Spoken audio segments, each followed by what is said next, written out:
others waiting in line to see how far they can go in bending international rules as they please. Some of you might think that Russia's actions against Ukraine are just another regional conflict and both sides need to go halfway. But there is no such thing as just a regional conflict. Conflicts in one part of the world cause food insecurity and create refugee waves in others. With globalization, our security and prosperity starts way beyond our own borders. Being fully aware of that, Czechia is committed not only to security of Europe, but also in Middle East, Africa, and elsewhere. I applaud the fact that many nations, including African, spare no effort to achieve and safeguard peace and security in their own regions and far beyond. Czechia will continue to engage with African countries and closely listen to their views and needs.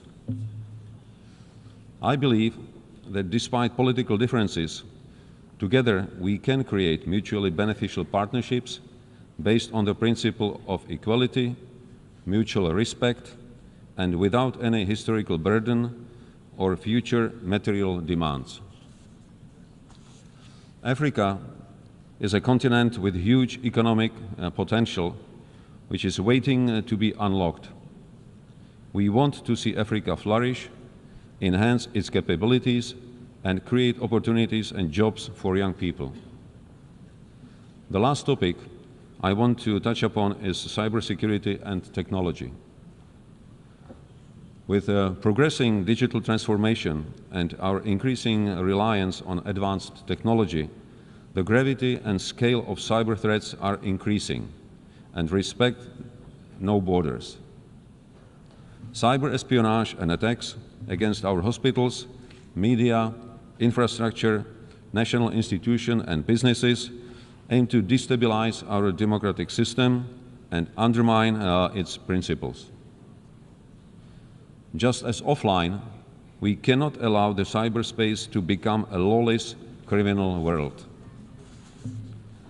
The agreed framework of responsible behavior of states in cyberspace should guide us in our effort to strive for a safer online world.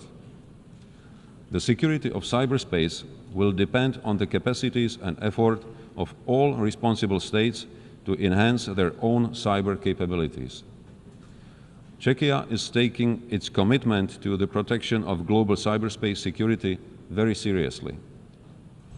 We will continue providing assistance to our partners in Africa, Asia, and South America so that together we can improve our resilience and to protect our citizens even better.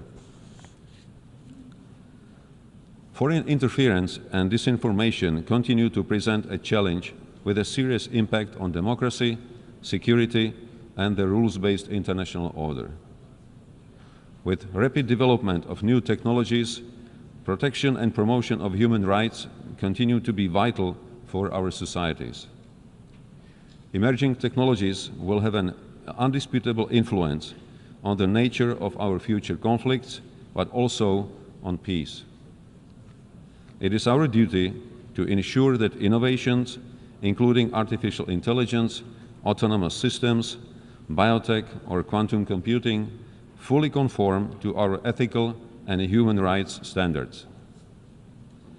Last year, Czechia, together with Mexico, the Maldives, the Netherlands, and South Africa, submitted a resolution on human rights in the context of digital technologies. Furthermore, last month, during the GlobeSec Security Forum, I sat down with top managers of global tech companies at the Prague Geotech Summit. I was glad to hear that they are fully aware of their responsibility and fully committed to contribute to the resilience of democracy. Madam President, ladies and gentlemen, the challenges we are facing are global, and we can only succeed if we fully commit ourselves to collective action and more cooperation. The quality of our governance will be judged by our actions and whether we leave this world in a better condition for future generations. I would like to thank everyone who is tirelessly working to make our planet a safer and more secure place for all. That is what really matters. Thank you for your attention. On behalf of the Assembly, I wish to thank the President of the Czech Republic. The Assembly will hear an address by His Excellency Volodymyr Zelensky, President of Ukraine. I request protocol to escort His Excellency and invite him to address the Assembly.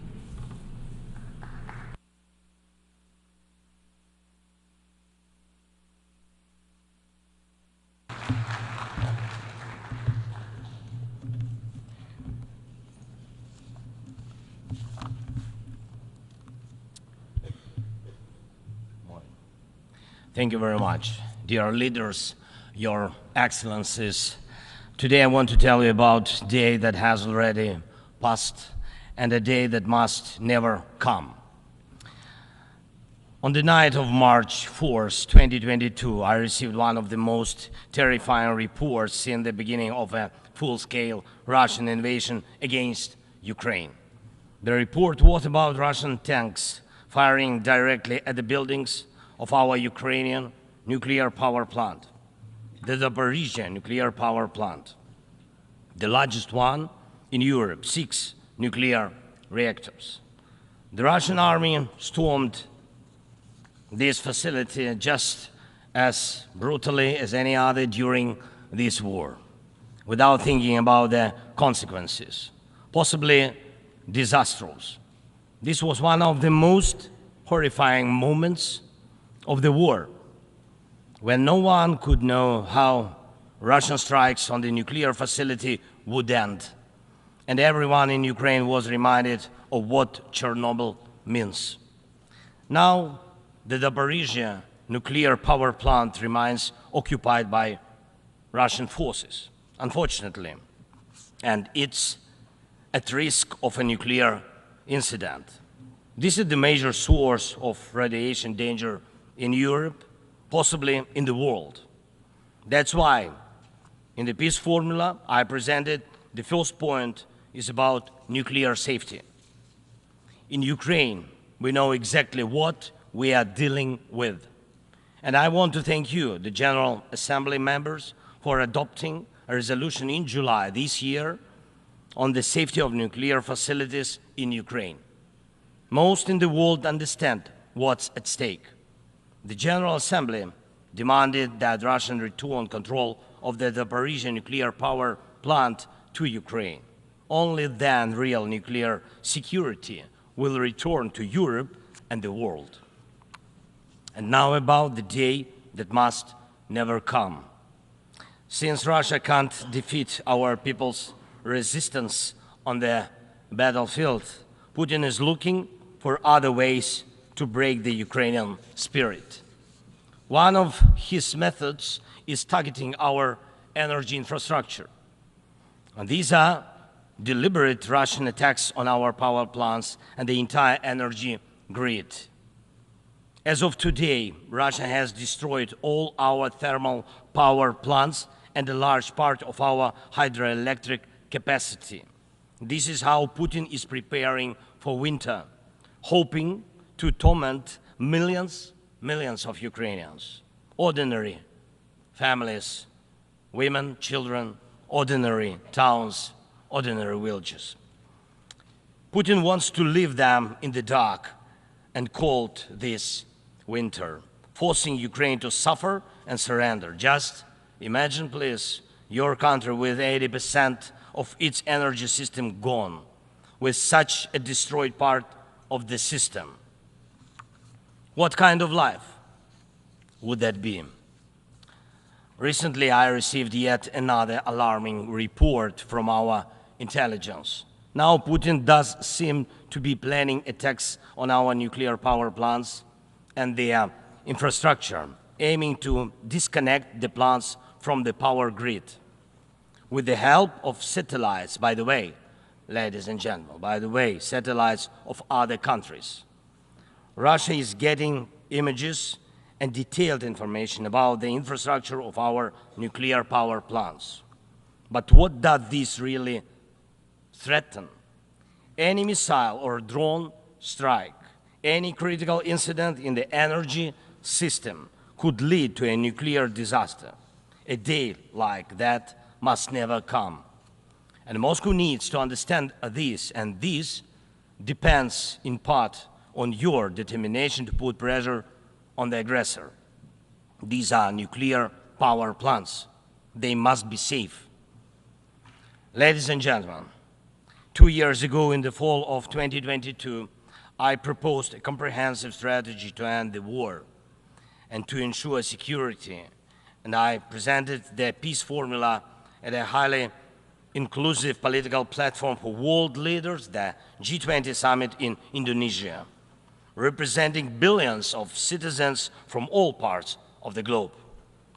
And it's important for us that all these people can understand us, understand that Ukraine wants to end this war more than anyone in the world. War always poses a threat to many. You all see in the media and read in reports what is happening in Ukraine because of Russia's war. It's something many are imagining happening to themselves. And yes, the smoke from fires in war-torn cities can reach other countries. And if, God forbid, Russia causes a nuclear disaster at one of our nuclear power plants, radiation will not respect state borders. And unfortunately, various nations could feel the devastating effects. Many are concerned, but the deepest understanding of war is always found in the home it destroys.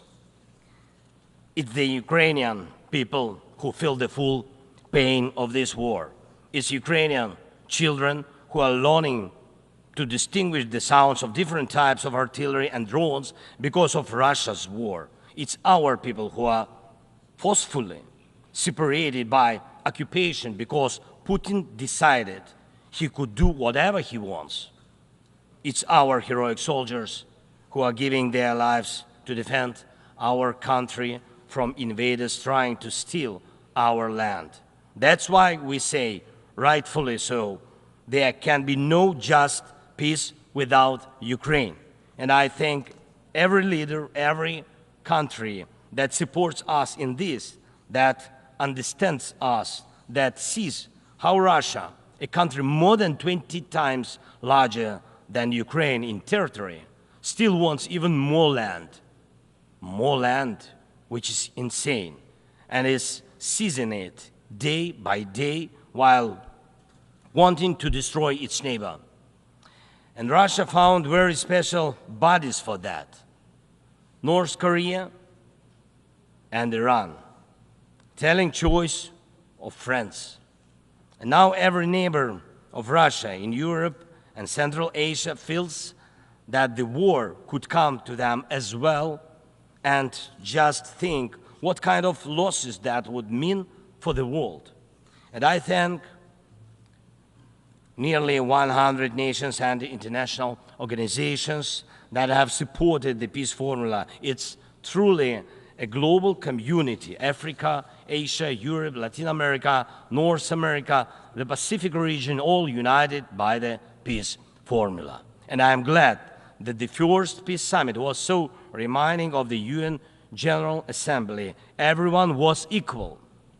All nations that participated in the peace summit, large and small, no veto right, no blocking authority, those that have been independent for ages and those that have only recently gained independence, those that have gone through wars themselves, and those accustomed to peace, all were equal.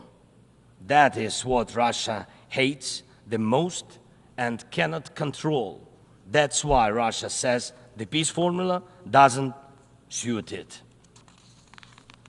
Here at the UN, I've already met with leaders from India, Guatemala, Japan, and Italy Turkey and Finland, Canada, Paraguay, Slovenia, Germany, and others, and my meetings will continue. These are different, absolutely, parts of the world and various political waves of life, but they share the same understanding. Peace is needed, and it must be a real, just peace. Unfortunately, at the UN, it's impossible to truly and fairly resolve matters of war and peace because too much depends in the Security Council on the veto power. When the aggressor exercises veto power, the UN is powerless to stop the war, but the peace formula can. Once again, there is no veto power in it.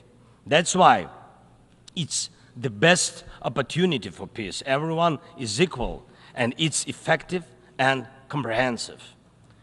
When some propose alternatives, half-hearted settlement plans, so-called sets of principles, it not only ignores the interests and suffering of Ukrainians, who are affected by the war the most, it not only ignores reality, but also gives Putin the political space to continue the war and pressure the world to bring more nations under control. Any parallel or alternative attempts to seek peace are, in fact, efforts to achieve a lull instead of an end to the war. As a global initiative, the peace formula has already existed for 2 years, and maybe somebody wants a Nobel Prize for their political biography for frozen truths instead of real peace, but the only prizes Putin will give you in return are more suffering and disasters. We must restore nuclear safety. Energy must stop being used as a weapon. We must ensure food security. We need to bring home all our captured soldiers and civilians forcibly deported to Russia. We must uphold the UN Charter and guarantee our right, Ukraine's right to territorial integrity and sovereignty, just as we do for any other nation. We need to withdraw the Russian occupiers, which will bring an end to the hostilities in Ukraine, and we must hold those responsible for war crimes accountable. We need to prevent ecocide and stop the destruction of nature caused by the war. And we must not allow a second or third phase of this Russian invasion. And we need to make it clear the war is over. This is the peace formula. What part of this could be unacceptable to anyone who upholds the UN Charter? If someone in the world seeks alternatives to any of these points or tries to ignore any of them, it likely means they themselves want to do a part of what Putin is doing. The point they ignore reveals the desire they're hiding. And when the Chinese-Brazilian duo tries to grow into a choir of voices, with someone in Europe, with someone in Africa saying something alternative to a full and just peace, the question arises, what is the true interest? Everyone must understand you will not boost your power at Ukraine's expense. And the world has already been through colonial wars and conspiracies of great powers at the expense of those who are smaller. Every country, including China, Brazil, European nations, African nations, Middle East, all understand why this must remain in the past. And Ukrainians will never accept why anyone in the world believes that such a brutal colonial past, which suits no one today, can be imposed on Ukraine now instead of a normal, peaceful life. I want peace for my people, real peace and just peace. And I'm asking for your support from all nations of the world. We do not divide the world. I ask the same of you, do not divide the world, be united nations. And that will bring us peace. Thank you. Slava Ukraini. On behalf of the Assembly, I wish to thank the President of Ukraine.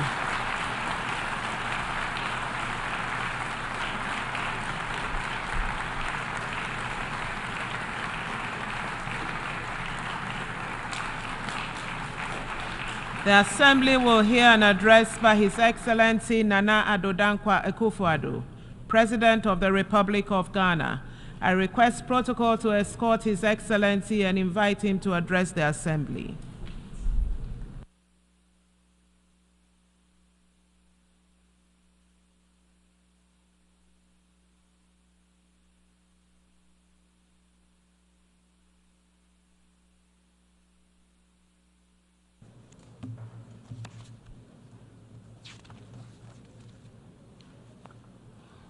Madam President, Excellencies, ladies and gentlemen, I cannot help but reflect on the significance of this moment, as this will be my final opportunity to address the United Nations General Assembly as I enter the closing months of my presidency.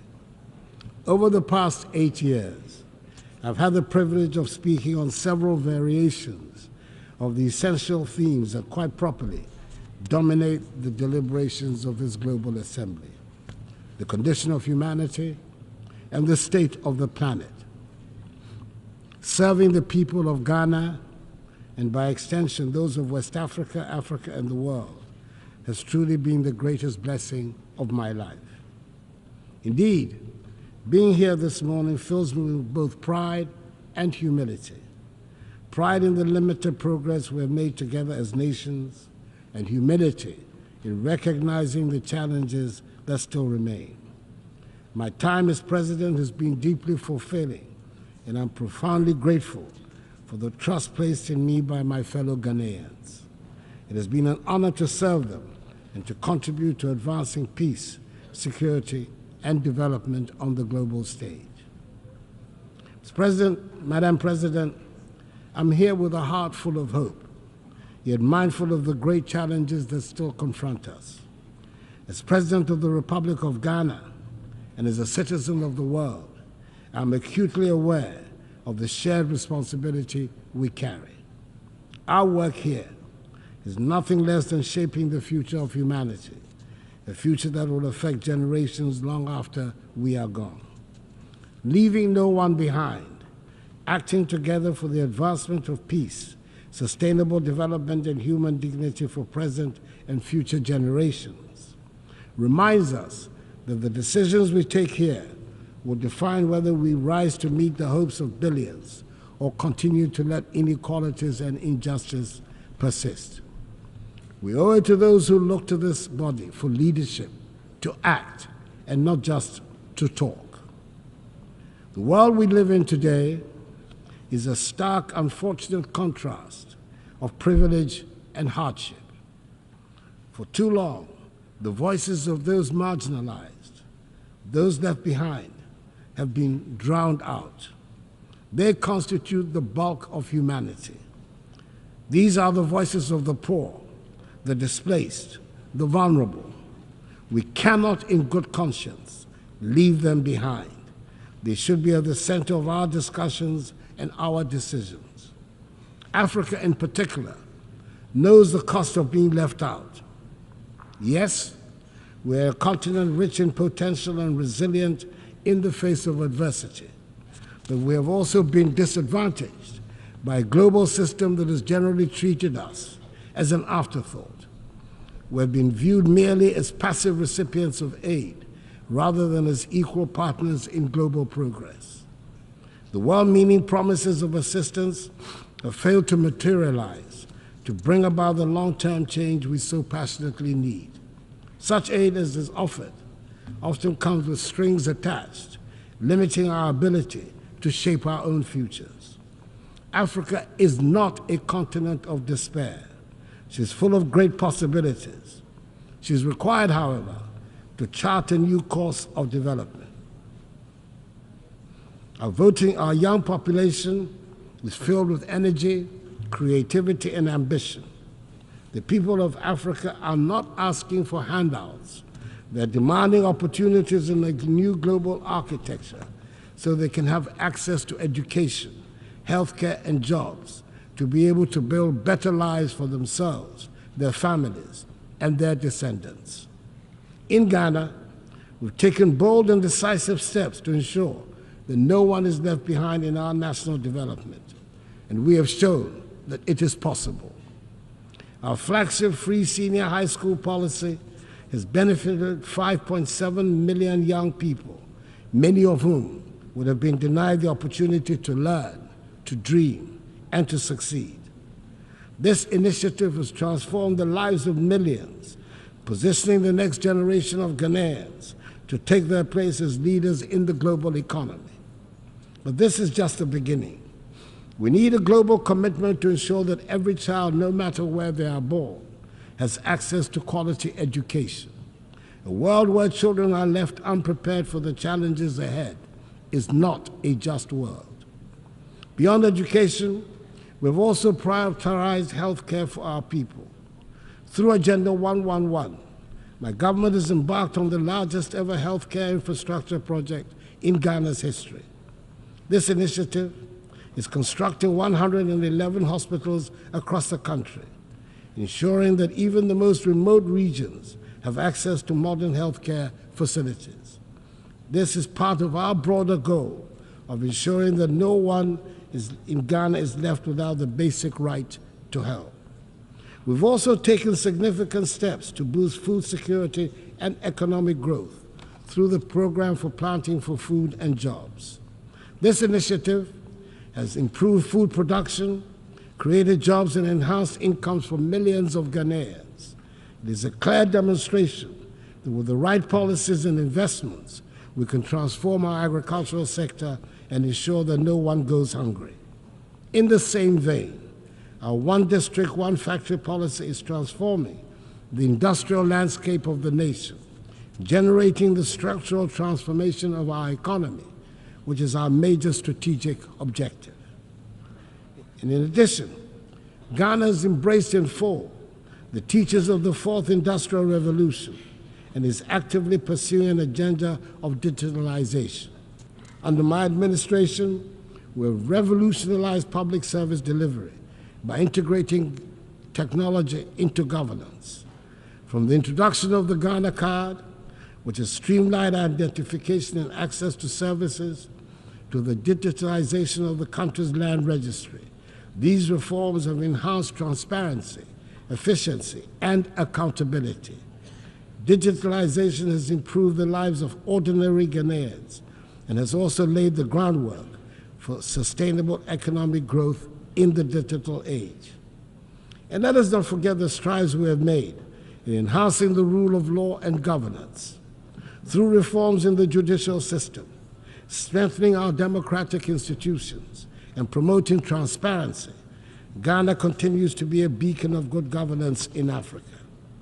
We have enacted laws and implemented policies that uphold the principles of accountability and ensure that every Ghanaian, regardless of their background, is protected by the rule of law. Madam President, it is impossible to address the challenges of today without speaking of the contradictions that exist within this global institution. We gather here to discuss peace, but wars continue to ravage nations. We speak of justice, yet justice endures. Take the Russian invasion of Ukraine, for instance. Millions of lives have been uprooted.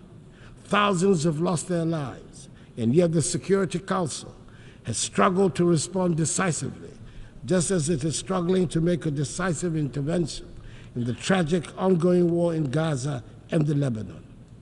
The structure of the Council reflects a world that no longer exists, and its failure to act in times of crisis raises a difficult question. What is the purpose of the Security Council if it cannot intervene when the world needs it most? Reforming the UN Security Council is a matter of fairness and necessity. The current structure, created in 1945, no longer reflects the realities of today's geopolitical and economic landscape. Africa, Latin America, and South Asia remain underrepresented despite their significant influence on global affairs. This lack of representation undermines the legitimacy of the Council's decisions, and the use of veto power by a few permanent members often paralyzes its ability to act effectively during crises. Reform is essential to ensure that the Council is more inclusive, democratic, and responsive to the complex challenges we face today. The world has changed, and the Security Council must change with it to maintain its relevance in promoting global peace and security. For years, I've championed the need to reform the Security Council as per the Eswatini Consensus, the Common African Position on UN Reform, which calls for Africa to have permanent seats on the Council. It is incomprehensible that a continent of 1.4 billion people has no permanent voice in shaping decisions that affect global peace and security. The time for half measures is over. We need a Security Council that is fit for purpose in today's world. It is heartening, however, that finally the demand for reform has found acceptance by leaders of 2 of the 5 permanent members, President Joe Biden of the United States of America and President Emmanuel Macron of France. Hopefully, the others will soon follow suit. We must also recognize that the fight for peace goes beyond government actions. It is a fight for humanity itself. In Africa, we have often borne the brunt of conflicts, sending our troops to peacekeeping missions with limited support from the global community. While I'm pleased to see the UN now taking steps to finance peacekeeping in Africa, an outcome of Ghana's presidency of the UN Security Council, we must go further. Peacekeeping alone is not enough. We must address the potential causes of conflict, poverty, inequality, and lack of opportunity. True peace comes from investing in education, healthcare, and economic development. However, peace cannot be imposed from the outside. It must be built from within. African nations must take ownership of their security, and the African Union needs to strengthen itself to be able to respond swiftly to threats. Madam President, as I speak today, ongoing developments in West Africa are deeply troubling. Military coups in Mali, Guinea, Burkina Faso, and Niger threaten the democratic progress we have worked so hard to achieve within the ECOWAS community. These coups are stark reminders that democracy is indeed fragile and must be continually nurtured. In Ghana, however, we will remain resolute in our commitment to democracy. As my presidency draws to a close, I want to assure this Assembly that the upcoming 2024 elections in Ghana will be free, fair, and transparent. Ghanaians have demonstrated time and again in the last 3 decades their strong attachment to democracy, which they will not permit to be undermined. The Electoral Commission, supported by Ghana's security services, is well equipped to ensure that the will of the Ghanaian people is respected. Ghana has long been a beacon of democracy in Africa, and we intend to keep it that way. The 2024 elections will be proof of our enduring adherence to the rule of law, transparency, and the principles of democratic accountability that have guided our nation in recent decades. Madam President, we find ourselves at a pivotal moment in history. The decisions we make today will shape the future of our world. We can choose to act with courage, compassion, and a commitment to leave no one behind, or we can choose inaction and allow the suffering of millions and the degradation of the planet to continue. Let me end by reminding us all that the future is not something that simply happens. It is something we create. We have the power in this room to change the course of history. Let us not shy away from that responsibility. Let us act now, and let us act together. I wish you God's blessings in all your current and future deliberations, and I thank you for your attention. On behalf of the Assembly, I wish to thank the President of the Republic of Ghana.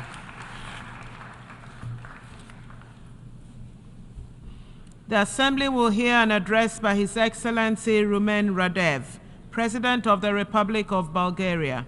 I request protocol to escort His Excellency and invite him to address the Assembly.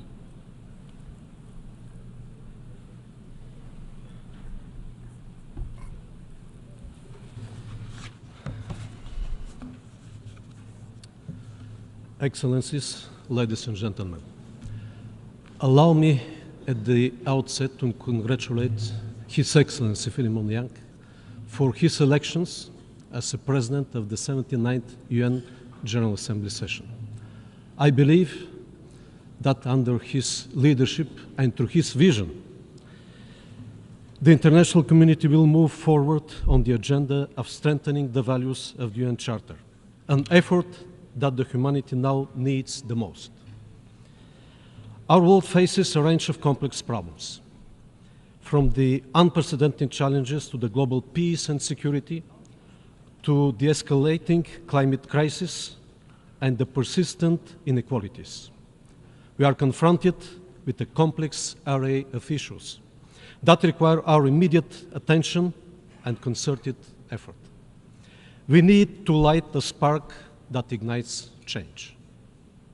With this in mind, my country approaches the 79th session of the UN General Assembly with renewed determination to promote multilateral and workable solutions achieved through negotiations and based on the UN Charter.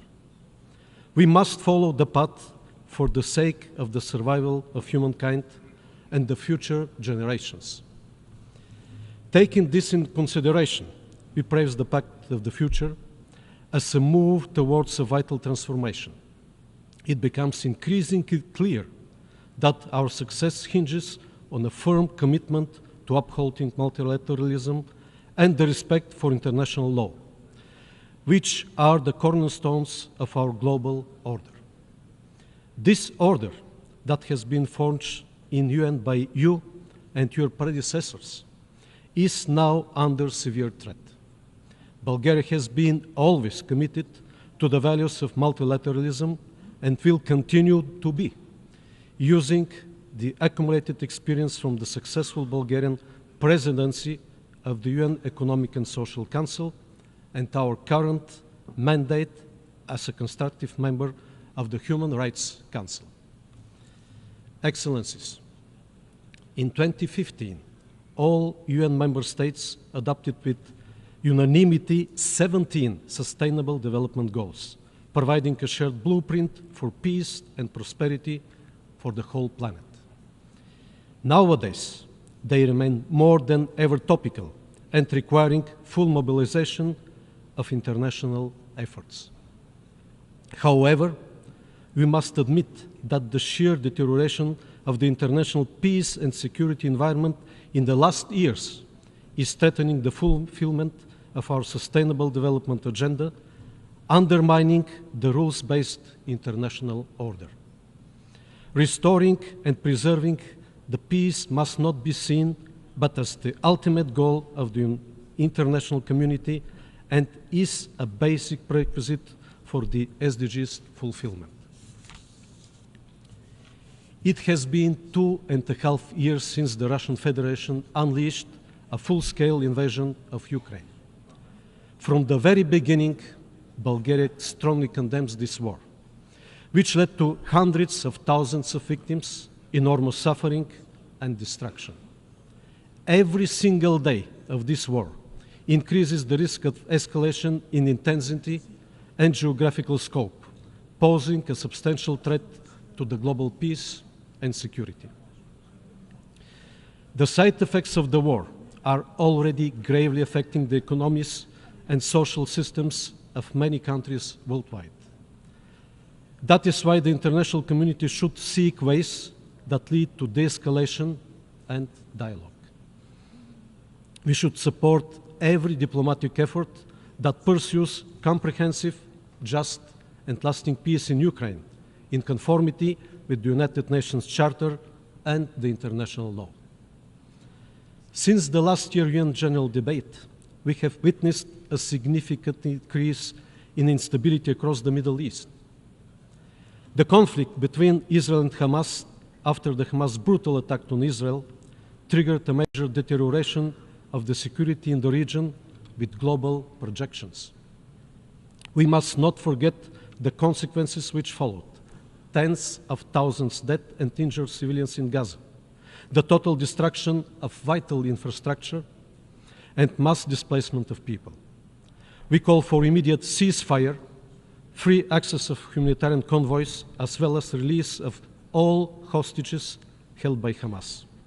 We are also deeply concerned about the recent development in Lebanon, bringing a qualitative, new and dangerous dimension in the conflict and increasing the risk of its regional enlargement.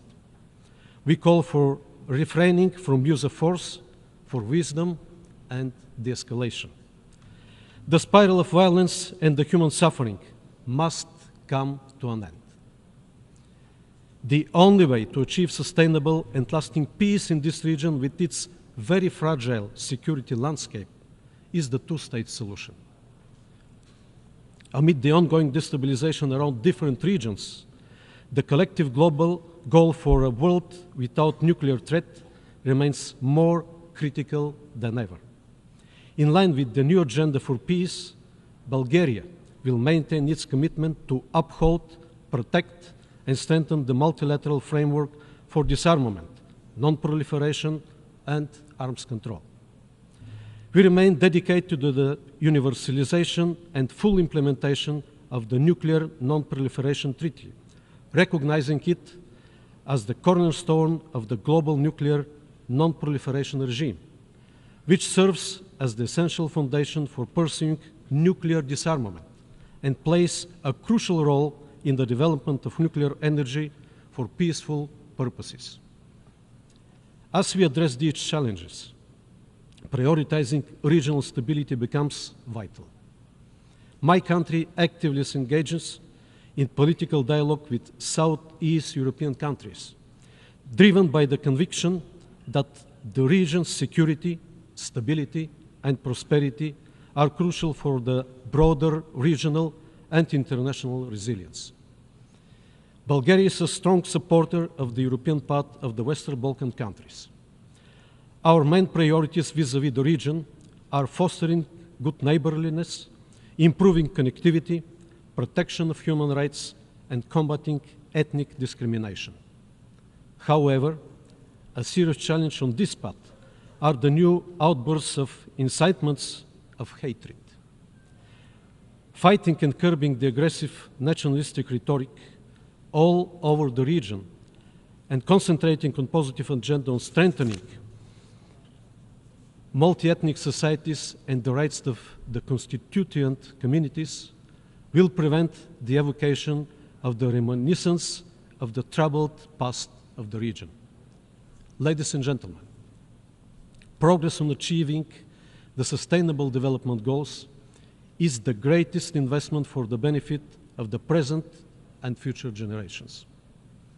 Bulgaria keeps on contributing actively to this common effort through the steady implementation of the National Development Programme Bulgarian 2030 and of sustainable projects for development cooperation with partner countries, through supporting projects in education, healthcare, public infrastructure and services, as well as renewable energy solutions.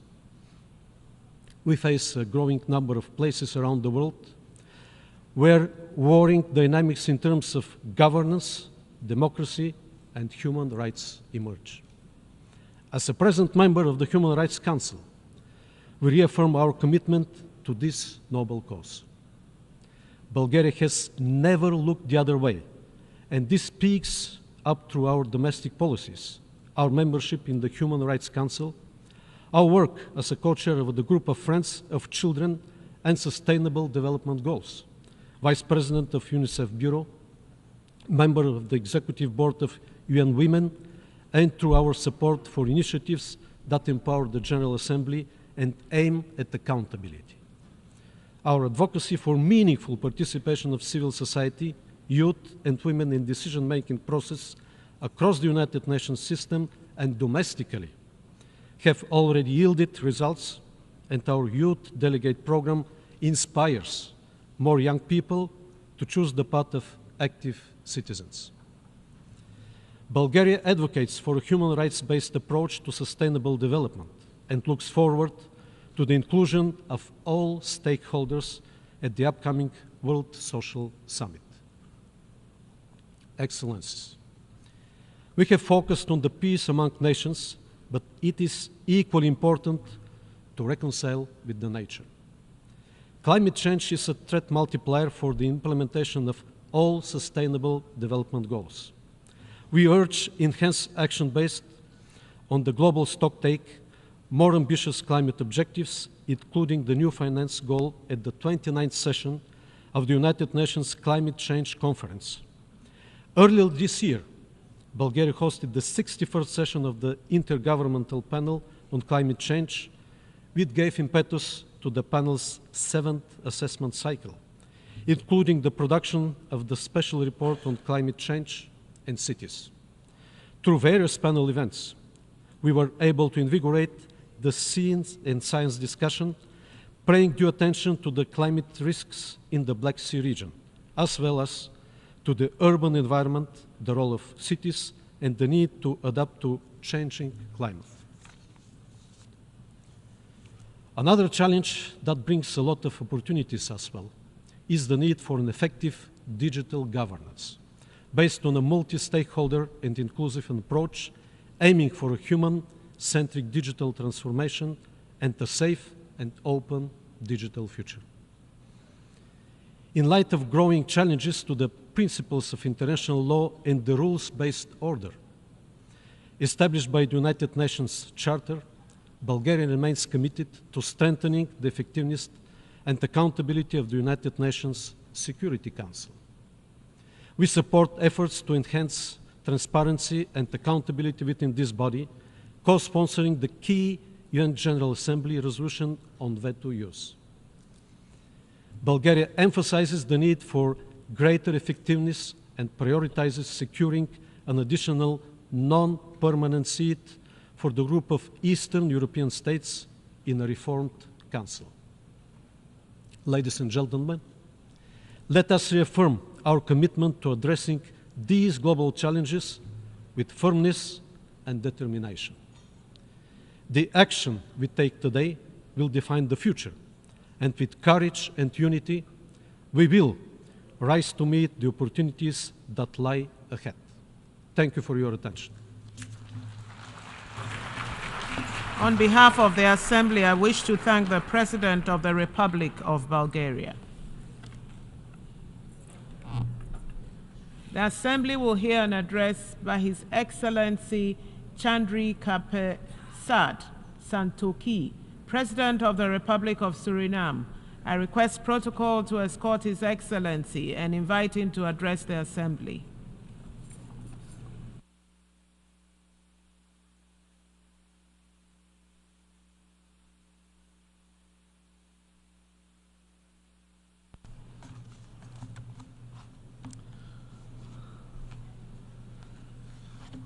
Madam President, Excellencies, Heads of Delegations, ladies and gentlemen, good morning.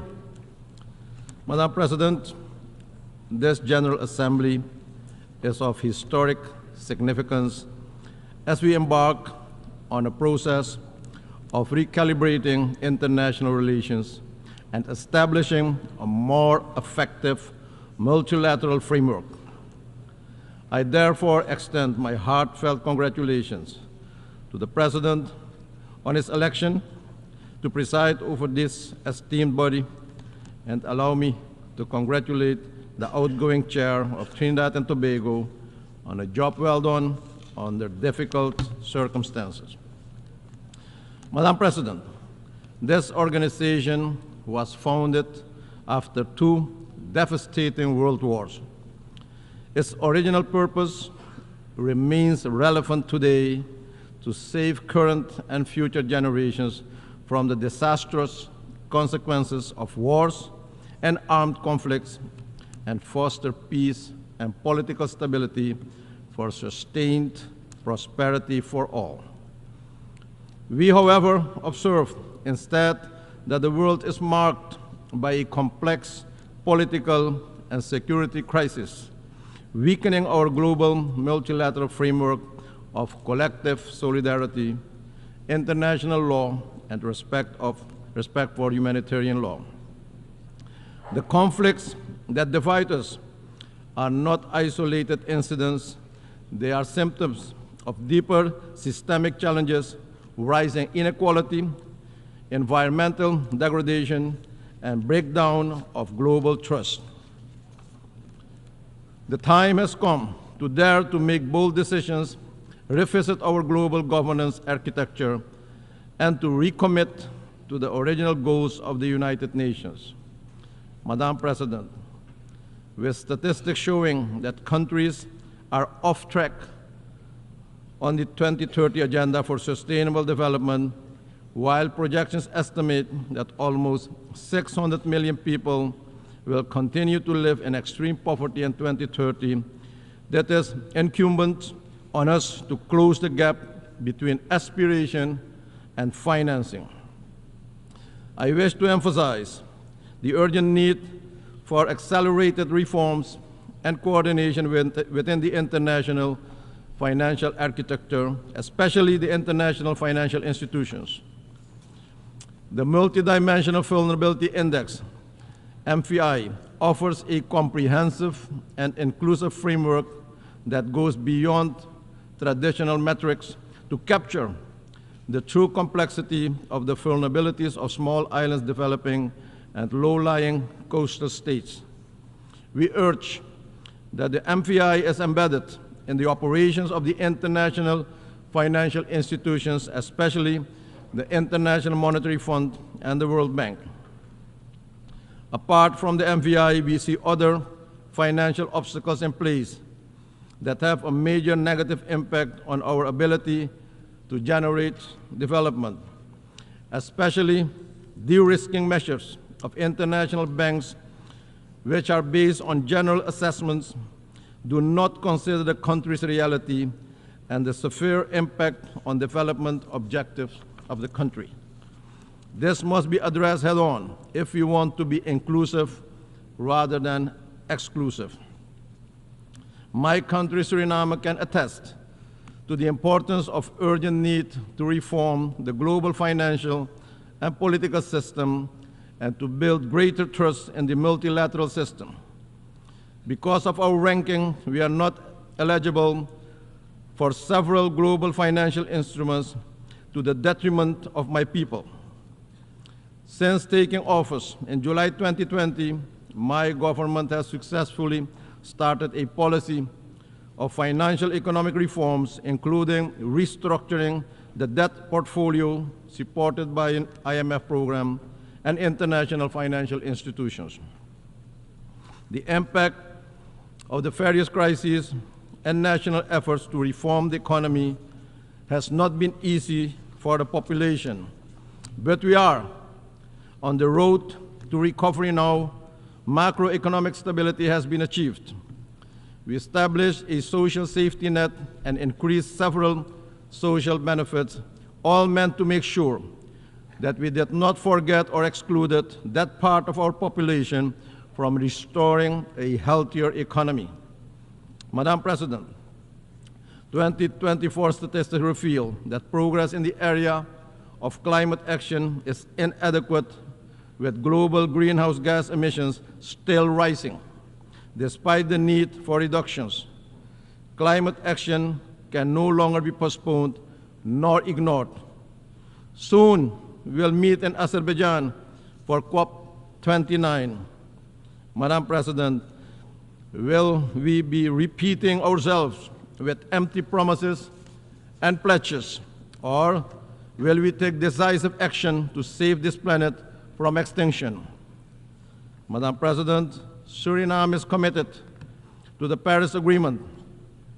Suriname has also submitted ambitious nationally determined contributions and has recently started the process of carbon credit trading.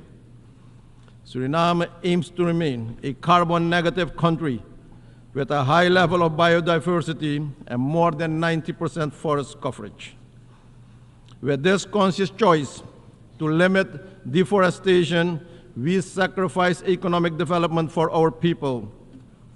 For this, Madam President, we are not compensated while everyone benefits from our decision. Carbon negative and carbon neutral countries must be supported for maintaining that status.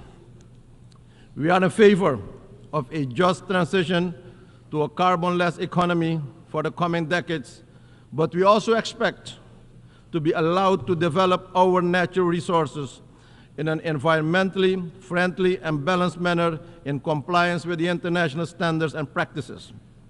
In fact, we have already embarked in such a development path by introducing more renewables to our energy grid, utilizing technological innovations to reduce our carbon footprint even further. Madam President, Suriname has had, over the past 100 years, industrial development of bauxite industry, onshore oil production, gold production, as well as agriculture production and other industries. And despite these activities, Suriname is among the 3 carbon negative countries in the world. At the same time, Suriname is among the 7 most vulnerable countries with respect to the effects of rising sea levels. Madam President, not only have the international pledges for climate financing not materialized in the way pledged, but access to the available resources is an enormous challenge. Simplification of the application and operational procedures must be put in place to have the required impact at local level. Regretfully, we also observe that a large part of these funds finds their way in time-consuming and expensive studies, consultancies, and advisory services. In the meantime, the situation on the ground in the affected regions and countries is deteriorating. Often the requested assistance comes too late. Madam President, to transform the well-being of our communities, we must embrace diversity and work towards social justice and inclusion. That is what responsible leaders do, making sure no one is left out or excluded. We must practice what we preach, Madam President. While the humanitarian and security situation in the Republic of Haiti remains of concern, we are pleased to note also through leadership of the Caribbean community, a roadmap towards free and fair elections has been initiated and a transition government with a clear mandate has been installed. We cannot leave Haiti and its people alone and behind. Haiti fatigue is not an option. We urge the international community to financially and technically support Haiti on its path forward. Suriname will contribute to the MSS with security personnel and remains committed to assist in whatever way we can. We urge and call for a more effective, coordinated, and coherent approach and the transparent sharing of information regarding the different initiatives to serve more effectively the objectives of facilitating peace, security, and prosperity in Haiti and the Haitian people. Madam President, leaving no one behind should also include lifting the long-standing economic embargo against Cuba and its people. Adopting the Pact of the Future represents an opportunity to redirect a new path for humanity to address current challenges while laying the groundwork for sustainable solutions. We need to foster collaboration and strengthen partnership to address the long-term global issues as climate change, social inequality, and access to affordable health care and quality education for all. Small nations need the support for digital transformation, providing the tools and capacity building initiatives needed to fully integrate into the global digital economy. We must, Madam President, utilize technology in a positive and constructive manner to facilitate financial inclusion for all, access to general education and skills training, but also telemedicine and treatment, as well as instant government services. Madam President, 2024 marks the 5th time for me to address the General Assembly. In 2020, I made my maiden address virtually through the optimal use of modern technology. At that time, I remarked that multilateralism came under attack on several occasions. And 4 years onwards, we still have a long way to go. We must work collectively and with a sense of urgency and positive attitudes towards a renewed commitment to a multilateral framework that is more inclusive, more equitable, more accountable, with the ultimate goal to create a better, safer, and more productive planet for our people now and in the future. In conclusion, Madam President, the theme, "Leave No One Behind," is a call to action, but is also a challenge. For smaller countries like Suriname, the global system often continues exclusion, sometimes in new version and new style.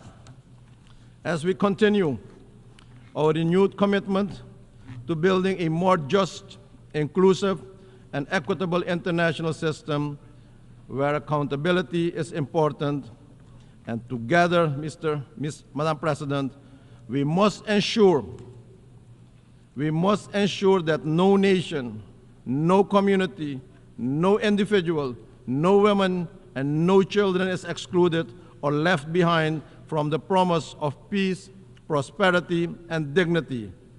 Let's live up to the spirit of one for all and all for one. I thank you, and may God bless you all. On behalf of the Assembly, I wish to thank the President of the Republic of Suriname. The Assembly will hear an address by His Excellency Nikos Christodoulidis, President of the Republic of Cyprus.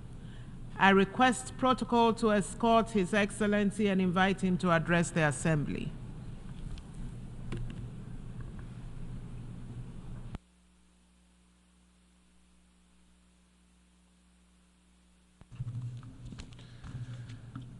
Madam President, Your Excellencies, ladies and gentlemen, at the outset, I wish to congratulate His Excellency Ambassador Philemon Young for his election as President of the 79th session of the General Assembly. Rest assured, Mr. President, of Cyprus' steadfast support for your mission. Your Excellencies, I humbly stood at this podium for the first time last year. My main premise then was that the UN Charter is not a reality. It is a promise, a sacred pledge that we inherited from our predecessors, from those who had the remarkable courage, the clarity of vision to put pen on paper, vision to action, and to solemnly declare, never again.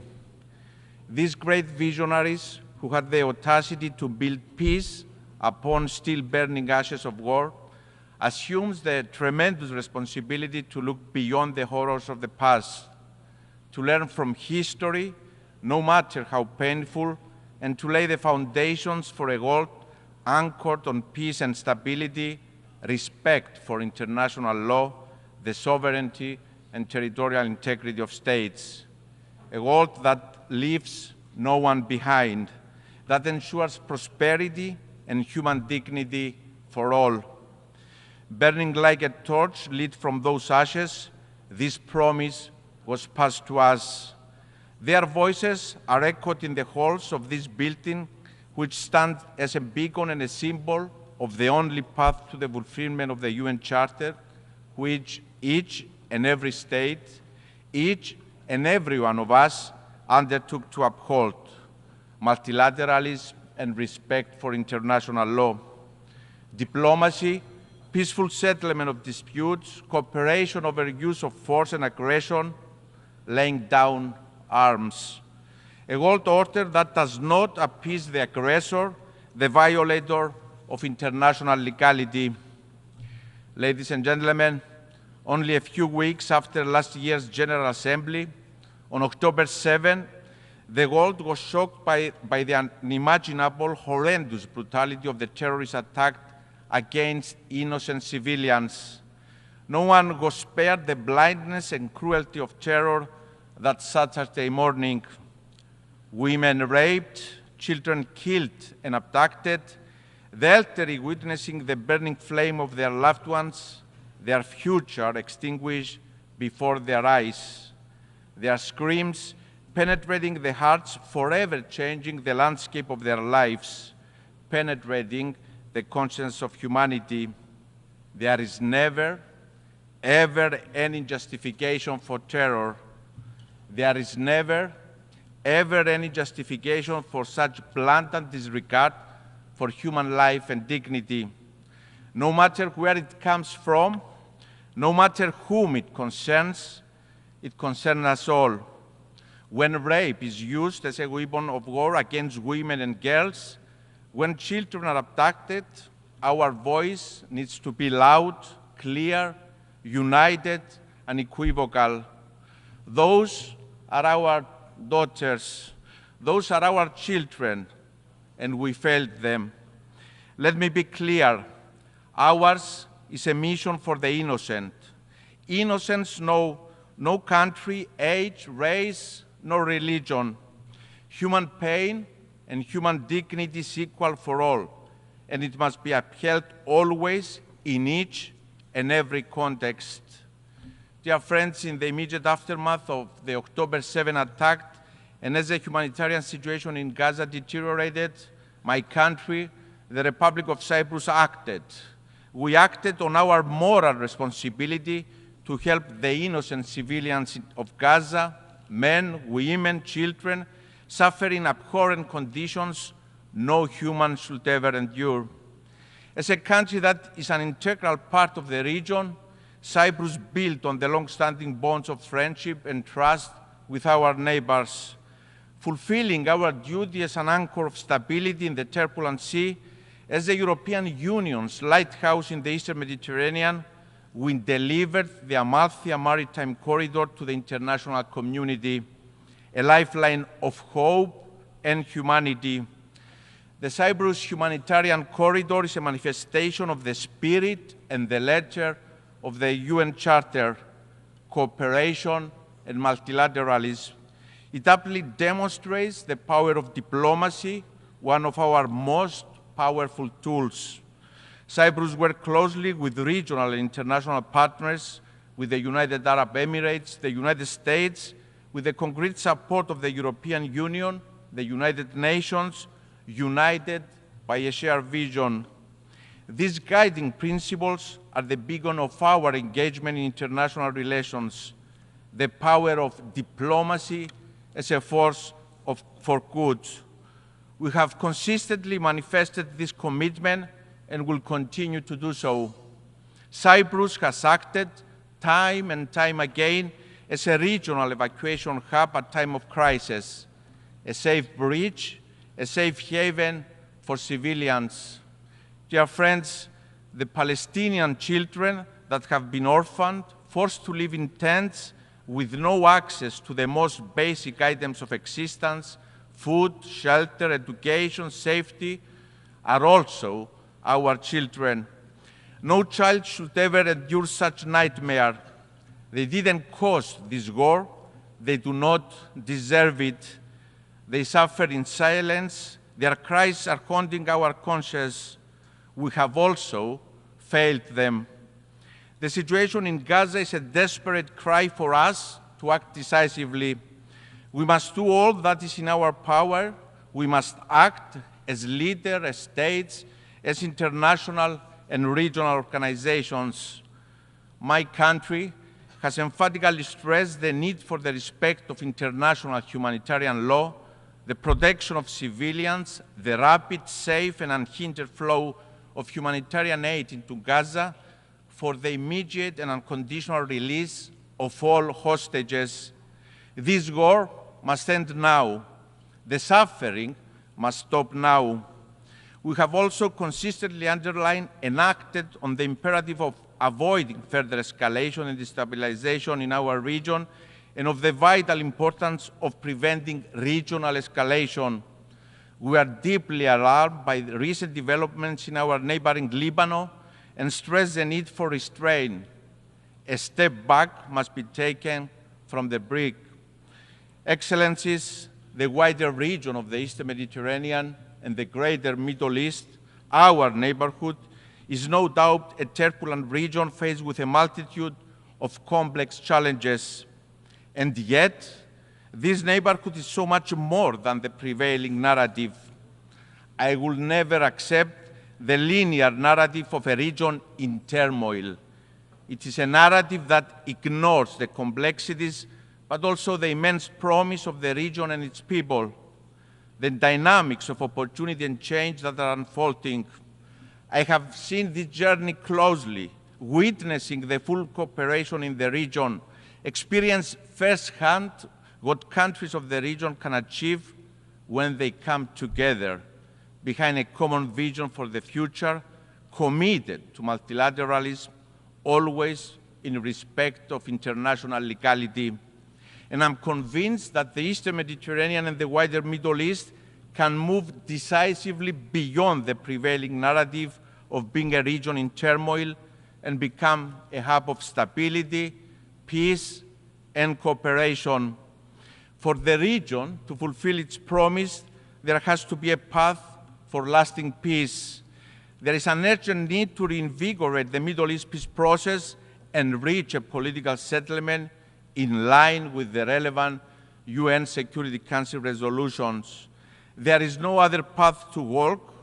Out of tragedy and suffering of the last year, let us exert every effort to ensure there is lifeline to peace. There are no shortcuts, no alternatives or substitutes to a lasting peace. There are no frozen conflicts. The vacuum created in the absence of a viable peace becomes a breeding ground for crisis and conflict. We can never be complacent. This is a painful lesson recent history teaches us over and over again. The Russian invasion of Ukraine, a sovereign nation, came as yet another stark reminder of what is at stake if we don't defend and uphold the principles enshrined in the UN Charter. Cyprus strongly condemns any breach of international peace and security effected through military action by any state against the independence, sovereignty, and territorial integrity of another state. My country has stood in an unwavering manner since the first day of the Russian invasion on the right side of the history. Cyprus, my country, itself a victim of invasion and continuing occupation, has steadfastly supported the unity, territorial integrity, and sovereignty of Ukraine. Madam President, Your Excellencies, the torch for peace in Cyprus awaits to be lit. This year, on July 20th, we mourned 50 years since the Turkish invasion of Cyprus. Through use of force, Turkey occupies a sovereign European state. It violates the sovereignty and territorial integrity of an EU member state. 50 years, half a century of continuing Turkish occupation of approximately 37% of the territory of the Republic of Cyprus, of continuous violation of the UN Charter, international law, including international humanitarian and human rights law. 50 years that the displaced stoically await to return to their ancestral homes. 50 years that the mothers of the missing stoically await the remains of their loved ones. to lay them to rest in peace. Half a century of blatant disregard of UN Security Council resolutions, resolutions that have also called for the return of the fenced town of Varosha to its lawful inhabitants and its transfer to the administration of the UN. And yet, 50 years of resilience and hope by Cypriots, hope for peace, and burning desire and a deep belief by my people, by all Cypriots, that this cannot be the future of Cyprus. It cannot be the future of our children and of the generations to come. They deserve to live, to thrive in coexistence and co-creation in a reunified country in conditions of viable peace. I'm often asked, dear friends, if I'm optimistic about peace in Cyprus after 50 years. Let me recall the words of Jean Monnet, one of the inspired founders of the European Union, when he proclaimed that this is not the time for blind optimism or paralyzing pessimism. Now is the time to be determined.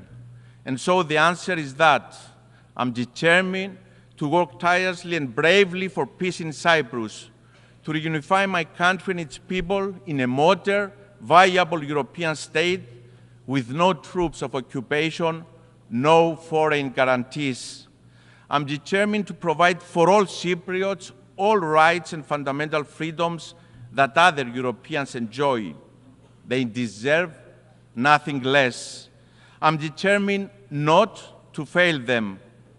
To my Turkish Cypriot and Greek Cypriot compatriots, I hear your call for peace, louder, more determined. We look to the UN Secretary General, who understands the imperative of reunification, to fulfill the promise of peace, to deliver on the pledge of the UN Charter.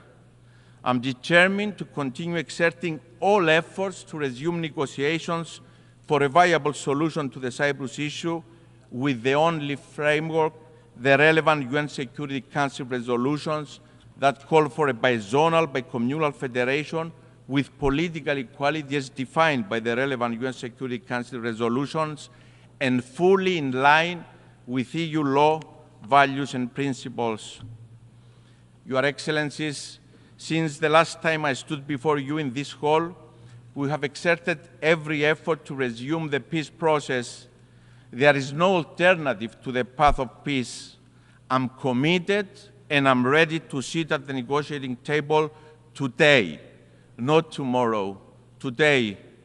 I have clarity of vision for the future of my country, for the future of our children in a unified, prosperous, viable European state. To Mr. Erdogan, history will judge us, and history is unforgiving in the light it casts on leaders who have an opportunity to deliver peace and instead choose the path of revisionism and disregard for international law. Those who want to lead must lead by example.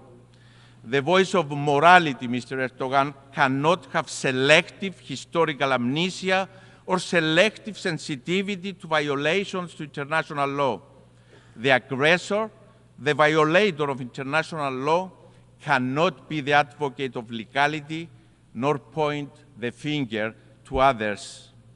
On this podium yesterday, we heard Mr. Erdogan call for the disregard of the UN Charter, the violation of the UN Security Council resolutions and international law, including the UN Convention on the Law of the Sea. And my response, the response of the international community, is clear. Illegality stemming from invasion, aggression, and use of force cannot be recognized. International law is not à la carte. Its interpretation does not change depending on who is the violator. It applies equally to all contexts, to all countries. It applies to Turkey, a country that 50 years ago used force in violation of the UN Charter, invaded the sovereign state, and is an occupation force in Cyprus. It is an affront to this plenary to name an invasion a peace operation. Revisionists cannot change reality, not now, not ever. To Mr. Erdogan, I also say now is the time to deliver on your proclaimed commitment to international law and to peace. No country that believes in the moral superiority of its position refuses to sit on the negotiating table. I adamantly believe that we can carve a new path, one of peace, cooperation, and collaboration. We cannot change geography. It is an opportunity, not a curse. Turkey and Cyprus will always remain neighbors.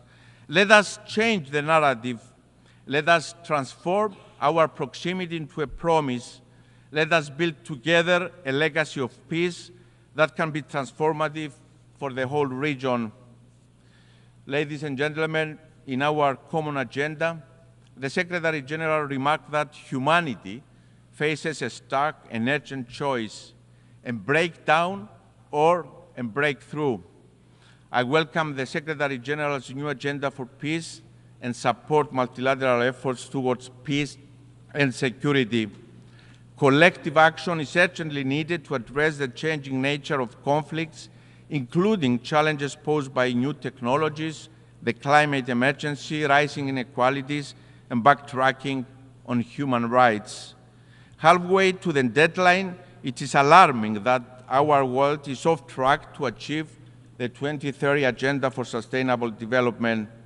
Despite some glimmers of hope, action, transformative solutions, and comprehensive reforms are urgently needed. The agendas and resolutions are in place. We don't need more words. We need action. Human rights constitute the backbone of the multilateral system, and it is a top priority for Cyprus foreign policy, guided by our long-lasting commitment to promoting, protecting, and fulfilling all human rights, as well as advancing and strengthening international human rights within the United Nations. Cyprus has announced its first ever candidacy for the Human Rights Council for the period 2025-27, with elections taking place this fall. Our candidature stems from our deep dedication to promoting, protecting, and fulfilling basic human rights for all, as well as advancing and strengthening international human rights within the United Nations system. Ladies and gentlemen, the world is at an inflection point. Our children, the generations to come, are watching, and they will hold us accountable. The decisions we make today, the courage and vision we transform into action, have the potential to change the trajectory of the world. We have an opportunity to come together and through multilateralism, by upholding the primacy of the UN Charter, to build a safer, more secure world.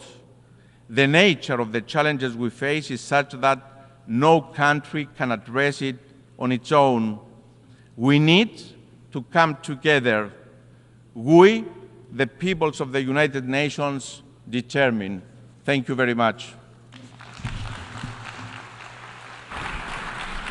On behalf of the Assembly, I wish to thank the President of the Republic of Cyprus. The Assembly will hear an address by His Excellency Peter Pellegrini, President of the Slovak Republic. I request protocol to escort His Excellency and invite him to address the Assembly.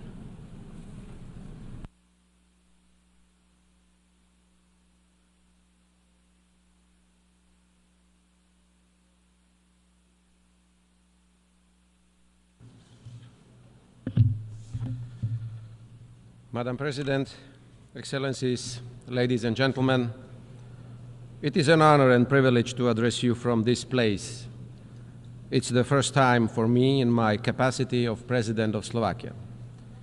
The United Nations organization, which we helped to found with our brotherly Czech nation under Czechoslovakia's flag, has been here for almost 8 decades.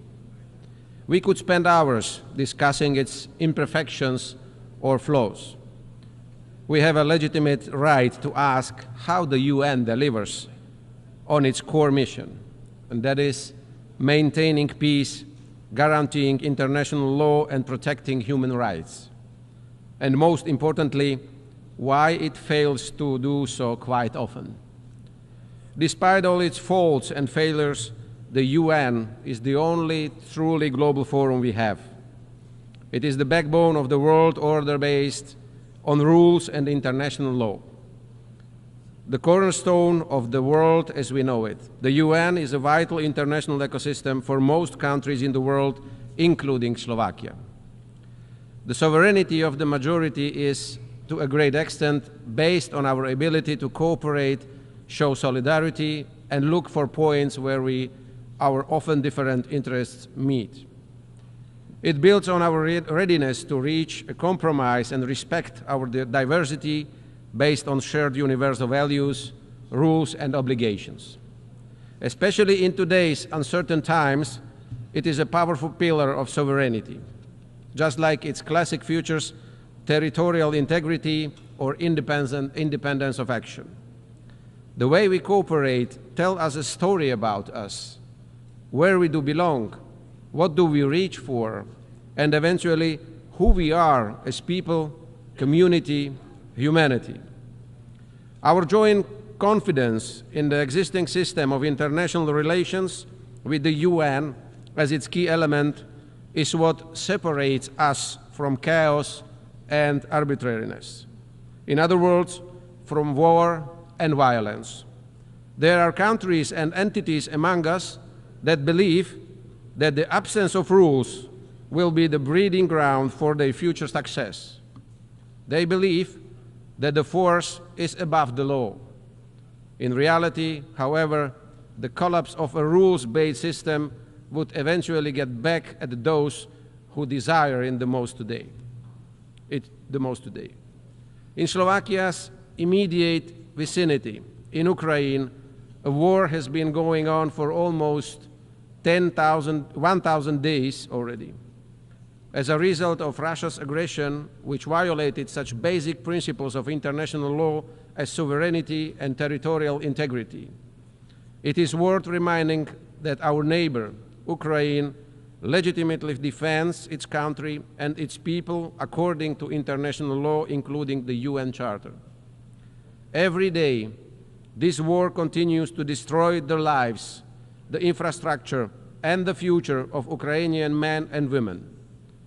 And it is of no good to Russia's people either, as they die too, and the war has come to them as well. The escalation grows. It is high time to start looking for a peaceful, sustainable, and just end to this conflict, based on the principles of international law and the UN Charter. Looking at the world's geography for parts of the globe, it might seem like a local and by far not the only serious conflict the world faces today. Let us recall the suffering of the people in Gaza after the horrific terrorist attack by Hamas against Israel and the casualties on both sides, or the state collapses in Haiti or Sudan, both followed by humanitarian disasters. However, from the international community's point of view, what we see here is an existential struggle for the nature and future of international law and adherence to agreed rules. None of us today can think that the UN can fully prevent all wars and conflicts in Ukraine, the Middle East, Africa, or elsewhere. The reason, however, isn't some kind of alleged dysfunction of the organization and its agencies. It is rather the lack of joint political will in its highest body, the Security Council. On the other hand, it's a fact that the UN was born with powerful and exclusive checks without effective balances. For years, there has been a general understanding that the UN needs a deep reform, and Slovakia stands ready to continue assisting this legitimate effort. We see that we must rather look for effective prevention, management, and eventually solutions to conflicts within local or continental alliances. The role of the UN remains central, but we need but the need for partnership with regional organizations is growing. For us in Europe, it is NATO and the EU. This is the only way for the UN, with its foundations laid in the last century, to withstand the threats and challenges of the current one. I don't find it appropriate or useful to divide the world into global north or global south, east or west. Much more important is to look at who respects our shared rules and obligations and who doesn't, who is interested in making them stronger and acting by them, and who is rather undermining them or applying double standards. All of us are far from perfect. However, it fills me with hope that those of us who respect our shared values and rules form the vast majority here, and those who despise, systematically ignore, harm, or apply these rules only when it comes in handy are only a few. It's often those who try to take apart not only the rules but also the meaning of words. In the flood of information and misinformation that we face today, we must not renounce the truth. The reverse is still the reverse and not the face. A lie is just a lie, not a fact of an alternate reality. Aggression is no defense. Occupation is no brotherly help, liberation, or some mythical togetherness. Likewise, war remains war, no matter what euphemism they call it. We must not forget that words and those who speak them, including traditional and social media, remain the most powerful weapons, determiners of good and evil.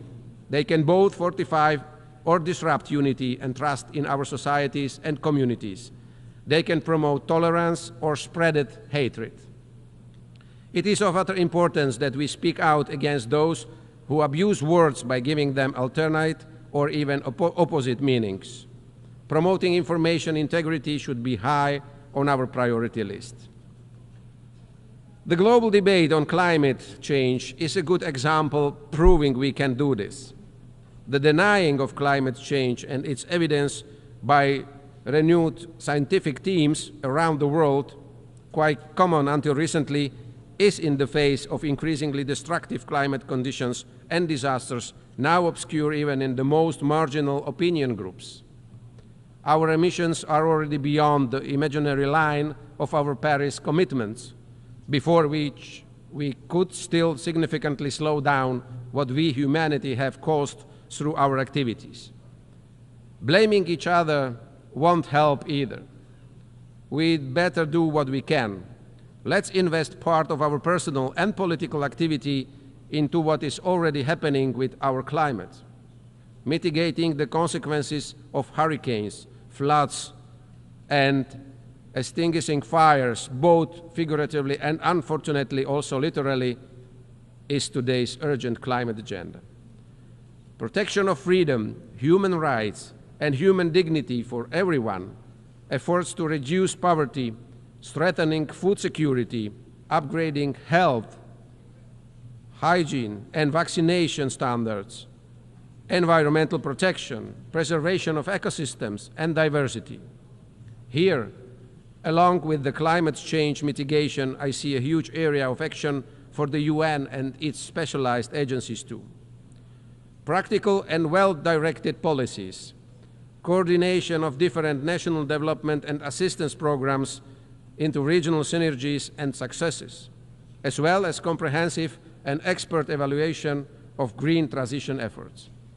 That is what I expect from the UN of today. I am proud that Slovakia belongs not only in Europe, but also globally to the leaders in compliance with the joint climate commitments. I believe the UN should also pay much more attention to the technological and digital aspects of our lives. Today, it's almost equally important as our physical identities. What I have in mind is no global regulation. That is a task for regional actors.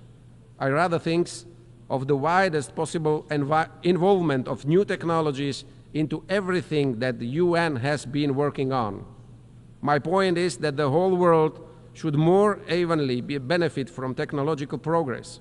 It should become one of the main engines of social progress and a way to level differences and promote gender equality. All of this is also a part of the basic mission of the UN. Another pressing problem in front of many countries and the entire international community is migration. It is a phenomenon that divides us rather than unites us, an agenda on which elections are won or lost today. However, we should never forget that the most of our ancestors across Europe were refugees too, when they fled before war, poverty, or persecution during Nazism or communism. There is no magic formula for addressing illegal migration. It is, however, clear that many aspects of migration need clear rules, transparent procedures, and effective policies, measures which will help the source, transit, as well as target countries. And it is also legitimate to appropriately address all security risks that, in particular, the illegal migration brings. But what we need in the first place is a calm, pragmatic, and realistic dialogue leading to the cooperation of all concerned parties, which not only deals with the consequences, but above all with the causes of illegal migration as well as those who aid and profit from it. Excellencies, ladies and gentlemen, Slovakia has a long-term been an active member of the UN. In the spirit of all these issues, priorities, and challenges that I mentioned today, Slovakia is preparing as a candidate for a non-permanent seat in the UN Security Council in 2028 and 2029. Our diplomats and experts are sitting in executive boards of several specialized UN agencies. The roots of Czechoslovak and today's Slovak diplomacy are closely linked with international cooperation. Names like Milan Rastislav Štefanik, Štefan Osusky, Ivan Krno, or Jan Papanek are well known in the diplomatic community, and some of them left a strong footprint here in the UN corridors too.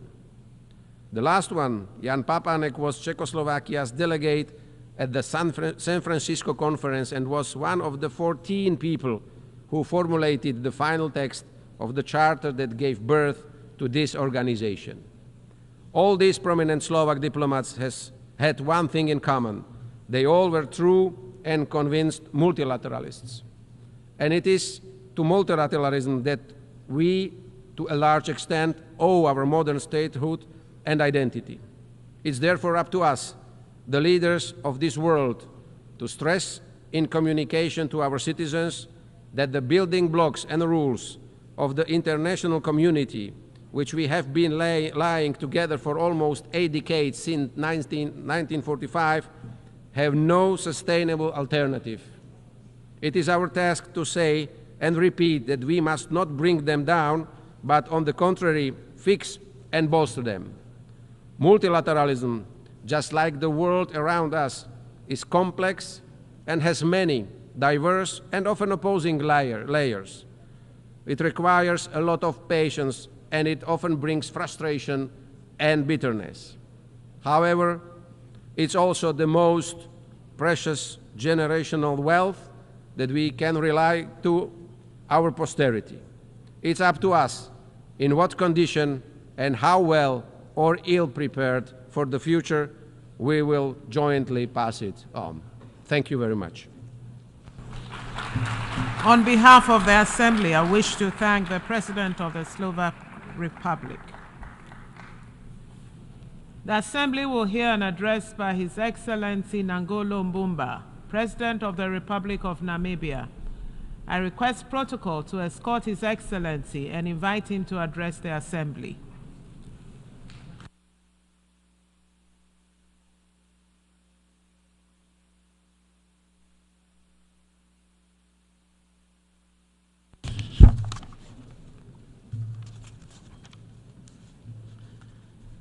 Madam Deputy President, the Secretary General of the United Nations, Your Excellencies, delegates, Namibia congratulates His Excellency Philemon Yang, President of the General Assembly. I also extend my appreciation to his successor, His Excellency Dennis Francis, for successfully steering the Assembly through trying times. It was during the 78th session where the relevance of the Assembly's work repeatedly came to the fore through reaffirmations. The theme for this general debate, leaving no one behind, acting together for the advancement of peace, sustainable development, and human dignity for present and future generations, aligns perfectly well with our shared aspiration for effective international cooperation. In this regard, the adoption of the Pact for the Future and its annexes on the 23rd of this month, 2024, is encouraging. Namibia is proud to have served alongside Germany as a co-facilitator of the Summit of the Future. I congratulate all delegates for their commitment that brought the pact to fruition, all of you. Namibia's interest in the Pact for Future is grounded in the understanding that multilateral institutions, including the Security Council of the United Nations, do not represent African needs and aspirations. The institution created in 1945 must better respond to today's challenges.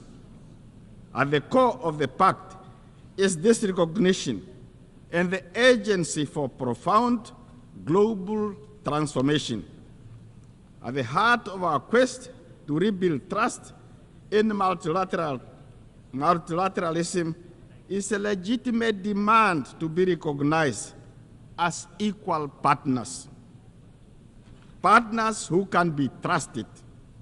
Partners in the fight against war, against poverty, against global injustices and inequalities. Mr. President, Namibia is particularly concerned about the impact of climate change. Changes in ocean temperature have affected our fish stocks with potential long-term consequences for our livelihoods, ecosystems, and tourism.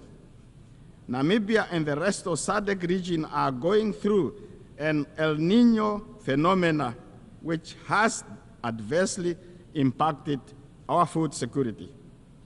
In this regard, Namibia has to declare a state of emergency to address the severe effect of drought. As we approach the 30th anniversary of the Beijing Declaration, we are presented with a renewed opportunity to strengthen gender equality. Namibia remains among the top 9 countries globally that have close to 80% of gender gap. In the past 12 months, we have achieved perfect parity in the National Assembly, where 50% of representatives are women. Namibia is preparing for the 8th Presidential and National Assembly elections on 27 November 2024. Political parties, including the ruling party, which I represent, have nominated female candidates. We hope that the United Nations will have a female Secretary General in the near future. Namibia is working to develop a sustainable energy mix to support its ambitious industrialization agenda and to contribute to the world's efforts to combat climate change.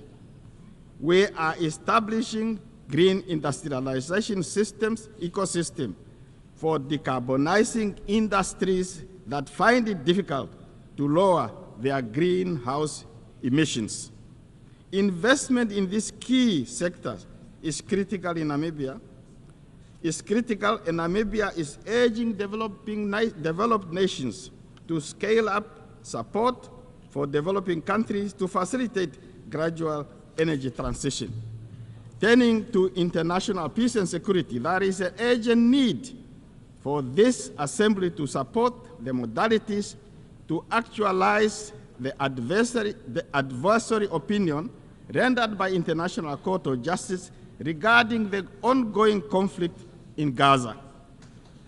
Prolonged occupation does not justify or make acceptance the hardship and injustice endured. This is particularly true for the people of Gaza, who continue to be brutally massacred. As a country that has endured genocide, Namibia believes that Israel, by intent and by action, is committing genocide. Namibia continues to call for a ceasefire and humanitarian assistance to flow unhindered into Gaza.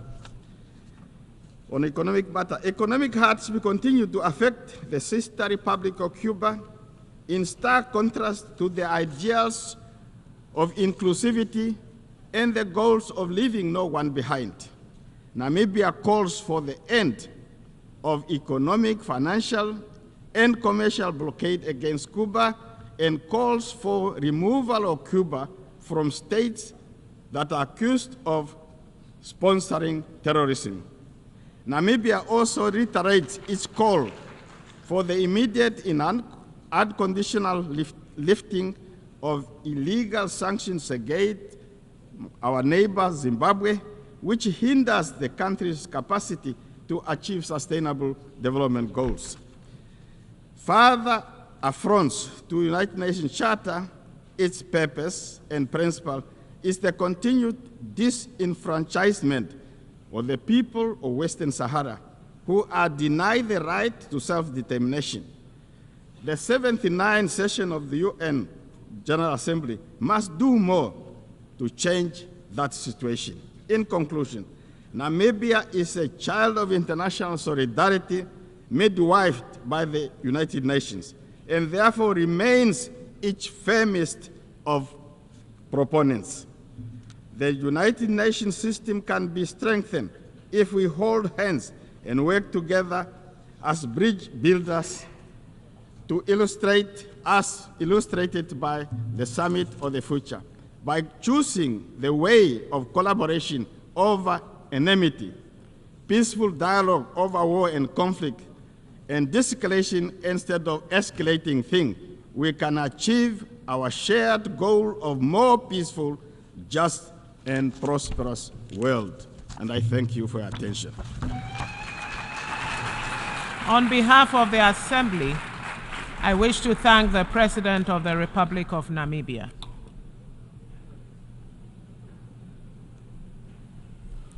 The Assembly will hear an address by His Excellency Mohamed Yunus Menfi, President of the Presidential Council of the State of Libya.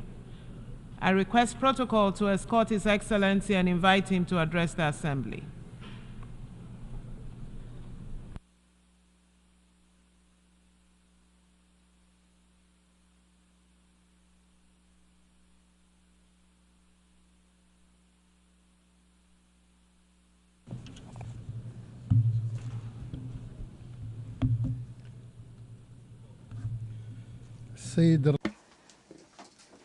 Mr. President, ladies and gentlemen, at the outset, I would like to congratulate you on your election as President of the 79th session of the United Nations General Assembly. I wish you and your team all the success. I would also like to express my thanks and appreciation to Mr. Dennis Francis for his excellent stewardship of the previous session. Thanks are also due to His Excellency the Secretary General Antonio Guterres for his continuous effort to promote international peace and security, as well as his good offices to achieve the noble objectives of the United Nations and his role in promoting human rights. Madam President, ladies and gentlemen, Libya has suffered for over more than a decade from successive transitional periods tainted with unjustified conflicts and wars among brothers. They were fueled by foreign interference aimed at weakening the state, deepening divisions, and controlling its natural resources, as well as its political and social decision. This necessitates a strong stance today to regain control. Challenges are huge and complex before us. However, we're still trying to reach consensual solutions to unite our words and ranks and gather all parties around one table to find a national solution. However, this institutional division that is a result of the systematic obstruction by some political parties and the subsequent conflict over privileges and prerogatives led to the escalation of this institutional and political crises. It further complicated the political landscape. This started with building parallel bodies, leading to the freezing and cancelling of our commitment to certain political agreements and resolutions of the Security Council, and the use of the resources of the state as a tool for political pressure, and the last of which was also attacking the Libyan prosecution and adjudication. And it is our duty to shoulder our responsibility to ensure the safety of our country and its strength. The comprehensive political solution, including the financial, economic, and security paths, in addition to national interests, is the only way to ensure our stability so that we can hold elections and renew the legitimacy of all institutions, so that the Libyan people can ensure self-determination. We commend all national and international effort aimed at promoting dialogue among different Libyan parties. We firmly believe that the Libyan people have the right to decide their destiny and choose whom to govern it and run its affairs. And this will be achieved when we renew the legitimacy and regain the control that some parties are trying to prevent. Libyans are the most capable to decide on their destiny, and people can choose whom to represent it through the fair elections and referendum to overcome any political stalemate. Ladies and gentlemen, the National Reconciliation Project, under the sponsorship of the Presidential Council, is undergoing a slow process due to the recent developments witnessed in the country, especially that some political parties are trying to obstruct it by all means. We reiterate the need to accelerate this path, to build trust. In this vein, we commend the efforts of the African Union.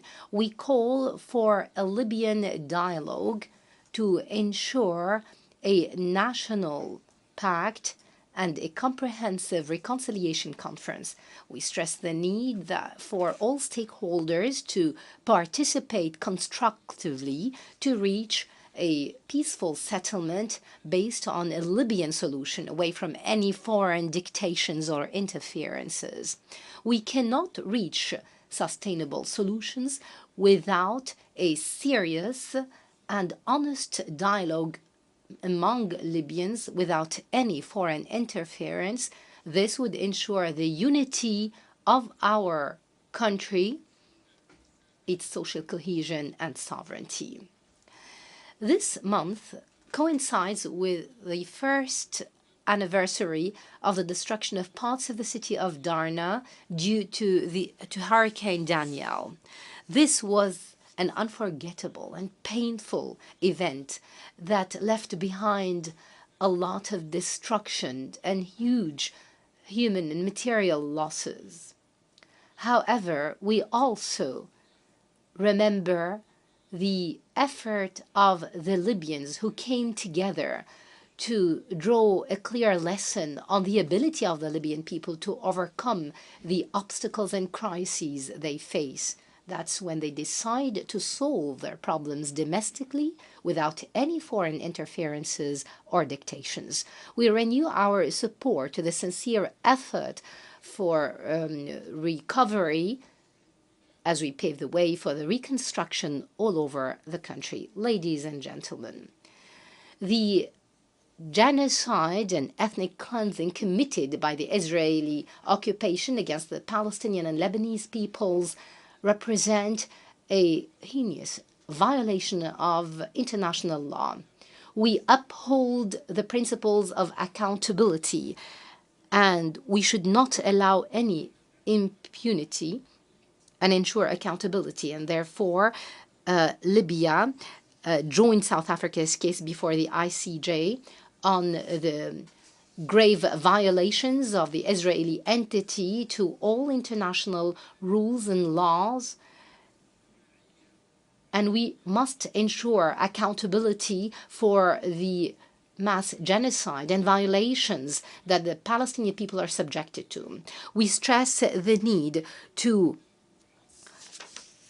work on addressing the situation and eliminate the specter of a regional war in the region through addressing the situation in Gaza and putting an end to the heinous violations against Palestine. We stress the right of the Palestinian people in self-determination, establishing their independent statehood with Jerusalem as its capital.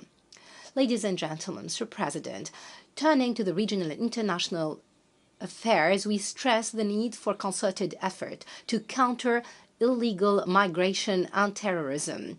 This represents a huge challenge, not only to Libya, but to many other countries, especially the African countries, the countries in the region, and Libya, for we are a transit country that shoulder a huge burden in this vein. We believe that the solution to this matter necessitates concerted effort while taking into account all national legislations, humanitarian aspects, and the protection of migrants' rights. Turning to terrorism, Libya has gravely suffered from this scourge. We succeeded in defeating Daesh thanks to the sacrifice of our people and the effort of the military institution, as well as the support of the international community. We continue to work on promoting domestic security and protecting our borders through the cooperation with the international community.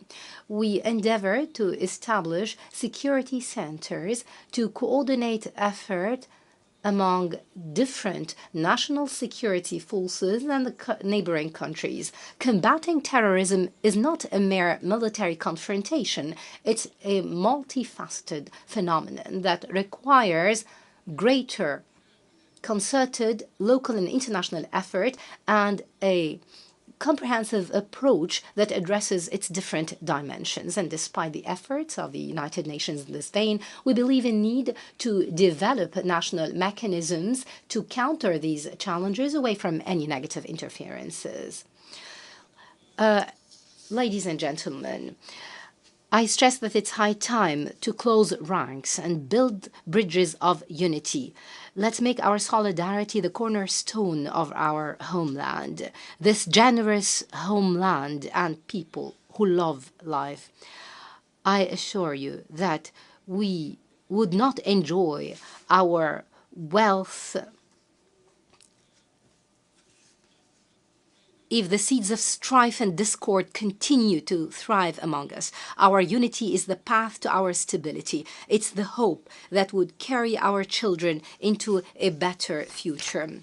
I urge you to uphold our national unity and take off the interference that aims at undermining our endeavors.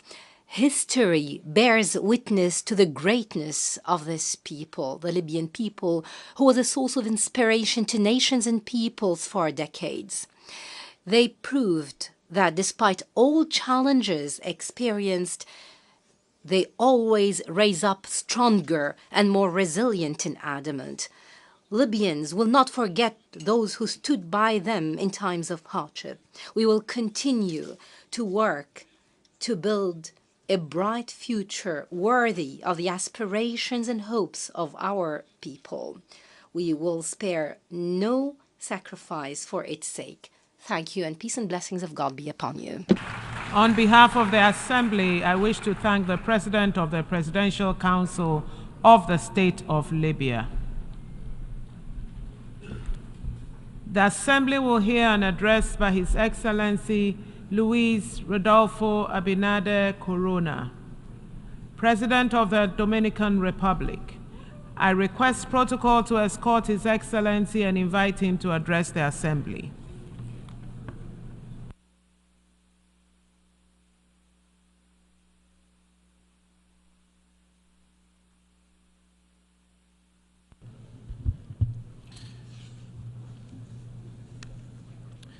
Excelentísimo señor.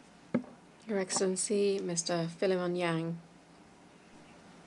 President of the 79th session of the UN General Assembly, Your Excellency, Mr. Antonio Guterres, United Nations Secretary General, heads of state and government, distinguished heads of delegation, ladies and gentlemen. I wish, on behalf of the Dominican people, to express my congratulations to Mr. Philemon Yang on his election as President of this Assembly. In turn, I would like to thank him for his work and thank the Secretary General for the successful organization of this 79th session, and in particular for the recently closed Summit of the Future. This ambitious effort stressed the need to bolster international financing to ensure that we can attain the Sustainable Development Goals, the SDGs. It demonstrates the sincere determination to work for a present and future of peace, civic well-being, respect for human rights, and democratic values. I'd like to emphasize that in the Dominican Republic, we have made considerable headway in the SDGs in poverty reduction, food security, energy sustainability, public safety, and climate action, just to cite a few examples. By way of example, monetary poverty shrank from 25.8% in 2019 to 23% in 2023. This despite the pandemic and the effects of the war. And in the first half of this year, it fell to 18.9%, which is the lowest level in our history. Over the 4 years of our administration, we have more than doubled spending on social protection. Our agricultural policy has been key to guaranteeing food security and maintaining profitability for Dominican farmers. Despite being an island with limited amounts of arable land, we have managed to boost our food self-sufficiency from 88.5% in 2019 to 90.6% in 2023. Indeed, we've established self-sufficiency in this sector to a large extent.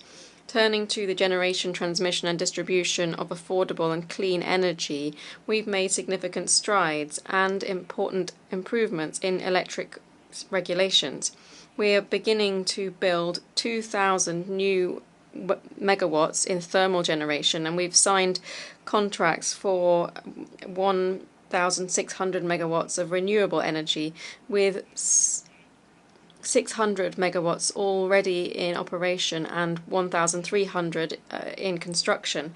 By the end of 2027, for the first time, we will have a surplus generation capacity of over 15%. This will guarantee greater stability, sustainability, and prices for our energy supply.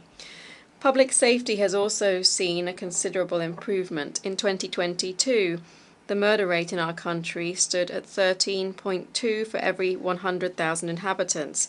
In 2023, it fell to 11.5, and in 2024, so far, it stands at 9.9. This figure is below the average for Latin America and the Caribbean, which, according to UN data, is 17.2. We stand steadfast in our commitment to tackle the triple planetary crisis: climate change, biodiversity loss, and pollution. Playing a fundamental role in establishing the Loss and Damage Fund and achieving the target of 30 by 30 in protecting our marine areas. All of these crucial topics warrant our full attention. However, the resurgence of war and unchecked violence mean that we are forced to focus on this regrettable emergency. Since its adoption in 1945, the United Nations Charter has served us well. But after 7 decades, a series of challenges have built up which now threaten to spill over the existing institutional framework, as was stressed by the Secretary-General in his opening statement. There is a widespread consensus that we urgently need a new model of global governance. A model that fosters greater trust and effectiveness in the decisions that emanate from this crucial concert of nations. For the Dominican Republic, commitment to effective and renewed multilateralism is a priority. We believe this approach is needed to guarantee respect for international law and to protect nations from global threats that compromise their security and well-being. Without concerted, principles-based action, the foundations of the international community will continue to erode. Since its formation, the Dominican Republic has been a standard-bearer for peace and the peaceful settlement of conflicts. The loss of thousands of innocent lives of children and the aging is unacceptable. For this reason, we speak up to strongly demand effective protection for our civilian population in line with the norms of international humanitarian law. There is a solid theory that posits that democracies rarely go into war against others. Dominicans are convinced that the promotion of democracy is essential for the building of lasting peace. Democracy cannot be reduced to a system of mechanic procedures. Democracy has to be a living reality which positively transforms our citizens' lives. President, we stand at a crucial juncture for democracy in Latin America and the Caribbean. Over the last few decades, we have borne witness to considerable deterioration in the quality of and support for democratic systems. In line with according to the Latino Barometer poll, support for democracy has fallen significantly from between 2010 and 2023, and at the same time authoritarianism increased.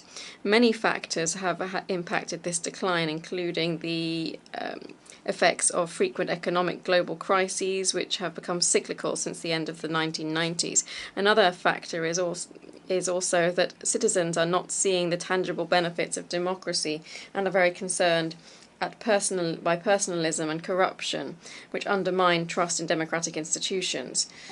In light of this, a clear propensity to remain in power stands out, which in the case of Latin America has taken the form of indefinite re-election, which over the last 30 years has eroded democracy.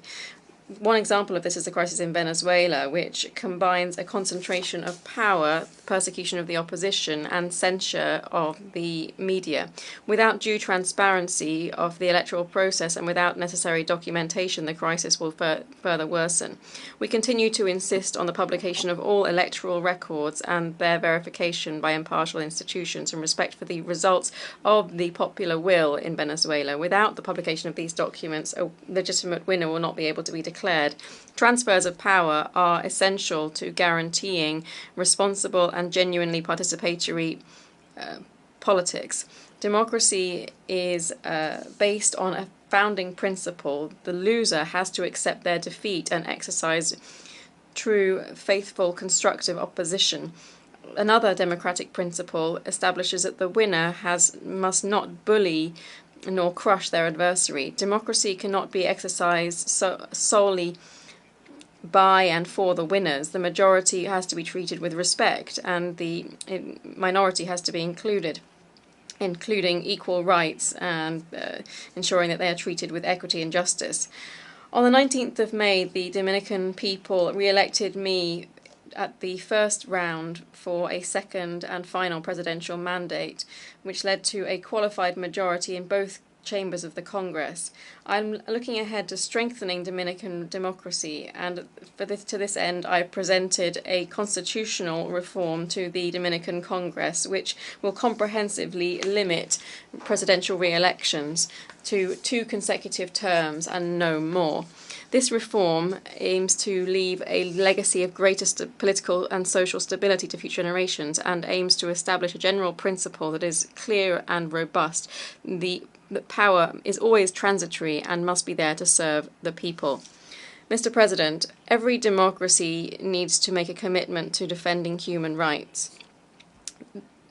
It is fundamental to protecting dignity and the freedom of every individual, and to provide legitimacy to political power.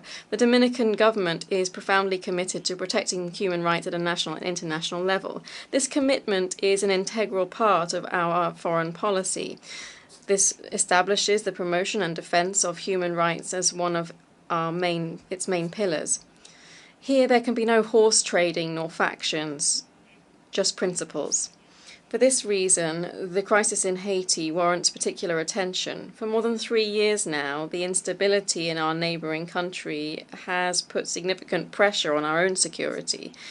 We have firmly been asking for the involvement of the international community to show its sustained leadership in stabilizing Haiti.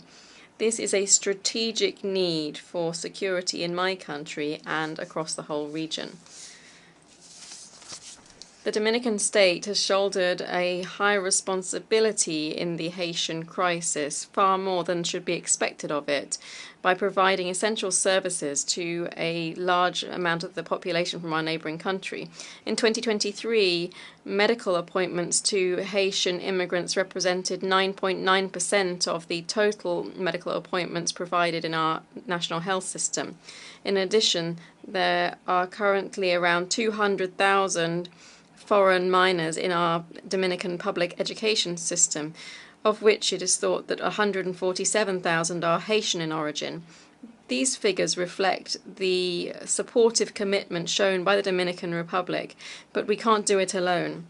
After a long struggle for the adoption of various resolutions within the Security Council, we finally began to see a path towards stability with the establishment of the Transitional Presidential Council and the arrival of the Multinational Security Support Mission in Haiti. We take this opportunity to express our thanks to Kenya and to President Ruto, which has provided the majority of the personnel supporting the Haitian National Police. We further thank the United States, which has shouldered most of the financial and logistics burden. Likewise, we thank Jamaica, Bahamas, and El Salvador that have already sent their contributions. Further, we thank CARICOM for its efforts towards dialogue and agreement and consultation in Haiti. The Dominican Republic has made its own contribution by providing emergency health services to the Multinational Security Support Mission. To date, only 400 of the MSS troops have been deployed out of a minimum of 1,000 that are needed to ensure that the force can be effective.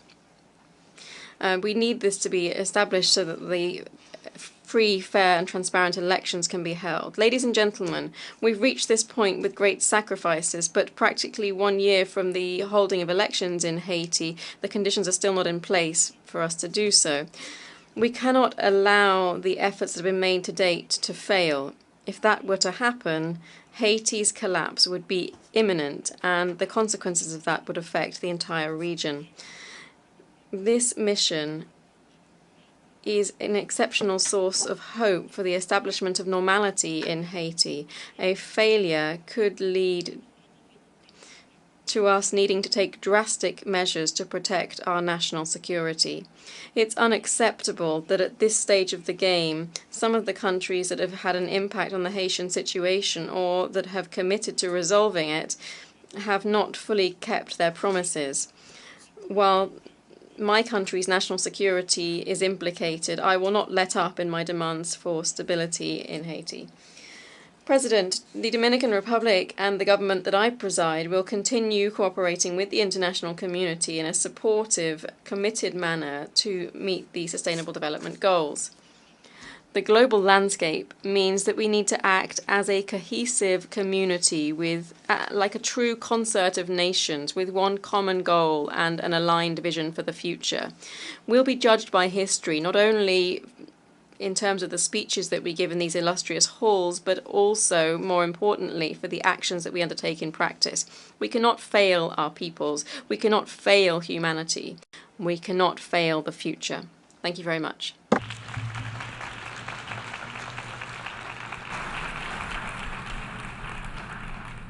On behalf of the Assembly, I wish to thank the President of the Dominican Republic. The Assembly will hear an address by His Excellency Klaus Werner Ioannis, President of Romania. I request protocol to escort His Excellency and invite him to address the Assembly.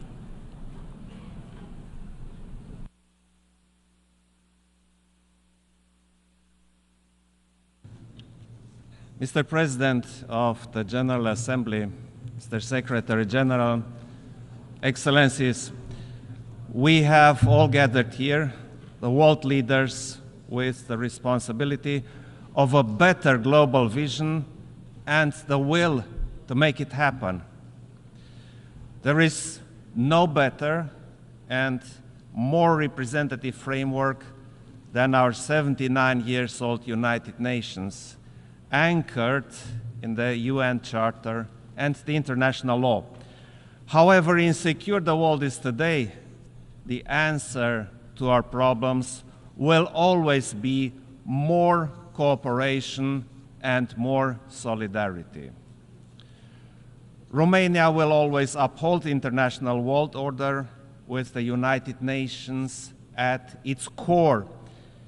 If we want to find the solutions, we need to have a more responsible look at our world, to understand its challenges. Let us remember what brought us here together in the first place: peace as a state of spirit, as a purpose, as a tool.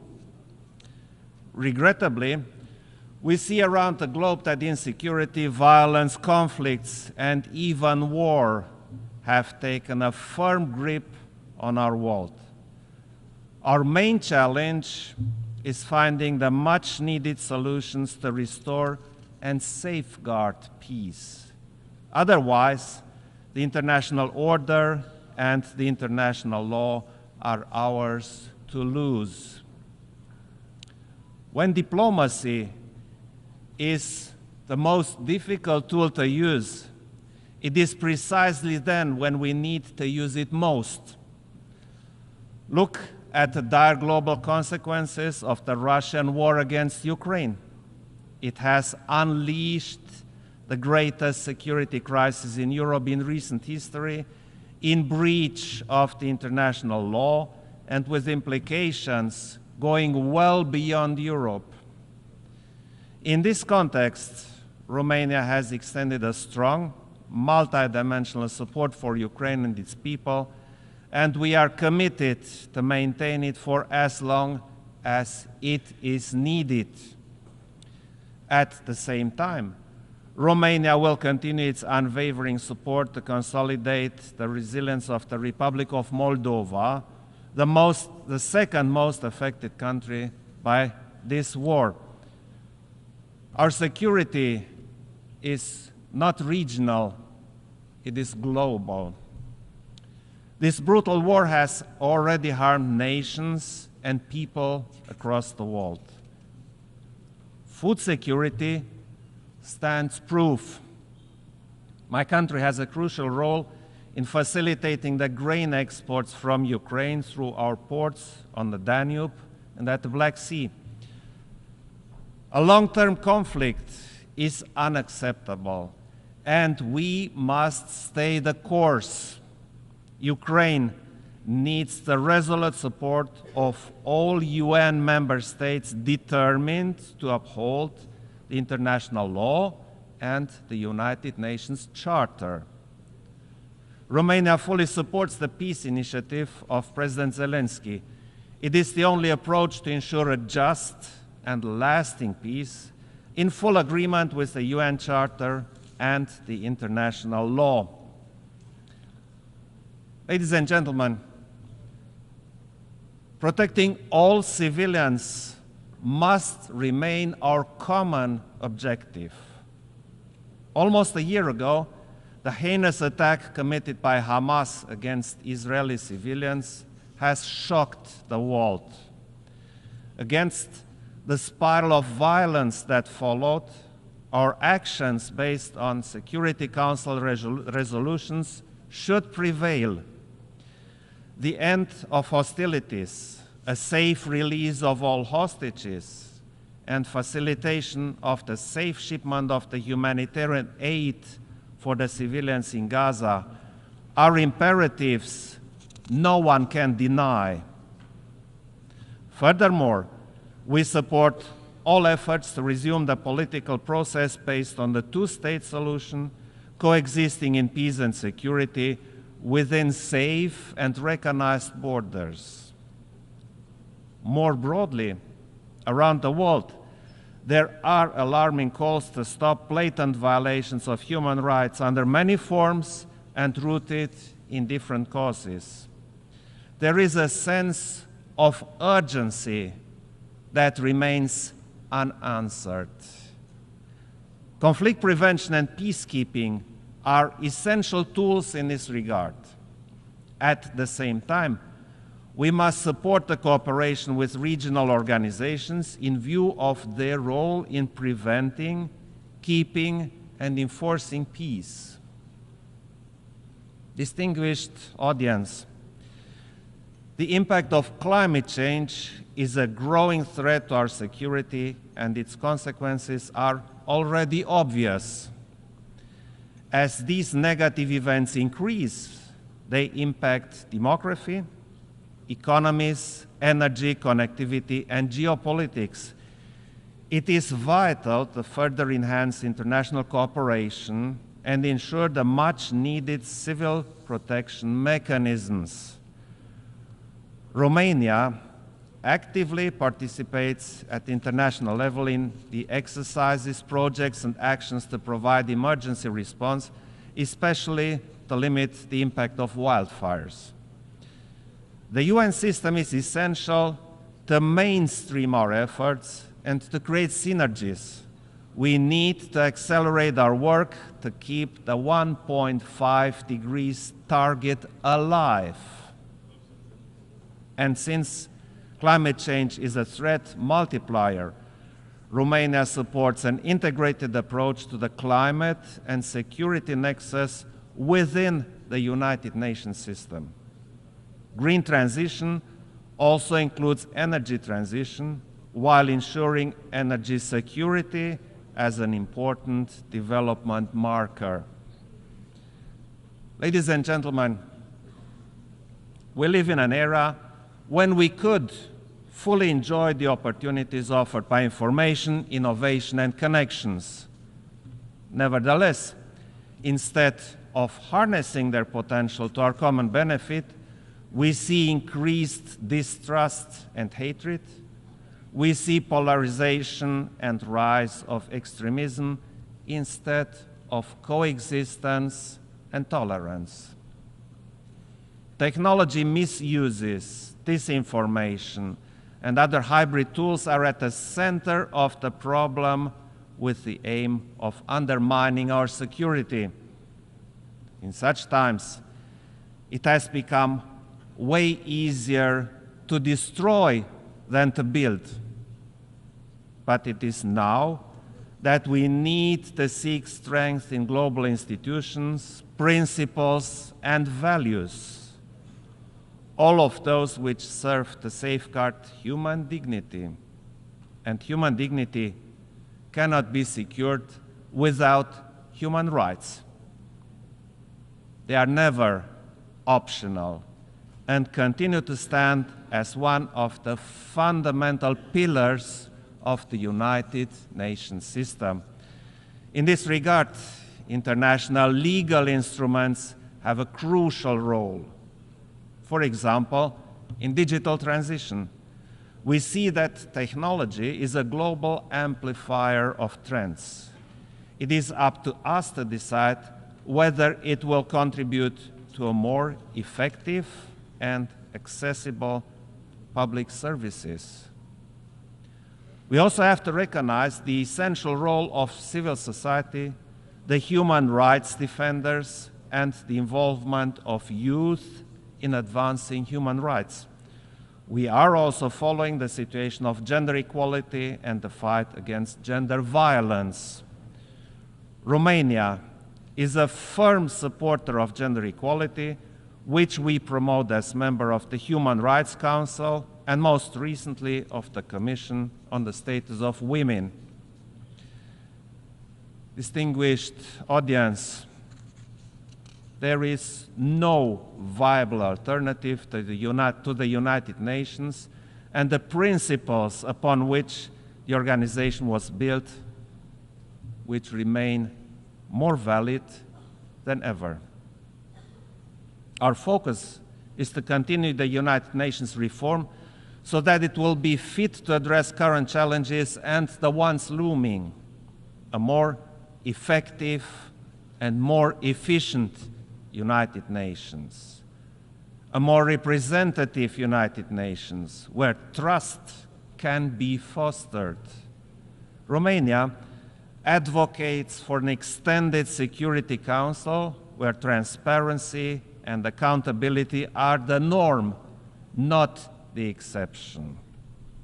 A UN more accessible to the public and more meaningful, where youth can have a say on matters affecting them, where the voices of the civil society and other stakeholders are heard. This is why a pact for the future was so urgently required, to give fresh shape and purpose to our vision for the next generations. Finally, the United Nations has a continuous aspiration for a better world, from those who dreamed of peace and tolerance to those who will never stop fighting for it.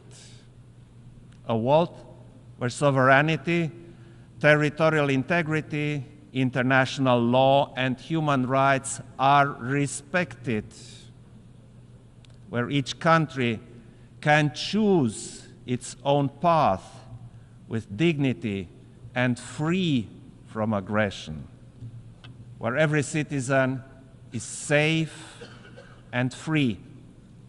This is our credo, and this is our call for action. Thank you very much.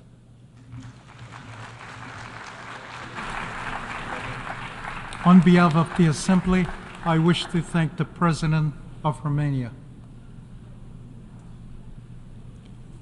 The Assembly will hear an address by His Excellency Felix Antoine Tshisekedi Chilombo, President of the Democratic Republic of the Congo. I request protocol to escort His Excellency and invite him to address the Assembly.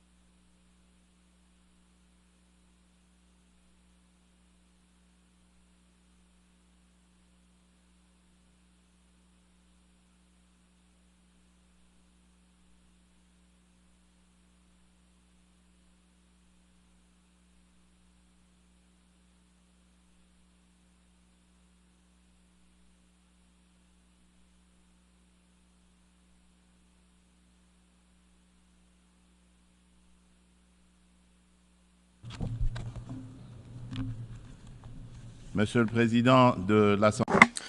President of the United Nations General Assembly, it is an immense honour for me to speak to you today for the first time since the Congolese people vested once again their trust in me, electing me for a second term as President of our nation.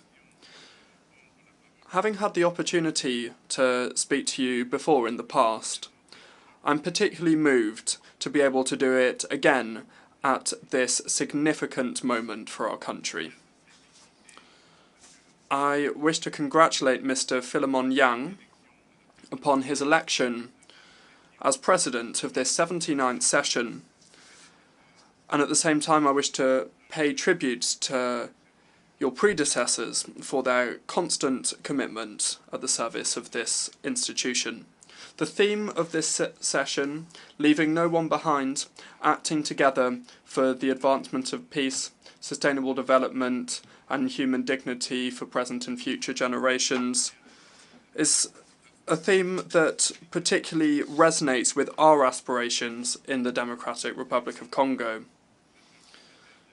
Mr. President, United Nations Secretary General, heads of state and government, heads of delegation,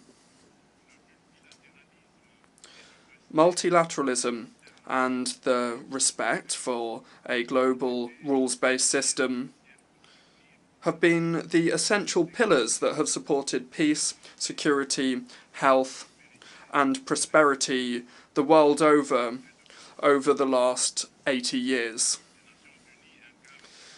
The United Nations embody these fundamental values and remains an essential actor when it comes to the major challenges that humanity must overcome, whether it comes to guaranteeing security or addressing climate change or fighting against poverty.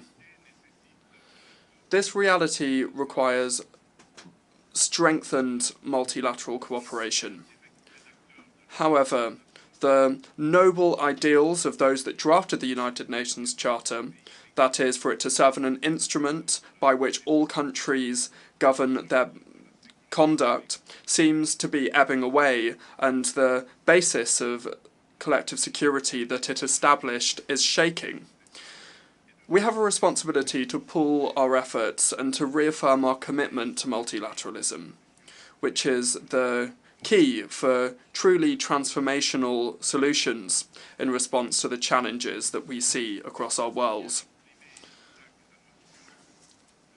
As Dag Hammarskjöld, former United Nations Secretary General, whose sacrifice for peace in the Democratic Republic of Congo, which recalls how grave our mission is, so eloquently said, and I quote, "The goal of the UN is not to take us to heaven, but rather to prevent us from going to hell." At this critical juncture for multilateralism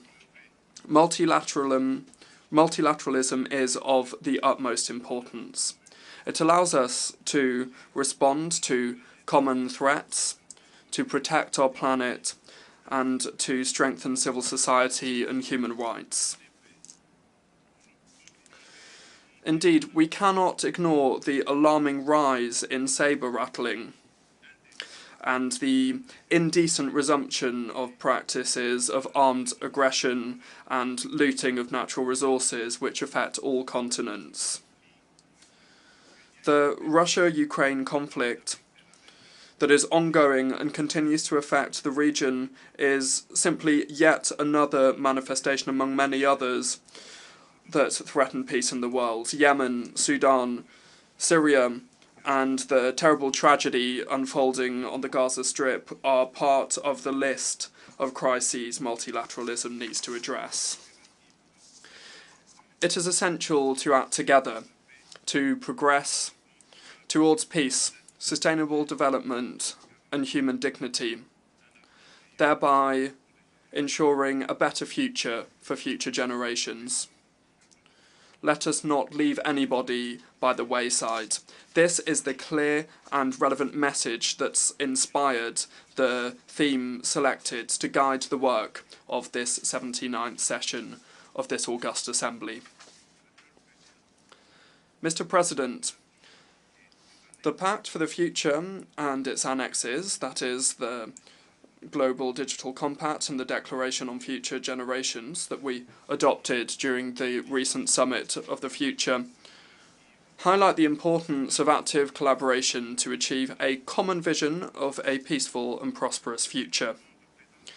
These documents represent an essential commitment to put an end to conflicts, to tackle extreme poverty and hunger, and to address challenges such as displacement of populations, illegal immigration, food insecurity, pandemics, and the risks associated with new technology.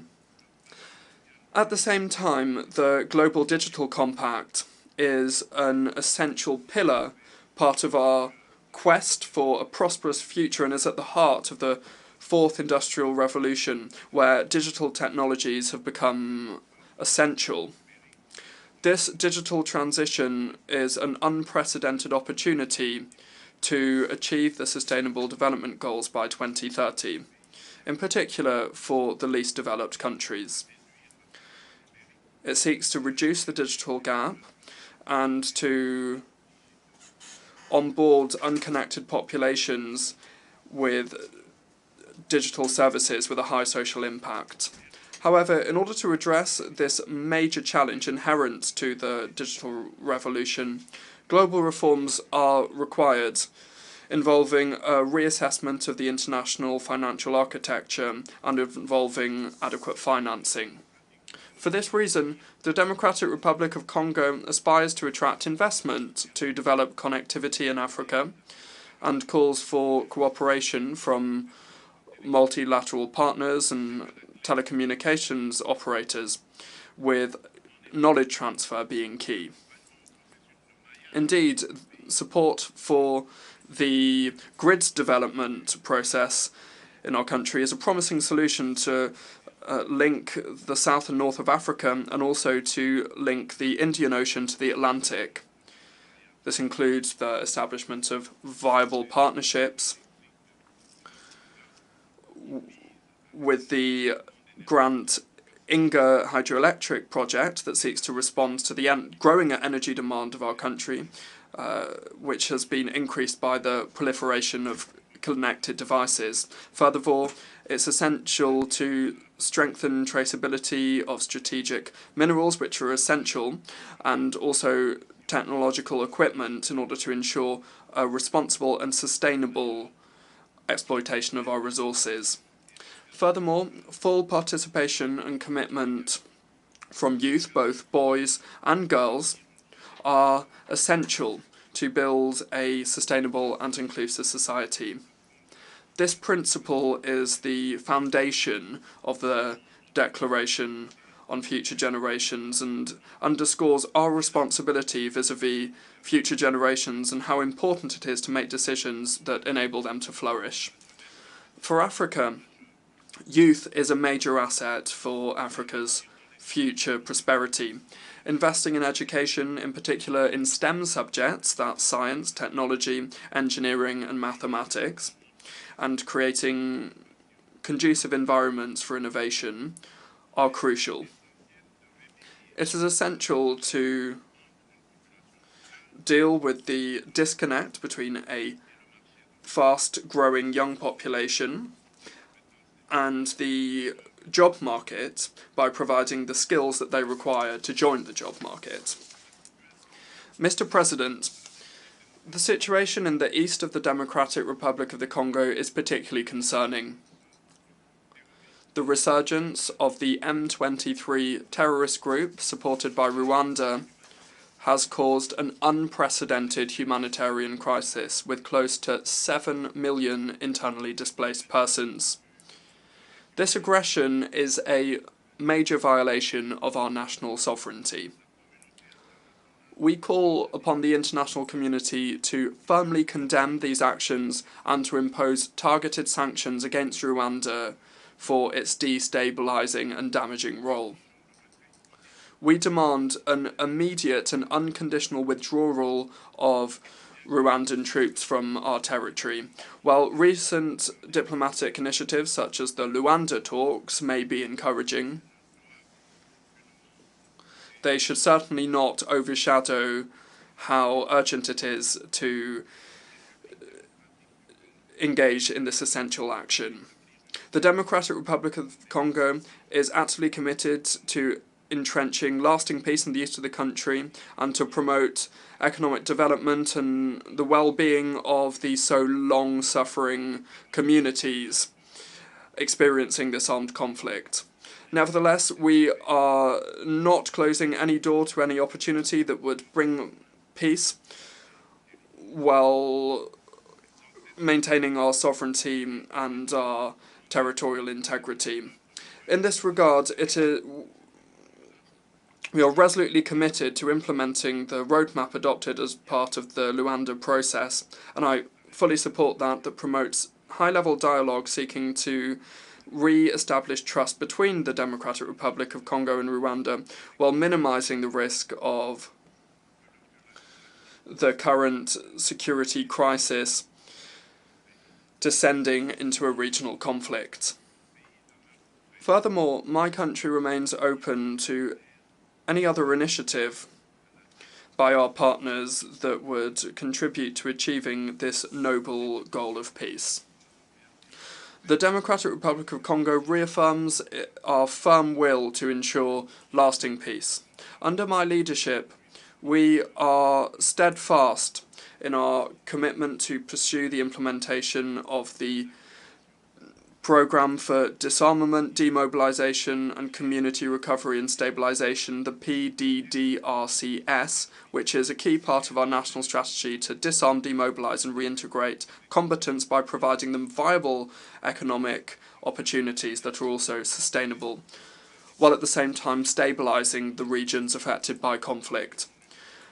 By ensuring a post-MONUSCO transition, we are also prioritising the repatriation of foreign combatants. The PDDRCS is a crucial tool for peace in the Democratic Republic of Congo, and I invite our partners and our friends to support it. Furthermore, thousands of victims of the genocide for economic gain in the Democratic Republic of Congo, in short, the Genocost, continue to suffer from the devastating consequences of a past marked by violence and impunity. Recognising and addressing the effects of this tragedy is crucial to enable the recovery and reconstruction of the affected communities. Beyond immediate humanitarian aid, a long-term approach focused on justice, reconciliation and sustainable development is essential to allow the victims to recover and to return to a decent life.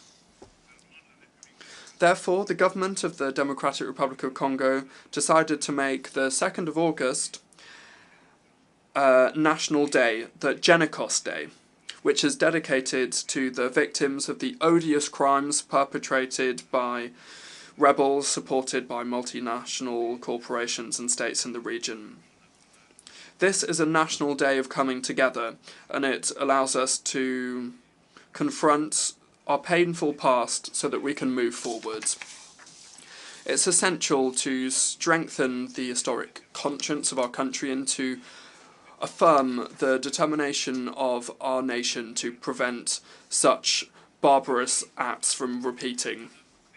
President, terrorism is a serious threat to international peace and security, and it affects all the regions of the world. Having raged in Asia, in Western Europe and in North America, this scourge now seems to be entrenching itself in Africa. As a member of the Global Coalition Against the Islamic State, the DRC urges the United Nations to ramp up its efforts to implement the recommendations of this organisation, in particular when it comes to the Akaba process. Terrorism, which is raging in the east of our country, is closely linked to the looting and illegal exploitation of our natural resources. These criminal activities are nourishing insecurity and financing armed groups, exacerbating conflicts in the Great Lakes region. It is therefore essential for the United Nations to envisage severe sanctions against those responsible for these economic crimes in order to break this vicious circle and to foster peace, sustainable development, and human dignity for future generations. President, according to the most recent voluntary national review report for the SDGs, the Democratic Republic of the Congo has made significant progress towards several of the SDG targets, thanks to major reforms and interventions. Since 2019, the government has had in place ambitious reforms to ensure free basic education, which has allowed more than 4 million children to attend school. Moreover, several measures have been taken to strengthen social protection, to introduce universal health coverage, and to promote gender equality, as well as fostering and supporting the development of infrastructure and rapid industrialization via, inter alia, the creation of special economic zones. Despite this progress, the Global Report on the Sustainable Development Goals underscores that at the current tempo, the Democratic Republic of the Congo will not be able to achieve the SDGs by 2030 due to persisting inequality and vulnerability, which are exacerbated by armed conflict. When faced with this challenge, a roadmap has been developed. This covers all the specific actions, interventions and reforms needed, the aim being to accelerate progress and tackle the issues set forth in the 2030 Agenda, with some measures underway already to make sure that the DRC will be in line with these SDGs by 2030. For this to work, the Democratic Republic of the Congo needs an annual investment of around $32 billion. It is therefore indispensable to strengthen partnerships for sustainable investment and to promote peace in order to support stable socio-economic development. To add to the list of global responses to climate challenges and the promotion of renewable energy, the Democratic Republic of the Congo, having already reaffirmed its commitment to ambitious climate action, wishes to underscore the crucial importance of financial and technical support, increased support, so its efforts can also therefore increase to achieve the goals set out in the Paris Agreement. Rich as we are in biodiversity and natural resources, the Democratic Republic of the Congo has taken on the role as a key player in the fight against climate change. Initiatives that are already underway to reduce greenhouse gas emissions cover 4 strategic sectors. These are agriculture, forestry, energy, and waste management. Structural reforms are also in place at the moment to reverse deforestation and to improve access to clean energy.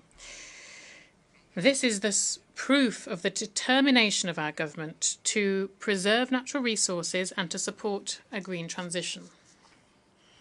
Now, in terms of showcasing our tropical forests, Bali in November 2022 saw a watershed moment. This was the adoption of the Joint Declaration on Cooperation on Tropical Forests and Climate Action. This declaration was signed by Brazil, Indonesia, and the Democratic Republic of the Congo. This significant step forward demonstrates the collective political will that there is to use forests as a tool for sustainable development.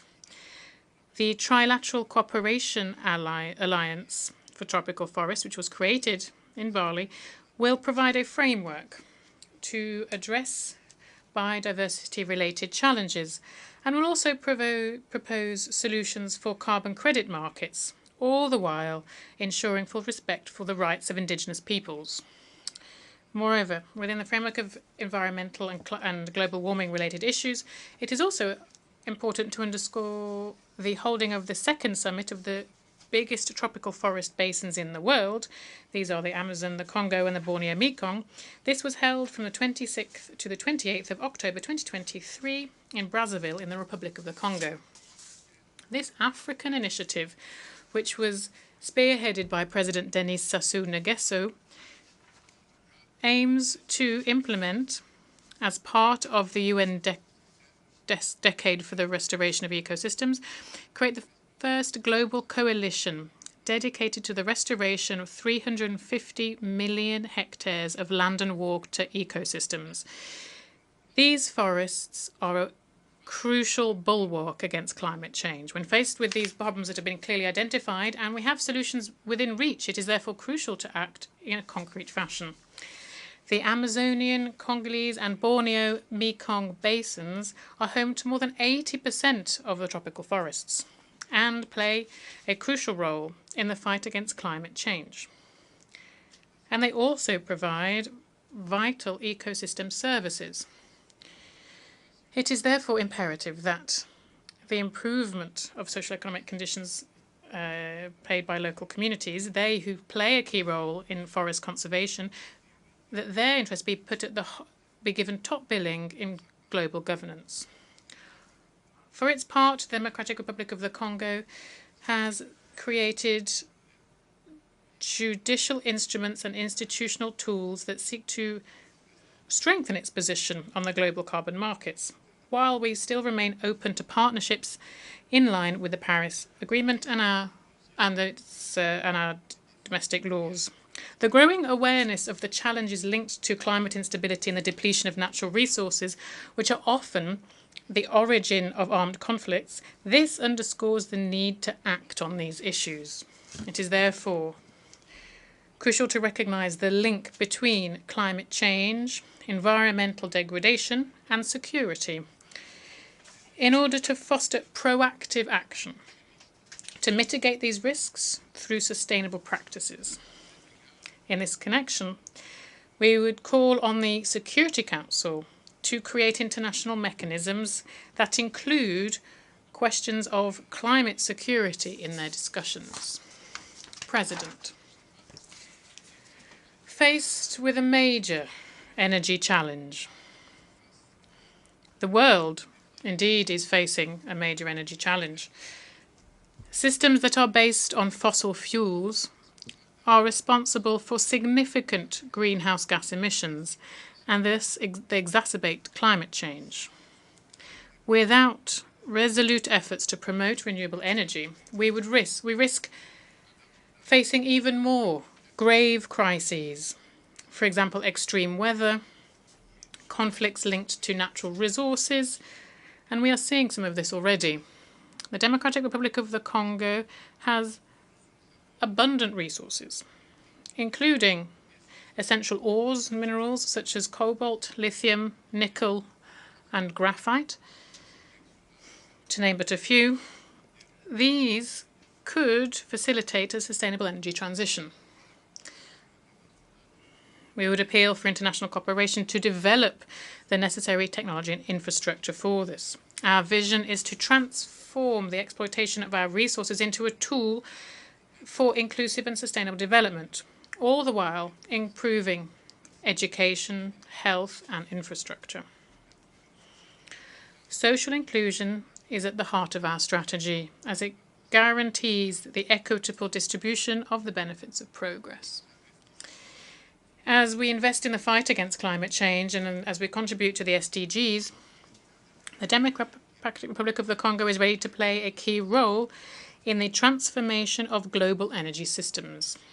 Together, we can build a future where energy is clean, sustainable, and accessible for all. President, I would also like to touch on the crucial question of gender equality.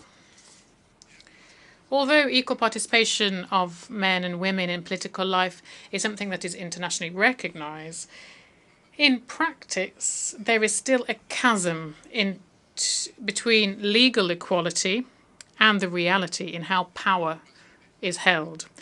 Women's concerns deserve to be integrated in the major decisions that affect our society.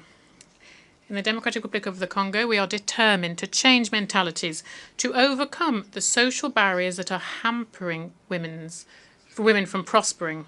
It is also crucial to involve men in this process so we can transform social trends and we can showcase their role in women's success. On a national level, the Congolese constitution enshrines parity. Thus, the government has also created a strategy to fight gender-based violence, a strategy that is focused on prevention, protection, and also reparation for victims. This strategy is reflected in our National Fund for Reparation of Victims of Conflict-Related Sexual Violence and Crimes Against Peace and Security, which goes by FONAREV. The current legislation seeks to guarantee this level of protection. Here I wish to underscore significant progress that's been made in terms of women's participation in decision-making, with the appointment for the first time in our history of a woman as Prime Minister and Head of Government.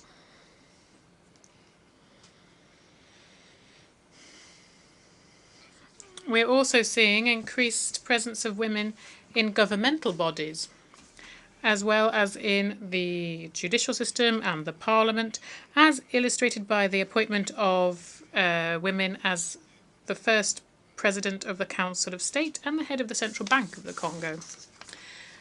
President of the United Nations General Assembly, United Nations Secretary General, heads of state and government, heads of delegation, ladies and gentlemen. As we leverage this momentum, it is crucial that the international community, under the aegis of the United Nations, continue to support the processes underway and reinvent themselves when faced with the challenges of the current world. To retain the trust of the international community, the United Nations must prove how it is able to adapt to contemporary changes and overcome these in an effective and responsible way. It is crucial to breathe new life into multilateralism through targeted reforms of the United Nations Charter on key issues such as the Security Council, the veto, Chapter 7, and the use of force. Nevertheless, that won't be enough. Coordination and cooperation between the different institutions and agencies of the United Nations must also be improved. Numerous global issues are often dealt with redundantly in different fora, sometimes taking contradictory angles, while other problems remain completely sidelined. And each international bureaucracy seeks to justify its own existence. In this connection, while we commend the support of the United States, I would reiterate with strength on behalf of all African countries the request for 2 permanent seats at the Security Council for African countries.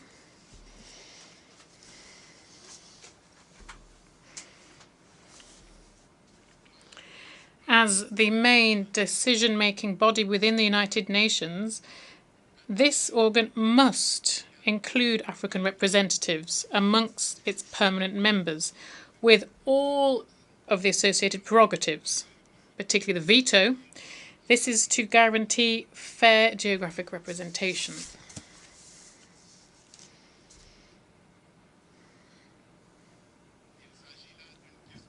This is a question of justice. Justice for a continent whose role in international affairs is ever growing. We, Africans, are determined to see this through. Finally, I wish to conclude by recalling that following more than 3 decades of absence from the Security Council, the Democratic Republic of the Congo is once again submitting its candidacy, supported by the African Union and by the Southern African Development Community, SADC, for the post of an elected member for the 2026-2027 period. This will be during the elections which will be held in New York in June 2025. The Democratic Republic of the Congo has already filled this function between 1982 and 1983, and 1990 and 1991. And during these 2 periods, we worked to promote peace, security and stability in Africa and around the world. Once elected, the Democratic Republic of the Congo plans on playing a proactive role within the Security Council and participate in the revitalization of the UN Charter and contributing in a constructive way to the debates and actions related to this.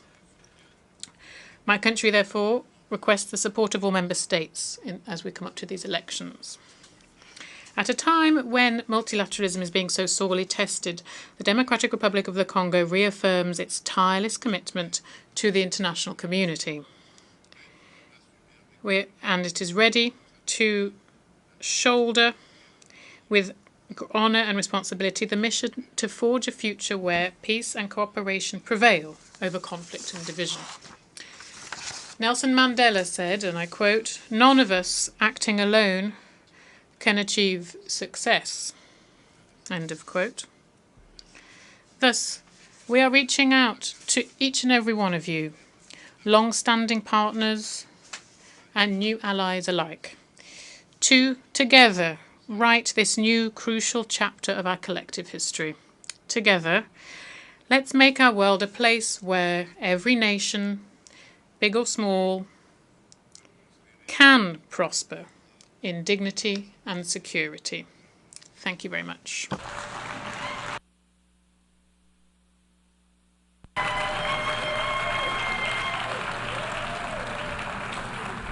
On behalf of the Assembly, I wish to thank the President of the Democratic Republic of the Congo.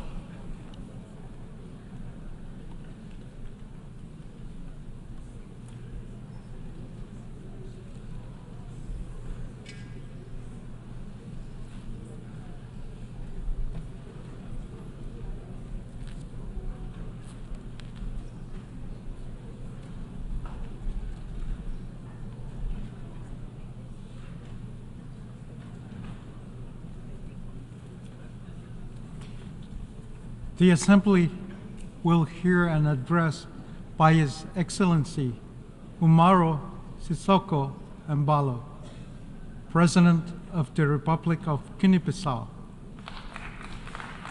I request protocol to escort His Excellency and invite him to address the Assembly.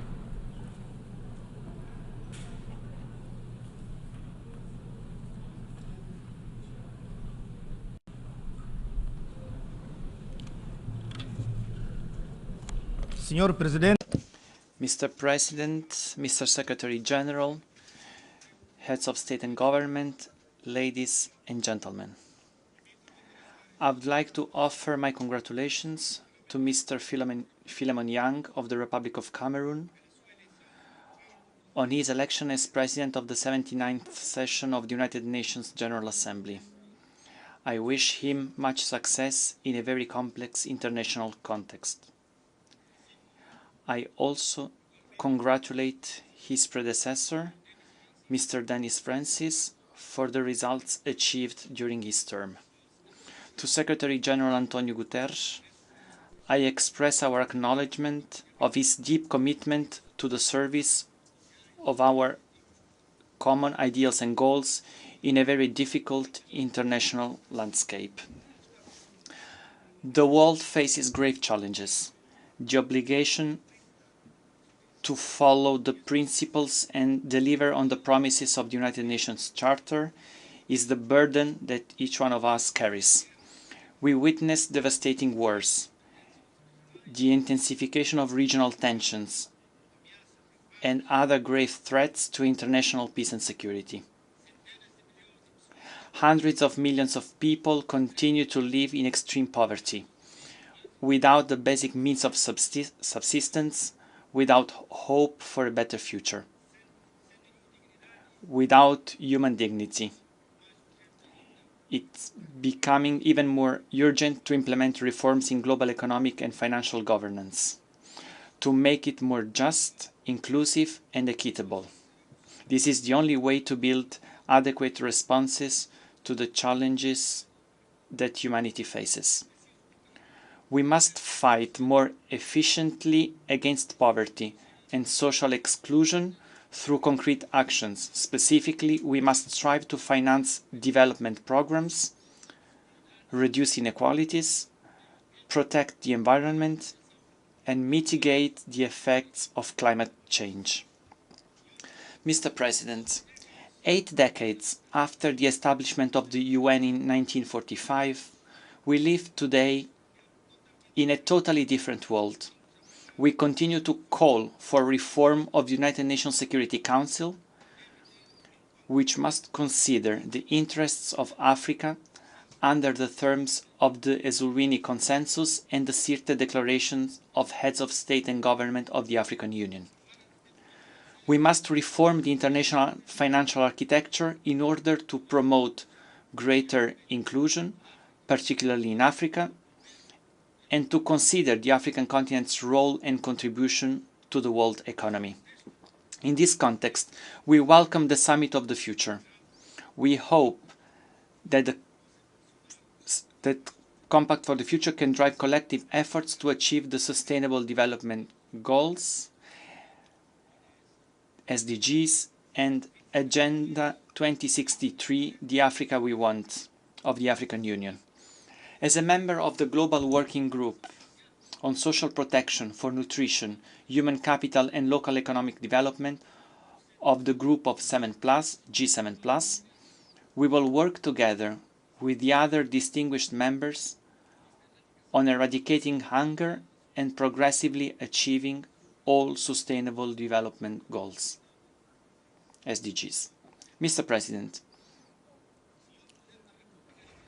the President of the Republic of Guinea-Bissau, we are committed to fostering dialogue, national reconciliation, consolidation of democracy and the rule of law, as well as our country's sustainable development. Despite the negative impact of the challenging world economic and financial situation, the economy of Guinea-Bissau continues to grow as a result of sound public policies. The practice of accountability has provided greater transparency in the state's economic and financial management.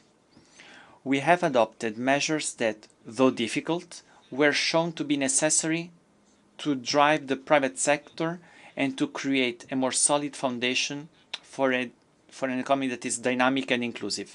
We are promoting greater participation of women and youth entrepreneurs. We are investing on building and improvement of basic infrastructure, such as roads and other projects. We declared war on corruption and organized crime. We were able to restore trust in our relations with international financial institutions and other bilateral and multilateral partners. We continue to place faith in strengthening Guinea-Bissau's bonds of friendship and cooperation with the world. We remain steadfast on the policy of peace building and peaceful resolution of conflicts in West Africa and in the world in general. It was to this end that in recent months I made visits of friendship and work to Russia, Ukraine, Israel and Palestine. In this context, I reiterate my call for an end to the unjust and very harmful embargo that our brothers and sisters in Cuba have been subjected for decades. Mr. President, distinguished heads of state and government, ladies and gentlemen, I recently had the honor of serving Africa as president of the Alliance of African Leaders for Malaria. We made significant progress in a very difficult world environment. We endeavored to garner support to replenish the global fund. We worked with the private sector to promote the production of drugs and nets to combat malaria. We encouraged the transfer of technologies to African companies. We launched End Malaria Councils and funds and supported youth movements against malaria. Despite all the progress achieved, challenges persist. In the next 3 years, ALMA will run a $1.5 billion deficit. Global warming and rains associated with climate change are expanding.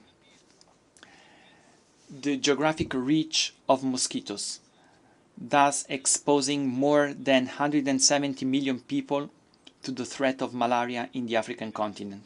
I take this opportunity to congratulate the Executive Secretariat of ALMA for their remarkable service. I also thank all of ALMA's partners for their crucial support in the fight against malaria during my term in office. Mr. President, ladies and gentlemen, in closing, I would like, on behalf of the population of Republic of Guinea-Bissau and my own, I would like to reaffirm our determination to continue to contribute to strengthening the friendship among countries and peoples, to promote international cooperation, multilateralism, the peaceful resolution of conflicts, the end of wars and suffering of innocent populations, to hold peace in the world. I thank you. On behalf of the Assembly, I wish to thank the President of the Republic of Guinea-Bissau. The Assembly will hear an address by His Excellency Jose Maria Pereira Neves, President of the Republic of Cabo Verde. I request protocol to escort His Excellency and invite him to address the Assembly.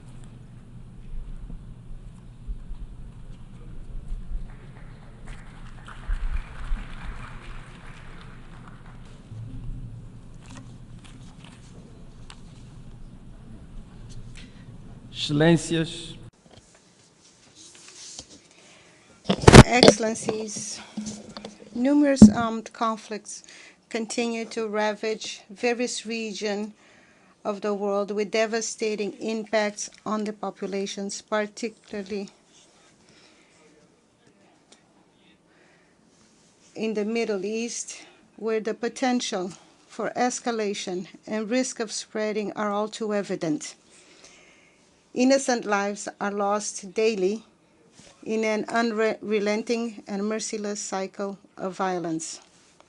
We urge all parties involved, alongside the international community and relevant organizations, to spare no effort to put an end to these conflicts, to commit to dialogue and uphold the values enshrined in the United Nations Charter, international law, and humanitarian law, thus allowing the gradual return to normalcy and the possibility of building a future free from the present-day destruction and indiscriminate death.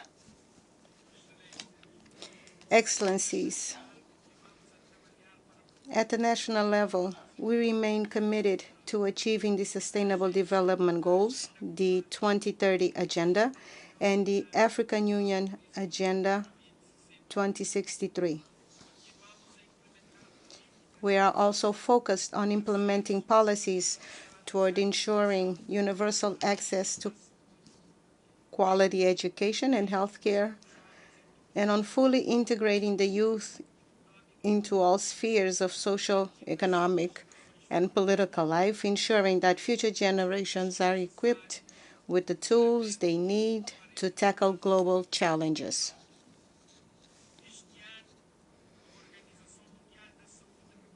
This year, we proudly received a certification from the World Health Organization as a malaria-free country, a comforting and encouraging testament to our commitment to health and healthcare as a fundamental right for all. While many nations, especially in Africa, are still grappling with this terrible disease, we have a unique opportunity to eradicate preventable and treatable ailments that have long plagued humanity, causing suffering, hindering progress, and trapping millions in poverty. To achieve this goal, I call on the upcoming IDA 21 Global Fund restructuring meeting to be held in Paris next month to prioritize funding through a dedicated budget line aimed at eliminating diseases, microbial pathogens, and antimicrobial resistance also pose significant threats to global health. Thus, understanding and managing microbial activity is crucial for addressing challenges related to disease control, food security, environmental conservation, and climate change.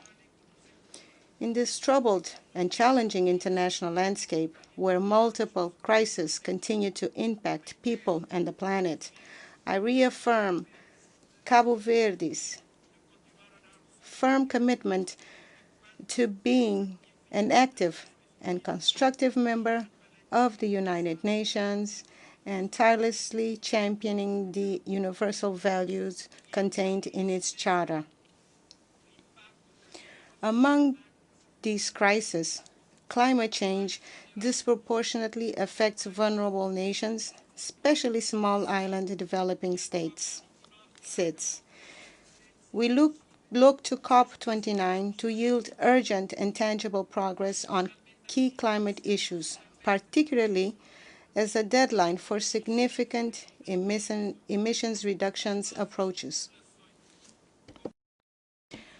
Our people, especially communities in small island developing states, seek bolder commitments, namely from high-emission countries, and swift implementation of climate policies and funding mechanisms that are not only ambitious, but also equitable and effective.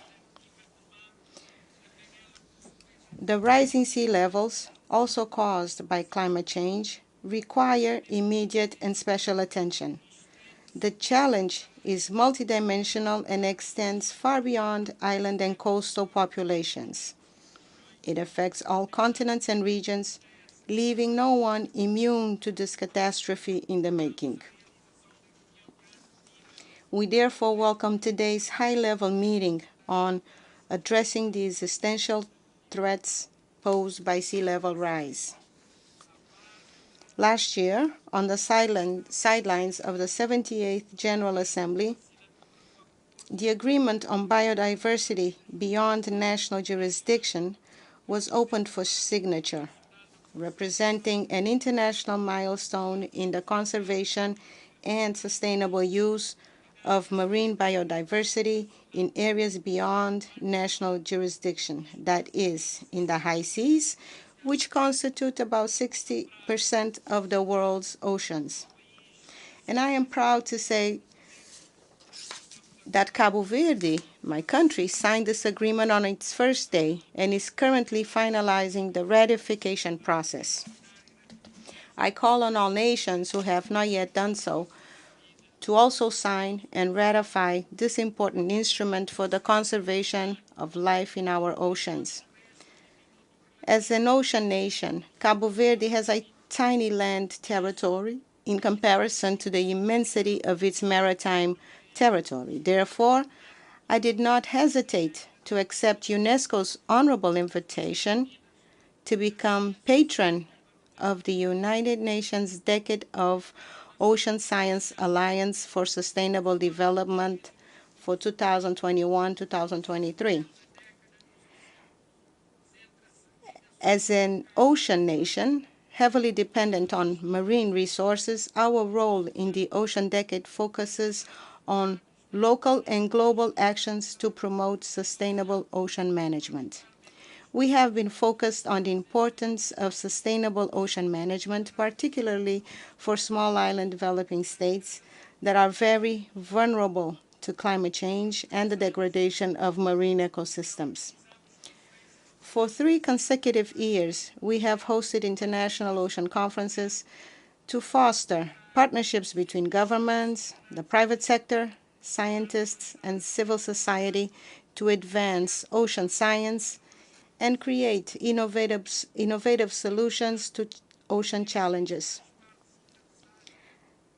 Thus, it is important to bring together key stakeholders in order to boost collaborative solutions for the oceans, help develop research capacities to study the impact of climate change, ocean acidification, and promote knowledge sharing and technology transfer to improve ocean monitoring and observation systems.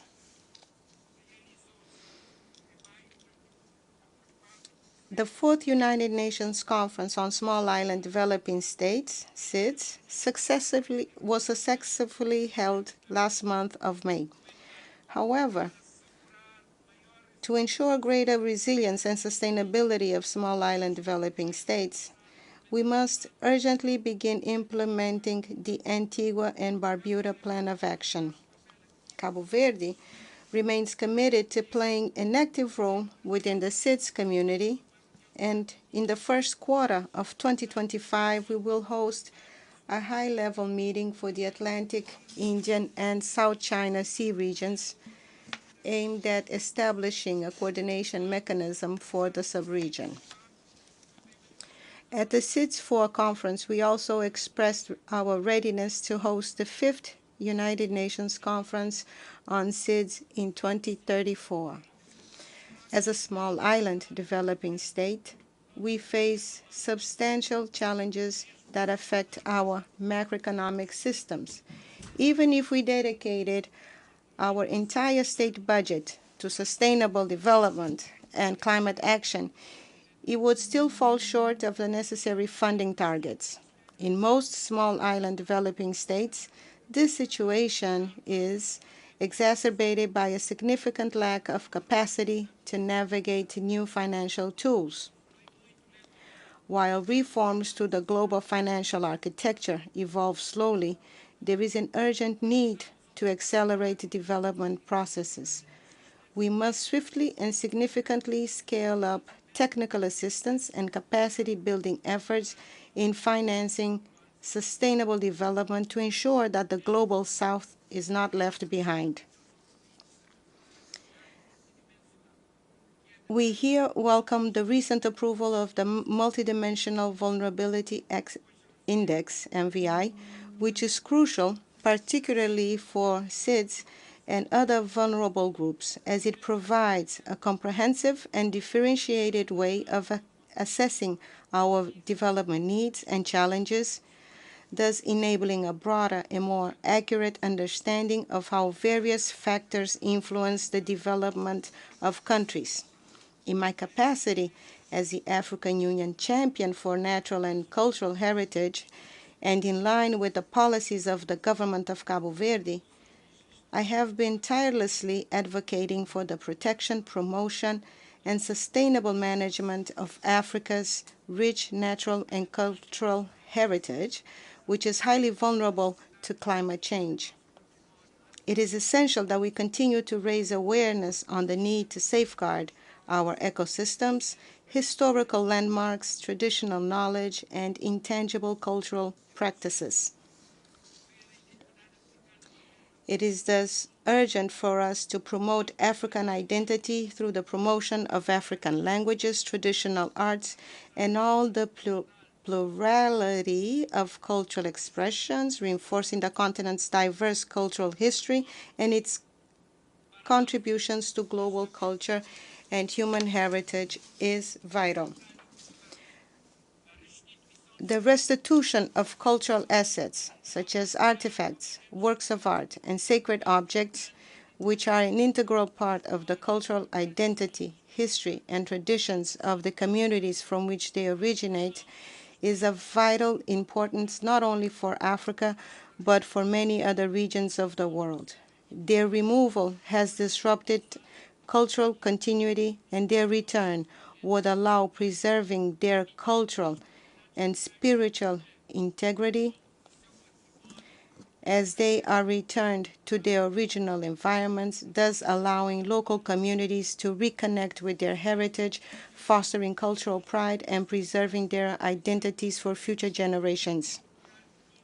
I am pleased to announce that in 2025, we will host a high-level meeting in Cabo Verde focused on Atlantic Creoleness, or the Atlantic dimension of Creole, bringing together scholars of Creole languages, artists, writers, filmmakers, men and women of culture, and world leaders.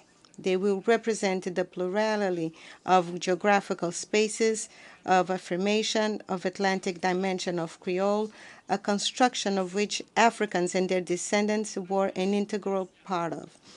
This meeting in 2025 aims to enhance initiatives like the Slave Route Project and the Decade of People of African Descent, as well as the United Nations Conference on Racism held in Durban in 2001. Our intention is to debate and praise Creole, the dimension of Creole, as a complex and very rich reality, the result of human relationships woven between peoples of the various peri-Atlantic continents during the ocean navigations that began in the 15th century.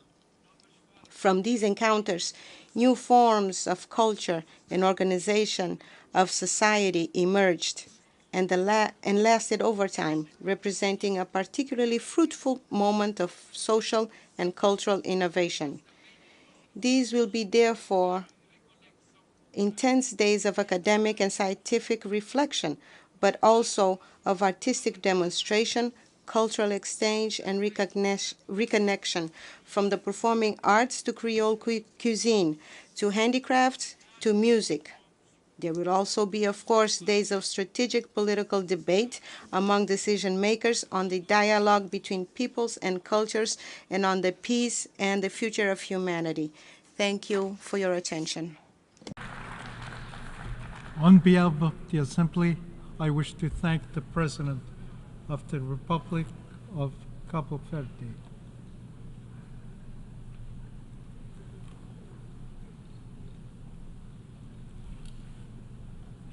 The Assembly will hear an address by Her Excellency Iris Samara Castro Sarmiento, President of the Republic of Honduras. I request protocol to escort Her Excellency and invite her to address the Assembly.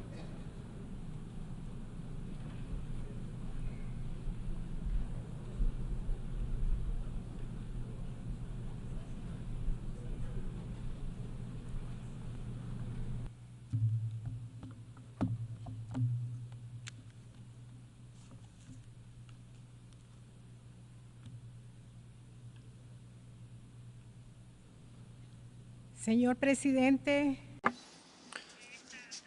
President of the General Assembly, United Nations Secretary General,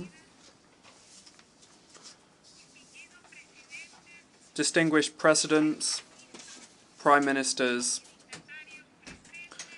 and dignitaries representing the countries of this great assembly of the United Nations. I speak to you from this rostrum as President of Honduras, as the representative of a people who have resisted oppression, exploitation, and structural violence imposed against us for centuries. Today, I am threatened by the same forces of capital that 15 years ago perpetrated a coup d'etat against President Manuel Zelaya.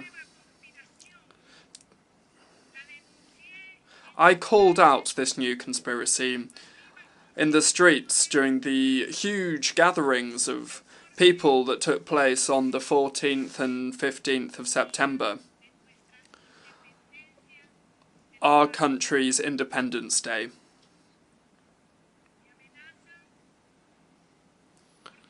I'm being threatened because I have brought in structural changes to the economic model, and because I have called out the unfair taxation regime that perpetuates inequalities, that gives to the most powerful and that exploits the poorest.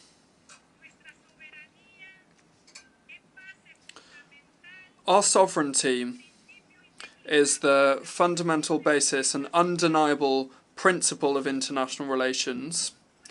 However, in Honduras, they continue to impose colonial practices, interference, economic, media, and political domination against us.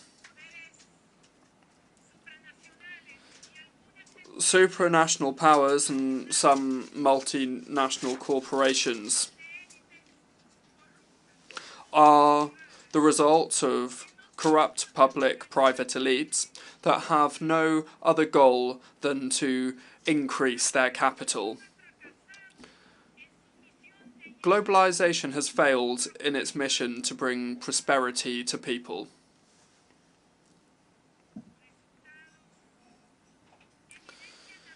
Its results lay bare the concentration of wealth in the most rich countries and among the elites, whilst at the same time the working class is cast aside and forced to migrate in order to survive. At this assembly, the majority of leaders from Latin America and the Caribbean have called out global capitalism as the main factor responsible for the destruction of natural resources and as the oppressor of the conditions of life of humanity. Accumulation of economic gain prevails above human interest, and the role of international financial bodies with their loans with conditions attached to them and fiscal and financial income are things that only aggravate the situation of poverty and dependency of our countries.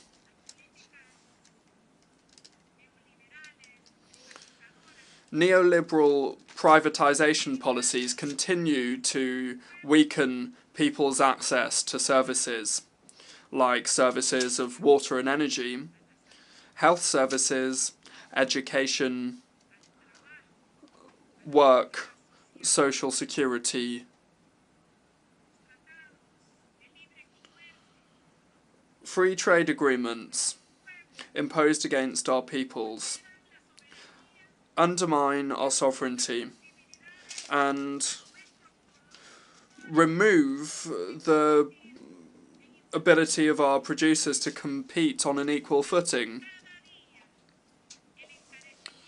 causing the cost of living to increase on a daily basis. Peace, justice, freedom and democracy remain foundational values of our country. Therefore, we cannot accept them being held hostage by the 10 most powerful families in Honduras, who are the ones that have grabbed our main economic resources and that are refusing to accept the changes that I'm bringing in. We need to strengthen our democratic system through popular consultations and through the real, direct and effective participation of our people. The International Model Cities Project, the ZEDE project, that was selling off chunks of our country as a loot, really, for multinational capital, and that was something that was supported by stakeholders in the previous narco regime, has been cancelled definitively by my social democratic government. Today, I wish to express my gratitude to the Supreme Court of Justice for its historic ruling, and also to the National Congress for their support.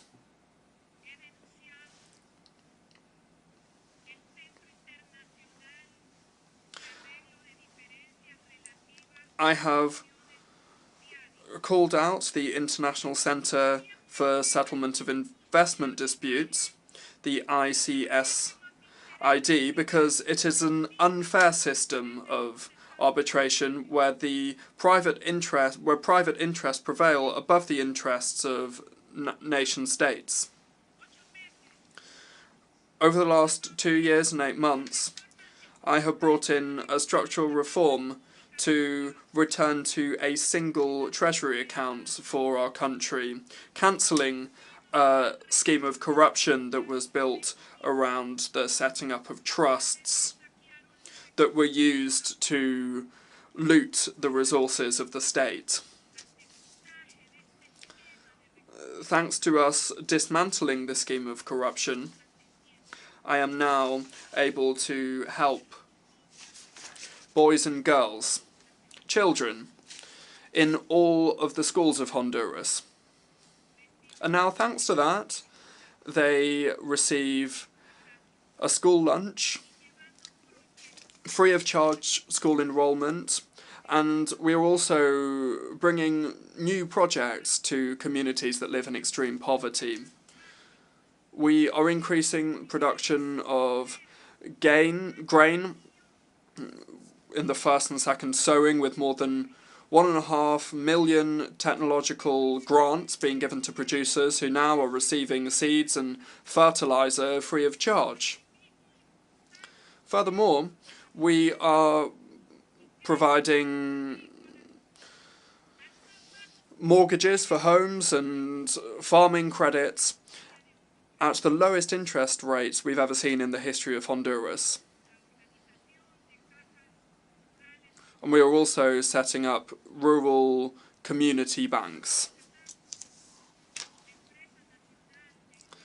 We are rescuing the National Electric Energy Company, the Honduran Agricultural Market Institute, and the National Body for Basic Products, the Banasupro.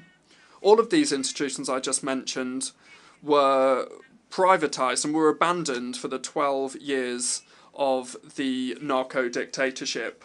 Today, we are benefiting more than 800,000 families who now receive free energy, and we are subsidizing the cost of fuel in order to benefit all of the consumers of Honduras with the lowest prices in Central America.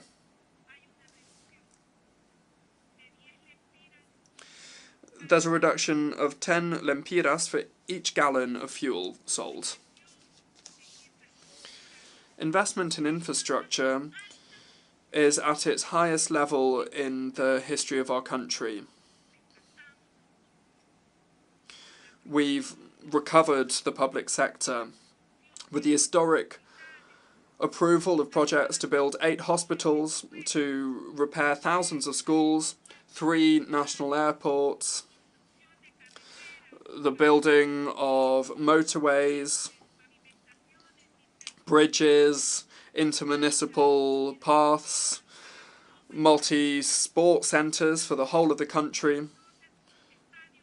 And we have also refurbished the 2 largest national stadia.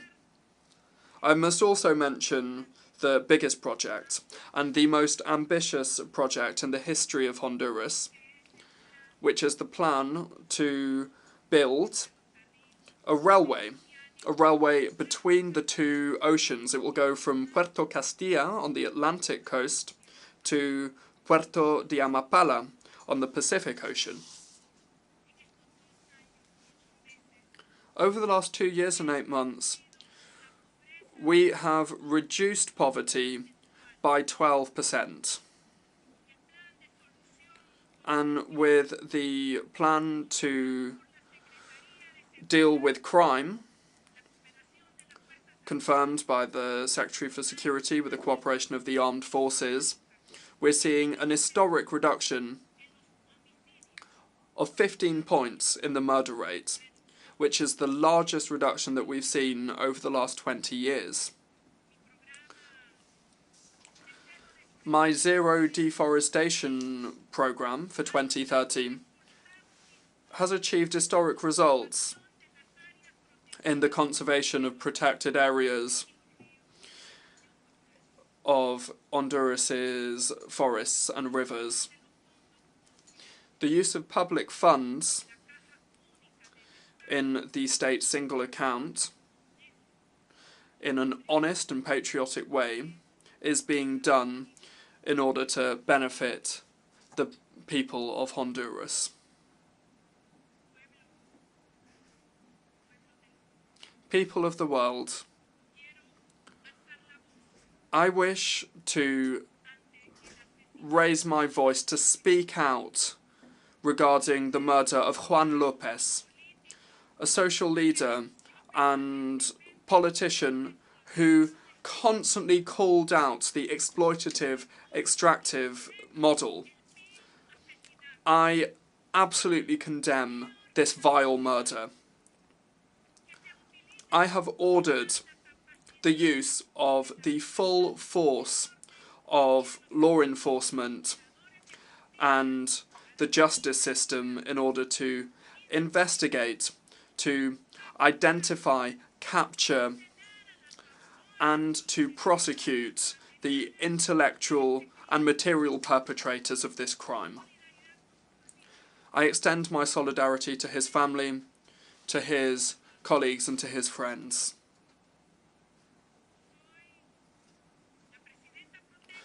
I am the pro tempore president of the Community of Latin American and Caribbean States, CELAC.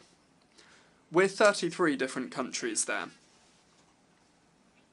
As president of Honduras, my first action was to call out and condemn the genocide against the Palestinian people. Already, more than 40,000 innocent people have been murdered by bombing, and in response to that, some countries have remained silent. I also must raise my voice and call for an end to this genocide. Lebanon must not become another Gaza Strip. We demand an immediate ceasefire in Lebanon. The Haitian people are calling for our cooperation and solidarity as an organisation of countries in the Latin America and the Caribbean. Haiti is the first motherland to have been freed from colonialism, and it deserves our full attention. And so, in the next few days, I will convene the presidents that make up CELAC to show our commitment to Haiti. This General Assembly, for more than 30 years, with an overwhelming majority, has rejected the inhumane embargo imposed against the people of Cuba. This terrible embargo begun in 1960, and since 1992, this General Assembly has sent out more than 30 resolutions calling for the United States to put an end to this cruel embargo. I also call for an end to the unfair blockade imposed against the kindred peoples of Nicaragua and Venezuela. We also call for Cuba to be removed from the list of terrorist countries.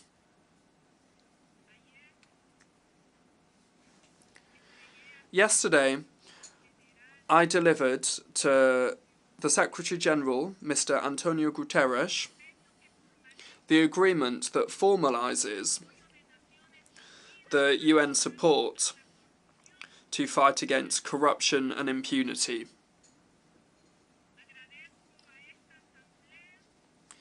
I thank this Assembly who approved our request to create this mechanism in order to combat public and private corruption.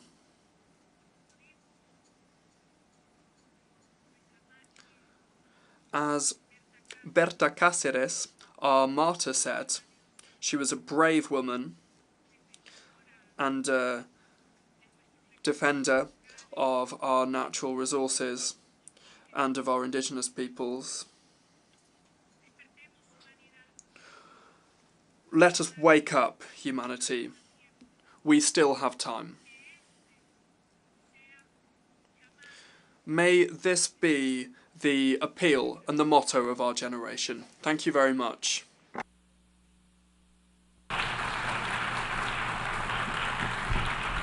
On behalf of the Assembly, I wish to thank the President of the Republic of Honduras.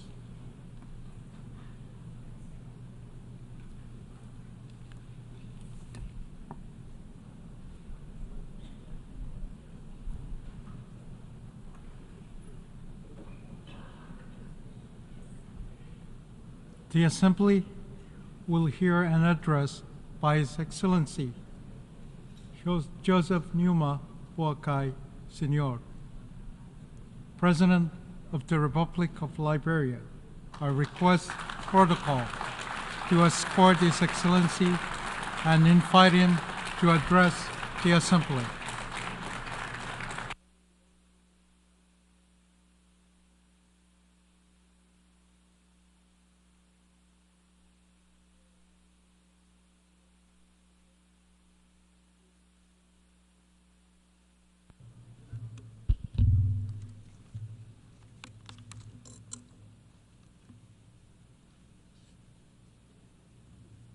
His Excellency Philemon Yagan, President of the 79th session of the United Nations General Assembly, His Excellency Mr. Antonio Guterres, Secretary General of the United Nations, Excellencies, Heads of State and Government, Ambassadors, Heads of Delegations, and esteemed delegates, distinguished ladies and gentlemen. I am honored to address the 79th regular session of the United Nations General Assembly for the first time as President on behalf of the government and people of Liberia after a smooth back-to-back democratic transition. Liberia congratulates His Excellency Philemon Yagan on his election as President of the 79th session of the United Nations General Assembly. You can be assured of Liberia's support as you steer the affairs of the General Assembly. I extol His Excellency Dennis Francis for his astute leadership during his presidency of the 78th session of the General Assembly and commend his determination to inspire and rekindle hope globally. I deeply thank Secretary General Antonio Guterres for the remarkable and visionary leadership he continues to provide in pursuit of our collective mandate. Mr. President, Excellencies, distinguished ladies and gentlemen, in the summer of 1945, Liberia joined other nations in San Francisco as one of the original signatories to the United Nations Charter. On that fatal day, the world, having suffered the scourge of war, was full of hope and determined to reverse the past. Nearly 80 years on, and reflecting on the preamble of the United Nations Charter, which declares our commitment to promote social progress and better standard of life and larger freedom, we ask the question, has our reaffirmation of faith in the dignity and worth of human person made 8 decades ago, had been realized? We must admit that the world has changed and the frontiers that we now embrace are different. In it, greed, insensitivity to the poor, the international drug epidemic, money laundering, dynamics of climate change, and the impact of social media must compel us to rethink our approach to global peace and security. Our beloved United Nations must undergo the institutional and philosophical reflections required to respond to the new age. As we assemble under this theme, unity in diversity for advancement of peace, sustainable development, and human dignity for everyone, everywhere, it is important to recognize the shared values and collective efforts that come from our unity with diversity. We must acknowledge these as essential for the advancement of peace, sustainable development, and the inherent dignity of every human being worldwide. By doing so, we can build a better world where no one is left behind. Like many nations gathered at this assembly, Liberia recommits to the Sustainable Development Goals. Since the end of the country's conflict, we have strived to follow a development path that will lead to building a capable state. 12 years ago, we dared to dream of a future within the realm of possibility, harboring core national aspirations to transform the future. Named Liberia Rising or Vision 2030, it has been the driving force behind all of our planning efforts. The building of blocks and the tenets of Vision 2030 are significantly aligned with the Sustainable Development Goals. Our government's Arrest agenda is a comprehensive approach developed to address the economic and social needs of millions of Liberians, especially the youth, who account for 60% of our population. With emphasis on agriculture, roads, infrastructure, development, justice, and the rule of law, education, sanitation, health, and tourism, the agenda had mainstreamed the SDGs as is designed to take Liberia to the finish line of the 2030 Sustainable Development Goals. The fight against poverty, the promotion of human dignity, a steadfast commitment. Despite our progress, poverty remains a significant challenge, with over half of our population living below the poverty line. The Sustainable Development Goals aim to eradicate poverty in all forms by 2030, ensure social protection for the poor and vulnerable, improve the access to essential services. Liberia is dedicated to assessing the levels and the causes of poverty and implementing strategies to reduce it and promote shared prosperity. My government also acknowledges pressing need to address maternal and newborn mortality by implementing robust monitoring and evaluation of health services in the country to accelerate the reduction of maternal and newborn mortality. We are particularly blessed and pleased with the United Nations HC Joint Mission to Liberia this year, which concluded a commitment to combat the high burden of increasing newborn deaths. We welcome the United Nations General Assembly's decision to declare July 25th as the International Day of Women and Girls of African Descent this year. This significant milestone acknowledges that women and girls of African descent have unique opportunities, but they also have challenges that the global fight against slavery and racism is necessary to achieve gender equality.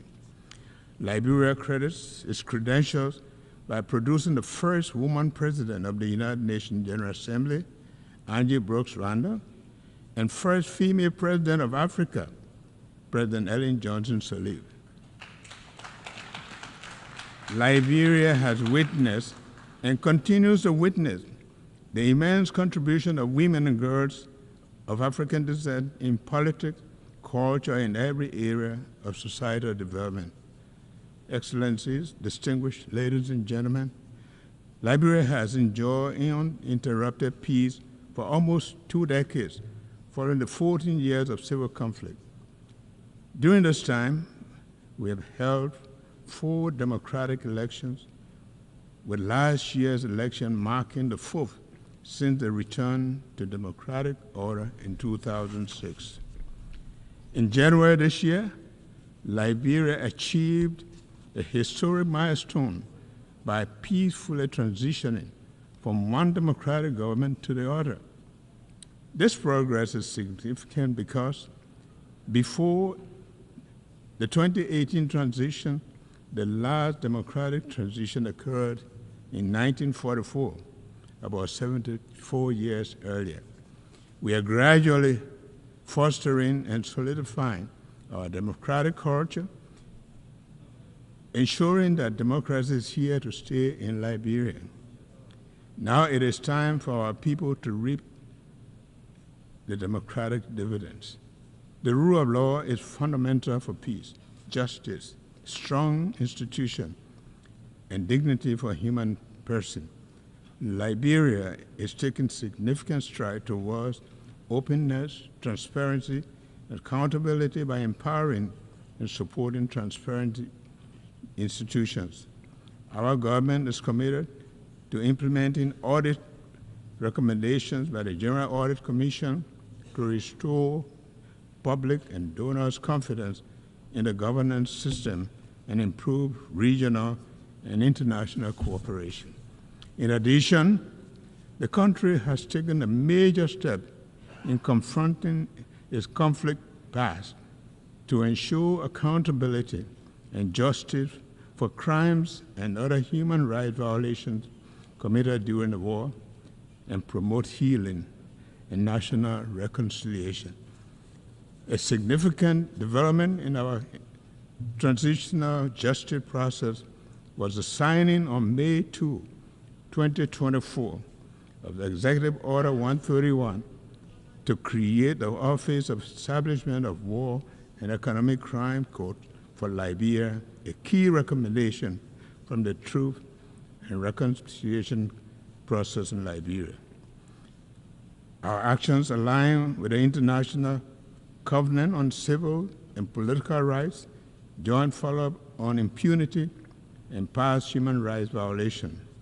As we embark on the process and acknowledge the enormity of the task, my government seeks the support of the United Nations, partners, stakeholders in the pursuit of justice for victims, peace, and reconciliation. Liberia is facing a drug crisis that is affecting our youth and jeopardizing the country's future. This epidemic, driven by international criminal enterprises and their networks, poses a severe threat.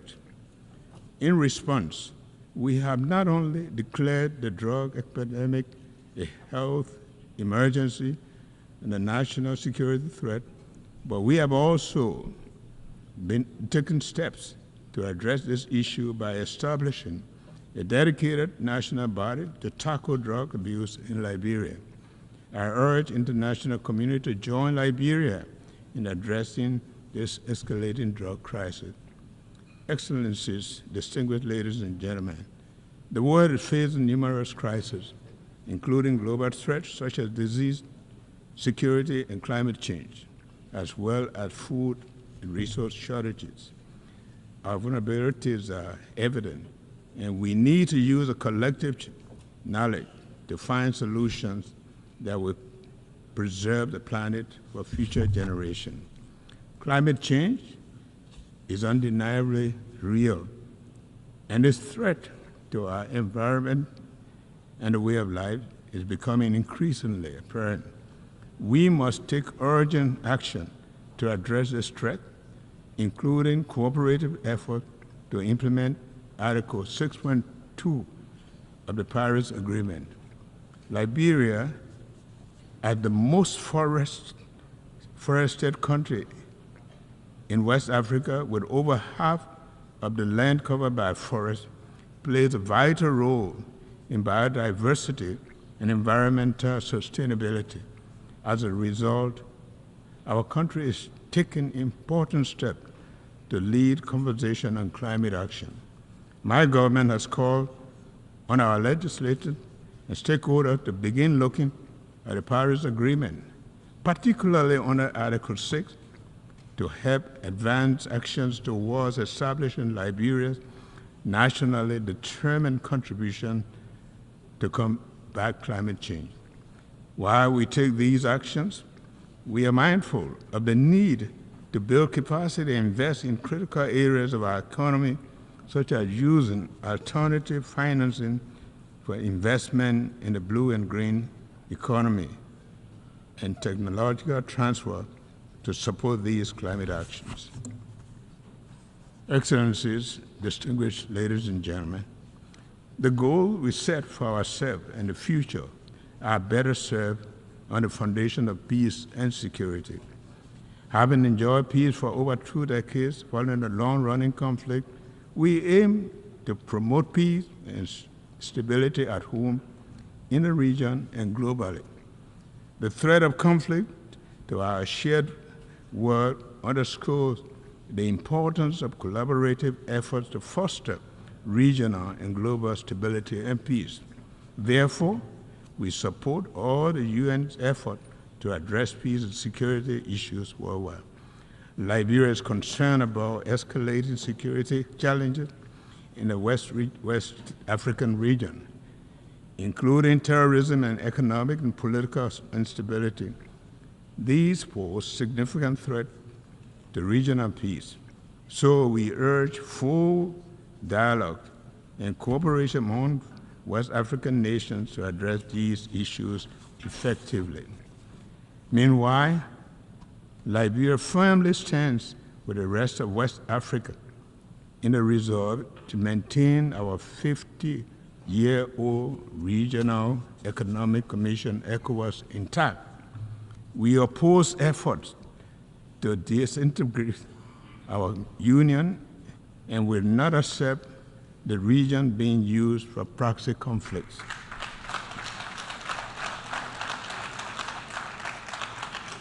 We look at the AU and the UN to support us in keeping the regional body united. Similarly, at a global level, we call for an immediate ceasefire in the Middle East to provide civilians an essential humanitarian relief. We urge both Israel and the Palestinians to engage in negotiations towards lasting peace, including a two-state solution. Additionally, we see the ongoing conflict in the Ukraine as a threat to global peace and security. Therefore, there is an urgent need for a peaceful resolution that also respects Ukraine's territorial integrity. Mr. President, Excellencies, distinguished ladies and gentlemen, this year's Assembly is a pivotal moment for Liberia's bid to ascend to the African non-permanent seat of the United Nations Security Council 2026. We have proudly announced our candidacy. We look forward to the support of the member states to vote Liberia overwhelmingly to the seat of the Security Council. We can work with Council members to promote peace, justice, and security. Liberia is dedicated to promoting sustainable growth and ensuring human dignity for all. Liberia is prepared to work together with the United Nations and global allies and international community to accomplish the sustainable development goals, establish a fair, peaceful, and sustainable world. The commitment to unity is deeply ingrained in Liberia's history as a founding member of the United Nations and a post-war international institution, as well as regional and sub-regional organizations. It also affirms our strong belief in multilateralism and international rules and based world built on shared values and principles are crucial to the future. The future of a more peaceful, prosperous, sustainable world must be all-encompassing, fair, and dignified for everyone worldwide. One United Nations, one world. Thank you, and thank you very much.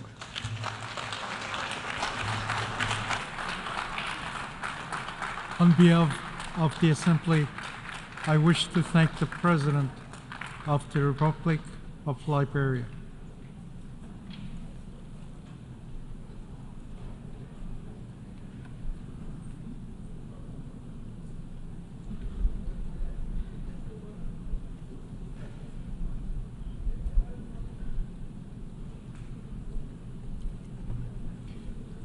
The Assembly will hear an address by His Excellency Mokwitisi Eric Keabetswe Masisi, President of the Republic of Botswana. I request protocol to escort His Excellency and invite him to address the Assembly.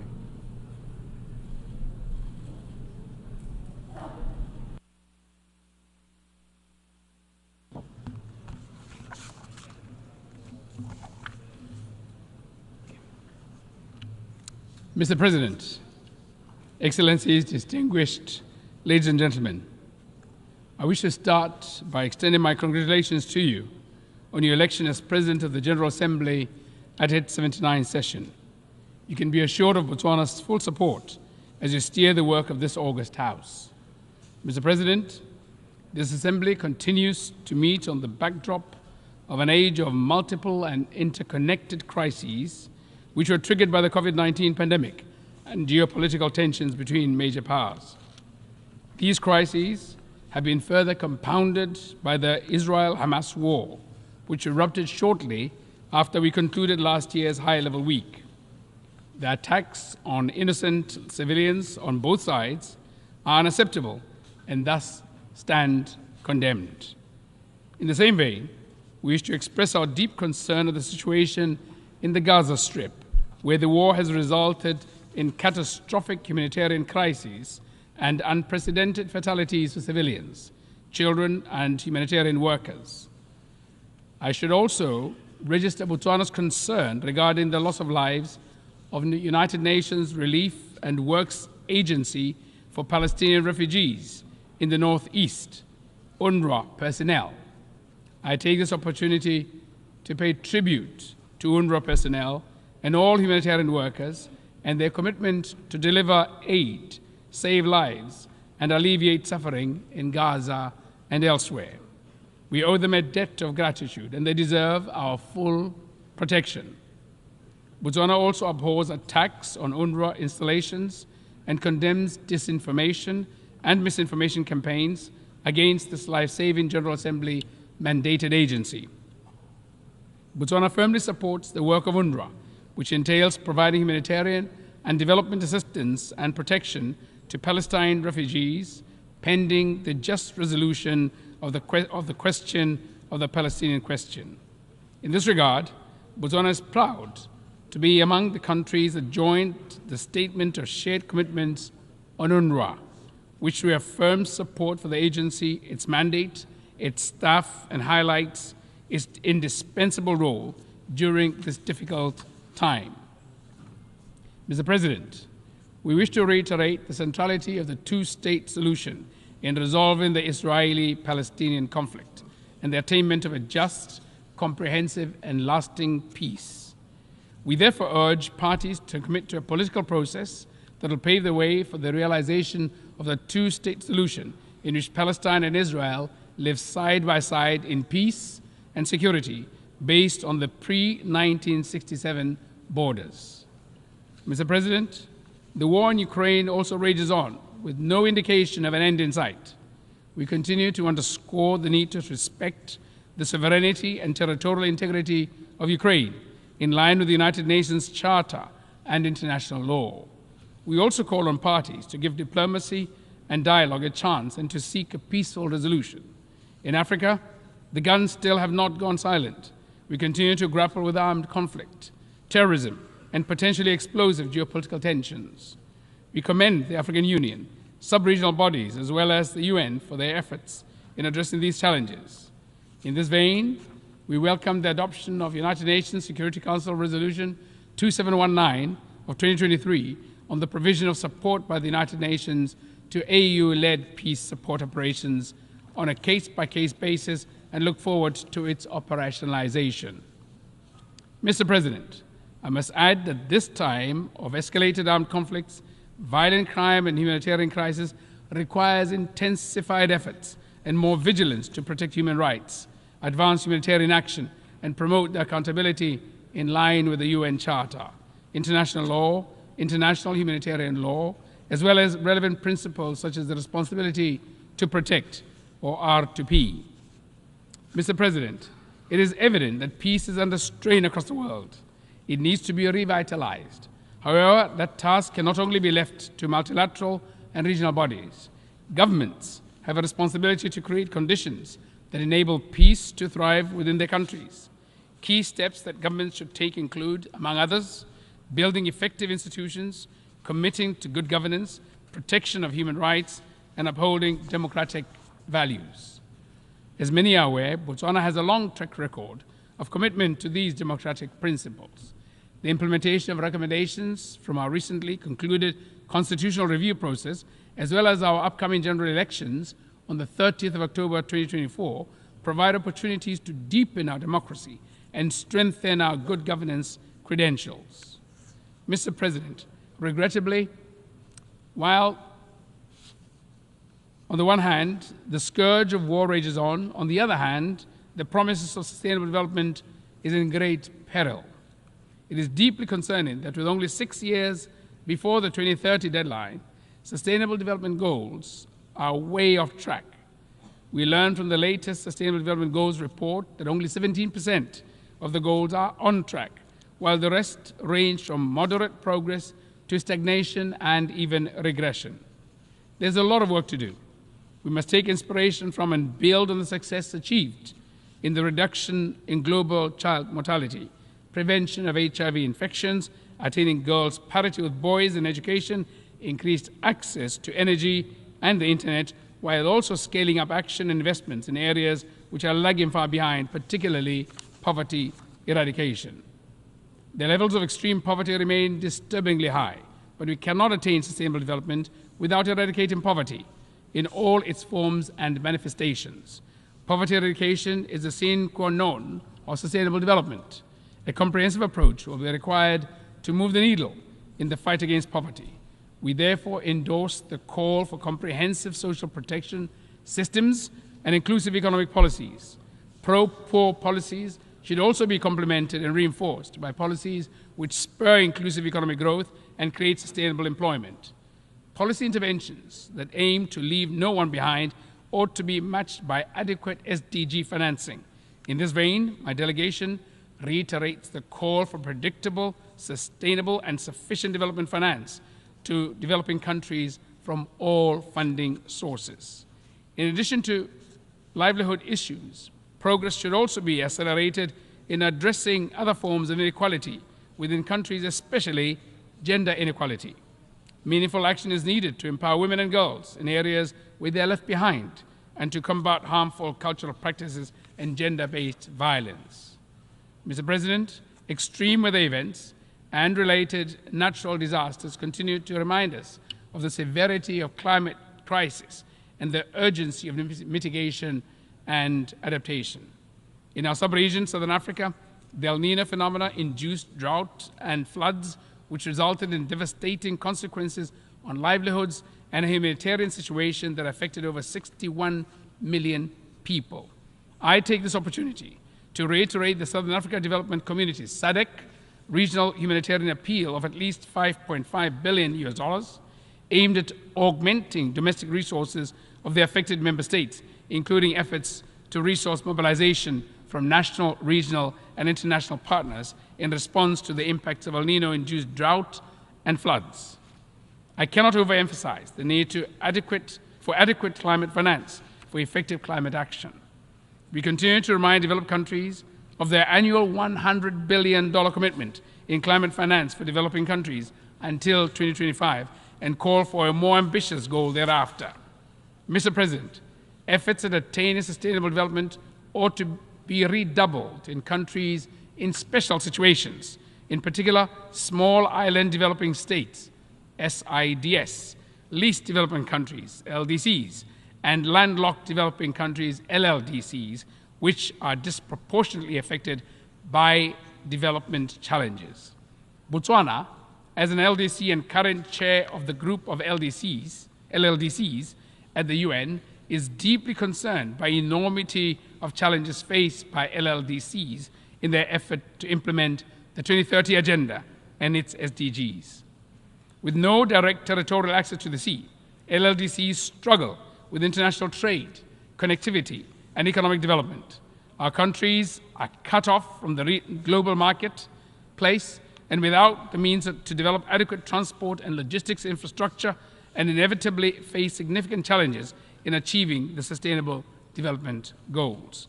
The forthcoming third United Nations Conference on Landlocked Developing Countries, LLDCs 3, from 10th to 13th December in 2024 in Gaborone, Botswana, under the theme Driving Progress Through Partnerships, will provide an opportunity to effectively address these challenges in an ambitious, action-oriented, and forward-looking program of action. I therefore invite transit countries, development partners, and other stakeholders to join us in the beautiful and vibrant Gaborone as we shape the future for our 32 member countries.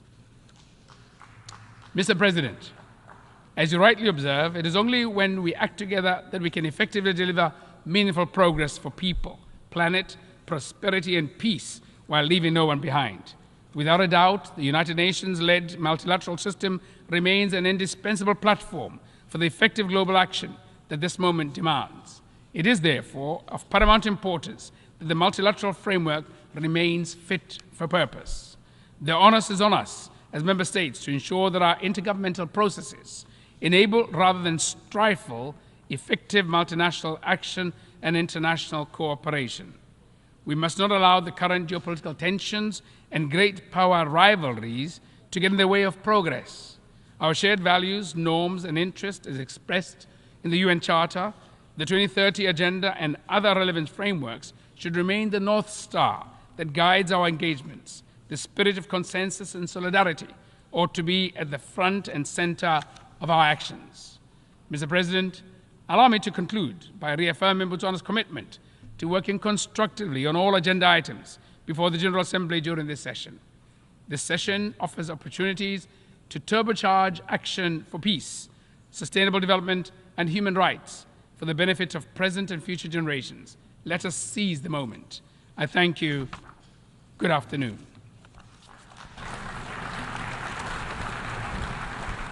On behalf of the Assembly, I wish to thank the President of the Republic of Botswana.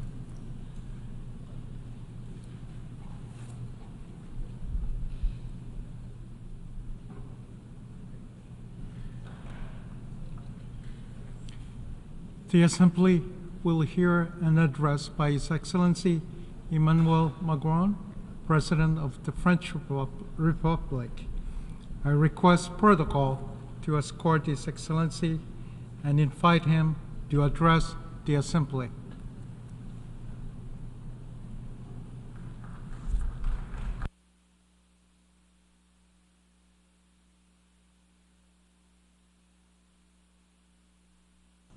Monsieur le Président. President of the General Assembly, heads of state and government, ministers, ambassadors, ladies and gentlemen. I'm speaking here on behalf of a country who will never forget what nations are capable of doing when they are united. Freedom. And France has just paid tribute indeed this year to the peoples of America, Europe, Africa, Asia, and Oceania, who allowed us to liberate ourselves from the Nazi grip. Progress and peace also. France, with its peoples, have created a community of free states, sovereign states, able to engage with each other and to understand what is essential. Also, hope. Much like we've seen in recent times during the Paralympic and Olympic Games that France hosted this year, with beauty, enthusiasm, and the support of the peoples. However, despite this, the Olympic truce that we wanted here did not come to life. However, the danger of words without action and impotent diplomacy are before us every day. However, our organization is facing the biggest convergence of crisis possibly ever after its 8 decades of existence. And the feeling of a loss of control is growing when faced with wars, with climate change, increasing inequality, injustice. And every day humanity seems to be more fragmented at a time when the circumstances would require us to find common responses, strong, effective responses. These 2 words, United Nations, need to embody hope once again. And what must we do for this? We need to find this essential bedrock of this, and that's what I wanted to touch on briefly. Above all, first and foremost, we need to restore the terms of trust and respect between peoples. And here I can see them often trampled in our debates. To do this, we need to pay equal attention to those who are suffering. As I mentioned here 2 years ago, in fact. Let's stave off the possibility of having double standards. One life is equal to another. The civilian protection is an imperative norm and must remain our North Star at a time when this year we are marking the 75th anniversary of the Geneva Conventions. And let's not let the idea take root for a moment that those who died in Ukraine are from the north, that those who have died in Gaza are from the south, and those who die in the conflicts in Sudan in the Great Lakes region or in Myanmar would be those who've consequences, who are alone and ignored. Let's regain control and restore this confidence and trust, which means that we should look for peace everywhere and not accept any differences at a time, or indifference at a time when human lives are at stake. Let's not accept any difference when difference being made when territorial integrity and the sovereignty of states is at stake either.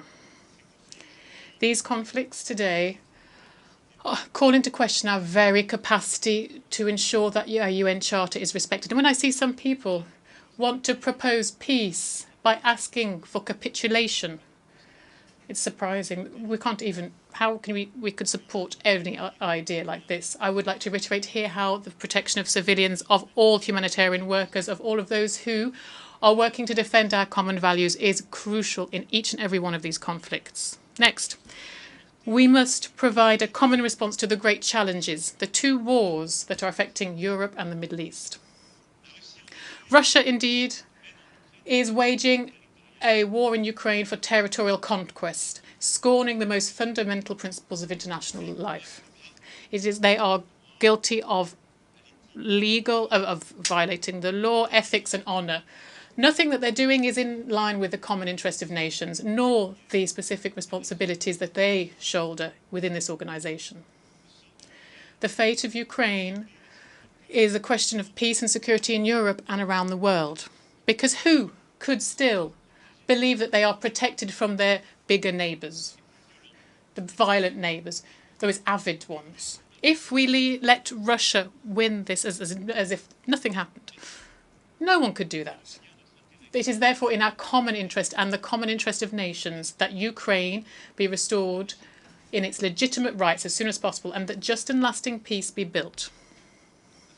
France will continue to do everything in its power so that Ukraine can hold strong, be out of danger and obtain justice. France will continue to provide it with the equipment that is necessary for its defence, and with its allies and partners that are closest to them, France will support the remarkable resistance of the Ukrainian people and will commit to their lasting security. Let us look for peace. France will join its forces with all of those sincere partners to build solid peace in Ukraine, for Ukraine and for Europe. I know that for many of us, the key issues are elsewhere. There's a long list of forgotten wars, unjust victories, badly negotiated resolutions, or perhaps resolutions that are never implemented. I am not forgetting any of them, even if I can't list them all here. President Tshisekedi, who spoke earlier at this tribune, said that the situation in the Great Lanes, and I will go back to him and President Kagame in a few days, we'll cover that. That is of concern to us as well. And in Armenia, Prime Minister, which France stands strongly shoulder to shoulder with the pressure from Azerbaijan and territorial intentions, the international community must be there so that peace negotiations are successful and so that the internationally recognised borders are preserved. But I know that for a lot of the people here, the essential issue beyond these wars is together, and it's also for us together here in Gaza, where the fate of the Palestinian people is currently present and heavy over all of our debates. On this topic, on such a complex topic, I'd like to say clearly France's position from day one. We condemn strongly the terrorist attack, which was terrible and unprecedented, carried out by Hamas against Israel on the 7th of October. Terrorism is unacceptable, whatever the causes may be, and here we mourn the victims of the Hamas's attack on the 7th of October. They include 48 French citizens. I express my compassion, friendship, to all of those families who have lost children, parents, friends on the 7th of October. We ask also once again and solemnly for the hostages to be released. Amongst them, there are also several French compatriots too. And here I wish to commend the efforts of the United States of America, Egypt and Qatar to achieve this. This remains a priority for us all. Israel, when faced with this terrorist attack, has a legitimate right to protect their own people and to deny Hamas the means of attacking them again. And no one here could have suffered something like the 2nd of October without there being consequences. However, the war that Israel is waging in Gaza has gone on too long. The tens of thousands of civilian victims in Palestine cannot be justified. There is no explanation possible for this. There are too many innocent people who have died, and we mourn them too. And those people who have died are an outrage for humanity and a dangerous source of hatred, resentment, which threatens and will threaten everyone's security, including that of Israel tomorrow. So this war needs to stop, and a ceasefire needs to happen as soon as possible, at the same time as the hostages are released. And humanitarian assistance needs to arrive en masse in Gaza. This is a position that we have held since October 2023, where the resolutions with many of us. Let's hold the first humanitarian. We held a humanitarian conference for Gaza in November 2023 in Gaza. It's now a question of political will, given the destruction of the military capacity of Hamas, and it is imperative that a new page is turned in Gaza for the guns to be silent, for humanitarian workers to return, and for civilians to finally be protected. France will participate in any initiatives that will save lives and would allow for everyone's safety to be protected. The deployment of an international mission must open the way for the implementation of the two-state solution. It is up to the Security Council to take a position on this. And also, without further ado, the necessary provisions need to be taken to preserve the link between Gaza and the West Bank, to restore Palestinian Authority and its functions, and also to ensure the reconstruction of the territory, and to once again make life possible, quite simply. France will ensure everything can be done so that Palestinian people can finally have a state side by side with Israel. The conditions for just and lasting peace are well known. We just need to open the way for this, and the path towards this must be as short as possible. France will therefore is committed to the two-state solution and will renew its action so finally it can benefit the people and meet their legitimate aspirations. A Palestinian state should be created, given all the necessary security guarantees for Israel. So we should build the reciprocal recognition and common security guarantees for all in the region. And we'll be working on this over the next weeks with Israelis and Palestinians, with all our regional and international partners as well. And at this time, at the moment, the main risk is that of an escalation. I extend my brotherly thoughts to Lebanon and the Lebanese people. Hezbollah, for too long, has been running an untenable risk of dragging Lebanon into a war. Israel cannot, without consequence, just expand its operations to Lebanon. France demands that everyone respect their obligations along the blue line. We will therefore act to ensure a diplomatic voice can be heard, a voice that is indispensable for sparing civilians and preventing a regional conflagration. We cannot have a war in Lebanon. There cannot be a war in Lebanon. This is why we urge Israel to cease this escalation in Lebanon, and we urge Hezbollah to cease the missile launches to Israel. We urge all of those who provide them with the means to do so to stop doing so. We have asked for the Security Council to meet today, indeed, to this end. And I welcome this. And the French minister at this end of the week will head to Lebanon themselves. So it's the same unity that we must show when faced with the great regional challenges and the global challenges before us, because beyond the conflicts that we are seeing, that I've just mentioned, we need together to continue to ensure that sovereignty is respected, everyone's sovereignty. Regional and international solutions need to be built to tackle these challenges. And this is the idea behind the relationship we wish to have with Africa, a new partnership. And that is for what for the last 2 years we've been working to do. France has done a lot over recent years for the African continent. France has done a lot over the last few decades, but more specifically in the Sahel, where the French army have fought successfully against terrorism, side by side with regional and international partners. However, the military coups d'etats in the region have meant that we had to take the necessary conclusions. But Europe and Africa have a shared destiny, which demands a broad partnership, a partnership for peace and security, of which the terms need to be renewed, more training, more equipment. more mutual respect. Also, there's partnerships that is underpinned by economic, energy, sport aspects, as well as cultural, memory aspects. And that's what with Benin, Senegal, Cameroon, Algeria, Morocco, and many other countries. This is what we have been patiently building over recent years, and something we will continue to do.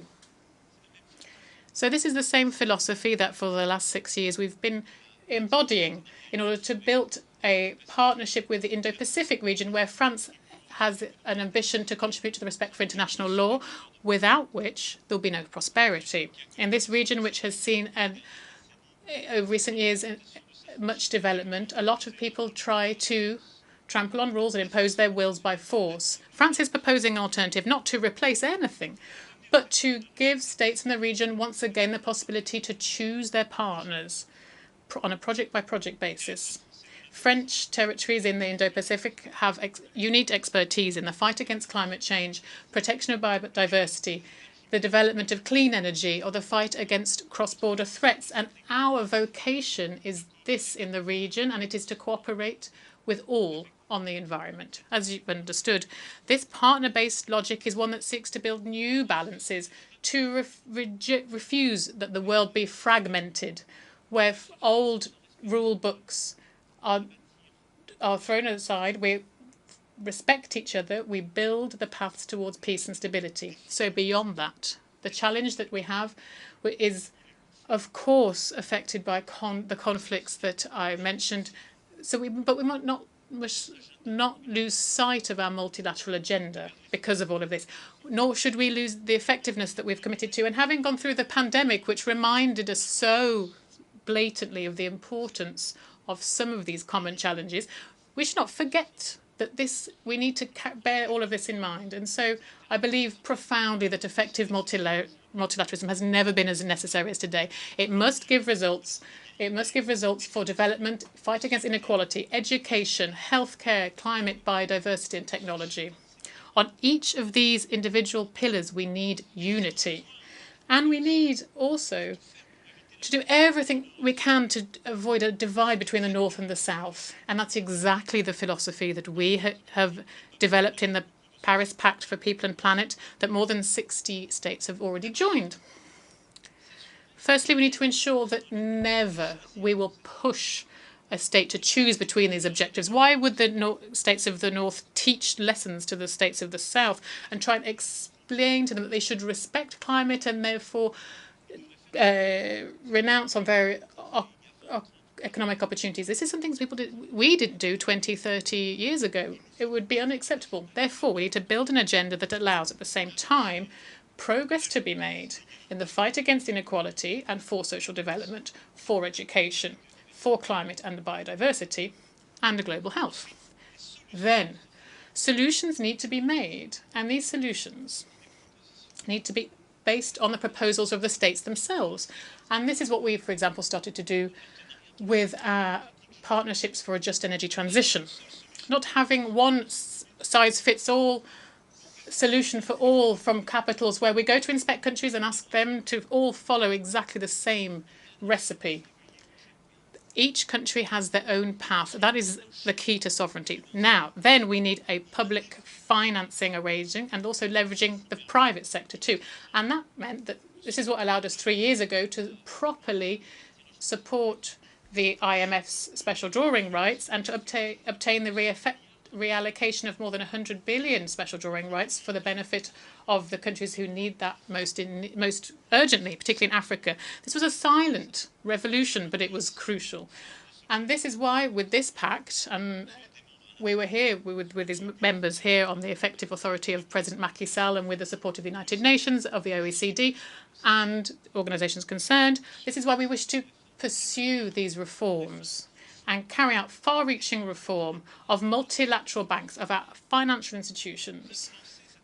We launched this objective for shared financing, bringing together development banks from across the world, including those whose agendas aren't quite aligned. We need to work on this common financing agenda so that we can meet the objectives that I mentioned. And we together, and I hope in the months to come, as soon as then, we will be able to carry out this reform of the World Bank and the IMF, firstly to renew its membership. These institutions were built at a time when many of you weren't independent. So the structure of capital needs to be restructured to make it stronger. The World Bank and the IMF were only conceived, balanced, calibrated at a time when the challenges were very different, when the global economy wasn't as big, where the population was completely different. So we need to lift these absurd taboos of blockages caused sometimes by the biggest countries, which are prevent others from receiving money because they could be diluted. We need to give the capacity to act to these institutions so that they can then fund that countries of the South need. And this reform is of imperious necessity for our credibility as a whole. And I'm saying to all of the richest countries and those who are around us on the table, if you decide not to do that, well, you'll see in the next few years, you'll see an alternative order emerge.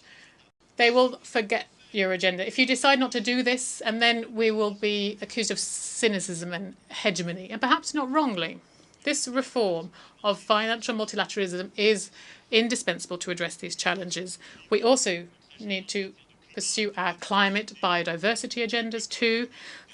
We have upcoming COPs, very important, all of them, and France will play its part, particularly with Costa Rica convening for the United Nations an important meeting for oceans in Nice in June 2025. Here we'll have the UN Oceans Conference, and we will continue work on this. And I hope that a lot of you here will be able to ratify what we've managed to achieve over recent years, particularly the Treaty on the Protection of the High Seas. This is crucial. And we're also continuing to make progress on the question of water. That's also indispensable with the new One Planet Summit on water. This is alongside Kazakhstan and Saudi Arabia. I won't go into detail, of course, on all of the topics that are necessary, but I do wish to recall that how pressing an issue artificial intelligence is. It's important for all states here to coordinate on this. We need to foster innovation, of course. We need to ensure that the innovation and artificial intelligence need to make sure it's accessible to all peoples and countries of the planet, and so it doesn't fuel more division and inequality. But we also need all of this to be developed within an ethical, democratic framework created by the peoples of the planet that is resolute. We cannot let some people, a few private actors who are on the cutting edge of this innovation at the moment, think about the future of this for our peoples. This is why France, in February 2025, will convene the next Action Summit for Artificial Intelligence. But I'm sure you've understood the aim is to build this common framework, and I welcome the work that's been done and coordinated by the Secretary General and the Global Digital Compact, which is built using the best of expertise, and it enshrines this philosophy which we subscribe to totally. To conclude, ladies and gentlemen, and I'm aware, of course, that I've forgotten so many difficult situations, from Venezuela to the heart of Africa, and so many other tensions in Oceania. I want to talk about our institutions. I hear a lot of people say that what we need to do to the UN is just throw it in the bin. There's no point in it. We can't resolve conflicts. Why do we have it? So here, let's show a constructive kind of impatience. And we can't just be satisfied with not being able to resolve things. But we know who's responsible. While we have a Security Council that is blocked reciprocally according to each other's interests, while that's still the case, we won't be able to make progress. Is there a better system? I don't think so. So let's make the UN more efficient. Firstly, perhaps making them more representative. And that's why France, as I reiterate here, is in favour of the Security Council being expanded. Germany, Japan, India, Brazil should be permanent members, much like two countries that Africa will decide to represent them. These new elected members will also need to be accepted. But the reform of the composition of the Security Council is not sufficient alone to make it more effective. And so I wish this reform also how it should also change the working methods to limit the right of veto in case of mass crimes, and also to focus on operational effective decisions that peacekeeping needs. And maintaining international peace and security needs, rather. This is why we need to be brave and audacious and to do so. And with the current permanent members, this is something we should be doing. Almost 25 years after the Millennium Summit, it is now high time to be more effective, to act better on the ground for states and for civil society. And then beyond the United Nations, we must also mark a new era in each of our multilateral institutions, as I just mentioned. These are the few words I wanted to share with you, ladies and gentlemen, today.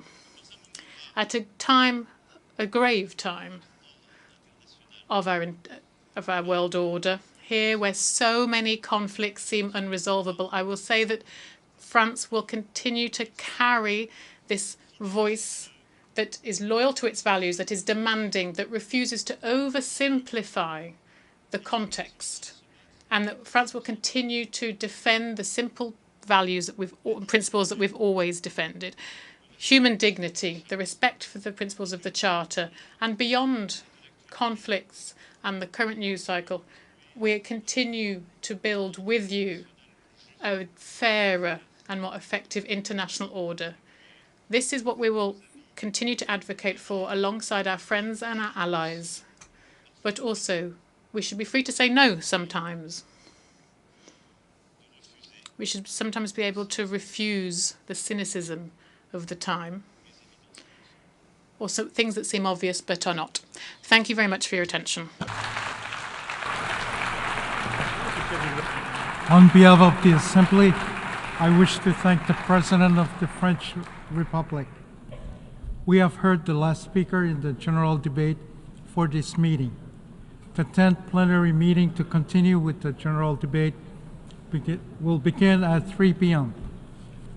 The meeting is adjourned.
The 10th plenary meeting of the General Assembly is called to order.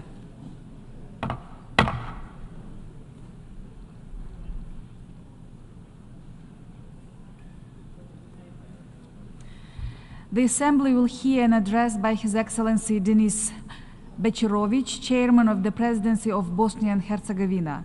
I request protocol to escort His Excellency and invite him to address the Assembly.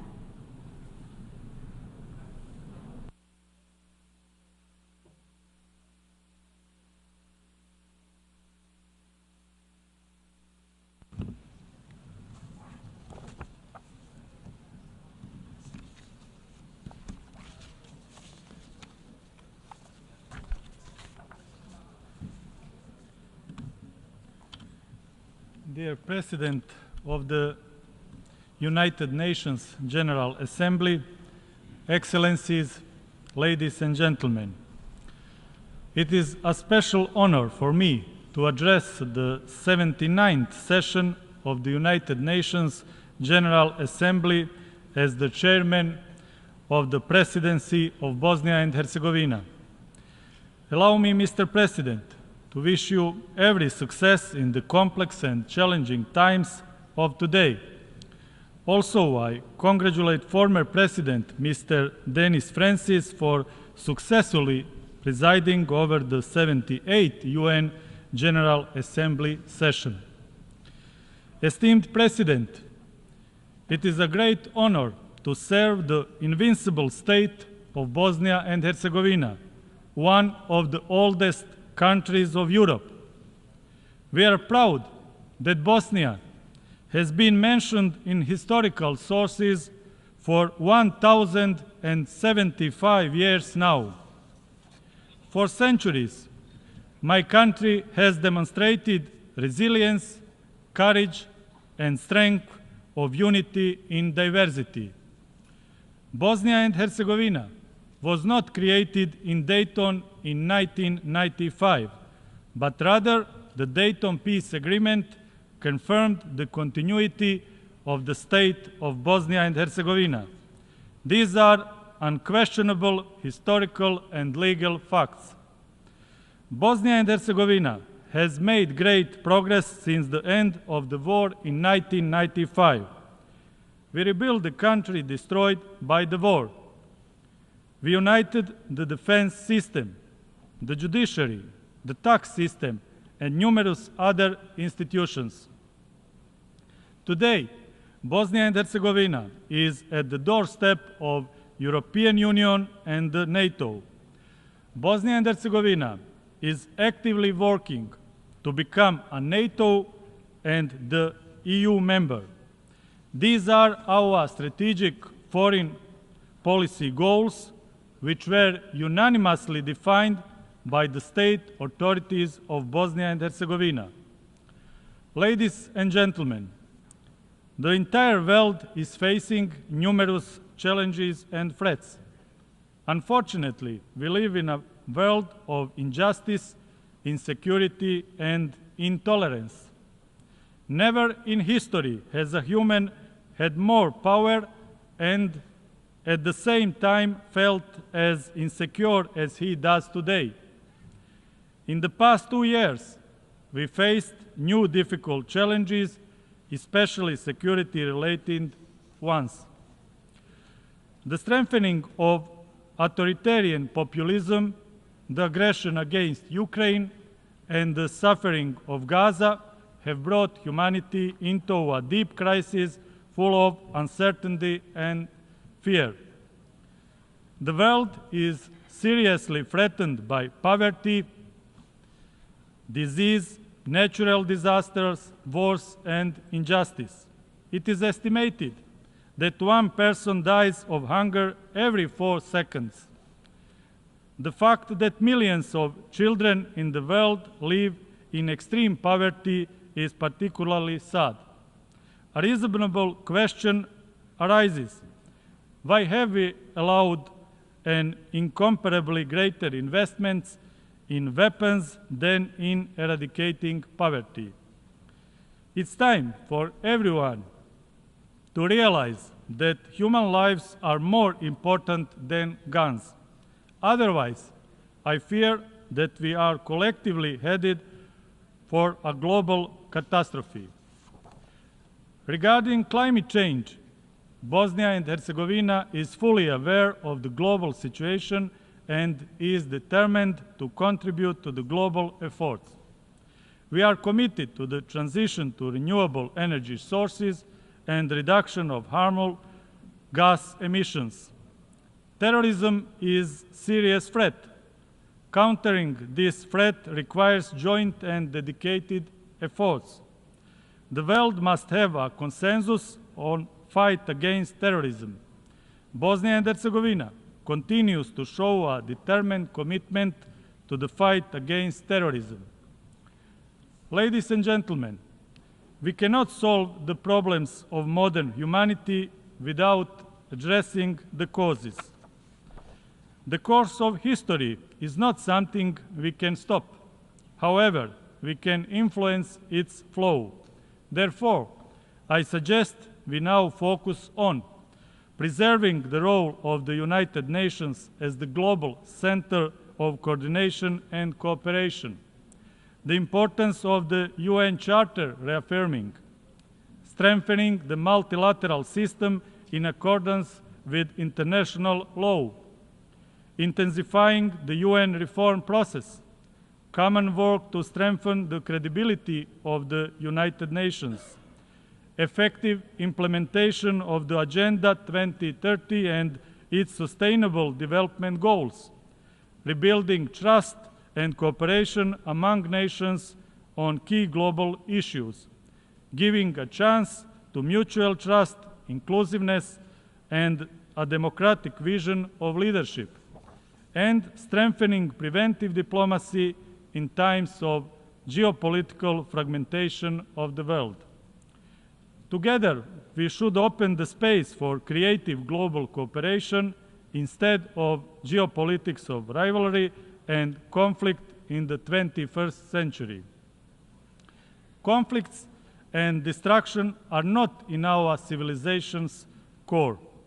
We should be building a culture of dialogue, cooperation, and peace. Peace and stability have no alternative. Ladies and gentlemen, humanity is once again facing severe moral and political crisis. UN's response to Ukraine and Gaza was inadequate as it was during the aggression in Bosnia and Herzegovina from 1992 to 1995. The Russian aggression on Ukraine is a flagrant example of violation of the UN Charter and international law. That is why we reiterate our firm condemnation of Russian aggression and the support to the independence, sovereignty, and territorial integrity of Ukraine. The suffering and hardship of Palestinian children and civilians is terrifying. Gaza is a heavy defeat of collective humanity in the 21st century. All human lives are equally valuable. Civilized people must fight for the human rights of all, regardless of their racial, religious, ethnic, or other affiliation. Bosnia and Herzegovina is the only European country where genocide was committed after the Second World War. This was ruled by the highest courts of the United Nations. Judgments on genocide committed against Bosniaks have legal, historical, civilizational, and moral significance.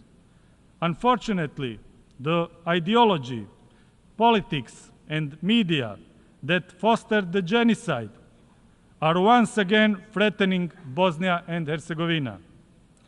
I would like to especially thank the UN General Assembly for adopting the resolution on May 23rd for establishing July 11th as the International Day of Reflection and Commemoration of the 1995 genocide in Srebrenica.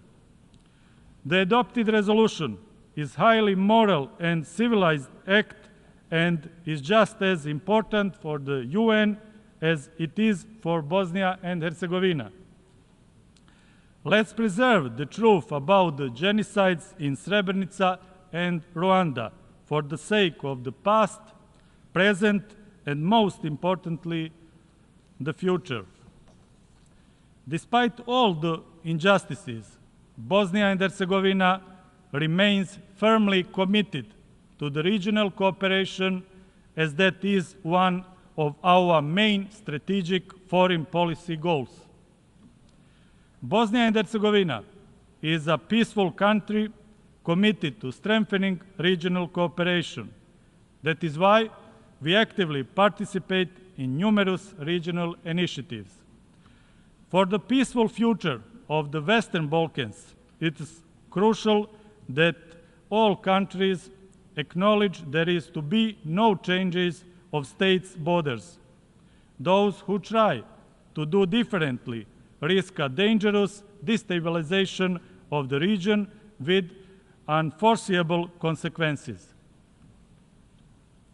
Ladies and gentlemen, here at the podium of the UN General Assembly, I want to publicly warn the global audience that once again the leadership of Republic of Serbia is threatening the sovereignty and territorial integrity of Bosnia and Herzegovina.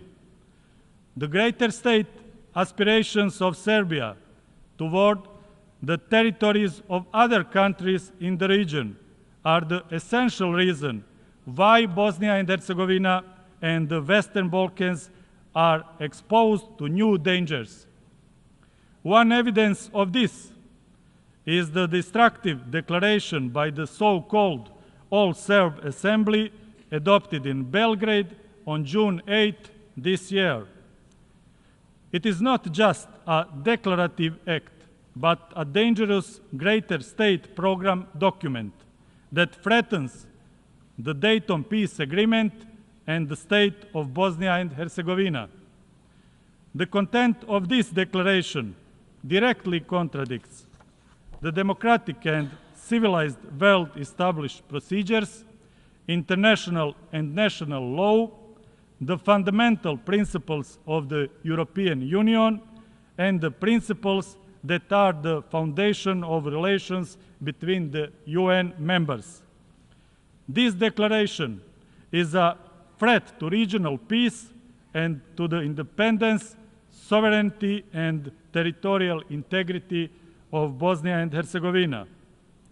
Ladies and gentlemen, finally, as the chairman of the presidency of Bosnia and Herzegovina, I want to emphasize that I am proud of my heroic and dignified homeland, Bosnia and Herzegovina.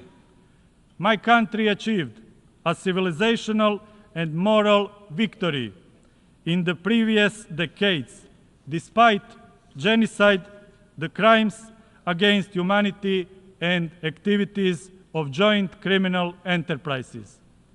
People in my country want peace and cooperation. We stand for humanity and solidarity.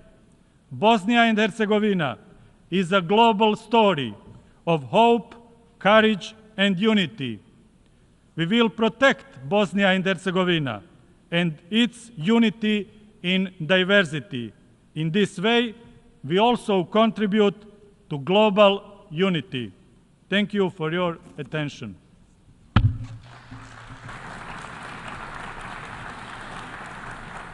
On behalf of the Assembly, I wish to thank the Chairman of the Presidency of Bosnia and Herzegovina.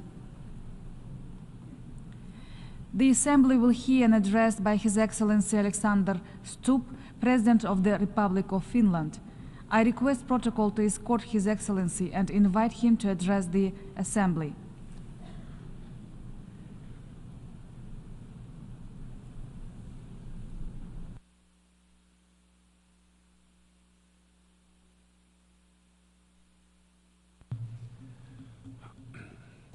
Madam President, Excellencies, ladies and gentlemen, the UN was founded 79 years ago.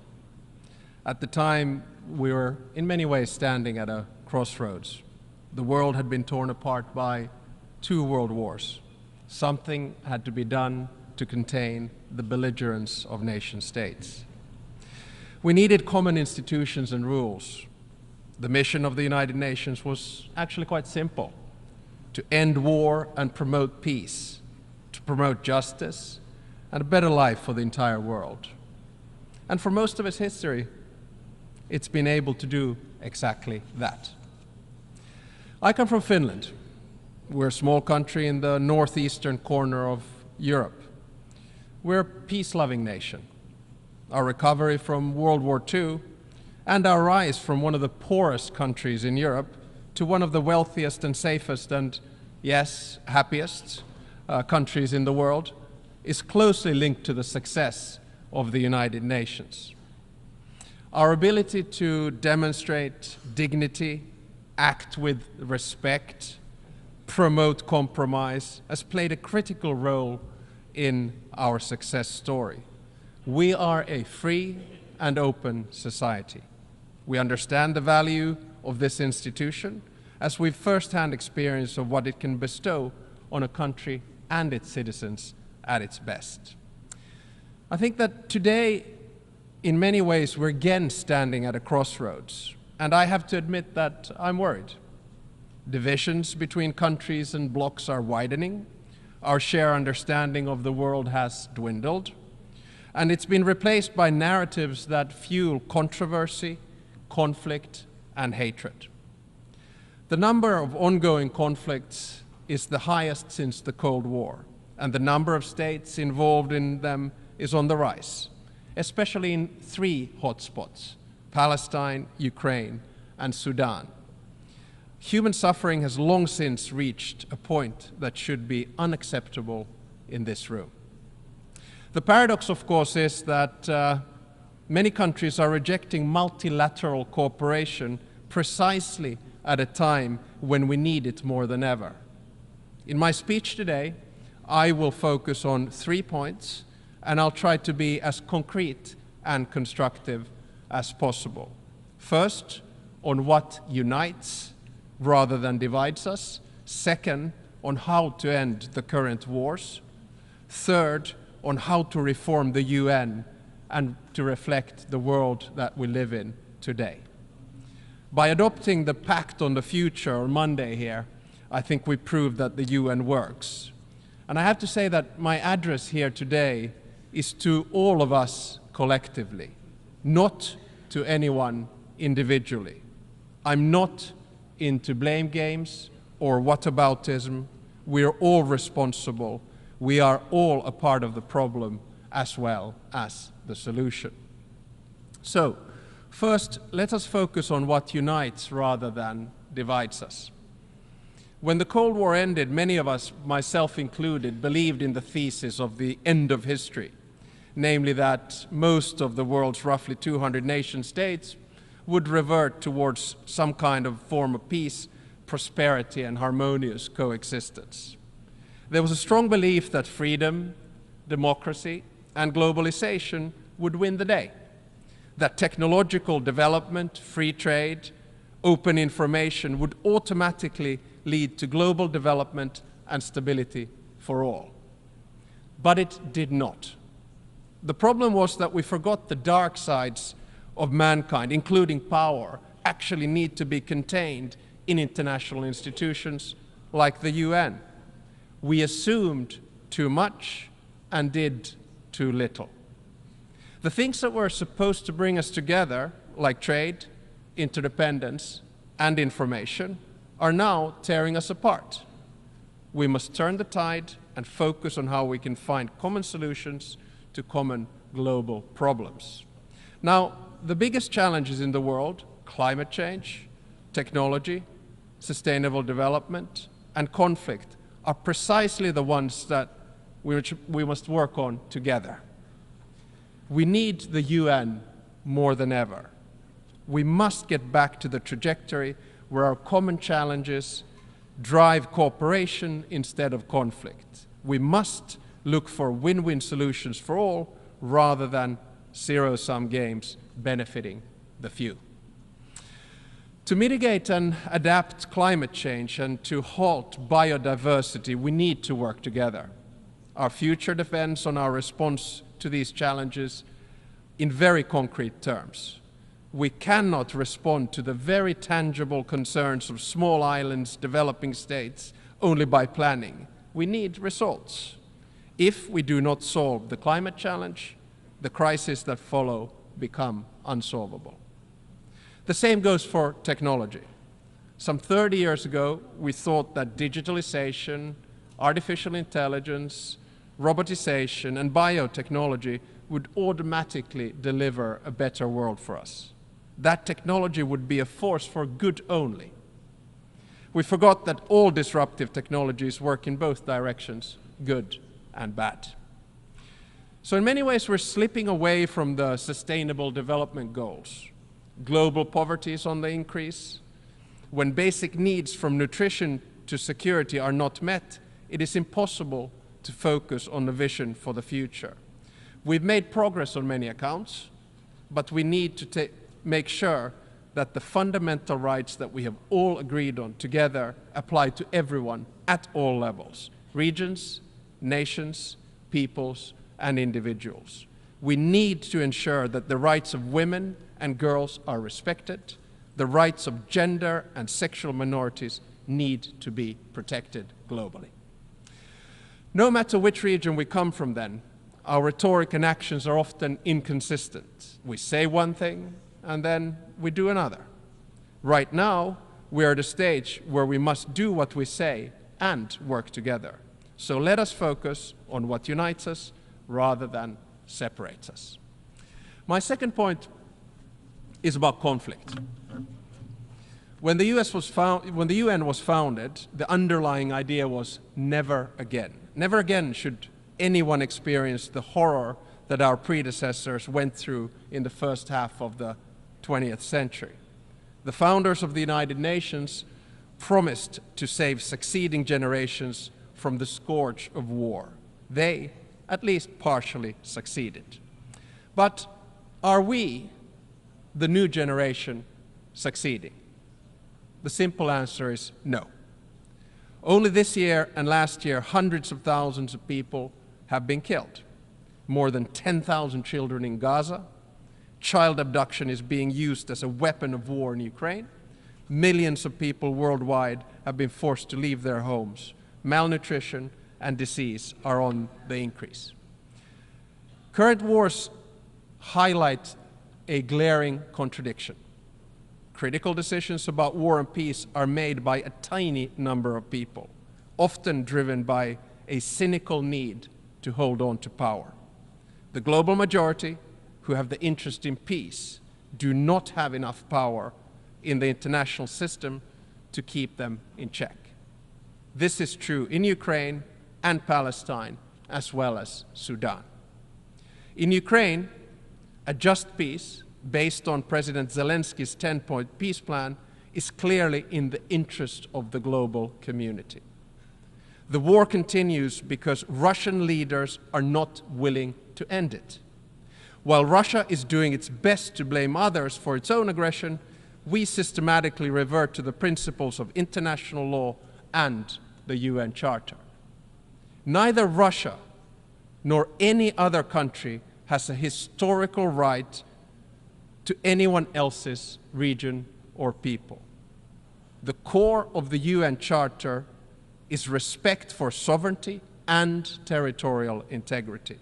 Finland condemns, in the strongest possible terms, the Russian aggression in Ukraine. Finland equally condemns the attempts to manipulate the global information space to destroy the principles that have sustained world peace for decades. I call on President Putin to end this war and end it now. In Palestine, we must ask ourselves whose interests are driving the war. Peace meets the interests of the global majority and the Palestinians and the Israelis. A ceasefire, a two-state solution, and regional security arrangements would ensure stability as well as economic and societal development across the region.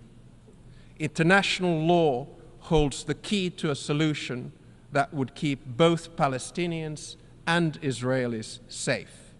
After the most recent tragedies, there's no other direction but forward, and we must find a solution. There are no more excuses. This war needs to end, and it needs to end now. In Sudan, regardless of which of the groups who are fighting will finally win the war, the victims of that war will be the civilians and the transition to civilian rule built by them. The civilian rule behind which the entire international community has promised to stand, and the civilians for whom we promise to seek a better future.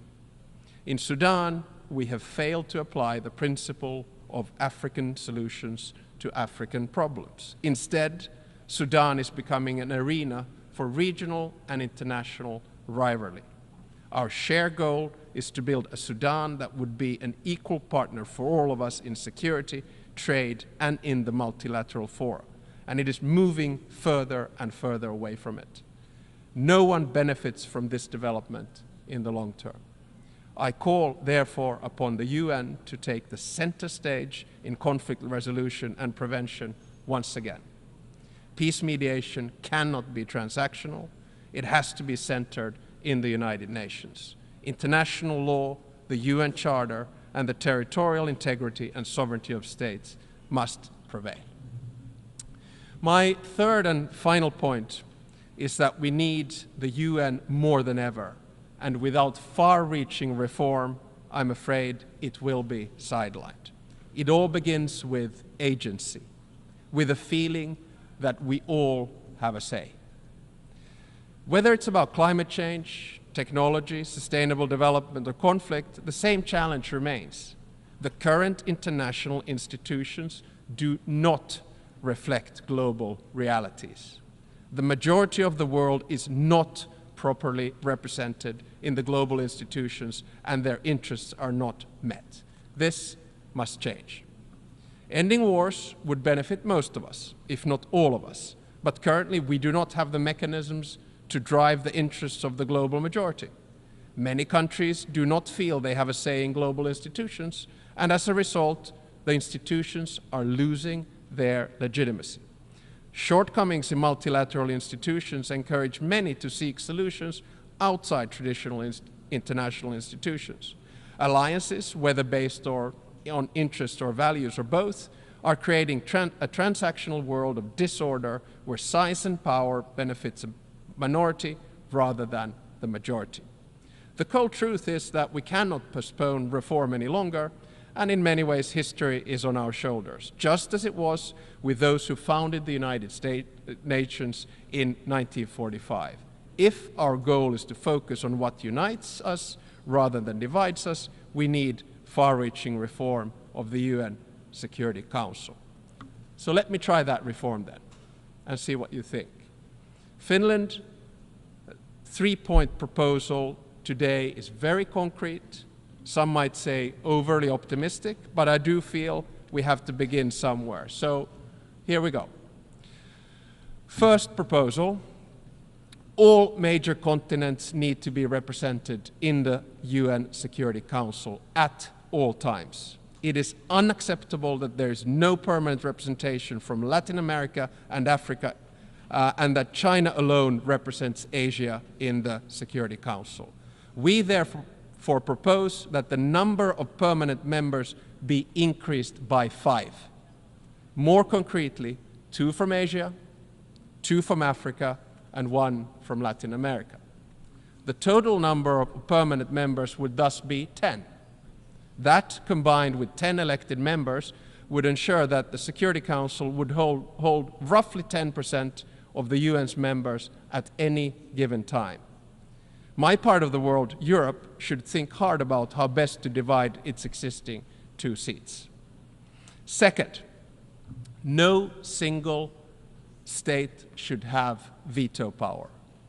I fully understand that the veto was necessary in the aftermath of World War II, but in today's world, it has too often incapacitated the Security Council and halted decision-making here in New York.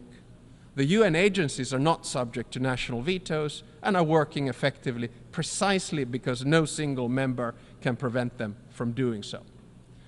My third and final proposal is that if a permanent or elected member of the Security Council violates the UN Charter, its voting rights should be suspended. This decision should ultimately be taken by the General Assembly, and there should be no room for double standards in the United Nations. So, ladies and gentlemen, despite all of our challenges, I want to end on an optimistic note.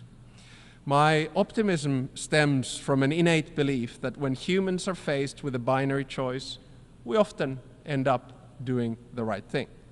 Our choice today is simple. We can continue towards a multipolar world of disorder, or we can start getting serious about solving our common problems through multilateral institutions and a reformed United Nations. As my mentor and great friend of the UN, the late President Martti Ahtisaari, said in his acceptance speech for the Nobel Peace Prize in 2008, and I quote, "Peace is a question of will. All conflicts can be settled, and there are no excuses for allowing them to be eternal." End of quote. Let us keep Martti's words in mind and start working towards peace. Thank you very much.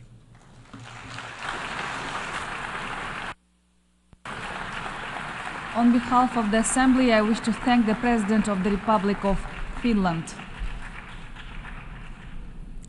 The Assembly will hear an address by His Excellency Mohamed Irfan Ali, President of the Cooperative Republic of Guyana. I request protocol to escort His Excellency and invite him to address the Assembly.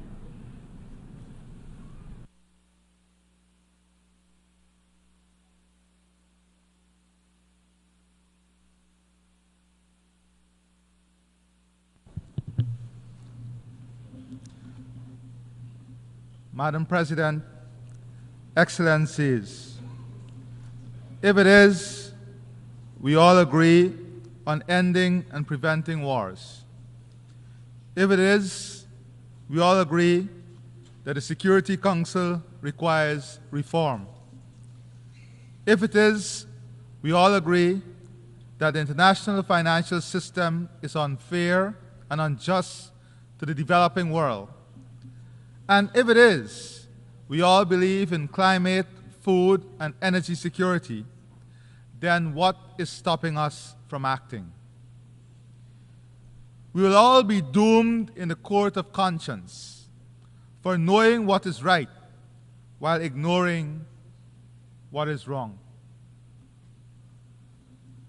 Madam President, of the myriad of challenges confronting our world, climate change threatens our very existence, adversely affecting development across all countries.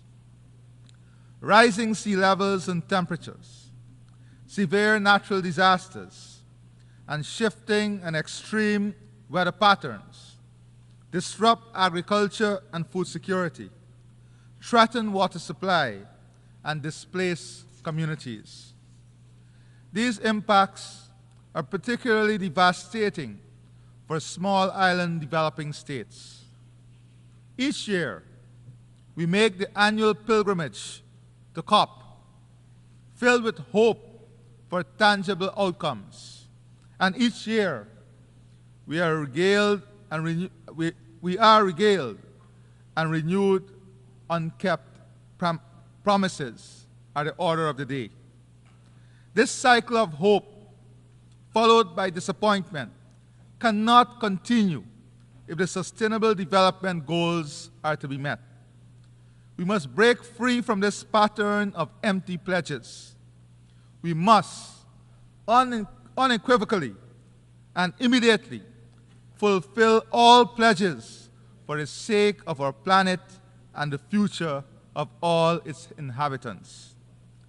Let me tell you about my country, Guyana, a country that is 83,000 square miles, 86% of which is tropical forests. Guyana has the second highest percentage forest cover on Earth and one of the lowest deforestation rate. Our forest stores 19.5 gigatons of carbon and sequesters more than 153 million tons annually. According to WWF, Guyana is one of the world's most important countries for biodiversity density. It straddles two of the richest biodiversity zones, the Guyana Shield and the Amazon. As a country, we are dedicated to the preservation of this vital global asset.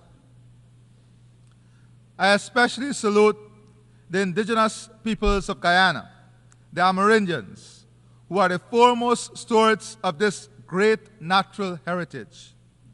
We recognize their leadership, and 15% of all revenues earned from carbon sales are directly transferred to our indigenous communities.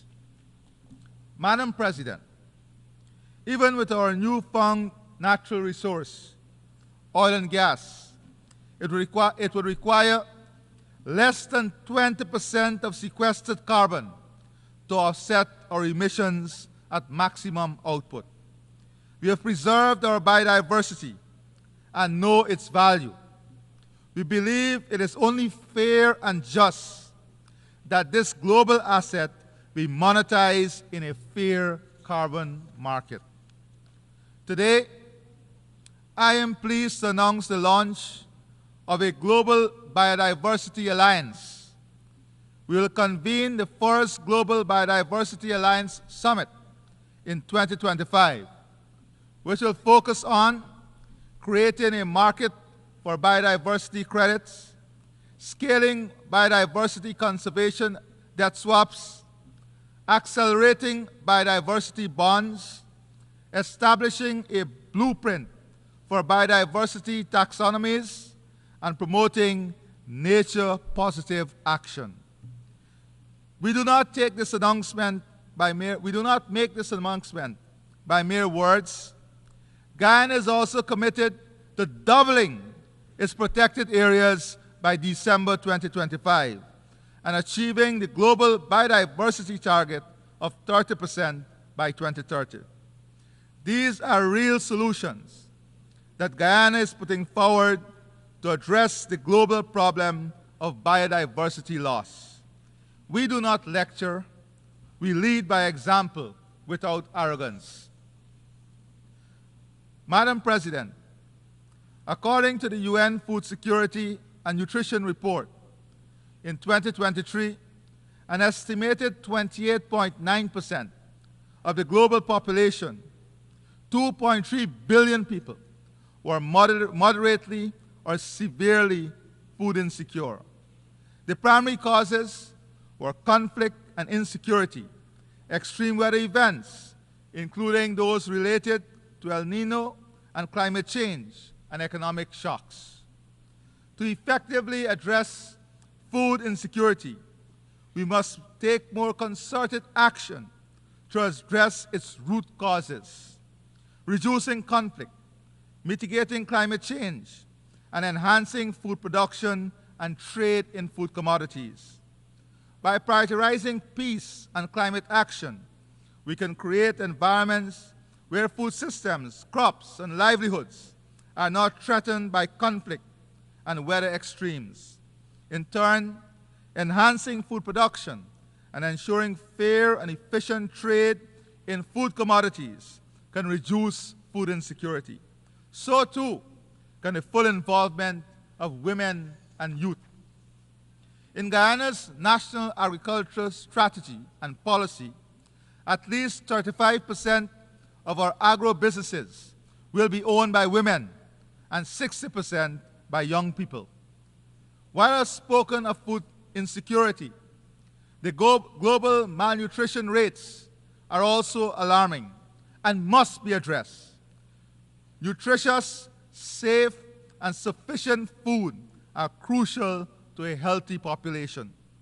Madam President, the United Nations must continue to be a beacon of hope amidst a turbulent global environment.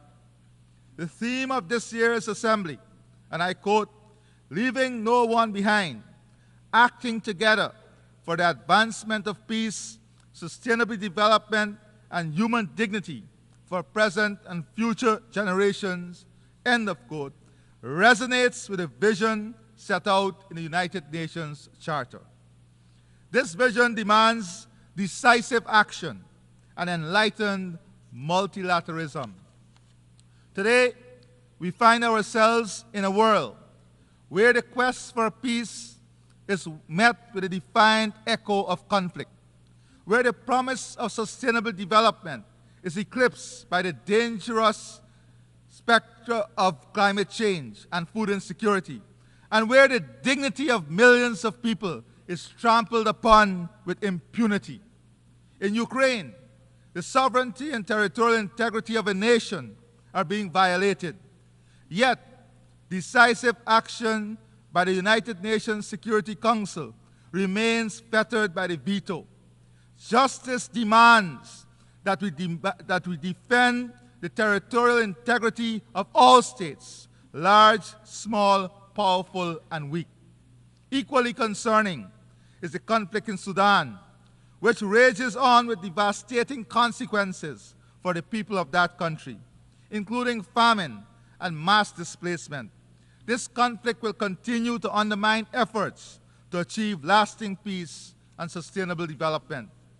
This assembly must also condemn the continued oppression and persecution by the Taliban of women and girls in Afghanistan, who face not just lack of access to education and restrictions on their movements, but now even their voices cannot be heard in public. Closer to my home, CARICOM has been actively supporting a Haitian-led process for the restoration of democracy, peace, and stability in Haiti. We welcome the deployment of the UN-authorized multinational security support mission led by Kenya as a crucial step towards stabilizing the security situation. We call on the international community to urgently scale up financing for the MSS and secure its renewed authorization so that the mission can succeed. We must also address the dire humanitarian situation, where almost half of Haiti's population suffer from acute hunger, mass displacement, and women and girls are enduring brutal violence, including sexual violence. Guyana is leading CARICOM's effort in mobilizing humanitarian effort and support for Haiti. Excellencies, I'll be reaching out to you for your support. We must stay the course with our Haitian brothers and sisters in their quest for durable peace and sustainable development. The people of Haiti deserve nothing less. Madam President, peace, stability, and safety are no more imperiled than in Gaza. Guyana reiterates its strong condemnation of the October 7 attacks by Hamas on Israel. However, the collective punishment of an entire population, including the indiscriminate slaughter of civilians, most of whom are women and children, has long gone beyond the realm of self-defense. As the world watches on helplessly, Israel continues to flout its international obligations, including the orders of the ICJ and successive Security Council resolutions. Instead, the right of self-defense is being used as a weapon of mass extermination, stoking legitimate fears of genocide. No state, large or small, should feel comfortable and safe when such atrocities are allowed to continue with impunity. The war in Gaza must end now. We reiterate our demand for an immediate ceasefire and the release of all hostages and Palestinians illegally detained. Madam President, For more than 75 years, the Palestinian people have been denied their right of self-determination. We must advance the two-state solution, as this remains the only viable option for a future where Palestinians and Israelis live in peace and security. Turning to our brothers and sisters in Cuba, their right to development continues to be stymied by the economic embargo. Guyana renews its call for revocation of the embargo and the removal of Cuba from the list of state sponsors of terrorism. Madam President, the United Nations has a special responsibility for the security of small states. Small states look to multilateralism and the rule of international law to protect them from foreign aggression. Guyana is a small state that has had to contend with aggression from the Bolivarian Republic of Venezuela for all 58 years of our nationhood. International law and its strict application have been our armor and our shield in our determination to protect ourselves from this aggression. We remind this august assembly that the border between Guyana and Venezuela was fully, finally, and perfectly settled in an 1899 award by an international tribunal. Venezuela was fully represented in that tribunal, whose award it proclaimed in its own Congress and welcomed for more than 6 decades. Before reopening the issue on the eve of Guyana's independence, claiming 2/3 of our territory. This controversy, initiated by Venezuela, was submitted by Guyana to the International Court of Justice in accordance with a decision of the United Nations Secretary General and consistent with our position to settle this matter by legal and peaceful means. In 2023, in light of intensified acts of aggression by Venezuela, the ICJ issued provisional measures stating that, and I quote, pending a final decision in the case, the Bolivarian Republic of Venezuela shall refrain from taking any action which would modify the situation that currently prevails in the territory in dispute, whereby the Cooperative Republic of Guyana administers and exercises control over the area, end of quote. After years of refusing to participate in the proceedings of the ICJ and stating that it does not recognize the jurisdiction of the court, the Venezuelan government has now submitted a counter memorial to Guyana's submission. We welcome Venezuela's decision to participate in the court's proceedings and express the hope that Venezuela will accept the decision of the court, as Guyana has long pledged to do. I reaffirm Guyana's unwavering commitment to a peaceful resolution of this long-standing controversy in full conformity with international law and the principles set forth in the United Nations Charter. Madam President, peace, development, and human rights are pillars of the United Nations. We all aspire for a form of multilateralism that is equitable, inclusive, and ensures that no one is left behind. Women's participation in leadership in private and public sectors are integral to this. There is a growing movement in the developing world calling for the democratization of global political and economic relations. The disproportionate concentration of power favors a few powerful nations, whilst marginalizing the voices and concern of the broader international community.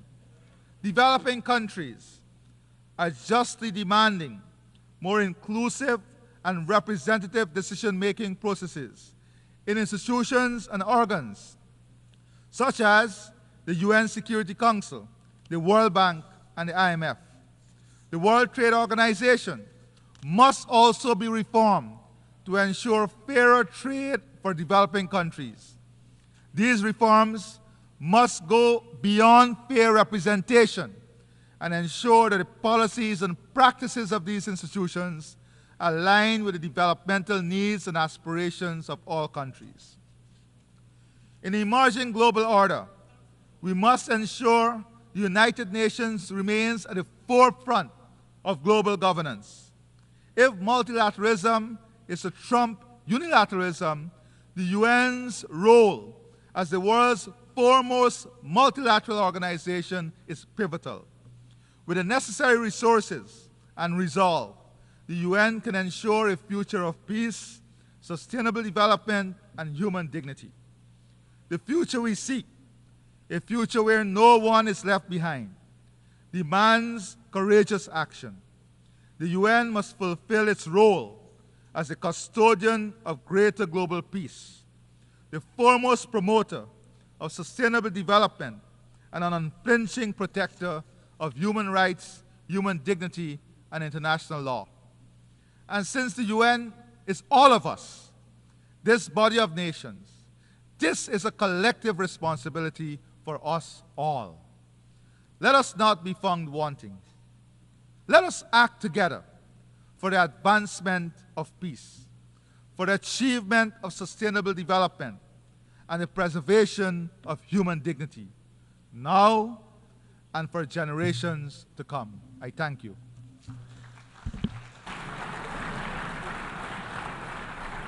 On behalf of the Assembly, I wish to thank the President of the Cooperative Republic of Guyana.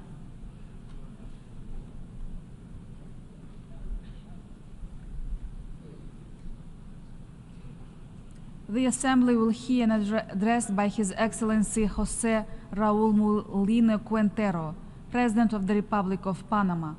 I request protocol to escort His Excellency and invite him to address the Assembly.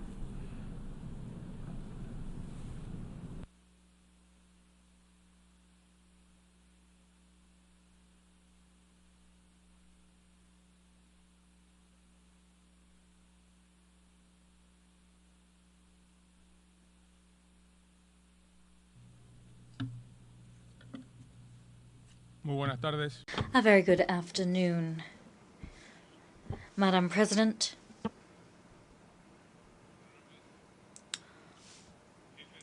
honorable heads of delegation, ladies and gentlemen. Just over 2 months ago, I assumed the presidency of the Republic of Panama. Over the next 5 years of my mandate, I will have to face down on behalf of all Panamanians major challenges, several of which affect not only my country, but the hemisphere as a whole. Our privileged geographical position has made us a bridge between and a meeting point for the Americas. We had the first railway to connect the Atlantic and the Pacific on our continent, the first customs office of the continent, and the first in Tierra Firme, the first Spanish city in the form of Tierra Firme. Our canal and our airport hub have made us strategic partners for all countries of the world. As things stand, our canal serves 180 maritime routes. These connect 1,920 ports in 170 countries. And that means that we are a major value add for products from throughout the world. Cognizant of our importance as a meeting point, our doors have always been open to all nationalities who, fair and square and playing cleanly, wish to harness the competitive advantages we have as our shield states, a country pro mundi y beneficio for the world. But today, Panama is facing a colossal problem as a result of its strategic location. Illegal immigration through the Darien Gap, which is being used as a gateway by hundreds of thousands of migrants and has been for some time. Migrants that are fleeing the grave political, economic and social problems they face and seeking the so-called American dream. I know that territory very well because just over a decade ago, when I was Panama's Minister for Security, I led the forces who took back the Darien Gap from the narco guerrilla. Today, it is a source of great pain to witness the social tragedy that is this treacherous journey, a journey embarked upon by women, children, and elderly persons who begin an inhumane crossing over rivers, jungles, and inhospitable corners. They face myriad risks to their very security in so doing. This movement of people is led by criminal organizations with bases in neighboring countries, organizations that receive dirty money to make a profit from the hope and needs of thousands of human beings. I fully understand how hard it is to decide to migrate to escape the poverty and oppression that one may experience in their place of origin. The vast majority of people wish to live, develop, and progress in the land where they were born. Let me say it again, causes are well known, but alone we cannot tackle them. We are already facing too many social and financial problems as a nation. We do not have the resources or the material possibilities to solve the migration crisis alone. Illegal migration through Panama is part of a colossal global problem, and it must be in the United Nations where this problem is front and center of an agenda. We are proud of being a country which connects myriad global trade routes, but we will not agree to be used as a transit point for illegal immigrants, because that brings with it social, human and environmental costs for our territory. Panama is today paying a high environmental cost as a result of that illegal flow of persons.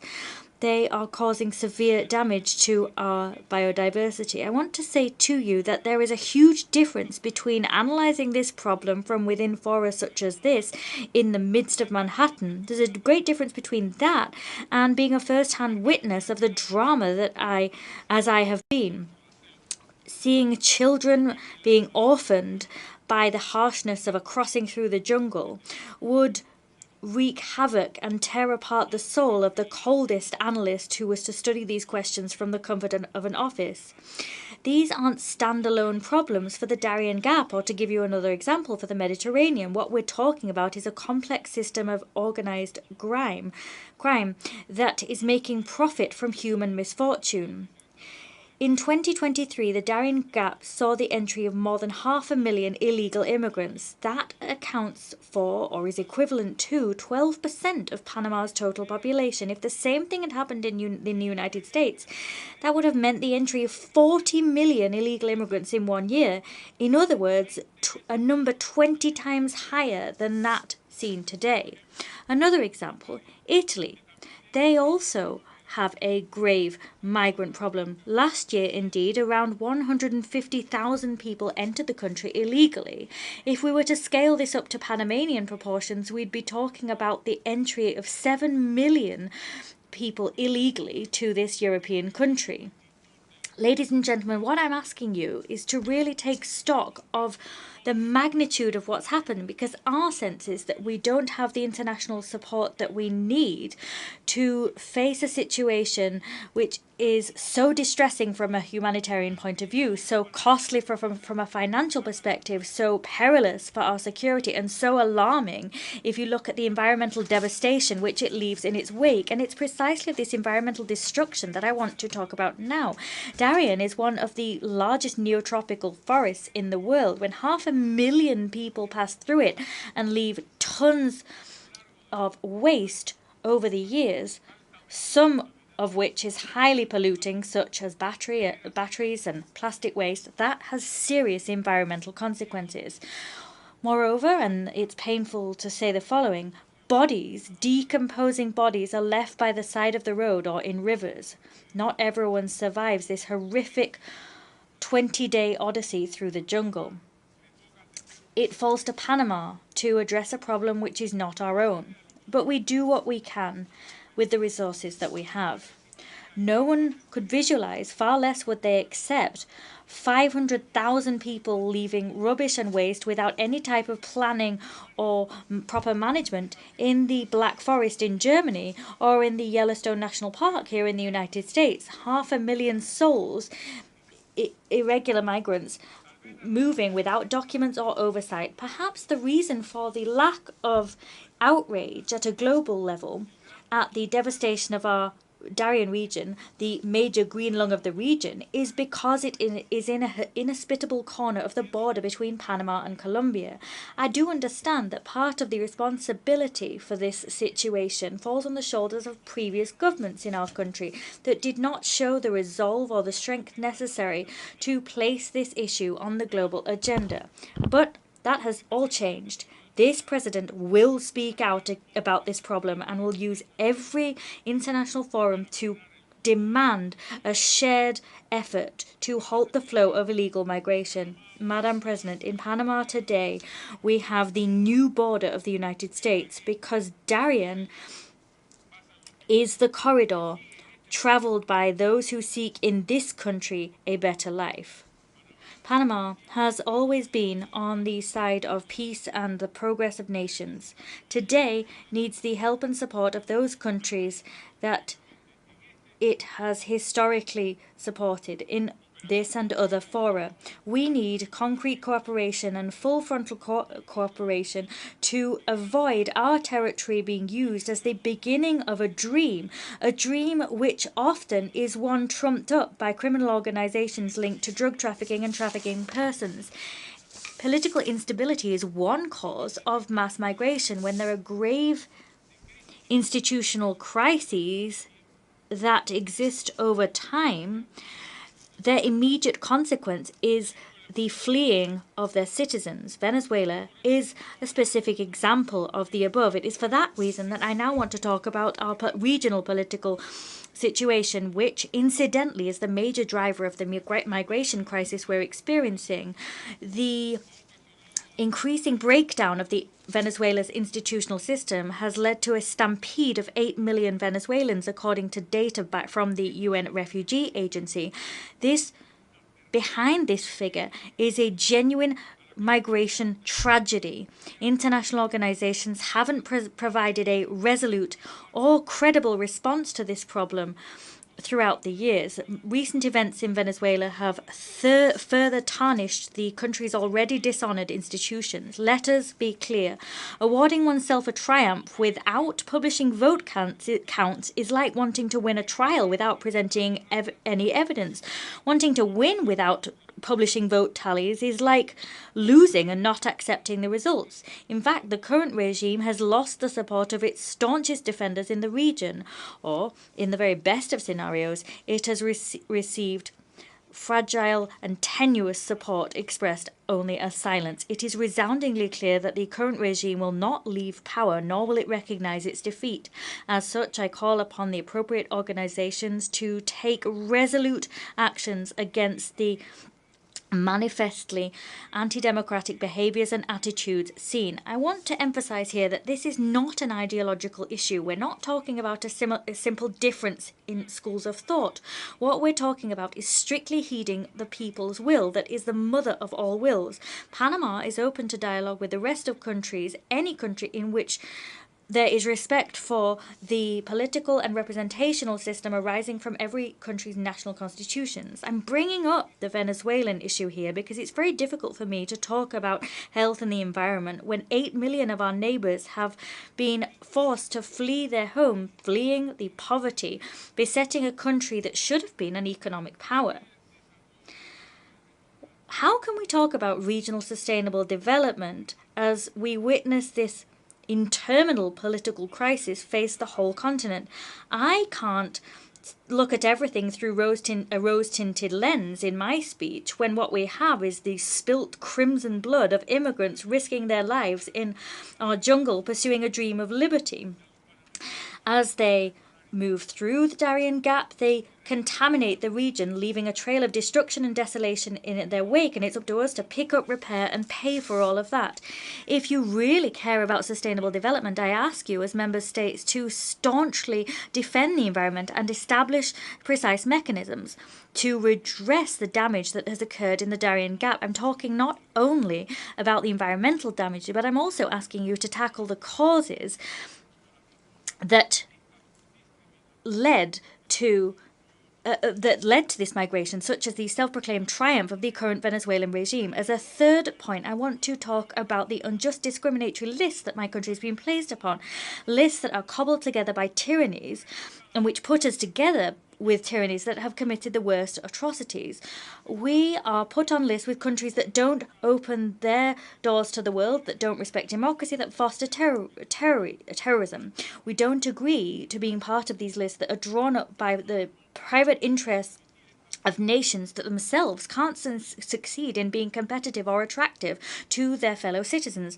Panama will not allow this affront, far less after all the efforts we've made. We've made significant reforms to our financial and legal systems in recent years to meet the most stringent standards of transparency and prevention of money laundering and other organised crime. But that hasn't been enough. Our nation has demonstrated its readiness to work with international organisations, and we've signed many tax information exchange treaties with myriad countries. That wasn't enough either. As a consequence, the measures that we've been forced to take whilst waved in front of us has been the false promise of being delisted. These measures have been catastrophic for our economies. And yet we still haven't been able to get ourselves removed from these reckless lists. Panama is not a tax haven, nothing like it. The people that are tax havens are those other jurisdictions allied with the countries that promote these lists. Those countries are analysed and measured by different standards to those used for my country. It's quite paradoxical, but the nations that approved Panama's inclusion on these lists use our canal. They participate in public tenders, they make money from consultancy services, and they lobby their businesses to get juicy contracts in our country. This president has taken the firm decision to not allow the businesses of countries that endorse these lists to participate in international tenders. Neither will those very same countries benefit from our vote in international fora. At the same time they point their finger at us, they've enjoyed benefits and have not suffered any restrictive measures.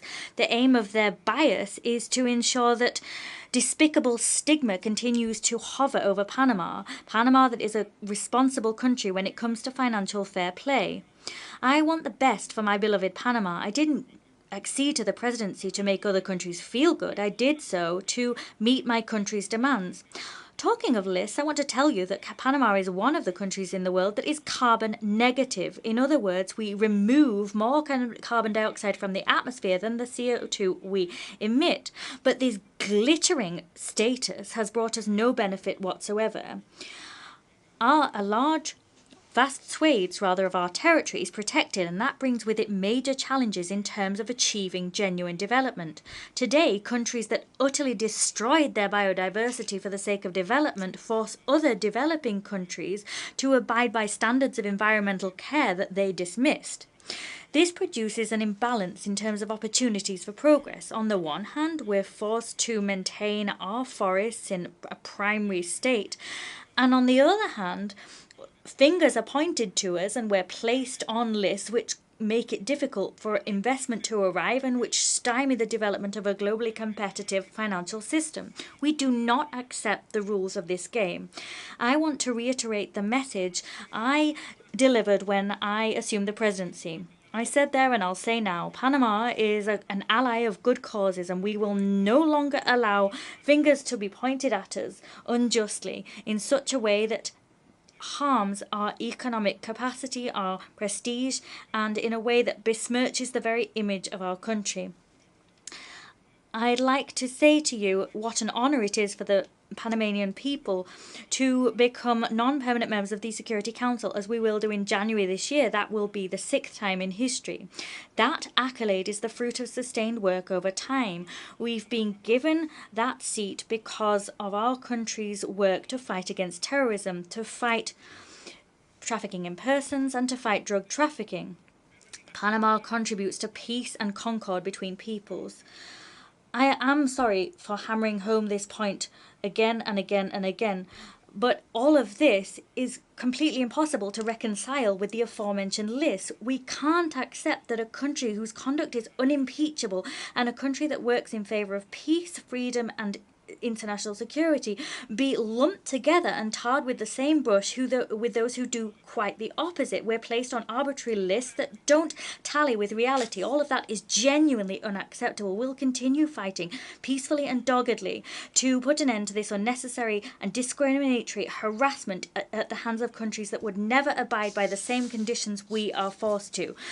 To conclude, I'd like to say that we'll continue building a country that is at the service of humankind. We'll care for our biodiversity in the face of adversity. We'll defend our democracy in spite of concrete threats today hovering over our region. Panama will continue connecting global trade, fighting for freedom, being a part of the world, and calling for the respect that we give and the respect that we deserve as an upstanding nation. We are a noble working people, and we'll fight every day to make this world a better place to live. Distinguished members of this organization, Madam President, on behalf of Panama and all of the Panamanian people, many thanks for this opportunity.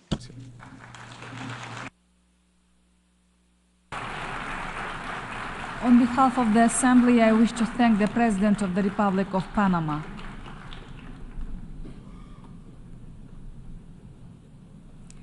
The Assembly will hear an address by His Excellency Faure Essazimna Nasingbe, President of the Togolese Republic.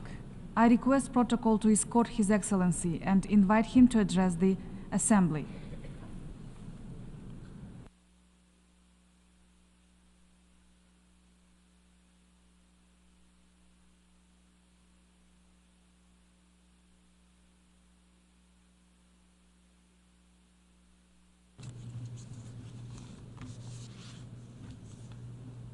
Monsieur le Président,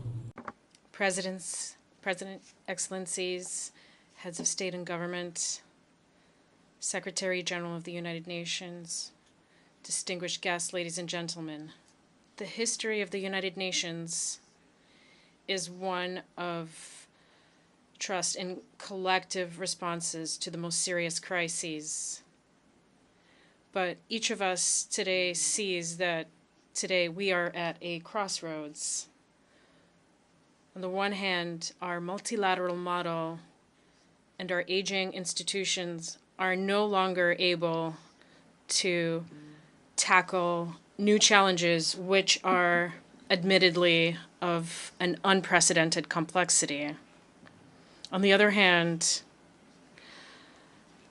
our discussions, just as our multilateral commitments in recent years, often are not accompanied by action. That is why there is real reason to be concerned as we look to the future.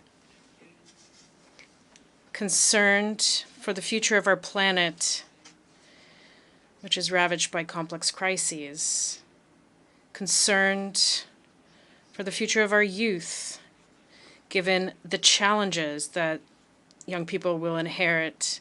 And of course, I refer first and foremost to environmental challenges. And finally, concerned about the future of our institutions, which are not adapted to current realities and which no longer fulfill their promises. We have no choice. We cannot persist with our systems that no longer deliver on their promises and no longer reflect the realities of our world. We must begin a profound transformation. That is why I stand before you today with a clear conviction and vision for the future. My conviction is that another way is possible, a way forward where international cooperation is revitalized, is more inclusive and more respectful. And my vision is one of Africa that fully assumes its role as a strategic partner in building new rules for global governance. My first observation is that my country, Togo, looks to the future with hope and determination. In Togo, we are working on a type of development that will be sustainable but also equitable and inclusive. We know that in order to achieve this, we must build a strong, visionary state that ensures protection. We are doing this as a nation because this is our responsibility towards current and future generations. This requires large-scale investment in our education and healthcare systems. This requires reducing the digital divide. And this also requires a commitment to an environmental transition, as well as action in favor of gender equality. My second observation is that today, looking to the future means looking to Africa. Our continent is no longer just a developing region. It is also the future driver of global growth, because it is Africa that is home and will continue to be home for a long time to the majority of global youth. That is where the strongest development potential resides for emerging markets related to technological innovation and entrepreneurship. It is in Africa that the blue and green economies open up considerable opportunities for sustainable development. Our continent has a wealth of natural resources. When properly leveraged, they can transform Africa into a global hub for clean, renewable energy. And it is also in Africa that we must test out new partnership models that we require, specifically between the private and public sector. My third observation is that addressing the challenges of our times requires effective multilateral cooperation. Challenges in the food security and environmental realms go beyond what each country can address individually and alone. More and more, we are dealing with fundamentally asymmetric crises. These crises quickly and harshly affect regions of the world that are not directly responsible for the causes of those crises. That is why I reiterate my deep conviction. First, given these global threats, the only way to ensure a better future for current and future generations is to take collective and coordinated action, action by states. And this action, this collective action, must be carried out as part of revitalized global political frameworks. This is in particular true for our efforts when it comes to climate adaptation and resilience. Africa is a region that is one of the most vulnerable to the impacts of climate change. Even though Africa as a continent contributes the least to greenhouse gas emissions, the harmful impact of climate change seen in Africa in terms of food security and the migration challenges that this causes cannot be underestimated. If we do nothing, the issue of the environment will lead to major waves of migration towards the north, which is clearly something that is a common concern. But this need for collective action is also true when it comes to the challenge of peace and security. And that challenge is also a burden that can no longer be carried by Africans alone. In Western Africa, we face the persistent threat of terrorism. In my view, the answer to this requires a combination of inclusive dialogue, security reform, and economic development initiatives that would address and eradicate the root causes of violence. But we cannot tackle all of these challenges alone. Multilateral cooperation is necessary in order to face this collective threat. We all know that development, the climate transition, and security have all become issues that need to be tackled in a multilateral manner. But to do this, we must first refashion our model for international cooperation. And this brings me to my last observation. We cannot strengthen international cooperation without a new model for partnerships that is more equitable and more respectful towards African states. We urgently need to rethink our model of multilateralism in order to rebalance efforts in the context of international cooperation. And in that context, our continent, Africa, deserves particular attention.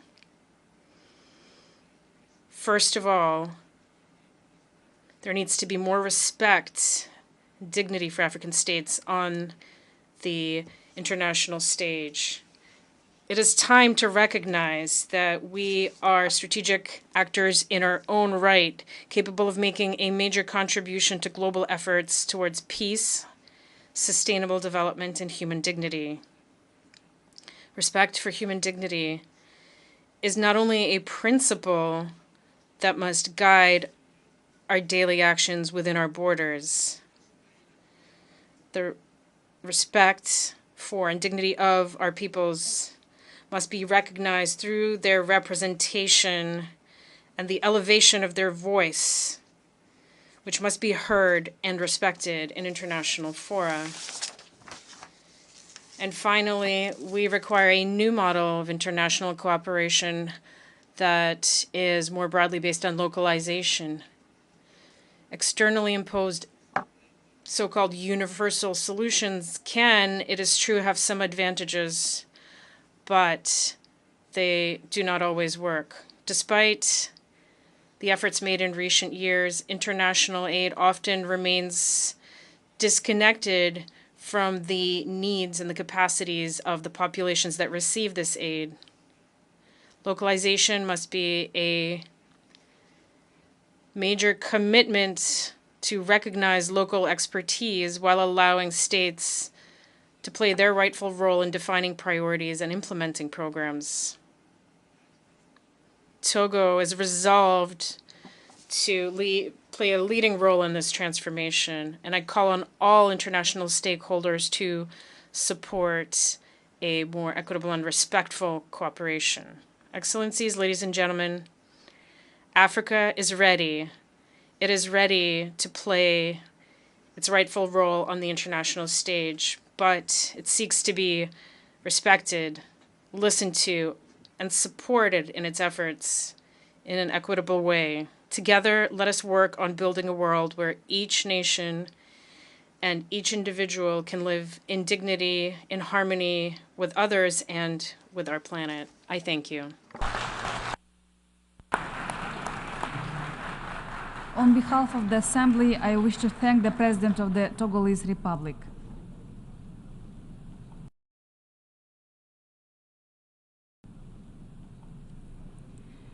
The Assembly will hear an address by His Excellency Bassirou Diomaye Diakhar Faye, President of the Republic of Senegal. I request protocol to escort His Excellency and invite him to address the Assembly.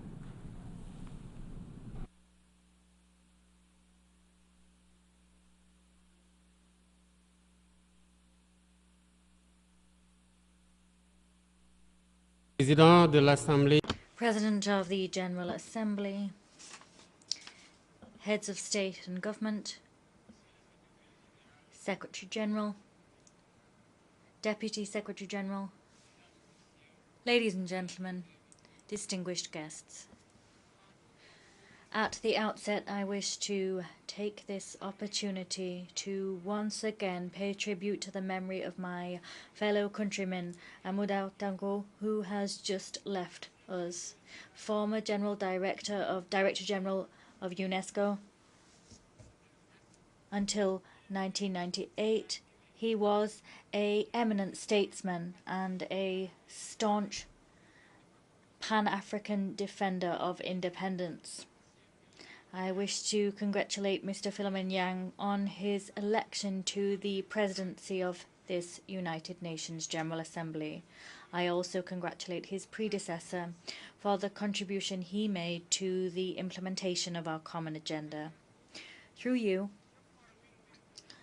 I convey my wishes for your every success when it comes to discharging your mandate. We see the unwavering commitment of our Secretary General Antonio Guterres, his efforts to promote peace, human dignity, and multilateralism are now more than ever before necessary.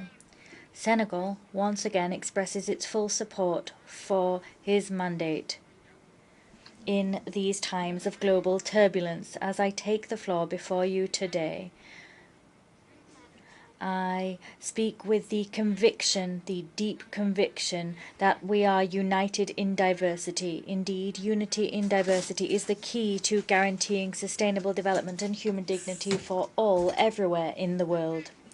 The theme of this session that will guide our discussion invites us to rethink our collective responsibility and to guarantee that the fundamental principles of the United Nations set more than around 8 decades ago contribute to upholding the promise of a fairer and more equitable world. Ladies and gentlemen, ours is a troubled world, a world in which the principles of the United Nations Charter, which talk about equality, justice, and the respect for human rights, are every day put to the test. Conflicts are spreading, inequalities are widening, and climate crises are rendering millions of people throughout the world even more vulnerable than they were before. Moreover, we are witnessing a worrying trend to call into question multilateralism at a time when humankind needs it more than ever before.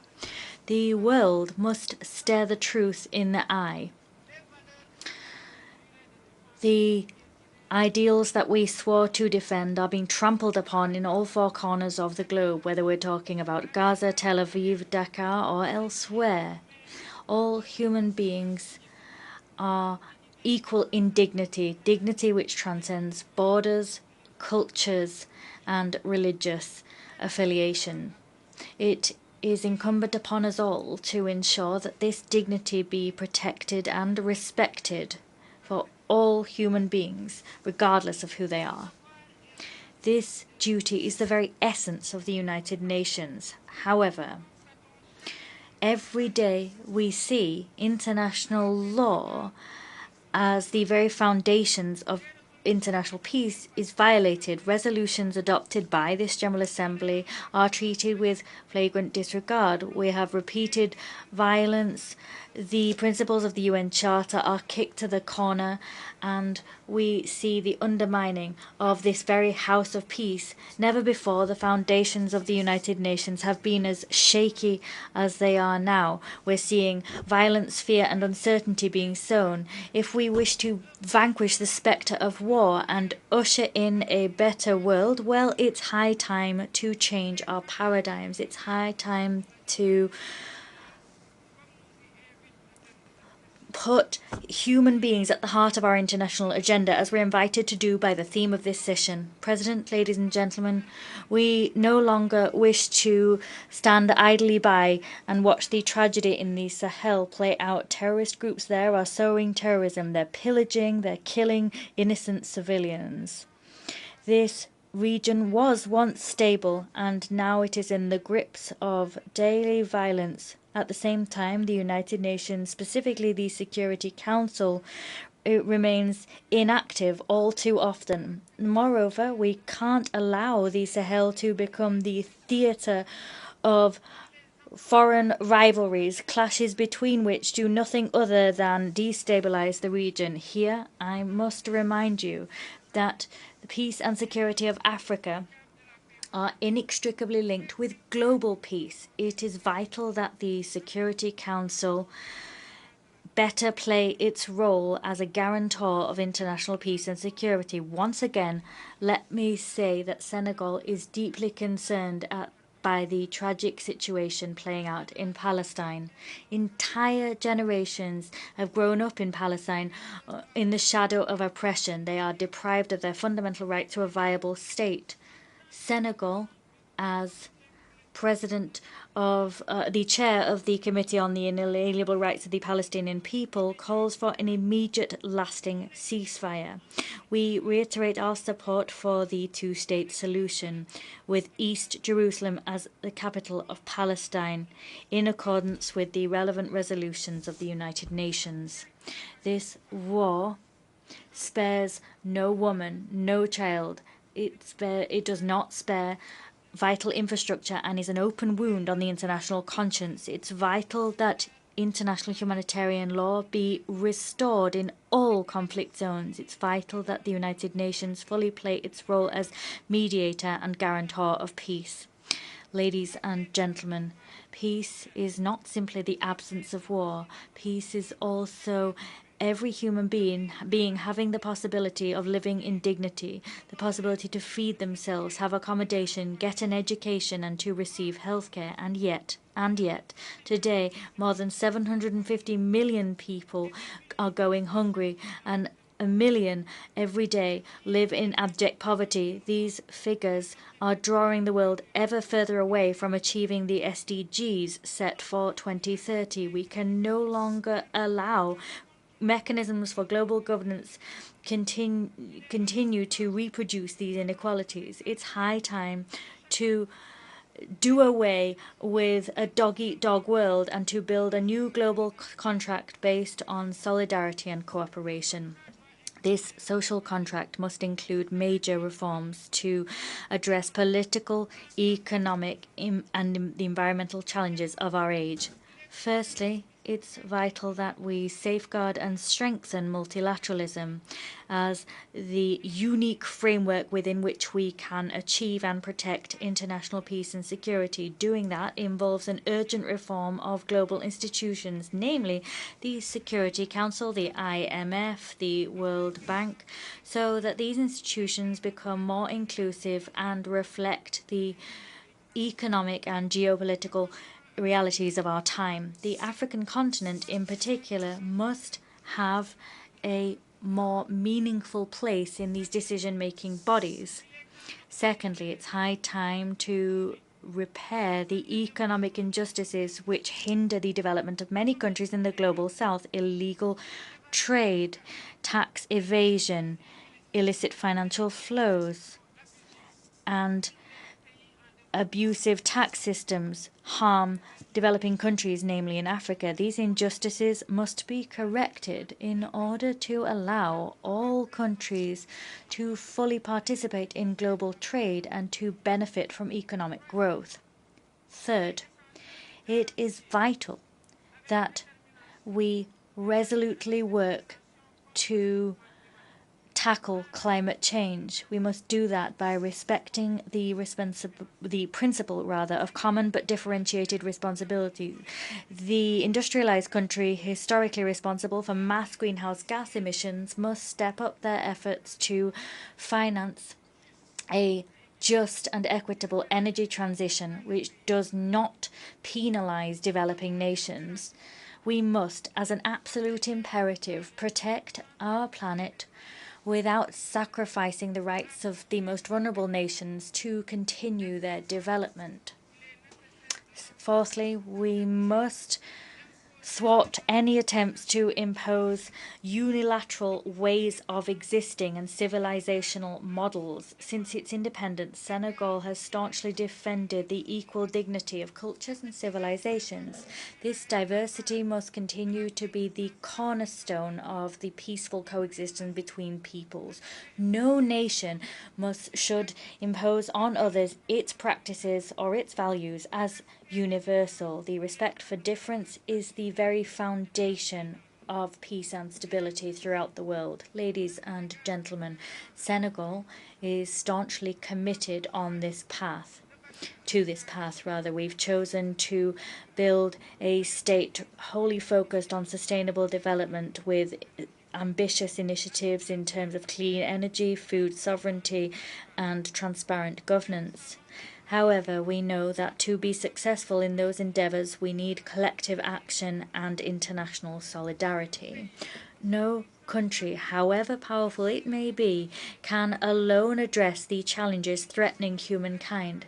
As such, we must act together, united in our diversity, to usher in a future in which human dignity is protected, where justice prevails, and where prosperity is shared. It is through cooperation and mutual respect that we will overcome the crises shaking the very foundations of our world. I thank you. On behalf of the Assembly, I wish to thank the President of the Republic of Senegal.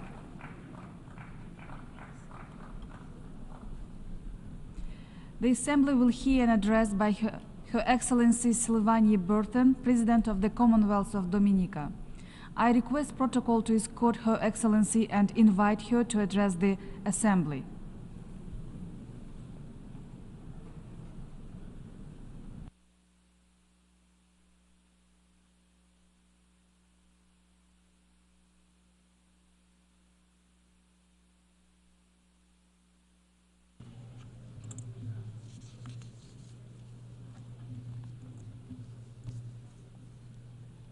Madam President, Mabrika Mabrika, I greet you in the language of my Kalinago people, the first people of the Caribbean, of whom I am proud to call my ancestors. I proudly bring you warmest greetings from the citizens of the nature island of the Caribbean and the homeland of Olympian gold medalist Thea Lafont Gadson, the Commonwealth of Dominica. It is an extraordinary honor to address this august body in my capacity as the first female president of the Commonwealth of Dominica and as the first president of indigenous descent. Madam President, our organization was born out of the need to enable dialogue and facilitate cooperation among its members to avoid international conflict. Over time, however, our understanding of human development's contribution to peace building and civilization has improved to the point where cooperation to enhance the human condition now lies at the core of our organization's work. Madam President, progress in many spheres of human endeavor is not equitable, and deliberate action is required to ensure that the most vulnerable among us, namely women, boys, girls, the physically challenged, and senior citizens, are brought from the shadows of neglect and into the light of opportunity. In essence, Excellencies, though we are a small nation, subject to the many challenges of growth and development, we insist that we continue to be our brother's keeper and join our voice with those who believe that no one, regardless of location, race, ethnicity, gender, or religion, no one is left behind in the relentless pursuit of advancement. To leave no one behind in our quest for a sustainable and resilient future, we must embrace multilateralism to combat the many major global challenges we face. Madam President, we remain concerned that despite the resources and publicity given to UN Agenda 30, its outputs so far do not inspire confidence that we are on track to realize the much heralded goals. Alarmingly, the 2024 Sustainable Development Goals report indicates that far from building on the progress achieved during the first 5 years, and I quote, fully half of the 17 targets are showing minimal or moderate progress, while over 1/3 appear stalled or going in reverse. It is therefore the hope of my government and the Caribbean community, of which we are proud members, that this assembly will be known as the forum at which the United Nations family rededicated itself to ensuring that the SDGs remain central to our claim, that our civilizations are caring and progressive, and that our collective management, scientific and diplomatic capabilities will be assigned to ensuring that the well-being of the present and future generations is guaranteed. Madam President, for example, despite SDG 3, good health and well-being, the growing burden of non-communicable diseases, NCDs, is an urgent crisis that calls for unified and aggressive approach by all global leaders. The World Health Organization, WHO, concludes that NCDs such as cardiovascular disease, diabetes, hypertension, cancers, and chronic respiratory diseases account for 75% of all deaths worldwide. These diseases not only shorten individual lives, but also imperil the future of our societies, our economies, and our shared global development goals.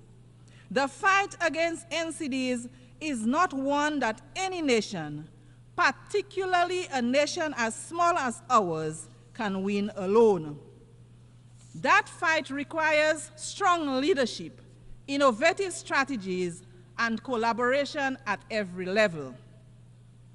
In Dominica, we have made significant progress in enhancing our healthcare system to better meet the needs of those at risk or living with NCDs.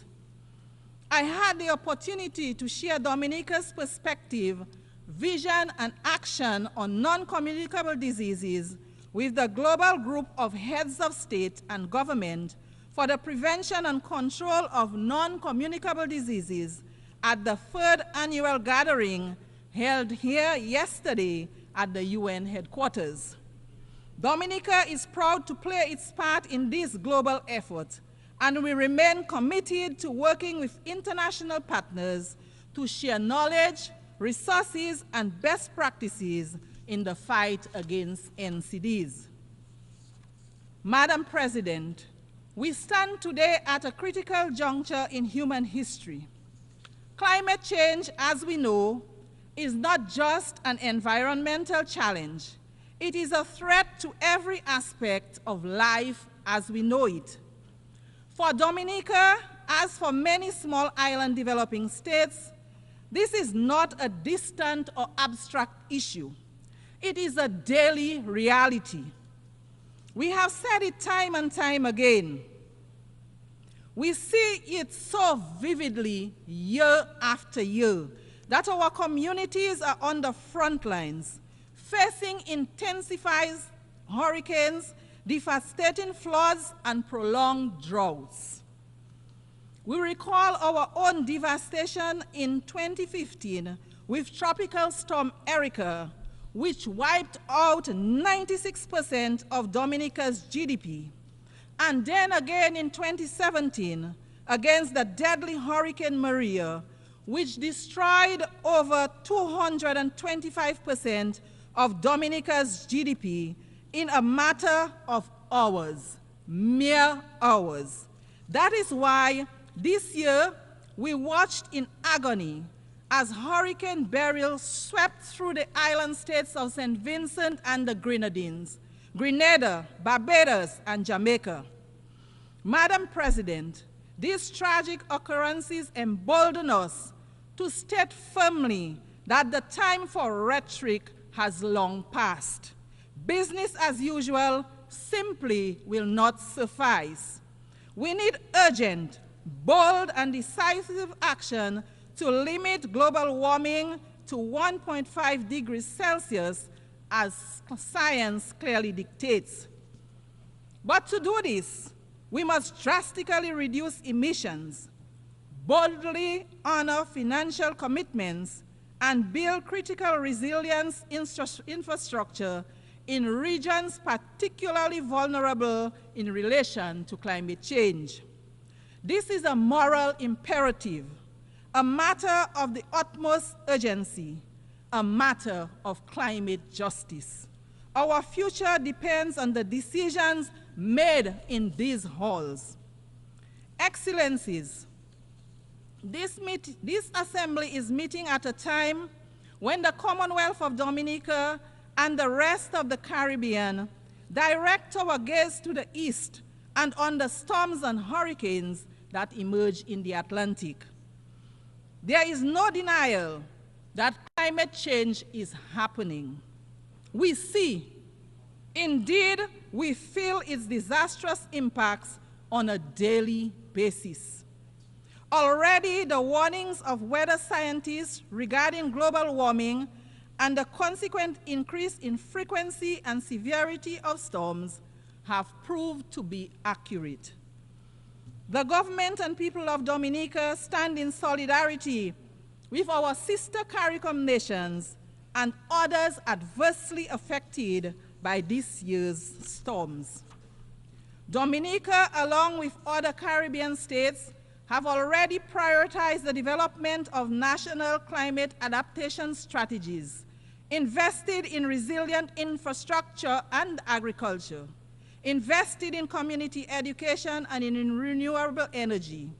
Still, the reality is that, as important as our interventions in this crucial space are, they will remain ineffective if our friends and partners in the industrialized world do not honor their commitments to reduce global warming and provide the funding that is required to enable our low-emitting states to become resilient.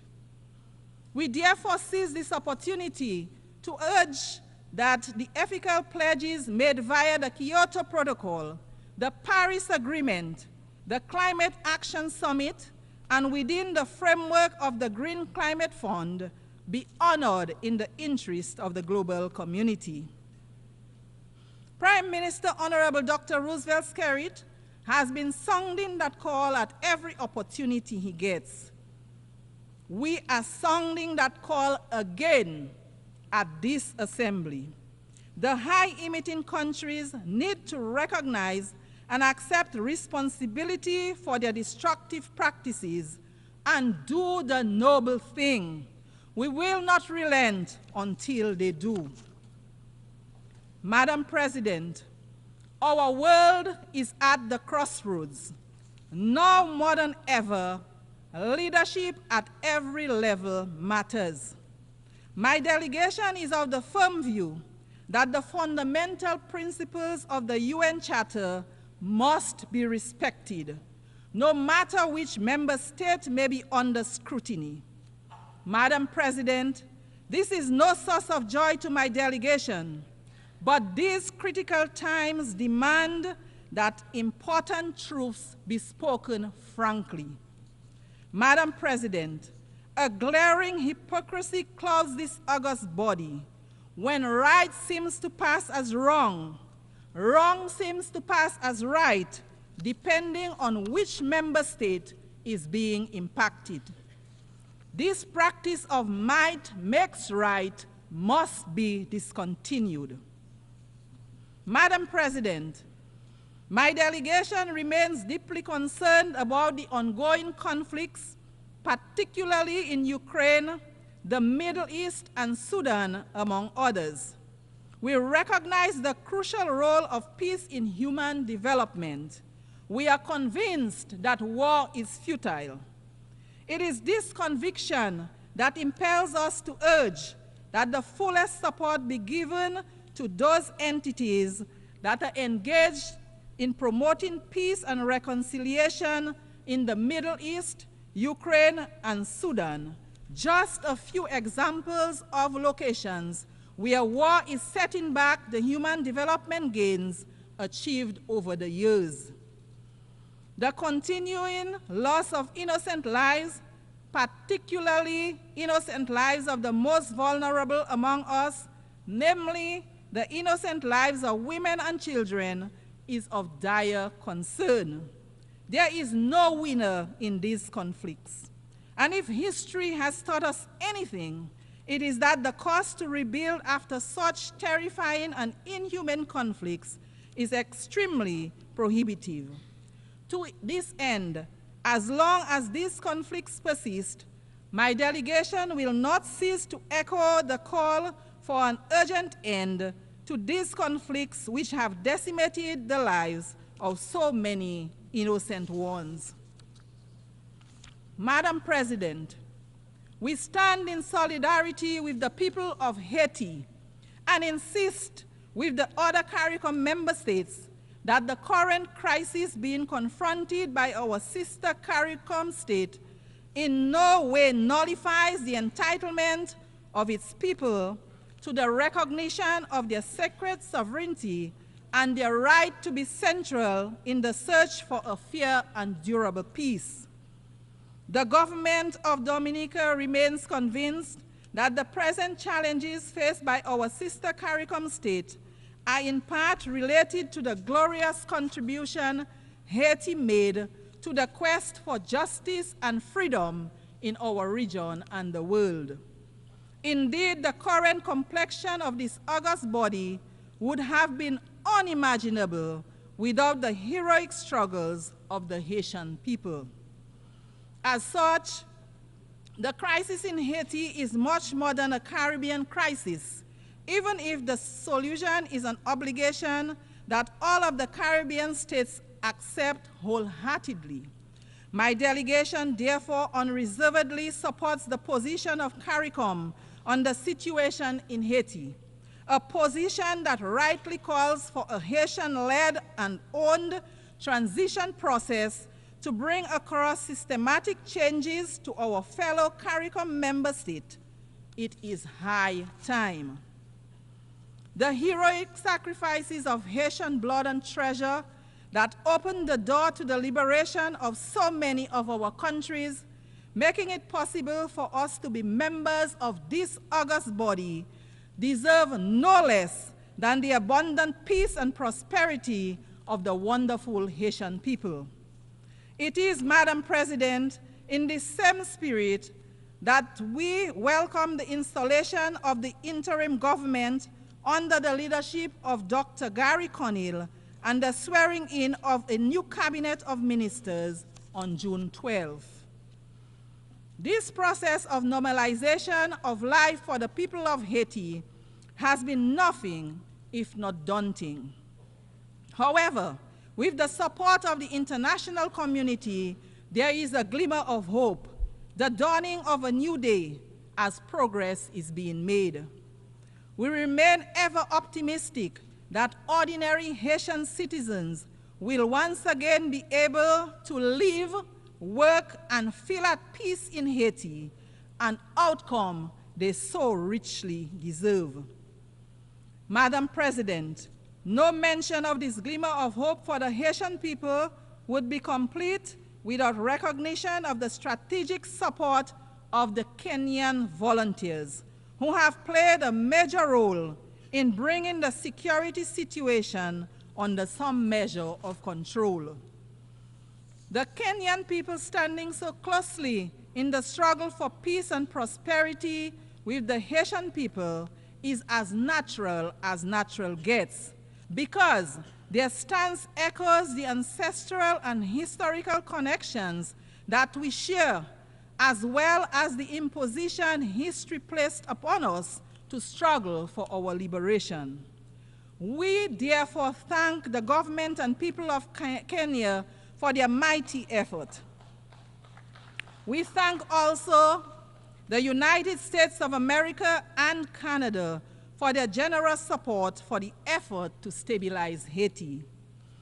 We also thank the other states which have made and pledged their support to Haiti towards the restoration of an environment conducive to peace and development.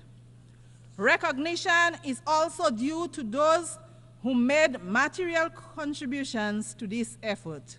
We urge member states who have pledged financial support to honor those pledges so that the humanitarian gaps can be closed and the food crisis can be resolved. The Haitian people A people as heroic and resilient as people ever were deserve better. It is our firm conviction that we in the international community have a responsibility to ensure that the living conditions of the Haitian people are brought to the natural standards of human dignity. Madam President, the Commonwealth of Dominica is keen to underscore its commitment to advocating for unity, justice, peace, and the sustainable human development that they foster. In this regard, we continue to urge that the long-running economic embargo against the people of Cuba be set aside. It hurts the people of Cuba as well as the image of its sponsors. The trade embargo imposed against our brothers and sisters in Cuba continues to be of great concern to us in the Caribbean. Its lifting grows increasingly urgent. Therefore, the Commonwealth of Dominica once again joins the voices of the overwhelming majority of members of this global organization to call for the immediate lifting of trade restrictions and export bans imposed on the good people of Cuba. They are unjustified, they are unjustifiable, they are antiquated, they belong to a bygone era. They should cease to exist. They fall, in our view, within the grand narrative of yet another Caribbean people's struggle for liberation. It is for these reasons that the government of Dominica strongly urges a radical reconsideration of these actions. Madam President, our steadfast advocacy for respect for the United Nations norms of sovereignty and non-interference impels us as well to urge that the right of the government and people of Venezuela to resolve internal challenges without outside interference be respected. We renew our condemnation of the United States' imposition of sanctions on Venezuela. The resulting hardship forced upon the people of Venezuela needs an immediate and complete end. Madam President, in closing, my delegation is pleased to leave this august body with reference to a most valuable and appropriate gift for this forum at this point in time. My ancestors, the Kalinago people, lived in harmony with Mother Nature, drawing on nature for food and general well-being, including medicinal plants. The benefits to a life in harmony with Mother Nature are many. Their impact on the environment was minimal. The benefits to human health were long, active lives with minimal burden of chronic diseases. My ancestors also lived a communal life marked by social cohesion. My delegation recommends this way of life of our Kalinago people to this body. Madam President, I wish Your Excellency and all the delegations participating in the 79th session every success in their deliberations. In the language of my Kalinago people, Ayahora, which means thank you. I thank you for the courtesy of your attention.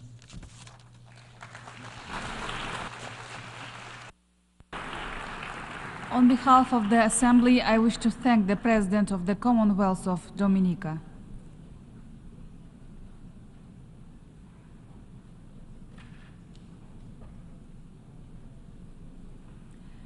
The Assembly will hear an address by Her Excellency Hilda Heine, President of the Republic of the Marshall Islands. I request protocol to escort Her Excellency and invite her to address the Assembly.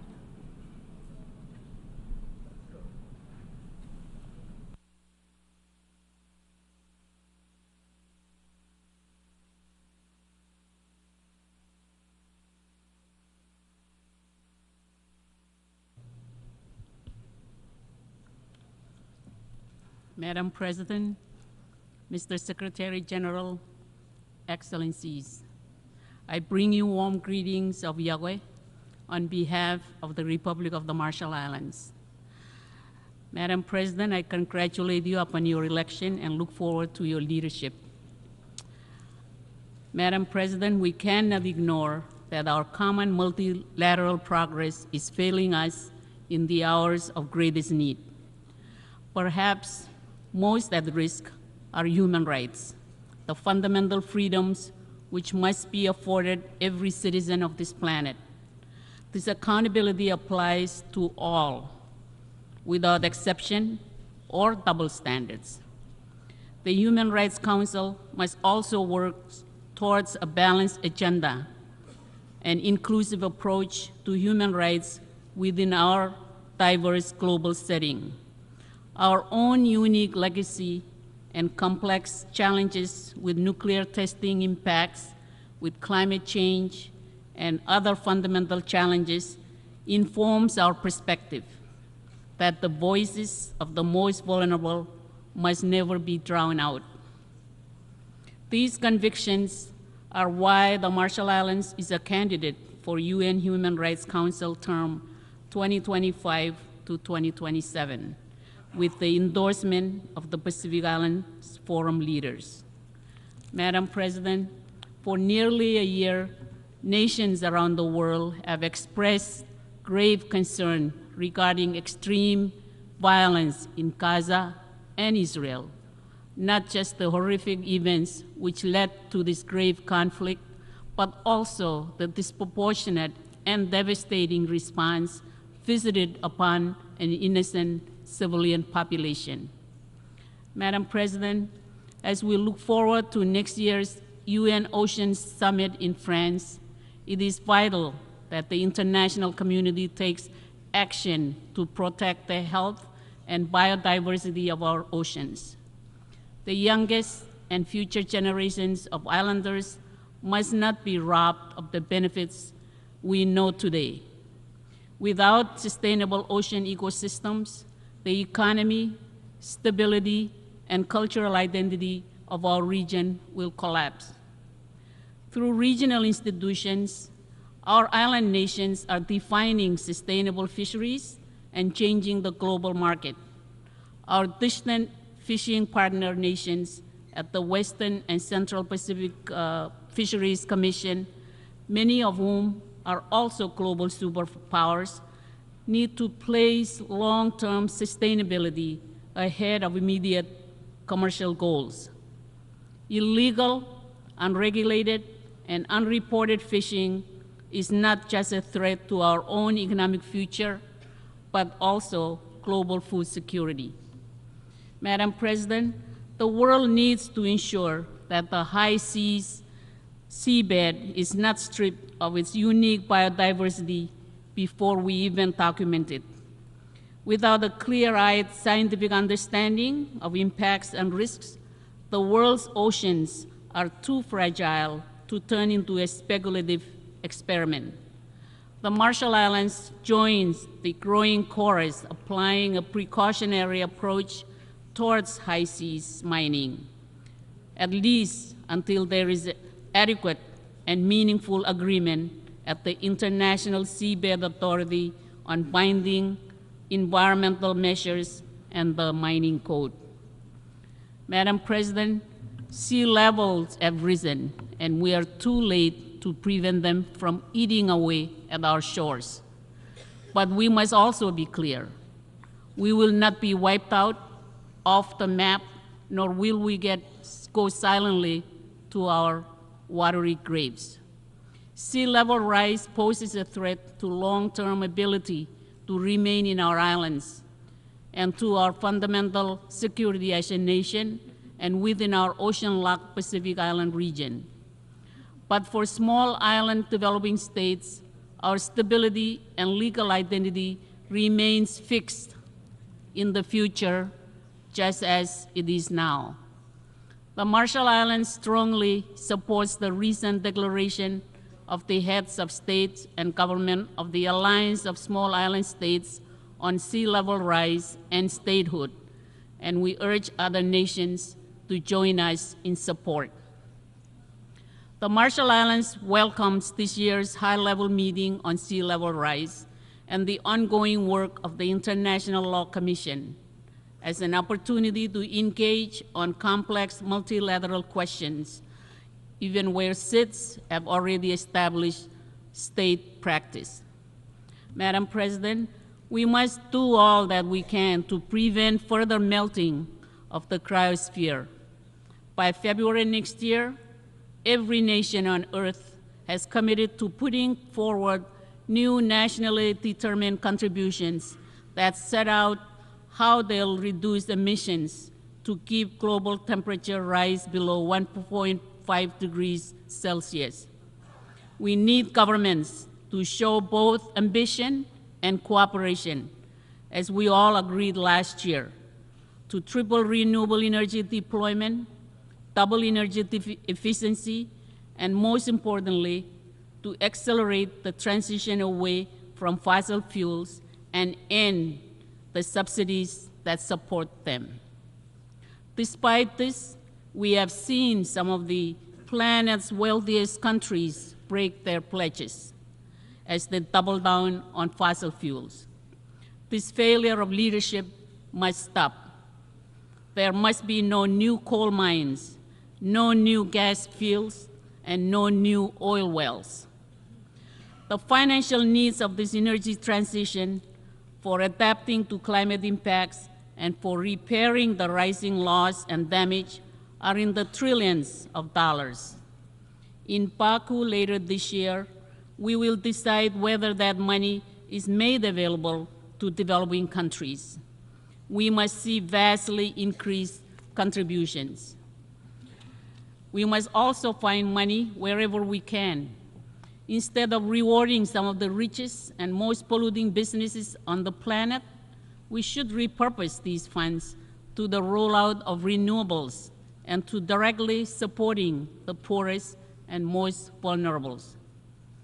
Right now in the IMO, Pacific Island negotiators are leading efforts to agree on a universal greenhouse gas levy, which gives the right incentive to drive decarbonization of the shipping industry and raises revenue in the billions, a portion of which should be used to address the climate impacts from shipping pollution and help build resilience in vulnerable countries. I urge every country to join us.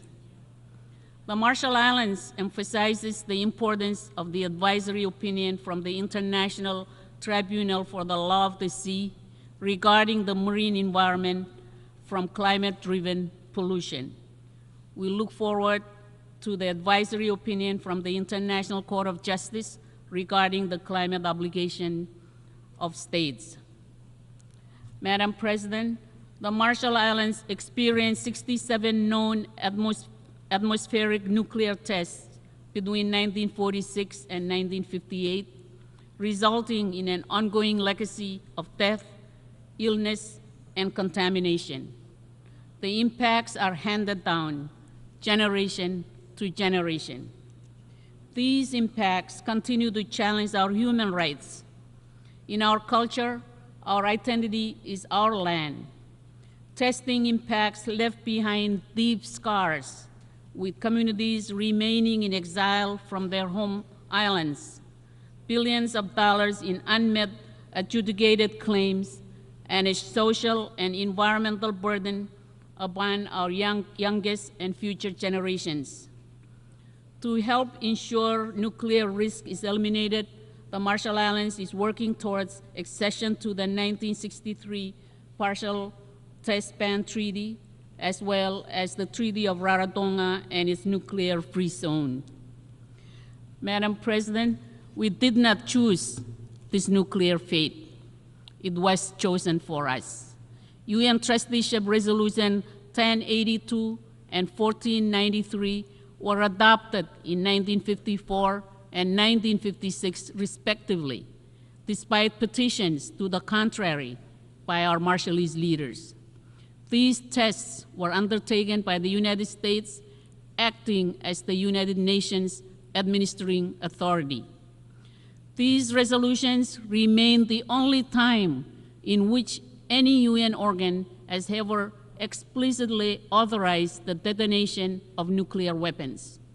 We cannot undo the past. But as a United Nations, we owe it to ourselves to make amends through the adoption of a resolution which formally apologizes for the failure to heed the petition of the Marshallese people. By doing so, all of us will begin the process of healing and to reestablish faith and trust in this institution. Madam President, our strong work on human rights and nuclear testing impacts is a fundamental and foundational effort to address transitional human rights, and we call attention to document HRC/57/77, the report of the UN High Commissioner for Human Rights on the nuclear legacy in the Marshall Islands and its human rights impacts. In particular, I emphasize my nation's unequivocal support for the High Commissioner's important conclusions and recommendations on further action for my own government, for the United States, and for the United Nations. Madam President, as a nuclear-affected state, we seek to work with other affected nations and peoples, including Kiribati, French Polynesia, Australia, Algeria, Kazakhstan, North Korea, and the Xinjiang province of mainland China, and within the United States. All should realize that the responsibility to fully address the harms resulting from the use, detonation, or testing of nuclear weapons lies, respectively, with the member states that have done so. This is the basis of UN General Assembly Resolution 78/240 on victim assistance and environmental remediation. And all must know that the scars upon our collective lands and peoples are firm lessons for nuclear weapons elimination. Madam President, the Marshall Islands welcomes this year's adoption of the Antigua and Barbuda Agenda for SIDS as a companion to the 2050 strategy for the Blue Pacific continent. It is vital that island-driven strategies are better addressed. We are particularly pleased to welcome the strong efforts of the new UN Multi-Country Office for the North Pacific in the Federated States of Micronesia, and we look forward to a groundbreaking ceremony for the new UN complex. Madam President, this year's Triennial Conference of Pacific Women hosted in the Marshall Islands demonstrated the region's continued commitment to advancing gender equality with a focus on the health of women and girls, gender-responsive climate justice, and gender-based violence to strengthen and uplift women and girls across the Pacific. It is important in our work going forward that we progress national implementation at scale and build intersections with UN Women and international system assistance, including as a full region and with the UN North Pacific Multi-Country Office. Madam President, we have long understood island-led security in our region, but for many, we are only starting to build formal security foundations at a time when full policy strength is needed to turn the Pacific Islands Forum Boyd Declaration on Regional Security into action. Recent UN action under the Secretary General's Peace Building Fund is a key step up to strengthen treatment of the link between climate and security. We now need to address with our own direct Pacific voices geopolitical tension to ensure that our democratic island priorities drive our future, free of external influence and coercion. Climate impacts pose a grave security challenge alone, but tackling them with core institutions under external stress, coupled with our underlying fragility, risks epic disaster. Madam President, Russia's continued aggression against Ukraine is a threat to basic democratic norms, human rights, and international accountability. As island democracies and as vulnerable nations in the shadow of changing geopolitics, the war in Ukraine is of great concern to the Pacific Islands, as though Eastern Europe was next door. Madam President, the Marshall Islands look forward to the upcoming high-level visit of the Pacific Islands Forum Troika Plus grouping to New Caledonia. In addition, we support ongoing forum engagement with Indonesia and West Papua to better understand stakeholders and to ensure human rights. Madam President, if we are truly serious that no one is left behind, the UN would not be blinded to Taiwan's efforts and partnership towards achievement of the SDGs. Only this independent, democratic government can represent its 23 million people. UN Resolution 2758 does not mention Taiwan and should not be used as a pretext to exclude Taiwan from participating meaningfully in the UN system. This resolution has been misused to threaten cross-strait and regional peace and security. This was never its original intent.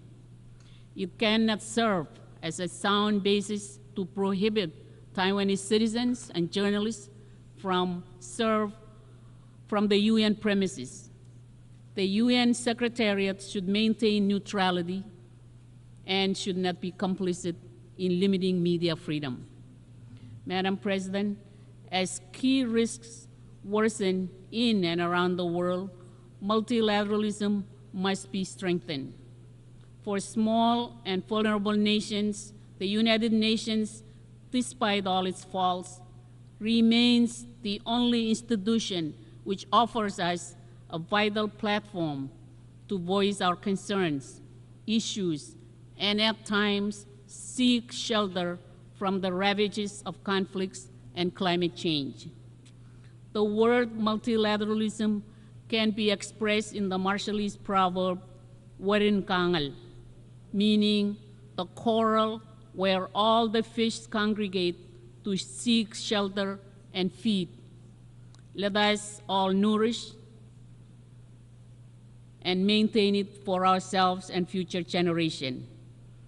Mr. President, the United Nations is that very coral, Warin Kangal. Let us leave no country behind. Thank you, and komoltada.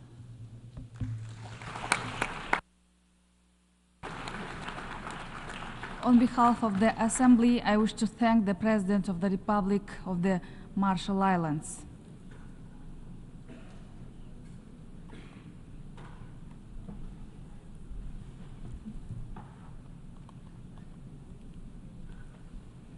We shall now continue the general debate.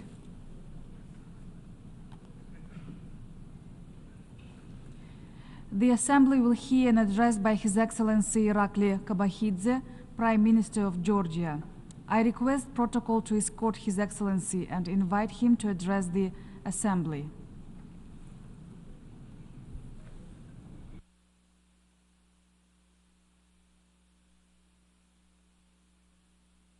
Madam President, Mr. Secretary General, esteemed colleagues, ladies and gentlemen, dear friends of my country, it's a great honor to be with you today to address so many different nations of the world.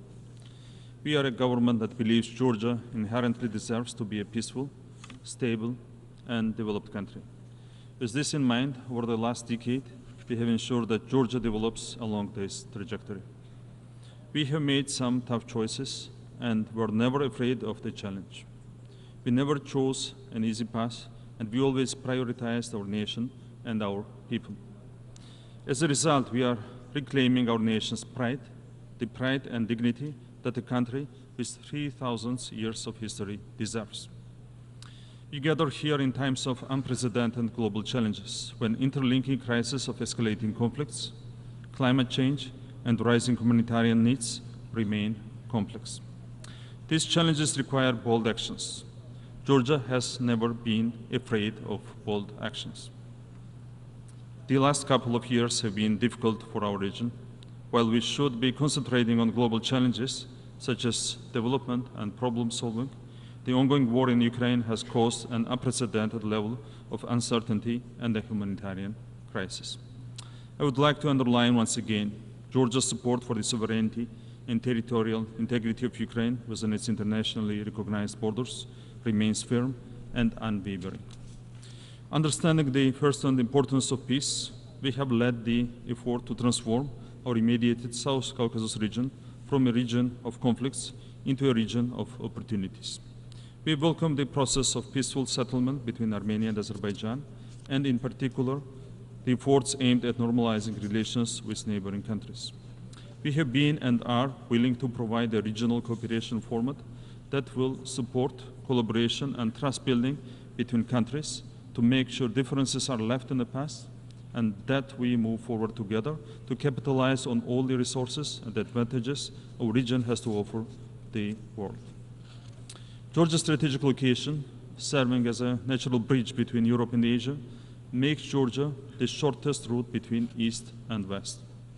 With our sea access and strong relations with China, as well as Central Asian countries, Georgia is a key player in the regional and broader Eurasian context. We are a hub not only for the exchange of goods, but also for energy transit and much more. Georgia ensures that 7 landlocked countries of the South Caucasus and Central Asia are connected with the rest of the world via our port infrastructure, which we are committed to further developing with the soon-to-commence Anaklia deep-sea port construction. If you look at the political map, Georgia is the single safest and most reliable transit route to ensure the timely and efficient movement of goods and services. Our commitment to maintaining and enhancing our role as a reliable transit corridor ensures we are able to support our strategic partners in Europe with their energy security needs. By diversifying supply routes and investing in robust infrastructure, Georgia can offer additional predictability in east-west connectivity, especially within the framework of the Middle Corridor initiative.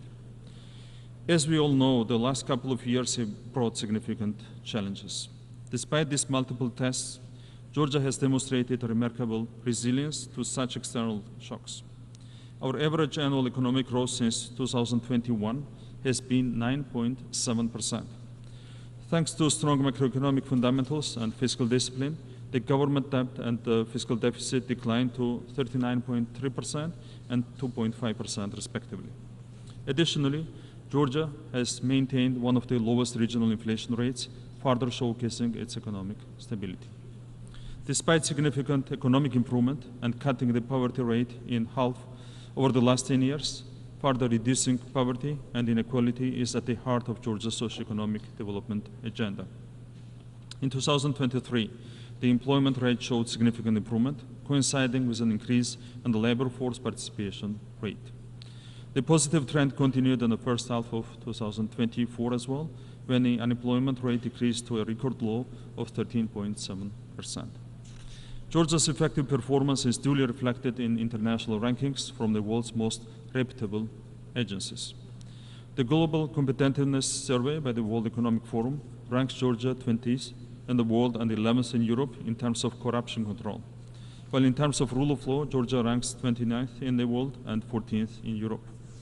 The International Budget Partnerships Open Budget Survey ranks Georgia as #1 in terms of budget transparency globally.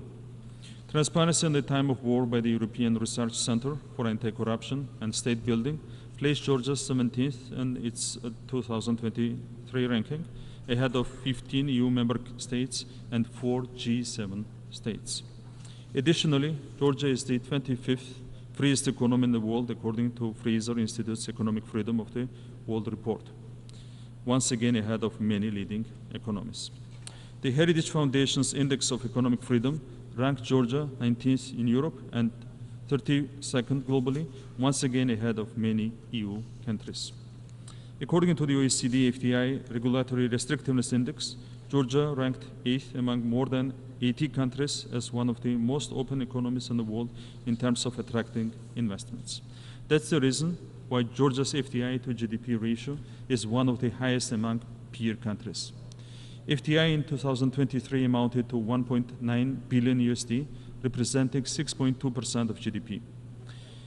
In the post-pandemic period until now, Georgia has attracted 6.2 billion USD in FDI, further supplementing Georgia's transformation into a regional multifunctional hub that serves all things business.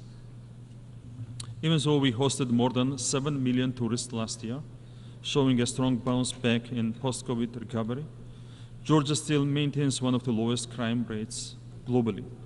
According to Numbeo, Georgia ranks 8th in Europe and 21st globally, thanks to our law enforcement agencies and professionals. Despite the fact that 20% of our territories are under illegal occupation, we continue to thrive, continue to grow, and continue to make sure that our children live in a better, stronger, and more dignified Georgia. We are diligent and tireless in our quest to make sure Georgia is a country that every citizen is proud of.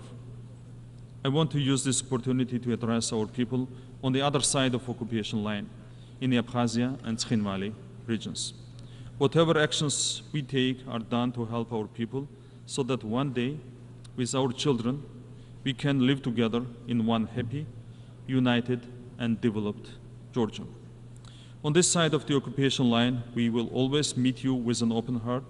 We have to rebuild all the broken bridges in our country.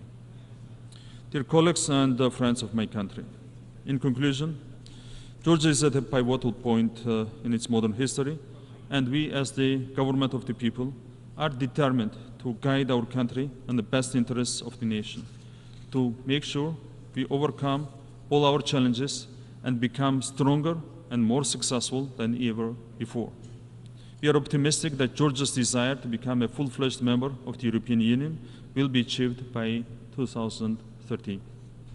As we look ahead to the future with a commitment to shaping a prosperous community together with our allies and partners, our united efforts will persist in supporting peace-building measures and sustainable development. In doing so, we will advance human dignity, not only for the citizens of Georgia today, but also for the well-being of all future generations to come. Thank you very much. On behalf of the Assembly, I wish to thank the Prime Minister of Georgia.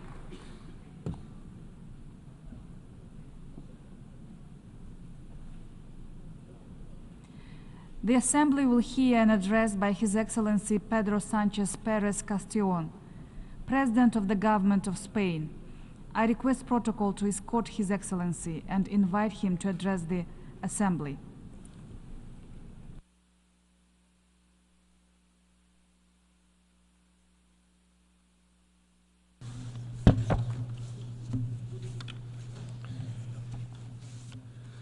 Señora Presidenta, señoras y señores jefes de Estado, de Gobierno, embajadores, embajadoras, delegados, delegadas, les hablo en nombre de un país comprometido con los valores que esta institución encarna y con un orden internacional basado en las normas y en los principios consagrados en la Carta de Naciones Unidas.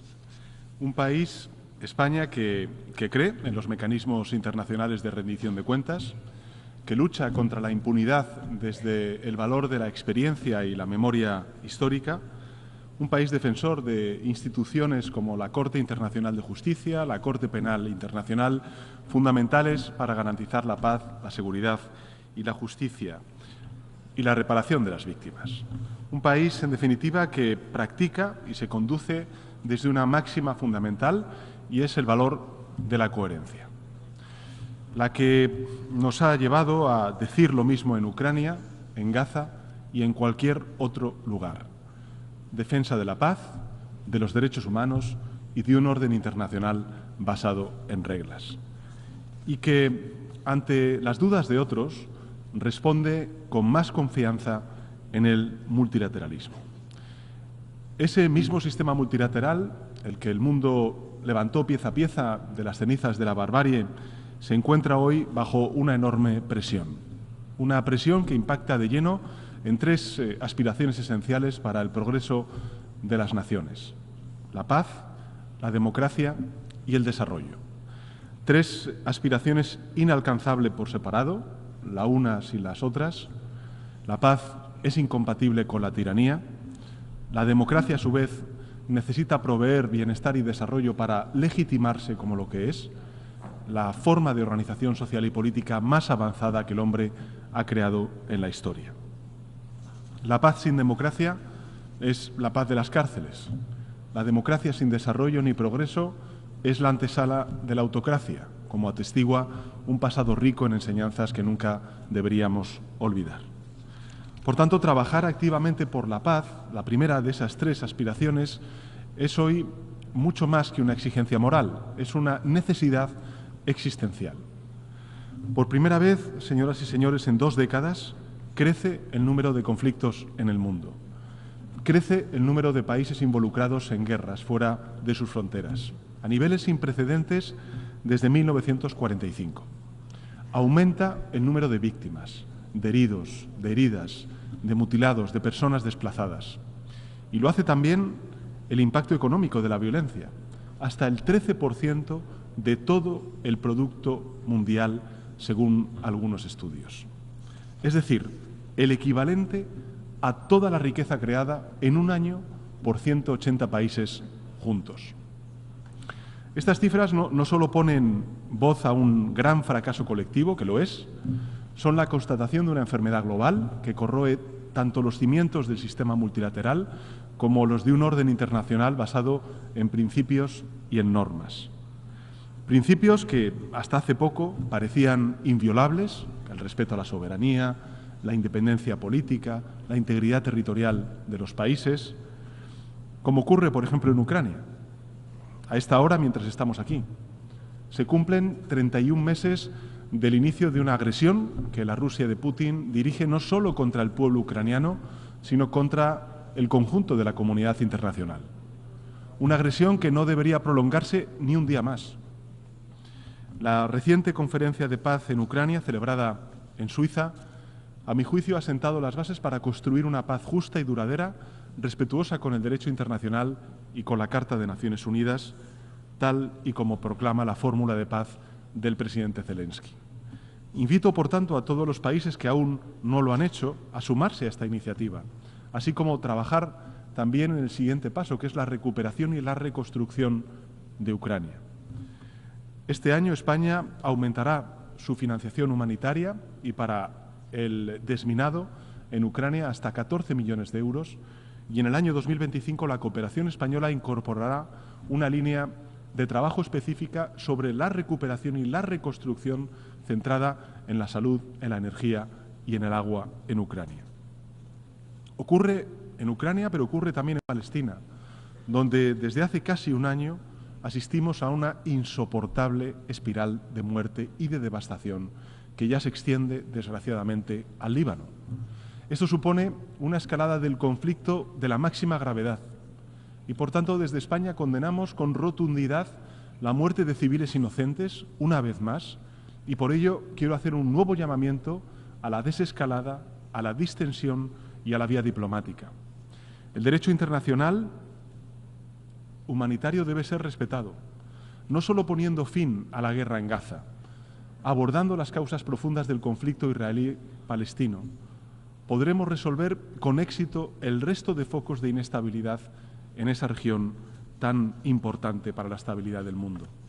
Todo lo que vemos a diario en Gaza y ahora, por desgracia, en el Líbano, nos hace reflexionar sobre la vigencia misma del derecho internacional humanitario, precisamente cuando celebramos el 75 aniversario de los convenios de Ginebra.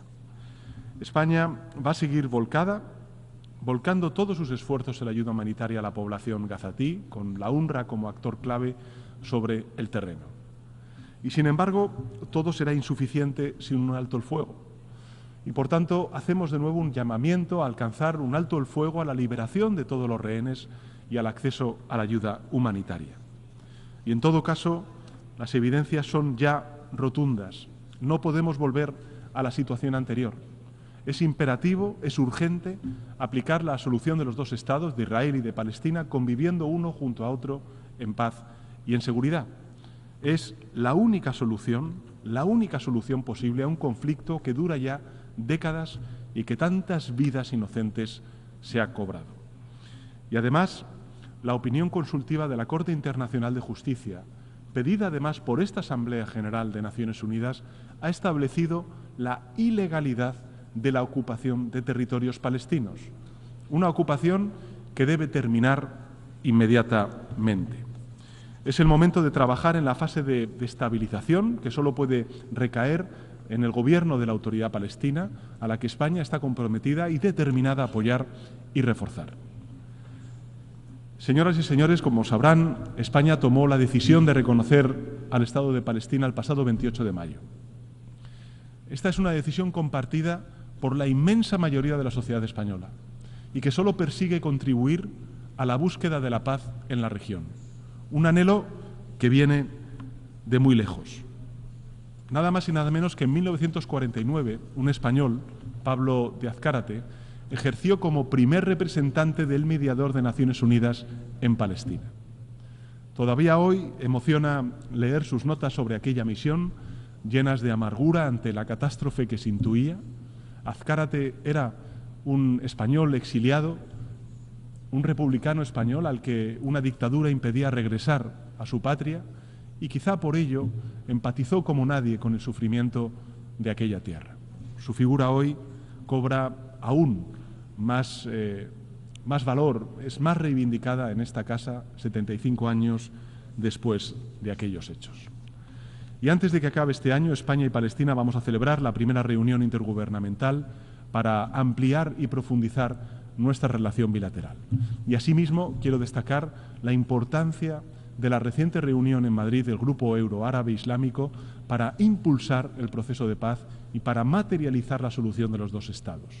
Urge, en definitiva, señoras y señores, la celebración de una conferencia de paz con las partes, con la comunidad internacional, apoyada hoy por nada más y nada menos que más de 90 países, cuando israelíes y palestinos se sentaron en una mesa. Una conferencia de paz que nos devuelva aquel espíritu de diálogo que Madrid albergó a principios de los años 90, cuando israelíes y palestinos se sentaron en una misma mesa a negociar. En un contexto tan complejo como este, quiero también reafirmar el compromiso y la contribución incondicional de España, como lo demuestran los casi 670 efectivos españoles desplegados en la Fuerza Interina de Naciones Unidas en el Líbano, al mando de un general español.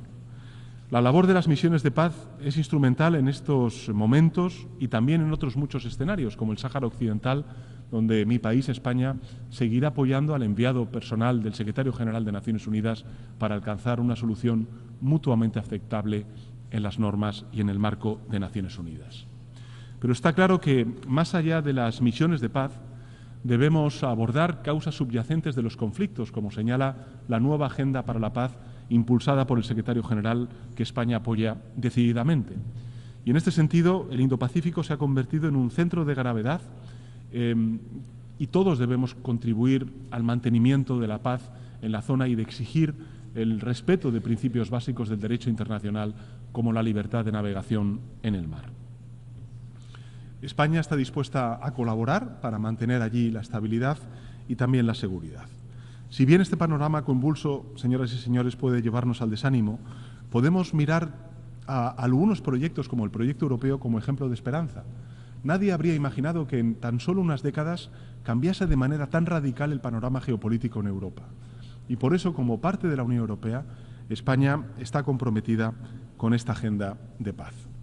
En diciembre del año 2020, España y el Reino Unido alcanzaron un entendimiento bilateral relativo a algo muy importante para España, como es Gibraltar, en el marco de la salida del Reino Unido de la Unión Europea. Seguimos trabajando intensamente desde entonces, ahora con un nuevo gobierno británico, para que dicho entendimiento siga o siente las bases de una futura relación de este territorio con la Unión Europea, confiando en que se pueda alcanzar lo antes posible un acuerdo entre la Unión Europea y el Reino Unido en torno a Gibraltar. Y este acuerdo debe ser a juicio de España, plenamente respetuoso con la doctrina de Naciones Unidas sobre dicho territorio, con la que, lógicamente, España se alinea plenamente. Y también debe serlo con la posición jurídica de mi país con respecto a la soberanía y la jurisdicción en relación con el mismo. Deseamos trabajar por el desarrollo de una área próspera, social, económica, que abarque todo el espacio de Gibraltar y también el campo de Gibraltar. Y junto a las amenazas a la paz, el mundo se enfrenta a un riesgo real de retroceso de la democracia. Es la segunda aspiración a la que quiero referirme. Derechos que se creían consolidados hoy son cuestionados o incluso revertidos. Una agenda reaccionaria global se abre paso al calor de la desconfianza en las instituciones, de la polarización y de la reivindicación de un pasado inventado tan falso como sus proclamas. La democracia, por tanto, libra una batalla por su supervivencia. Y seamos claros, no deja de ceder terreno ante sus enemigos. La democracia no puede aspirar a ganar esta batalla con una mano atada a la espalda.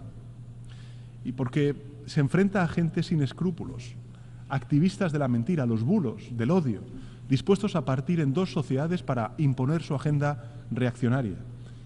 Es indispensable levantar un escudo que proteja las instituciones democráticas de quienes buscan socavar deliberadamente a las mismas. Y ya no basta con proclamar la superioridad moral de la democracia. Es necesario reconocer errores, trabajar por su regeneración interna, por ejemplo, reforzando la transparencia y la rendición de cuentas de nuestros sistemas democráticos y haciendo que los ciudadanos y ciudadanas sientan la democracia como algo cercano, como algo propio, como algo vivo. En este sentido, España impulsará esa visión a través de nuestra copresidencia de la Alianza por el Gobierno Abierto, que celebrará su 9ª cumbre global en octubre del año que viene en la ciudad de Vitoria-Gasteiz. En un contexto como este, también creo que la relación entre la Unión Europea y la América Latina y el Caribe cobra un renovado sentido. Somos dos regiones que están llamadas a trabajar juntas, con una visión compartida del mundo. Y la situación, desgraciadamente, en Venezuela, tras las elecciones del pasado 28 de julio, es enormemente preocupante. Quiero reiterar, una vez más, el compromiso inquebrantable de España con la democracia y con la defensa de los derechos humanos en este país. Condenar cualquier detención, amenaza contra líderes políticos. Es imperativo el respeto de la voluntad del pueblo venezolano, con un recuento de los resultados electorales en condiciones de total transparencia y verificación. Estoy convencido de que necesitamos más espacios comunes de diálogo. Y por eso España apoya la celebración de la próxima Cumbre Iberoamericana en noviembre en Cuenca, en Ecuador, y acogeremos la 30ª Cumbre Iberoamericana en el año 2026. Vamos a seguir practicando también una política exterior feminista. Lo vamos a hacer por coherencia, porque por encima de todo hablar de feminismo es hacerlo sobre derechos humanos. Y hoy, en ese sentido, quiero decir alto y claro que es el momento, que el momento es ahora. Tanto la Secretaría General como la presidencia de esta Asamblea, en la próxima renovación de estos cargos, deben recaer finalmente, ya por fin, en mujeres. España apoya y apoyará con firmeza la alternancia de género en esta organización y trabajará para poner fin a una situación sencillamente inaceptable. Para que la paz y la democracia prevalezcan, es imprescindible, señoras y señores, impulsar la tercera aspiración a la que quiero hacer referencia, y es la agenda de un desarrollo sostenible. La democracia como la paz se legitiman por el resultado, por su capacidad para proveer bienestar, seguridad, combatir las desigualdades en todas sus formas, de impulsar una agenda de justicia social, de promover la dignidad del ser humano. Pero no solo se trata de cubrir necesidades materiales en el presente, que también. Se trata de hacerlo sin comprometer la capacidad de las generaciones futuras para satisfacer las suyas propias. Se trata de que nuestros hijos, nuestras hijas, nuestros nietos, nuestras nietas puedan vincularse a eso que hemos llamado el desarrollo sostenible como una necesidad existencial, no solo como una exigencia moral. No voy a hacer un discurso fatalista sobre la emergencia climática. De sobra conocen su impacto, por ejemplo, en el aumento de los flujos migratorios, el precio de no actuar. Pero me niego a caer en la melancolía o en la resignación de quien da la batalla por perdida. Yo no lo voy a hacer. La ciencia, sin duda alguna, es la respuesta. Una ciencia que pone al ser humano en el centro de sus preocupaciones. Una ciencia que nos recuerda que solo hay una alternativa, y es eliminar los combustibles fósiles, que haya más energías renovables y que haya más eficiencia energética. Si seguimos esa hoja de ruta, no solo hay luz al final del túnel, hay grandes oportunidades de desarrollo y mejoras sustanciales de la competitividad global. Lo sé por experiencia. Más de la mitad de la energía eléctrica que produjo España el año pasado venía de fuentes renovables. Y a estas alturas del año, ese volumen ya supera el 60%.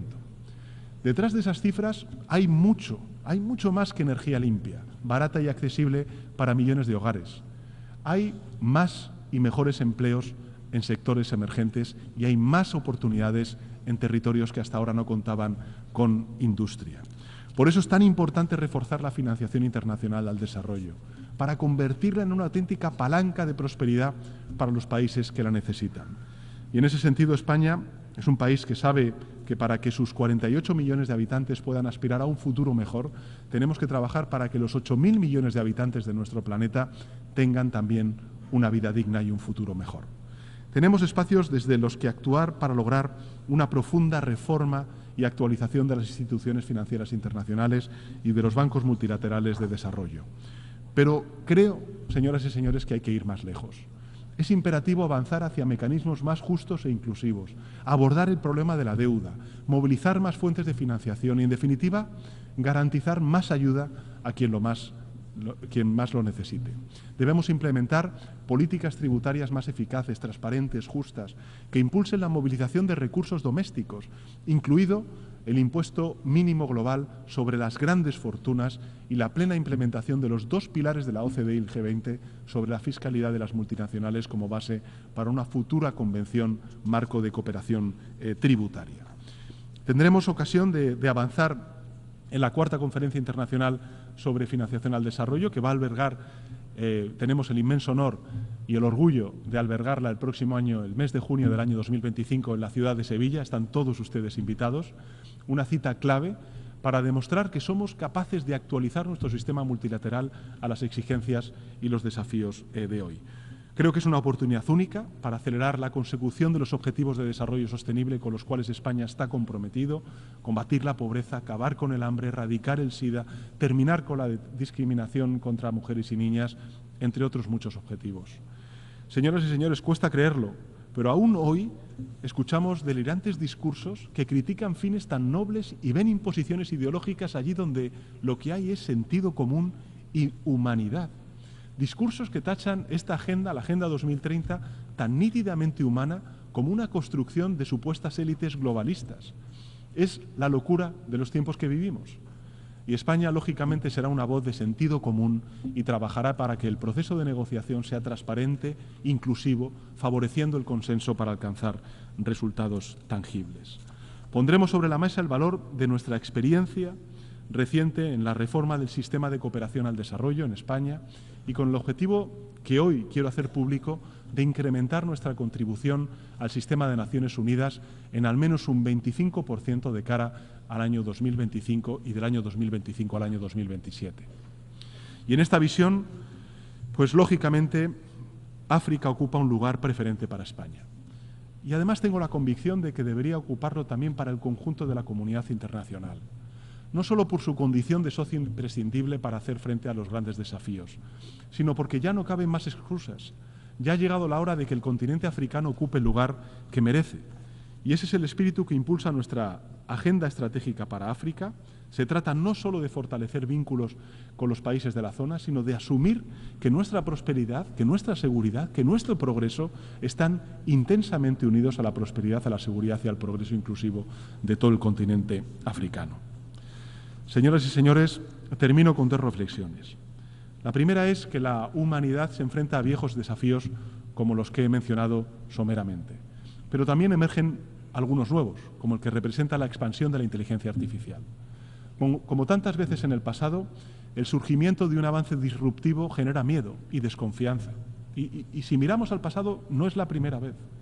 El descubrimiento, por ejemplo, de la escritura, dijeron algunos, liquidaría conocimiento a través de la memoria. La imprenta, dijeron otros, limitaría la profundidad en los pensamientos. Hasta la electricidad fue vista como un asesino silencioso en la paz del hogar por muchos otros. Toda disrupción abruma. Lo que marca la diferencia es nuestra capacidad para embridar las riendas del progreso, para conjugar el progreso con una ética imprescindible en este gran salto que sin duda alguna va a cambiar el mundo. Hace pocos días conocimos las 7 recomendaciones clave del órgano consultivo del Secretario General para la gobernanza global de la inteligencia artificial. Debemos apoyar estas recomendaciones, seguir adelante con ese esfuerzo común para asegurarnos de que las decisiones sobre inteligencia artificial no queden en manos de unos pocos y que su desarrollo se realice de manera ética y responsable en beneficio del conjunto de la humanidad. Y frente a los apóstoles del desastre, que siempre los hay, los datos nos dicen que sabemos cómo hacerlo. Y esta es la última reflexión que querría hacer ante esta Asamblea, señora Presidenta. En poco más de medio siglo, la mortalidad infantil se ha reducido del 50% al 4% en el planeta. El número de estudiantes universitarios se ha duplicado en tan solo 2 décadas. La presencia de las mujeres con escaño en parlamentos alcanza el 27%, es decir, el doble que en el año 1990. Y el mundo ha doblado la potencia solar instalada en tan solo 4 años, mientras la energía producida por los combustibles fósiles se reduce drásticamente año a año. Por tanto, no aceptemos como inevitable el inicio de una nueva era de violencia y de guerras. El futuro es una conquista relativamente reciente para la humanidad. Tener la capacidad de mirar hacia adelante, de ordenar prioridades, de pensar en el porvenir, es un privilegio que nos ha dado la modernidad. Honremos, por tanto, esa tarea mirando al horizonte sin miedo y con esperanza. Apostemos por la refundación del multilateralismo que nos permita dejar un futuro mucho mejor que el actual presente a nuestros hijos y a nuestras hijas. Hagámoslo con creatividad, con audacia, con ilusión y con la ambición que nuestro tiempo demanda. Nada más y muchas gracias, señora Presidenta. On behalf of the Assembly, I wish to thank the President of the Government of Spain. The Assembly will hear an address by His Excellency Allah Maye Khalina, Prime Minister, Head of Government of the Republic of Chad. I request protocol to escort His Excellency and invite him to address the Assembly.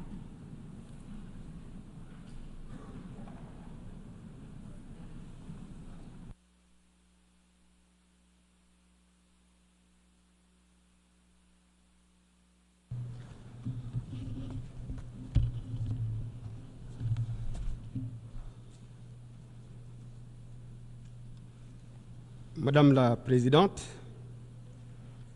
Mesdames et Messieurs les chefs d'État et de délégation, Mesdames et Messieurs, avant tout propos, au nom du Président de la République du Tchad, de ma délégation et en mon nom propre, je tiens à adresser mes chaleureuses félicitations à M. Philemon Yang, ancien Premier ministre de la République du Cameroun, pour sa brillante élection à la présidence de la 79e session de l'Assemblée générale. Je lui souhaite un plein succès dans sa mission et l'assure du soutien de la délégation tchadienne tout au long de son mandat. Je tiens également à exprimer nos sincères remerciements et nos vives félicitations à M. Denis Francis, président sortant de l'Assemblée générale, pour l'excellent travail accompli au cours de son mandat. Je voudrais aussi faire part de ma très haute appréciation et de mon soutien total à M. Antonio Guterres, le secrétaire général de l'ONU, pour son leadership et son engagement en faveur d'une organisation des Nations unies renouvelée, capable de répondre aux attentes des peuples du monde. Excellences, Mesdames et Messieurs, le thème de cette session, l'unité dans la diversité pour l'avancement de la paix, du développement durable et de la dignité humaine partout et pour tous résonne profondément avec les aspirations et les défis que nous rencontrons au Tchad, en Afrique et dans le monde entier.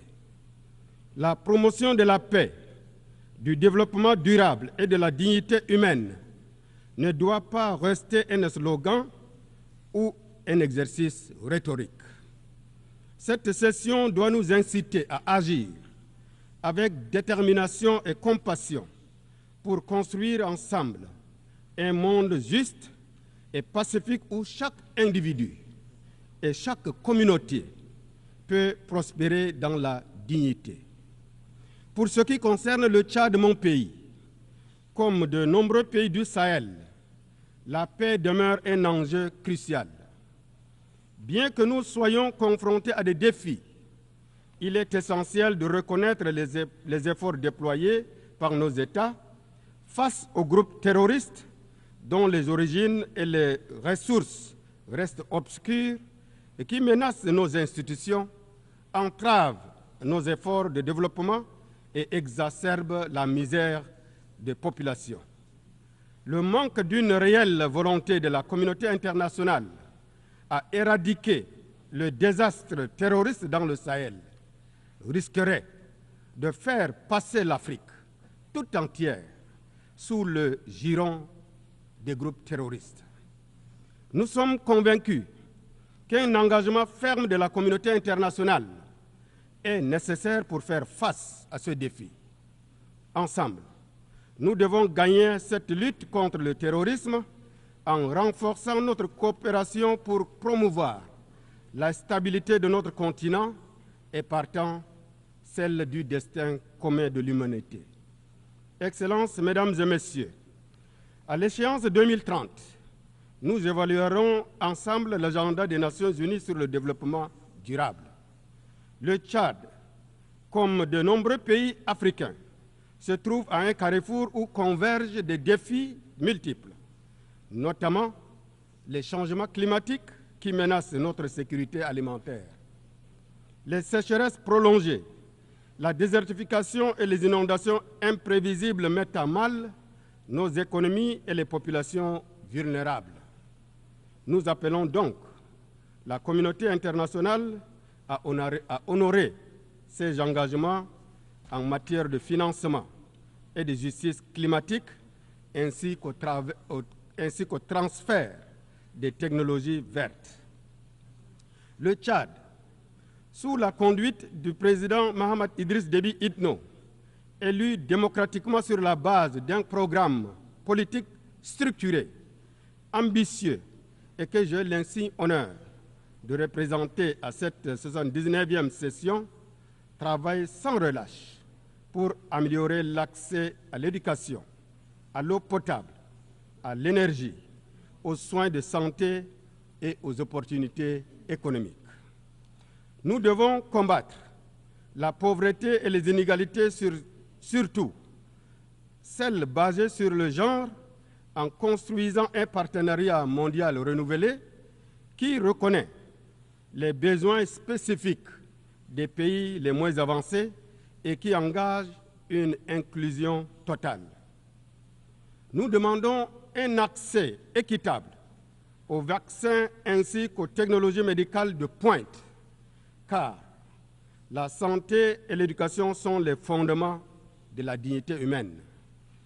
Nous sommes également déterminés à promouvoir l'inclusion sociale, l'autonomisation des femmes et des jeunes et la protection des droits humains. À cet égard, le soutien de la communauté internationale est crucial. Excellences, Mesdames et Messieurs, l'avenir que nous façonnons aujourd'hui déterminera le monde que nous voulons léguer aux générations futures. Au Tchad, notre jeunesse, représentant plus de 65% de la population, est notre plus grande richesse. Nous investissons dans son éducation et sa participation à la vie politique pour éviter son instrumentalisation par le radicalisme et l'extrémisme violent. Par ailleurs, nous appelons l'Organisation des Nations Unies à soutenir un marché de travail ouvert et à garantir un environnement propice à l'épanouissement de la jeunesse. L'immigration de la jeunesse africaine trouve ses explications dans le grand fossé qui sépare nos États alors que nous avons un destin commun. Mesdames et messieurs, dans le cadre de notre politique intérieure, nous sommes fiers de notre transition politique couronnée par les élections libres, démocratiques et transparentes qui ont consacré l'élection du président de la République, Mohamed Idriss Déby Itno, à la magistrature suprême de notre pays pour un mandat de 5 ans le 6 mai dernier. Ce tournant témoigne de notre engagement envers une gestion pacifique, démocratique et inclusive du pays, renforçant ainsi notre démocratie. Excellences, Mesdames et Messieurs, le changement climatique représente également un défi mondial majeur, avec des conséquences dévastatrices dans les régions vulnérables comme le Sahel. Les récentes inondations dans mon pays, avec plus de 1,5 million de personnes affectées, illustrent cette réalité. Devant l'ampleur de cette situation, nous faisons appel à la solidarité internationale pour faire face à cette urgence. En parallèle, notre pays accueille plus de 2 millions de réfugiés, représentant environ plus de 15% de notre population. Cette situation pèse lourdement sur nos ressources et aggrave l'urgence humanitaire. Ce chiffre s'explique par un afflux massif de réfugiés soudanais, conséquence de la crise dans leur pays, s'ajoutant aux centaines de milliers de réfugiés provenant d'autres pays voisins. Nous appelons à une solidarité renforcée de la communauté internationale pour soutenir les réfugiés ainsi que les populations hôtes. Excellences, Mesdames et Messieurs, la poursuite des hostilités au Soudan prolonge les souffrances des populations civiles soudanaises et aggrave la situation humanitaire tant dans les zones de combat que dans les pays voisins tels que le Tchad, qui continue de voir affluer chaque jour des nouveaux réfugiés. Le Tchad déplore que de nombreux appels à un cessez-le-feu ne soient pas entendus par les parties belligérantes. Mon pays est vivement préoccupé par la poursuite des affrontements au Soudan, accentuant la détérioration de la situation humanitaire et ses répercussions sur les pays voisins, dont le Tchad. Le Tchad réitère, une fois de plus, son appel pressant aux parties en conflit pour qu'elles cessent immédiatement les hostilités et facilitent un accès humanitaire sans entrave aux millions de victimes de cette guerre fratricide et renoue le dialogue politique. Le Tchad reste convaincu que la crise actuelle au Soudan ne saurait trouver de solution par les armes, mais par la voie pacifique, à travers un dialogue intersoudanais en vue d'une paix durable. Le Tchad réaffirme, enfin, son soutien à toutes les initiatives en cours pour restaurer la paix et la stabilité au Soudan. S'agissant de la crise libyenne, nous appelons toutes les parties à faire preuve de dépassement en vue de sortir de l'impasse politique dans laquelle le pays se trouve. Excellences, Mesdames et Messieurs, les conflits ne se limitent pas qu'à l'Afrique. La situation en Ukraine, tout comme le conflit israélo-palestinien, souligne les dangers de ces violences injustifiées qui font tant de victimes innocentes sur fond de tensions géopolitiques de plus en plus vives. En ce qui concerne le conflit israélo-palestinien, nous condamnons fermement les violences et exactions commises contre des civils innocents et réaffirmons notre engagement en faveur de la solution à deux États ainsi que le droit inaliénable du peuple palestinien à l'autodétermination, tout en appelant à une solution pacifique et négociée de ce conflit. Le monde ne peut rester insensible et avoir la conscience tranquille face aux images insoutenables qui nous proviennent de la bande de Gaza et d'autres localités palestiniennes. Ce conflit s'étend désormais au Liban, ce qui aggrave la situation régionale. Cette escalade menace sérieusement la paix et la stabilité non seulement pour les pays directement impliqués, mais aussi pour l'ensemble de la région. Le Tchad plaide pour la levée de l'embargo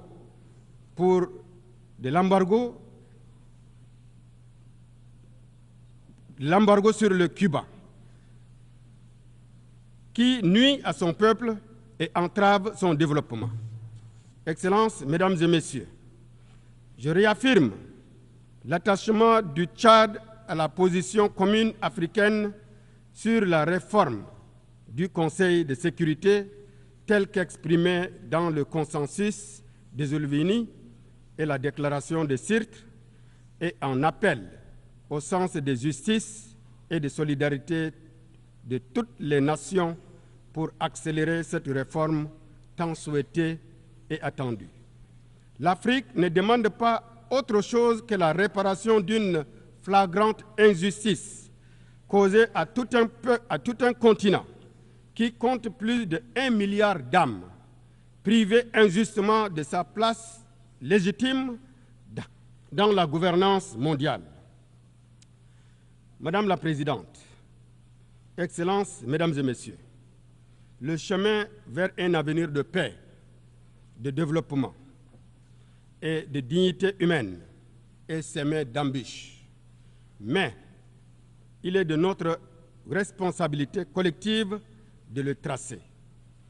Pour conclure, le Tchad réitère son attachement aux idéaux et aux principes fondateurs de la Charte des Nations Unies et exhorte la communauté internationale à renforcer le multilatéralisme afin de bâtir un monde pacifique, plus juste, plus équitable et plus solidaire. Je vous remercie pour votre bien aimable attention.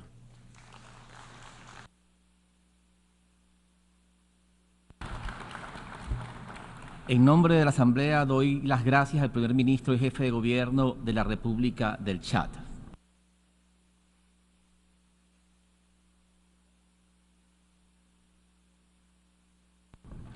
Doy ahora la palabra al excelentísimo señor Péter Szijjártó, ministro de Relaciones Exteriores y Comercio de Hungría.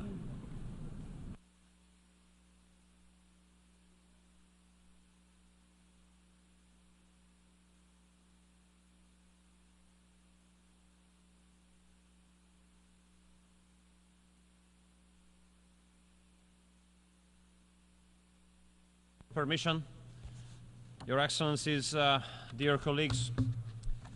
Unfortunately, I have to start by saying that we are living in the age of dangers. And 34 years ago, when we got rid of our communist oppressors and we shifted from a one-party dictatorship to parliamentary democracy, and we shifted from a planned communist economy to market economy, or 25 years ago when we joined NATO, or 21 years ago when we joined the European Union, we would not have thought that we will be faced once again with the phantom of Cold War. And similarly, a couple of years ago, we would not have thought that war would return to Europe. And dear colleagues, Your Excellencies, nowadays this is the reality.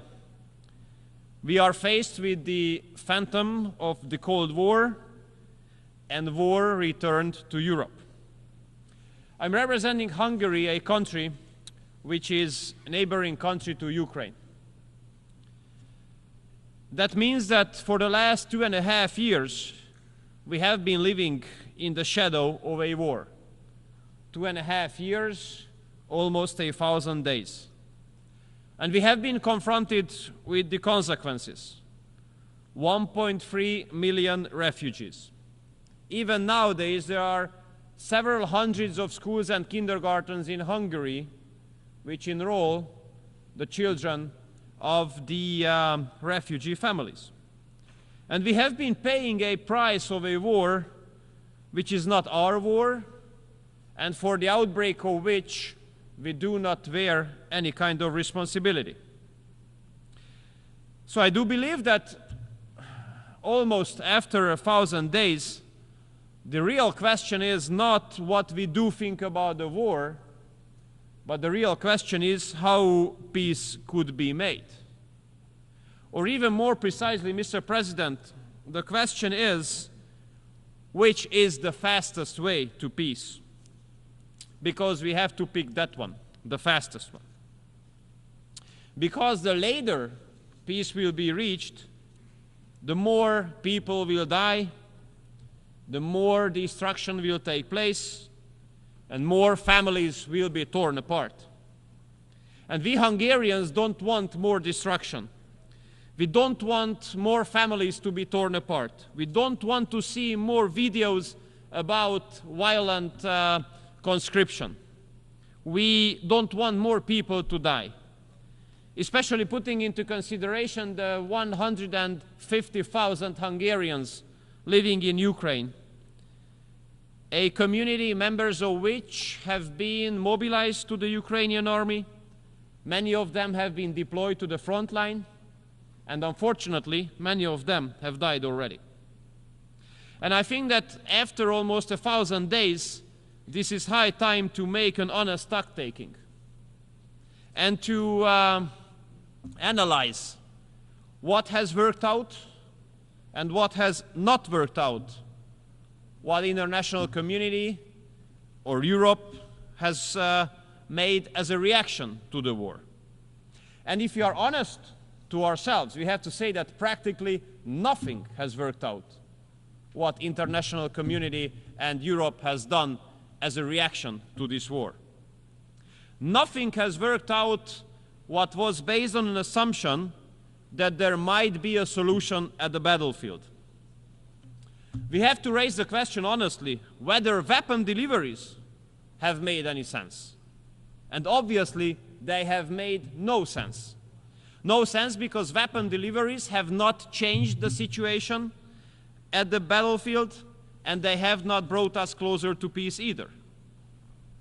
Weapon deliveries have only increased the volume of weapons on both sides of the front line, causing more casualties and causing the prolongation of the war.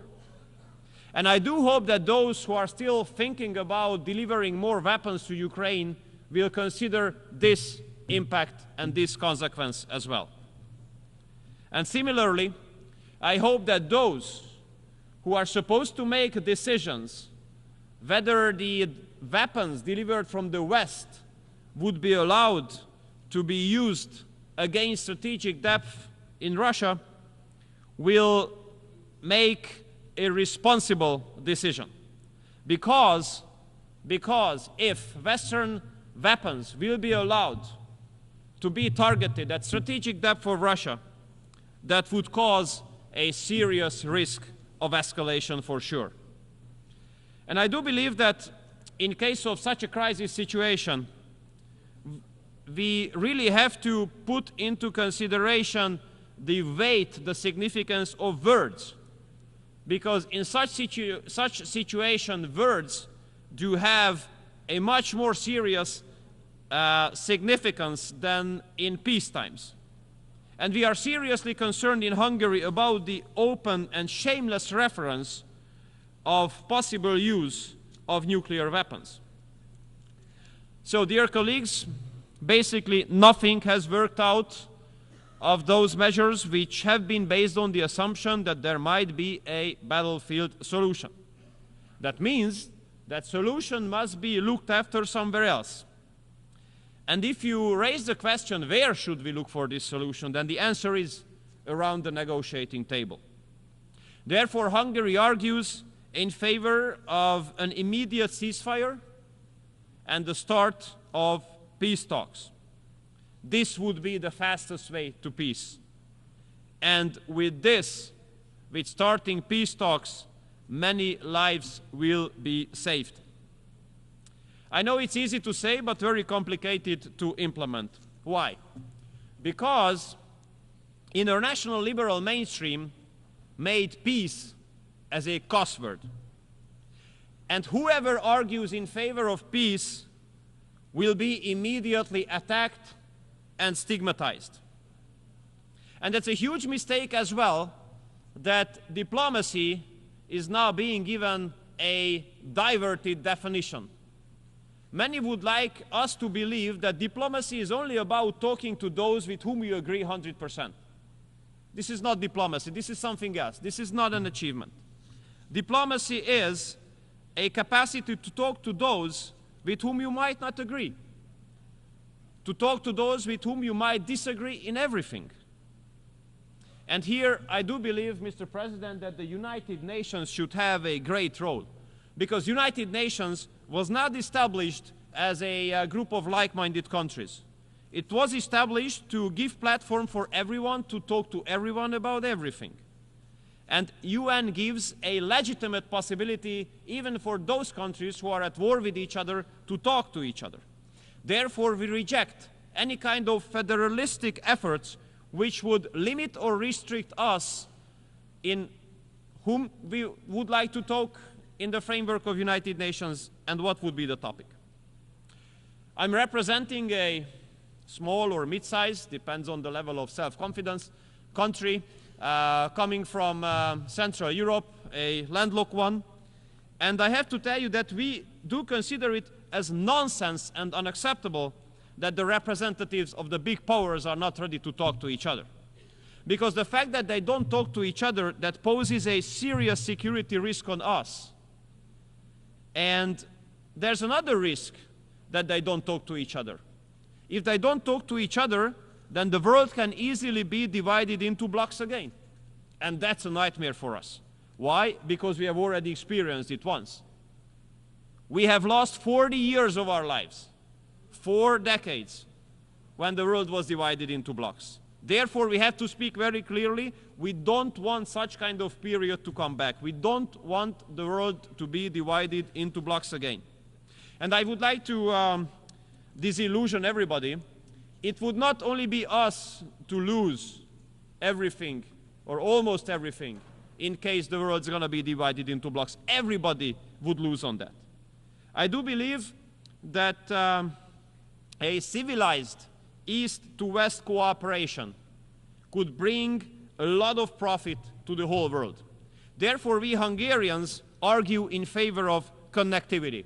We wish the next period, the next part of global history would be not about a new Cold War, but would be about connectivity. And although we are a relatively small country, but we can serve as a good example. What a big growth potential is being represented by a civilized East to West cooperation. We have been carrying out a pragmatic, patriotic foreign policy based on common sense and aiming at reaching the national interests. And as an outcome of that, Hungary became a meeting point of East and West. The biggest corporates of the Eastern and Western economies are meeting in Hungary. Imagine in Hungary, the top German premium car makers and the top Chinese electric battery manufacturers are not only working together in one country, in one city, they are building their factories next to each other on the neighboring plots. So therefore, I have to underline that the strategies of those corporates which have a determining impact on continental economies cannot be successful without free global economic cooperation. Dear colleagues, it has not been a long time ago that that time Federal Chancellor of Germany was speaking about a economic and trade cooperation zone starting from Lisbon, ending at Vladivostok. And it has not been a long time ago that European political leaders spoke about Eurasian cooperation. Unfortunately, nowadays, we are far away. But it's not impossible to return there. But there's one very important major precondition. Global politics must change fundamentally. What would that mean? It means in our reading that global politics must come back to the basis of mutual respect. And dialogue and diplomacy must return as the major tools here. And this is absolutely not hopeless, because our experience here at the General Assembly being convened in New York, our experiences do prove that the friends of peace are in majority in this chamber. And we Hungarians are proud to be part of this global majority for peace. And we are ready to support all global initiatives which are aiming at reaching peace.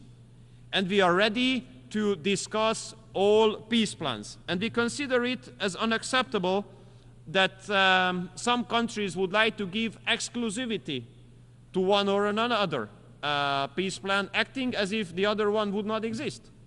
We absolutely want all peace plans to be discussed. And here I would like to commend the People's Republic of China and Brazil for putting together a plan. And we do hope that that plan will be on the agenda as well.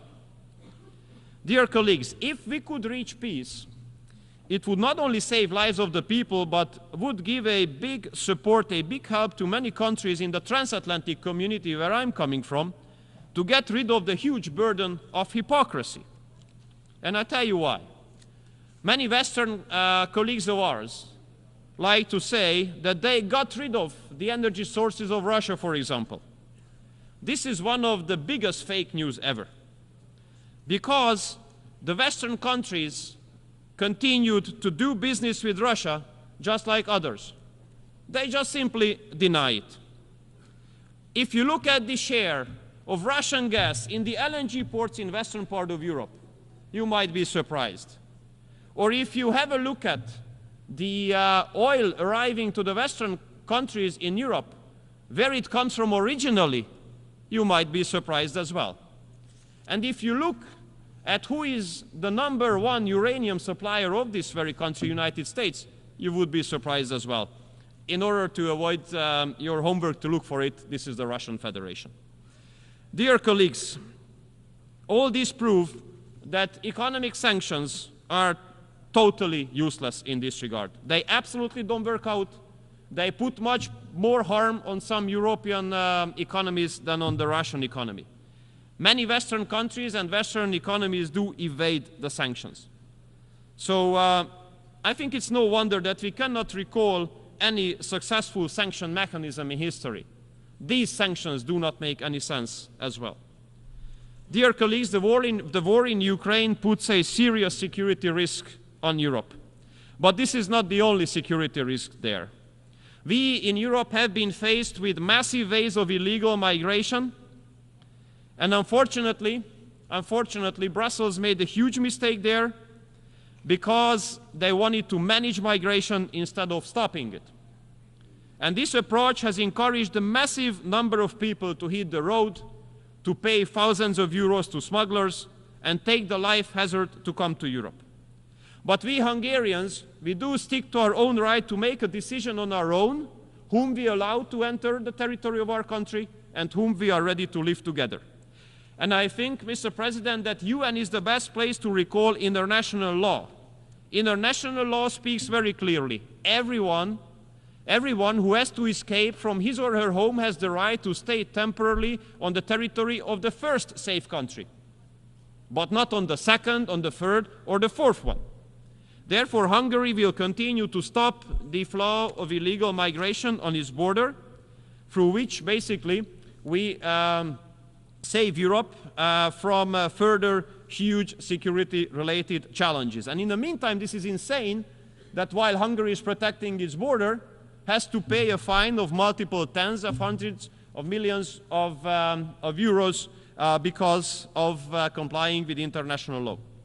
So my summary goes as follows, Mr. President. In the last 10 years, Hungary has carried out a pragmatic, patriotic foreign policy strategy aiming at national interest and guaranteeing the security of our own citizens. And we will continue to do so, as we will continue to be always honest and open. And we will do always what we say, and we will always say what we think. It might be unusual nowadays. How it is possible? It is possible because there's an unusual political stability in Hungary, which is very unique in Europe. We have won all elections in the last 18 years, the one-party right-wing government. That means that people like what we are doing, they support what we are doing, and they give the approval to continue. And the government will continue.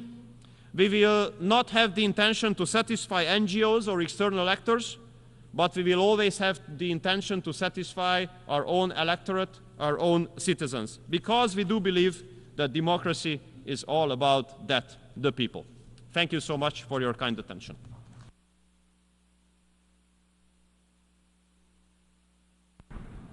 Doy las gracias al Ministro de Relaciones Exteriores y Comercio de Hungría.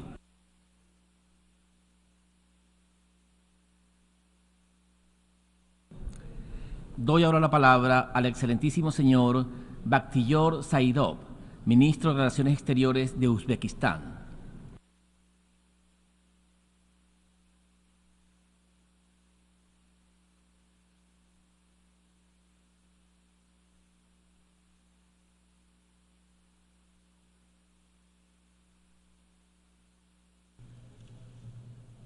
Dear Mr. President, Your Excellencies, ladies and gentlemen.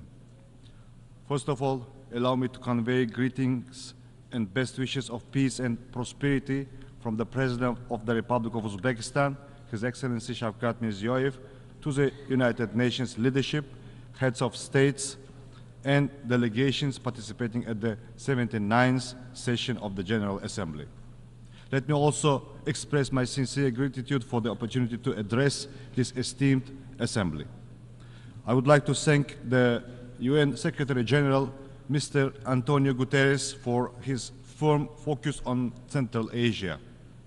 This was once again confirmed by his recent visit to our region, which laid a solid foundation for further expanding cooperation with the United Nations. Our debates are taking place at a time of escalating global challenges. Wars and conflicts, triple planetary climate crisis, worsening of the world economy and technological gap are affecting all countries without exception. We firmly believe that the United Nations must remain central in addressing the challenges of the 21st century. Resolving global issues at the national level is crucial for maintaining stability and the well-being and prosperity of our people. In this context, achieving the Sustainable Development Goals is very important. The consistent implementation of the SDGs has been identified by the President of our country as a cornerstone of Uzbekistan's state policy. Our Uzbekistan 2030 development strategy is fully aligned with SDGs. In recent years, Uzbekistan has made significant progress in poverty reduction, improving public access to education, transitioning to a green economy, and promoting gender equality. Our GDP has more than doubled, and the poverty rate has fallen almost 4 times in less than 10 years. We are taking solid steps to create jobs and improve the quality of human capital with the aim to reduce the unemployment rate from 11 to 7%. Full-scale implementation of the SDGs is impossible without attracting investments and advanced technologies. Uzbekistan is actively pursuing these goals, leveraging our state resources and private sector. However, many developing countries face challenges in accessing global financial resources. We share the view to reform the international financial system to establish a modern financial architecture. Humanity's future is closely linked to the development and application of modern technologies. New scientific advancements should bring people and nations closer together, not separate them. We proceed from the principle that access to technology is not a privilege, but a right for every person and every nation. Digital technologies are especially crucial. We have adopted the Digital Uzbekistan 2030 strategy. We are rapidly advancing our IT sector. Yet, there is another side of the coin. Rise of the digital technologies presents new challenges, particularly concerning the uncontrolled use of artificial intelligence.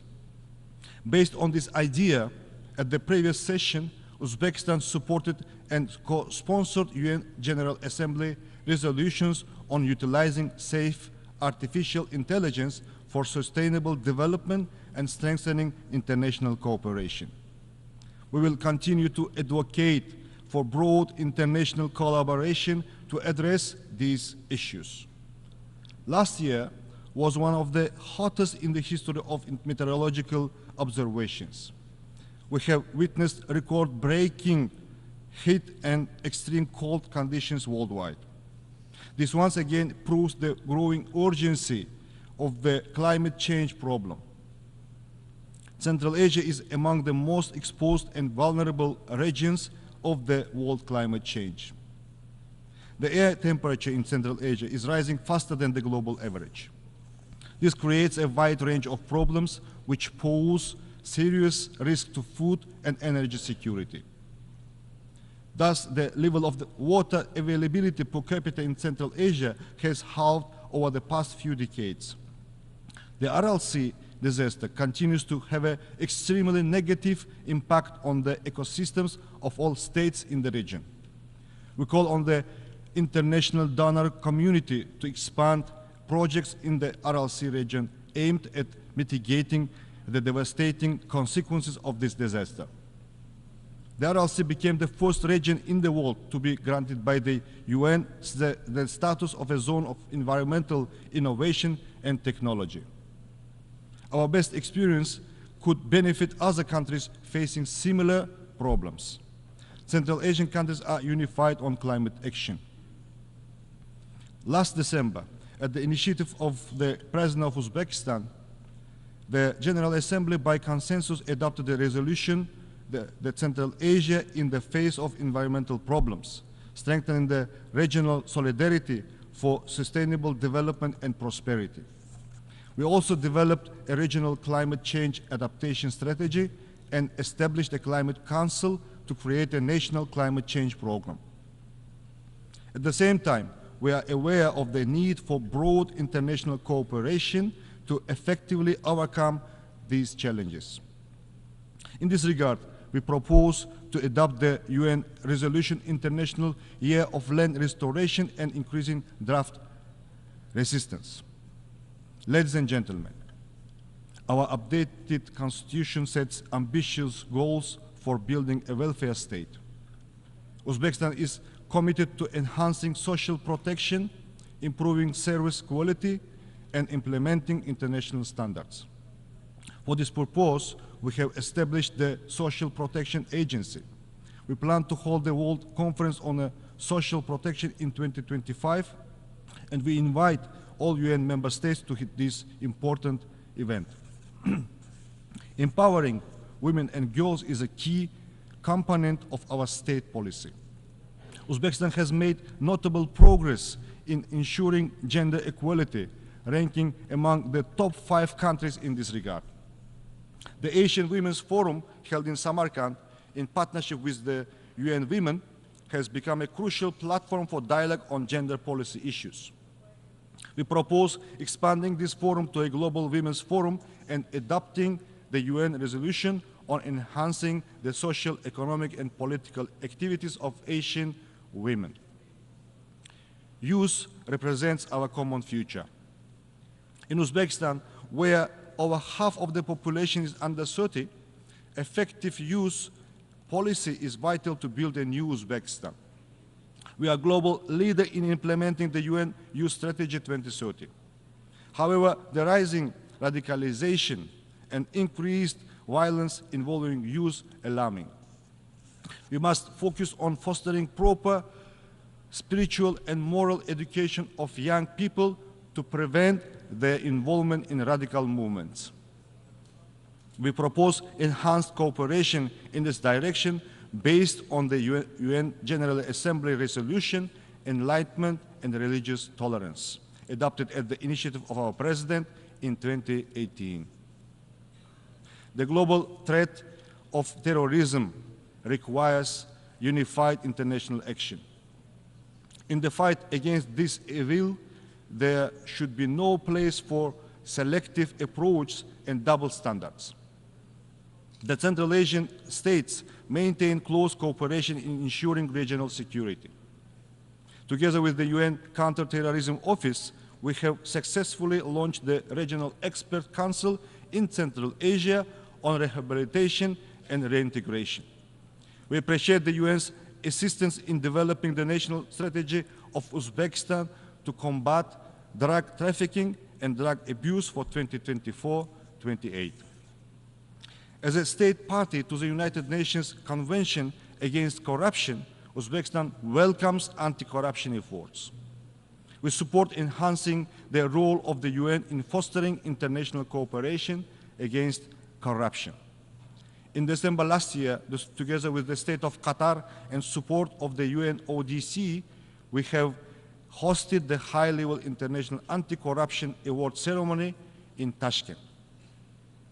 In recent years, our country has become an active participant of all UN processes. For the first time in our history, we have joined the UN Human Rights Committee, ECOSOC, and the governing body of the International Labour Organization. In 2025, we will host the 43rd session of the UNESCO General Conference in Samarkand, an event that will be held outside of Paris for the first time since 1985. We invite all UNESCO member states to actively participate in this event. We have decided to run for the non-permanent membership of the UN Security Council for the 2035-2036. We count on your support of our candidacy.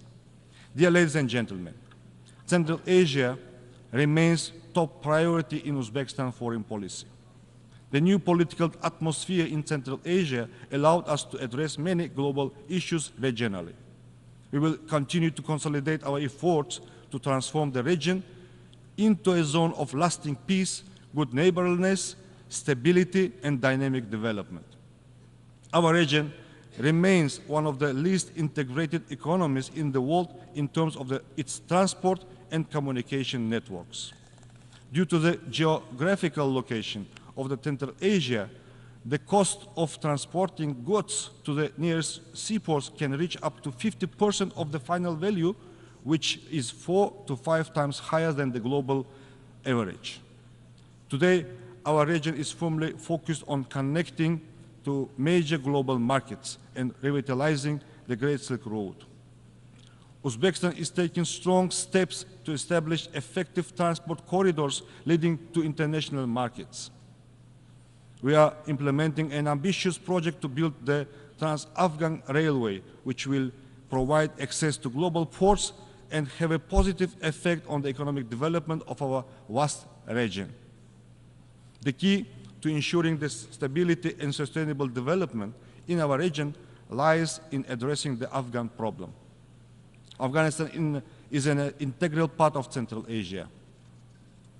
Unfortunately, the international community has been unable to implement measures capable of reversing the challenging situation in this country. Uzbekistan is pursuing a pragmatic policy towards Afghanistan. We will continue to contribute to Afghanistan's economic reconstruction and the development of its transport and energy infrastructure.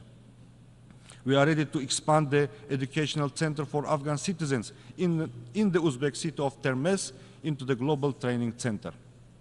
Recently, we have established the Termes International Trade Center, designed to foster a favorable business environment and enhance logistics.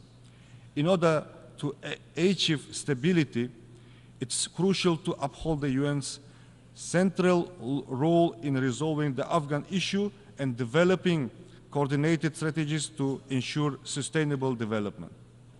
Your Excellencies, in conclusion, I would like to once again emphasize that the challenges and threats we face today can only be addressed through comprehensive international efforts. Uzbekistan remains committed to actively participating in shaping the agenda for multilateral cooperation, achieving common goals, and supporting measures to reinforce the Central Asia role of the United Nations. I thank you for your attention.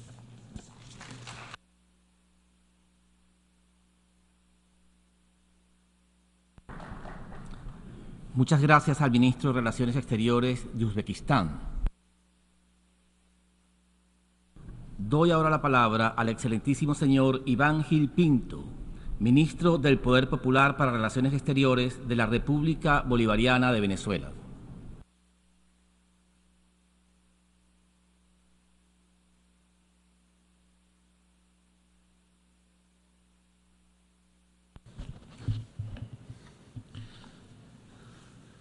Distinguidas jefas y jefes de delegación, ministras y ministros, embajadoras y embajadores, señor presidente, a lo largo de estos últimos días hemos escuchado en esta Asamblea General dos narrativas. Una, el discurso de los oligarcas y sus satélites que pretenden gobernar el mundo, y otra, la de los pueblos dignos que luchan por su soberanía e independencia. Los oligarcas, dirigidos por el gobierno de los Estados Unidos de América, arremeten contra la Carta de las Naciones Unidas con el objeto de destruir esta organización, desde afuera y desde adentro, lo cual casi han logrado. Para ello, promueven la participación de corporaciones privadas, organizaciones no gubernamentales y otro tipo de estrategias para desconocer la soberanía de los Estados. Esto lo han denominado un orden basado en reglas. No conforme con ello, las oligarquías recurren a expresiones políticas que creíamos ya superadas, como el fascismo y el nazismo. Estas corrientes políticas de imposición y dominación impulsan el supremacismo blanco, el racismo, la xenofobia y otras expresiones, normalizadas con el apoyo de grandes monopolios de la mediática internacional y por las redes sociales, que se encuentran al servicio del imperialismo y el neocolonialismo, apoyando sus planes para crear tensiones, fabricar conflictos y enfrentar a los pueblos. Mientras hablamos en esta asamblea, caen bombas en Gaza, donde Israel ha asesinado decenas de miles de niñas, niños, mujeres y hombres inocentes, con la complicidad de los gobiernos de los Estados Unidos de América y la Unión Europea. Se comete el mayor crimen de exterminio y genocidio que desde aquel perpetrado por Hitler en la Segunda Guerra Mundial. Hoy pretenden exportar su odio y destrucción a toda una región, bombardeando y asesinando inocentes en el Líbano, en Siria y tratando de desestabilizar la República Islámica de Irán. Esto es una verdadera amenaza para la humanidad y la paz mundial. Una nueva forma de terrorismo se ha aplicado sobre el Líbano, con la complicidad de las empresas privadas que manejan las cadenas de suministro de las tecnologías de consumo masivo. Esto sienta un grave precedente que pone en riesgo la seguridad mundial. También bombardean infraestructuras civiles en este país, asesinando inocentes, tal cual hacen en Gaza. Israel se ha convertido en una maquinaria de muerte que debe ser detenida de inmediato. Pero, en lugar de parar la masacre y juzgar a los responsables, los poderosos insisten en expandir la guerra a Europa y a otras partes del mundo a través de bloques militares como la OTAN. Después de la derrota de Ucrania en su aventura nazi, pretenden ahora llevar la guerra y el terrorismo a la gran Rusia, la cual, como nos ha enseñado la historia, siempre saldrá victoriosa. La expansión de la OTAN también amenaza la paz de América del Sur, con la instalación de bases militares, contando para ello con la complicidad de los gobiernos lacayos de la Argentina y del Ecuador. Los discursos de odio estimulan y promueven el terrorismo en sus distintas manifestaciones. Desde el territorio de los Estados Unidos de América, por ejemplo, se planifican atentados, intentos de magnicidio, desestabilizaciones y agresiones contra los pueblos soberanos, como el de Venezuela. Para ello, han recurrido al uso de tecnologías de la información y las comunicaciones, especialmente las redes sociales, controladas por los testaferros del imperio, quienes fabrican guerras psicológicas dirigidas a explotar los sentimientos de odio y destrucción sin ningún tipo de control. A esto se suman ataques cibernéticos a la infraestructura crítica vital, incluyendo servicios públicos, sistemas bancarios, petroleros y electorales, como ocurrió en mi país el pasado 28 de julio. Señor presidente, ¿cómo avanzar en los temas de paz y seguridad mientras el órgano encargado de velar por su mantenimiento se encuentra secuestrado por los Estados Unidos de América, cuyo gobierno insiste en brindar un marco de impunidad a los violadores del derecho internacional? Desde esta tribuna reiteramos nuestra inquebrantable solidaridad al hermano pueblo palestino, a quien respaldamos con determinación en su justa causa y en todo su esfuerzo encaminado a preservar un horizonte político claro, que preserve la viabilidad de la solución de los dos estados sobre la base de las fronteras previas a 1967. Saludamos que, por primera vez en la historia de esta Asamblea, la delegación de Palestina se sienta junto a nosotros como un Estado más.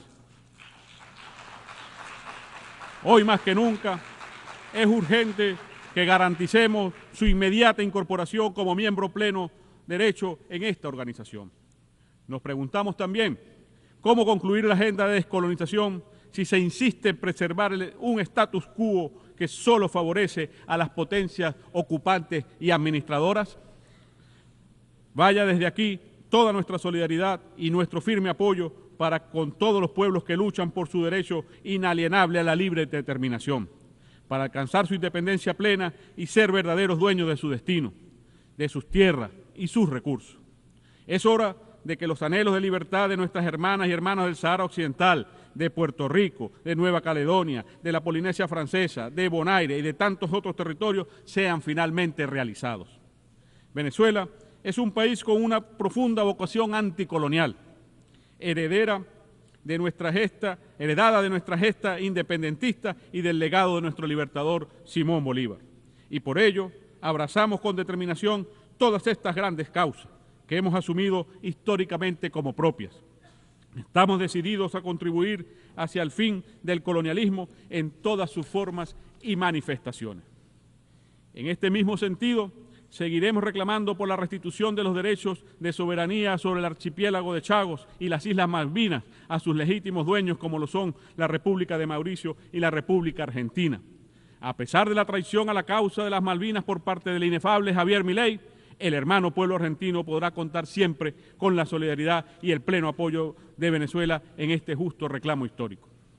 Señor presidente, todavía hoy los pueblos del mundo siguen pagando el precio de las desgracias que dejó el colonialismo de imperios como el del Reino Unido, que cometió crímenes en todos los continentes y ahora intenta borrar de nuestras memorias de manera impune.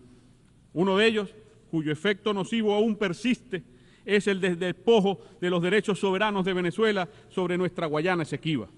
Ese robo tuvo su origen en la política expansionista y violenta ejercida por el Imperio Británico en el territorio venezolano durante todo el siglo XIX, la cual buscó imponerse de manera fraudulenta en 1899 mediante un arbitraje amañado entre las potencias de la época. El pasado 3 de diciembre de 2023, el pueblo venezolano se expresó con claridad y contundencia en un referéndum consultivo, mediante el cual otorgó un mandato ineludible al Estado venezolano para recuperar la Guayana Esequiba, territorio que representa una herencia sagrada de la lucha de nuestros libertadores. En ese referéndum, el pueblo venezolano ratificó la posición histórica de nuestro país de no reconocer jamás la jurisdicción de la Corte Internacional de Justicia para este caso, ni ninguna decisión que pueda adoptar en este asunto. El presidente de Guyana ha mentido en esta tribuna sobre este aspecto. Venezuela solo reconoce el Acuerdo de Ginebra de 1966 como única vía para alcanzar una solución que restablezca los derechos de Venezuela sobre el territorio de la Guayana Esequiba. En la actualidad, los Estados Unidos de América y Guyana vulneran la Declaración Conjunta de Argyle, poniendo en peligro la paz, la seguridad y la estabilidad regionales, mediante la presencia militar de actores extrarregionales y el ilegítimo otorgamiento de concesiones petroleras en un área marítima no delimitada. En ese contexto, aprovechamos para reiterar nuestro firme compromiso con la proclama de paz de la CELAC, de América Latina y el Caribe, como una zona de paz. Es momento que Guyana demuestre su compromiso con esta proclama, con el diálogo, con el respeto mutuo, con la tolerancia y el entendimiento, volviendo al Acuerdo de Ginebra. Señor presidente, la ilegal aplicación de medidas coercitivas unilaterales contra pueblos enteros por parte de Estados Unidos de América y de la Unión Europea representa una flagrante violación de la Carta de Naciones Unidas y de toda forma de norma de derecho internacional. Estas medidas se constituyen en violaciones en masa de los derechos humanos, incluyendo el derecho al desarrollo, así como en verdaderos crímenes de lesa humanidad. Reiteramos nuestro llamado al levantamiento completo, inmediato e incondicional de todos los regímenes de mal llamadas sanciones y bloqueos que hoy son aplicados contra más de un tercio de la humanidad, incluyendo 30 millones de venezolanas y venezolanos. Nuestra solidaridad con las hermanas y hermanos de Belarus, de la República Popular Democrática de Corea, de Cuba, Eritrea, Irán, Nicaragua, Zimbabue y a tantos otros que sufren día a día los efectos de estas políticas criminales.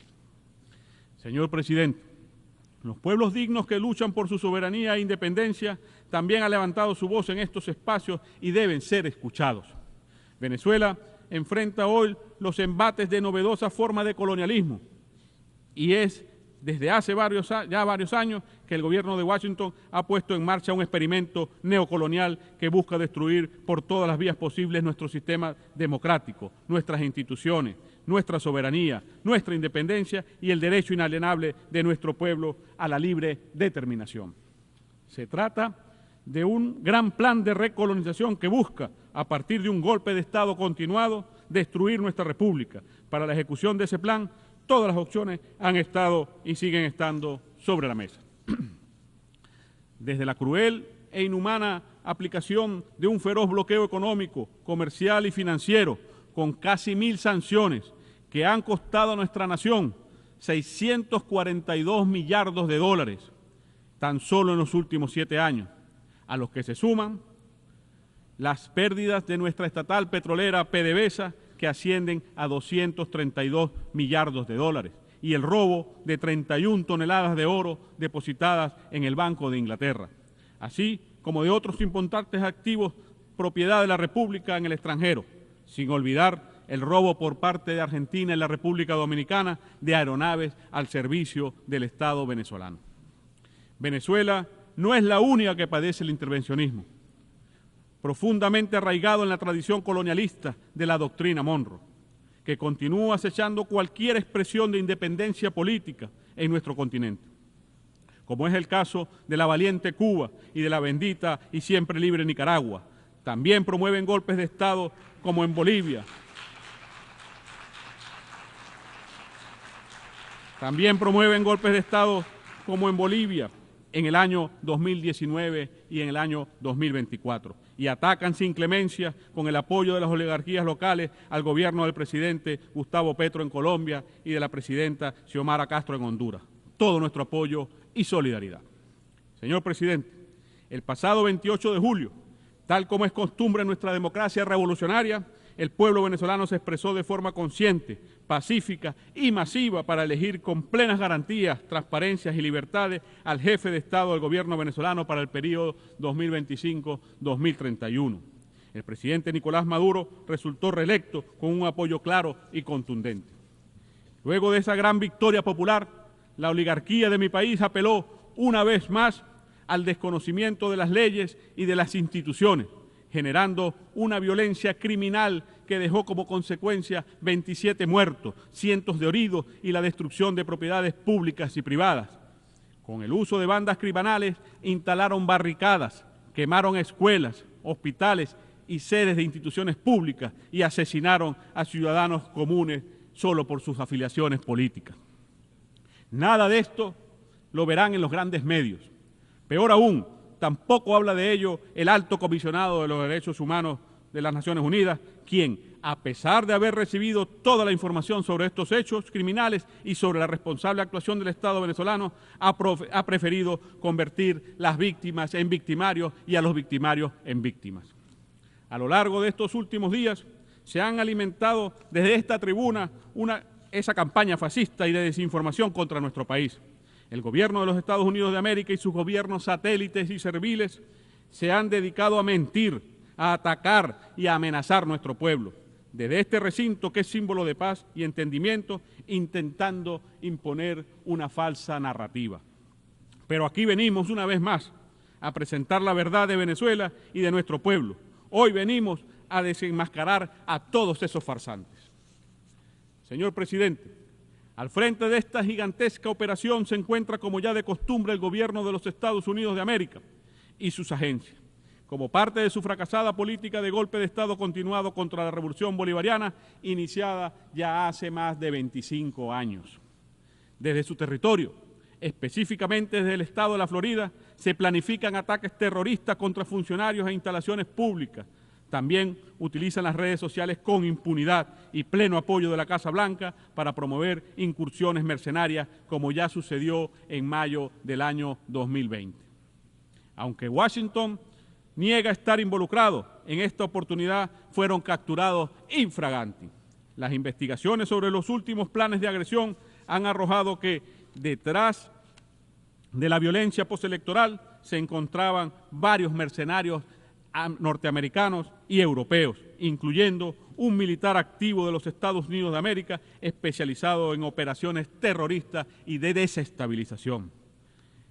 Estos criminales han confesado que pretendían asesinar al presidente Nicolás Maduro, a la vicepresidenta ejecutiva y a varios altos funcionarios del Estado venezolano, además de atentar contra la infraestructura fundamental de servicios como el agua y la electricidad.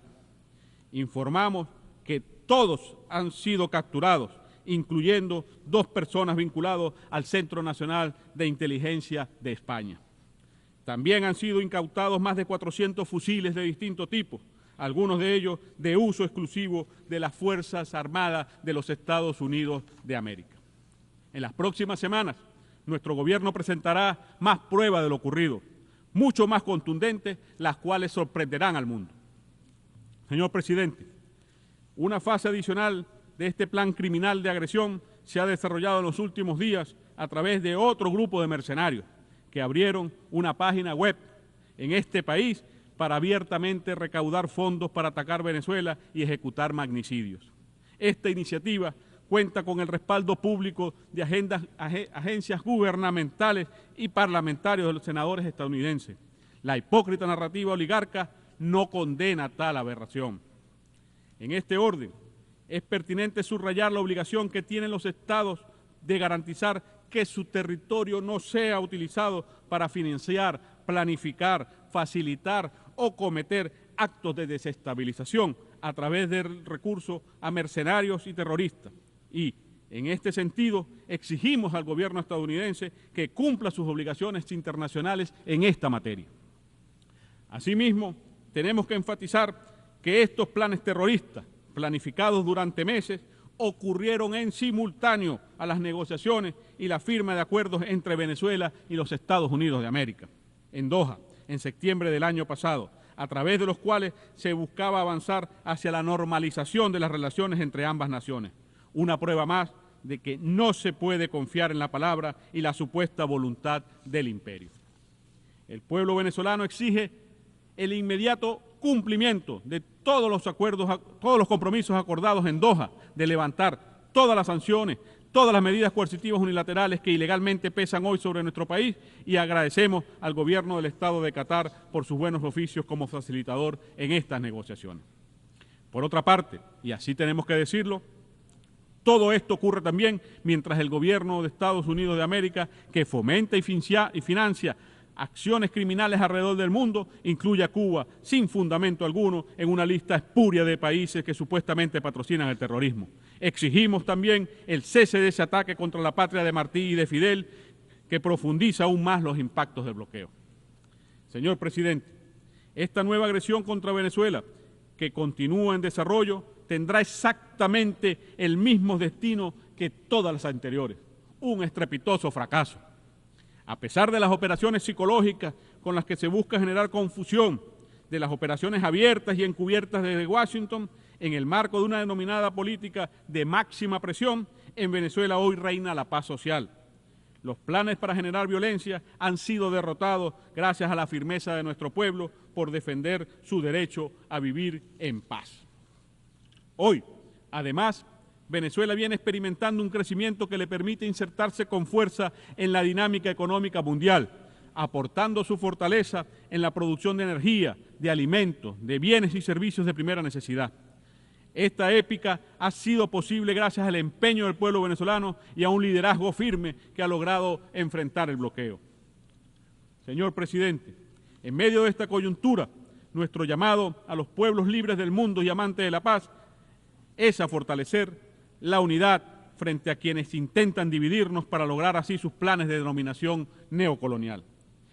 Es la hora del sur global, es la hora de ese anhelado nuevo orden mundial, es la hora de consolidar este nuevo mundo pluripolar y multicéntrico de paz y prosperidad económica, libre de hegemonías. Es la hora de rescatar los principios fundacionales expresados en la Carta de las Naciones Unidas y hacer honor a que esta organización esté al servicio de nosotros los pueblos, como reza su preámbulo.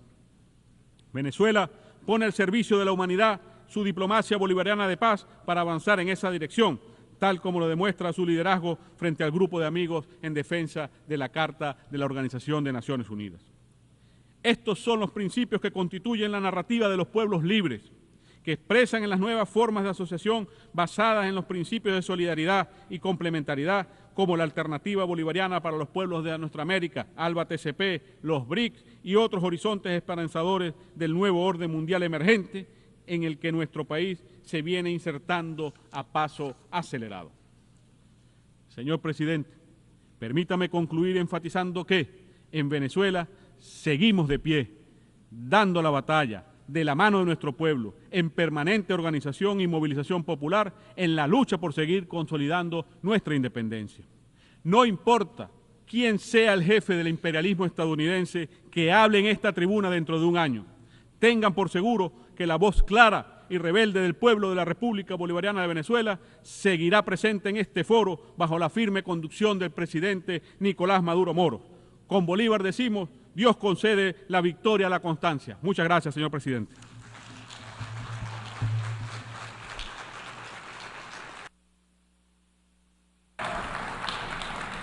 Muchas gracias al ministro del Poder Popular para Relaciones Exteriores de la República Bolivariana de Venezuela.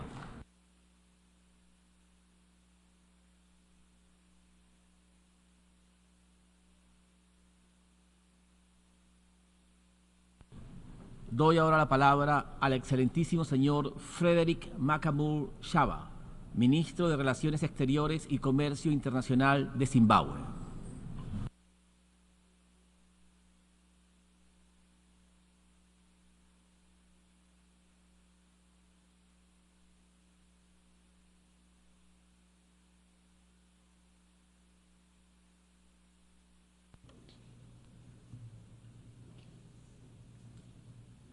Your Excellency, Mr. Philemon Yang, President of the 79th session of the General Assembly, Your Excellency, Mr. Antonio Guterres, Secretary General of the United Nations, Your Majesties, Your Excellencies, Heads of State and Government, distinguished delegates.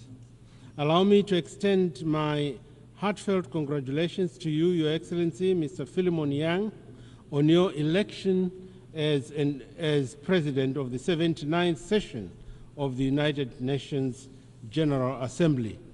We are confident that under your astute leadership, significant progress will be made on the critical global agenda that is before us.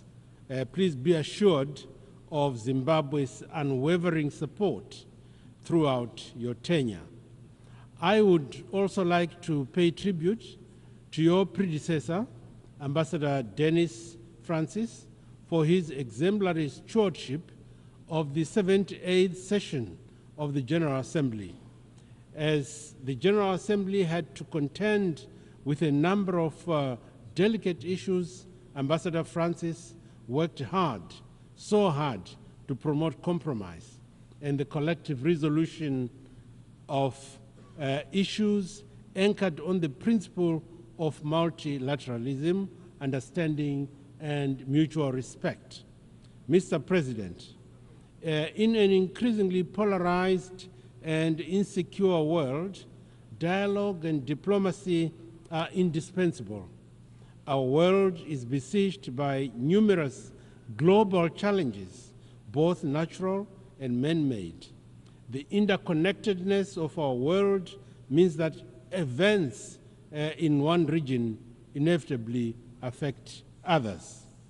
In this regard, the theme of this session, therefore, and I quote, leaving no one behind, acting together for the advancement of peace, sustainable development, and human dignity for present and future generations, unquote, is so relevant and timely. The theme is a reminder of our shared responsibility to build a world that is inclusive, a world that is just and sustainable. It is through collective action, grounded in solidarity and mutual respect, that we can advance peace, foster sustainability, and strengthen multilateralism, as well as uphold human dignity. In this spirit of unity, we must prioritize the most vulnerable and marginalized populations, ensuring that no one and no place is left behind in our pursuit for progress. Sustainable development cannot be achieved without peace, and peace cannot be sustained without addressing the root cause of conflict, chief among them poverty, inequality, intolerance, scarcity exacerbated by climate change, and unwanted and unwarranted external interference in internal affairs of some states. By investing in education, healthcare, and sustainable economic opportunities, we can create resilient societies that empower individuals and communities to thrive. To attain this, we should commit to a renewed sense of global partnership, where every nation, large and small, continues to and benefits from our collective efforts. Mr. President, as the 2030 deadline for the Sustainable Development Agenda goals, SDGs, approaches, the global community is at a crossroads and needs to make a critical choice on how to advance these ambitions and ambitious targets. Climate change, geopolitical conflicts, and economic disparities continue to pose substantial barriers to the achievement of the 2030 agenda. It is therefore essential to accelerate action, enhance funding, and foster innovative solutions. The next 6 years are pivotal if achieving the SDGs is to remain within reach. Zimbabwe fully supports the proposed SDG stimulus so as to reinvigorate the implementation of these crucial goals that we set for ourselves. In this regard, the just held summit of the future was an opportunity and indeed an opportune moment for the international community to come together to forge robust frameworks and innovative strategies to address the complex and interwoven challenges we face. We must leverage this moment to reaffirm our commitment to multilateralism, sustainable development, and the principles enshrined in the United Nations Charter. It is imperative, therefore, that we adopt a holistic approach that integrates economic, social, and environmental dimensions, ensuring that we are all inclusive as we navigate the path towards a more resilient and equitable world. The devastating impact of climate change is our common challenge that requires collective action to enable vulnerable communities to adapt while at the same time mitigating the impact. Our SADC region has been affected by the El Nino-induced drought that has created a serious food and nutrition security. In that context, the SADC heads of states and government launched an international humanitarian appeal amounting to US $5.8 billion at the end of May 2024. That figure will go up as more countries of the region complete their own national assessments.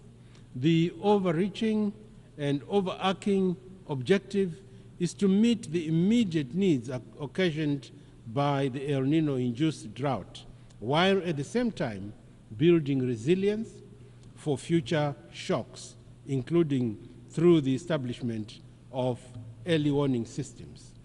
Excellencies, I wish to reiterate our steadfast commitment to the 2030 Agenda for Sustainable Development, spearheaded by our transformative Vision 2030. This national blueprint sets forth our aspirations to propel Zimbabwe to upper middle income status by the year 2030, focusing on robust economic growth, sustainable development, and holistic societal transformation. Our strategic thrust encompasses substantial investments in critical sectors that include infrastructure development, education, modern heritage-based education 5.0, model healthcare, and modernized agriculture, pivotal for ensuring the inclusive prosperity across all strata of our society. In earnest pursuit of the SDGs, Zimbabwe has recorded commendable strides across various domains. We have implemented rigorous policies such as our Agricultural 6.0 model aimed at bolstering food security, enhancing access to potable water and sanitation facilities, and investment in renewable energy. Our comprehensive and social protection frameworks and healthcare systems have yielded tangible reductions in poverty levels and disease burdens. Furthermore, we remain unwavering in our commitment to empowering women and youths, recognizing their pivotal as architects of sustainable transformation and development. The government of Zimbabwe is advancing a devolution policy driven by our mantra, which I quote, leaving no one and no place behind. The focus is on promoting grassroots development through empowering provincial and district authorities to lead the way in fulfilling their development aspirations. Our goal is to ensure that no community, no village, no town center or province is left behind in our development efforts. As a result of this policy thrust, we have witnessed a life-changing and transformative impact driven by this bottom-up approach. Our valiant developmental efforts notwithstanding, Zimbabwe is confronted by formidable challenges in its quest to attain the SDGs. The adverse impact of the punitive, illegal, unilateral sanctions, compounded by the exigencies of climate change, present real threats and barriers to our development strategy.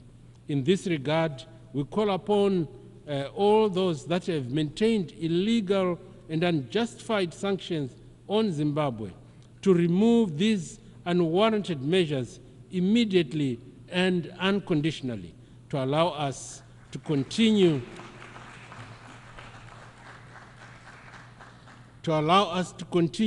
with our noble efforts to uplift the lives and livelihoods of our citizens. And in the same spirit, Zimbabwe stands in solidarity with the government and people of Cuba in their struggle against the harsh economic, commercial, and financial blockades.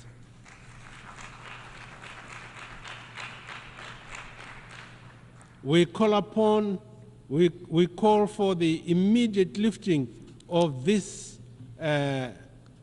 stifling embargo to enable the people of Cuba to pursue their aspirations without hindrance and interference. Mr. President, my country remains committed to supporting the self-determination of both the people of Palestine and Western Sahara.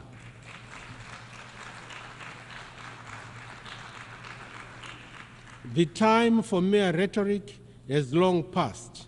The international community cannot continue to turn a blind eye or be numb to the systematic injustices and suffering of the Palestinian people. We call upon the Security Council to fulfill its mandate by implementing robust measures that ensure the protection of civilians, the upholding of international law, and the facilitation of a just and lasting peace. Most importantly, we need to continue supporting efforts towards a two-state solution which will help resolve the question of Palestine and the resultant peace and security challenges in the Middle East. In the SADC region, we are working tirelessly towards the achievement of peace and security in Eastern Democratic Republic of the Congo, DRC, and in the Cabo Delgado province of Mozambique.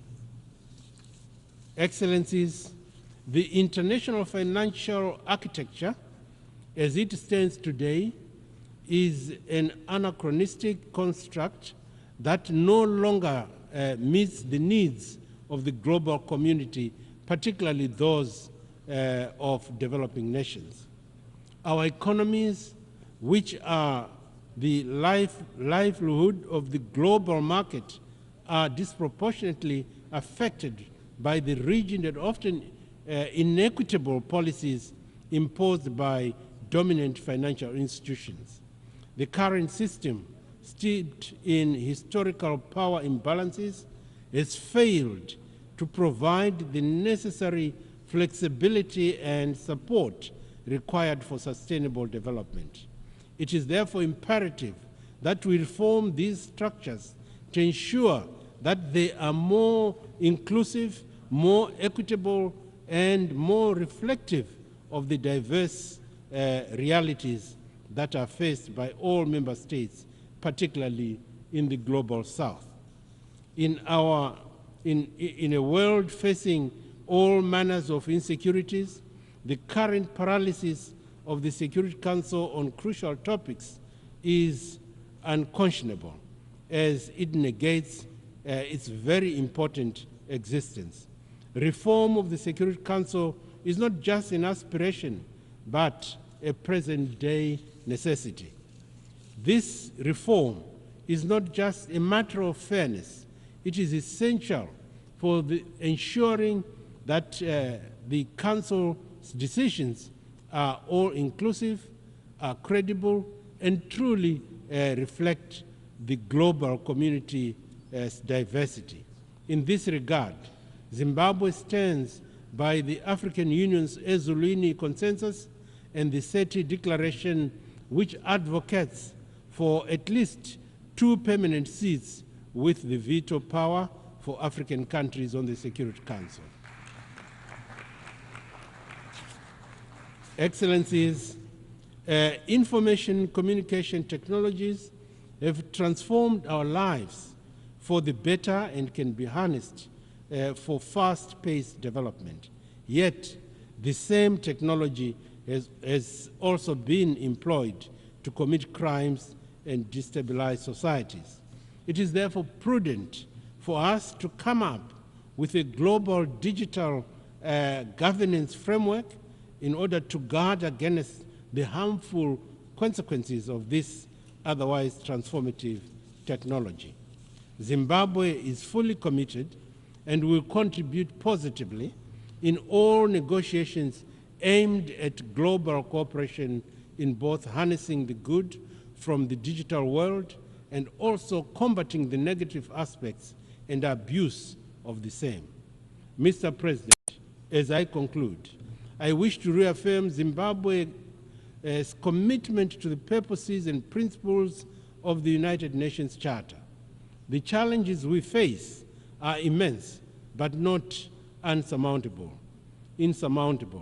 By acting together, we can advance peace, we can promote sustainable development, and uphold human dignity for the present and future generations. Zimbabwe stands ready to collaborate with all member states to ensure that our shared aspirations for a better world are realized.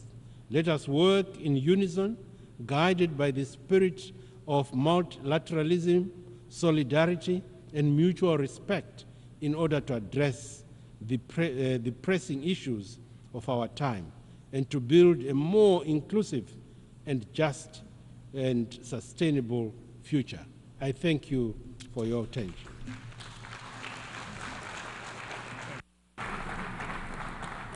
Muchísimas gracias al Ministro de Relaciones Exteriores y Comercio Internacional de Zimbabue.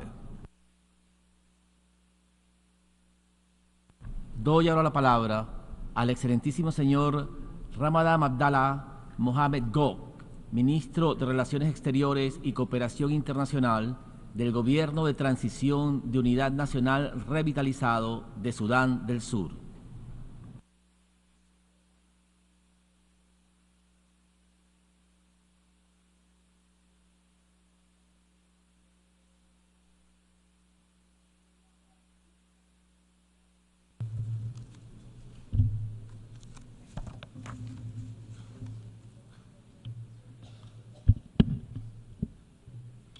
Mr. President, Mr. Secretary General, Excellencies, distinguished delegate, ladies and gentlemen, at the onset, allow me to extend warm greetings and congratulations on behalf of His Excellency Salva Kiir Mayardit, President of the Republic of South Sudan, to Your Excellency Philemon Yang on your election as the President of 79th Session of United Nations General Assembly.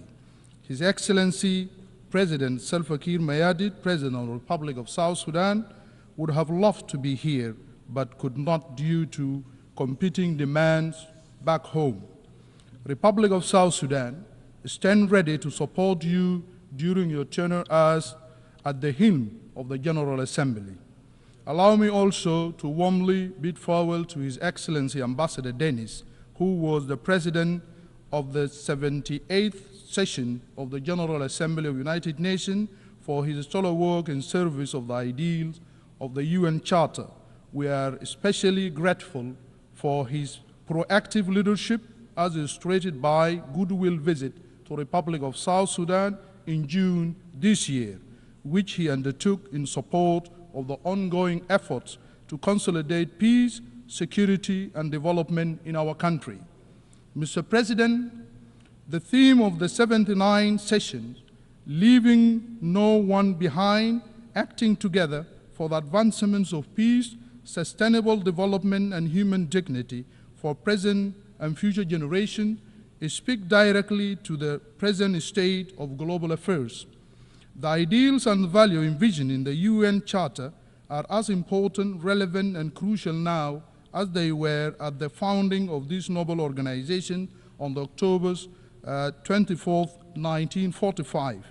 They remain essential to addressing serious global challenges from conflict, nationalism, geopolitical competition, food insecurity, climate shock, natural disasters, pandemic, and threat to the international peace and security.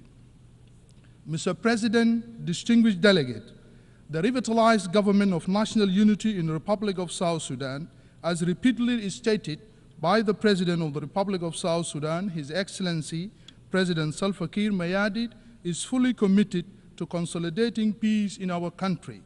The implementation of the revitalized peace agreement on the resolution of the conflict in the Republic of South Sudan is primary vehicle for ensuring peace and stability in our country. Thus far, we have made tangible progress in our quest for durable peace and political stability in the country, but we have been constrained by resource challenges to fully meet key benchmarks of the agreement.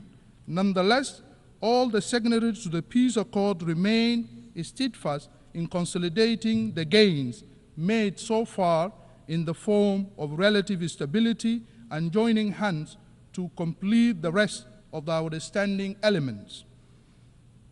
This unity of purpose was illustrated in the recent endorsement by the Cabinet, the revitalized Joint Monitoring and Evaluation Commission, the RJMEC, and the revitalized National Legislature of 24-month extension or 24 months of extension of the transitional period, paving the way for the organization of free and fair general election that will be conducted in the Republic of South Sudan by the end of December 2026.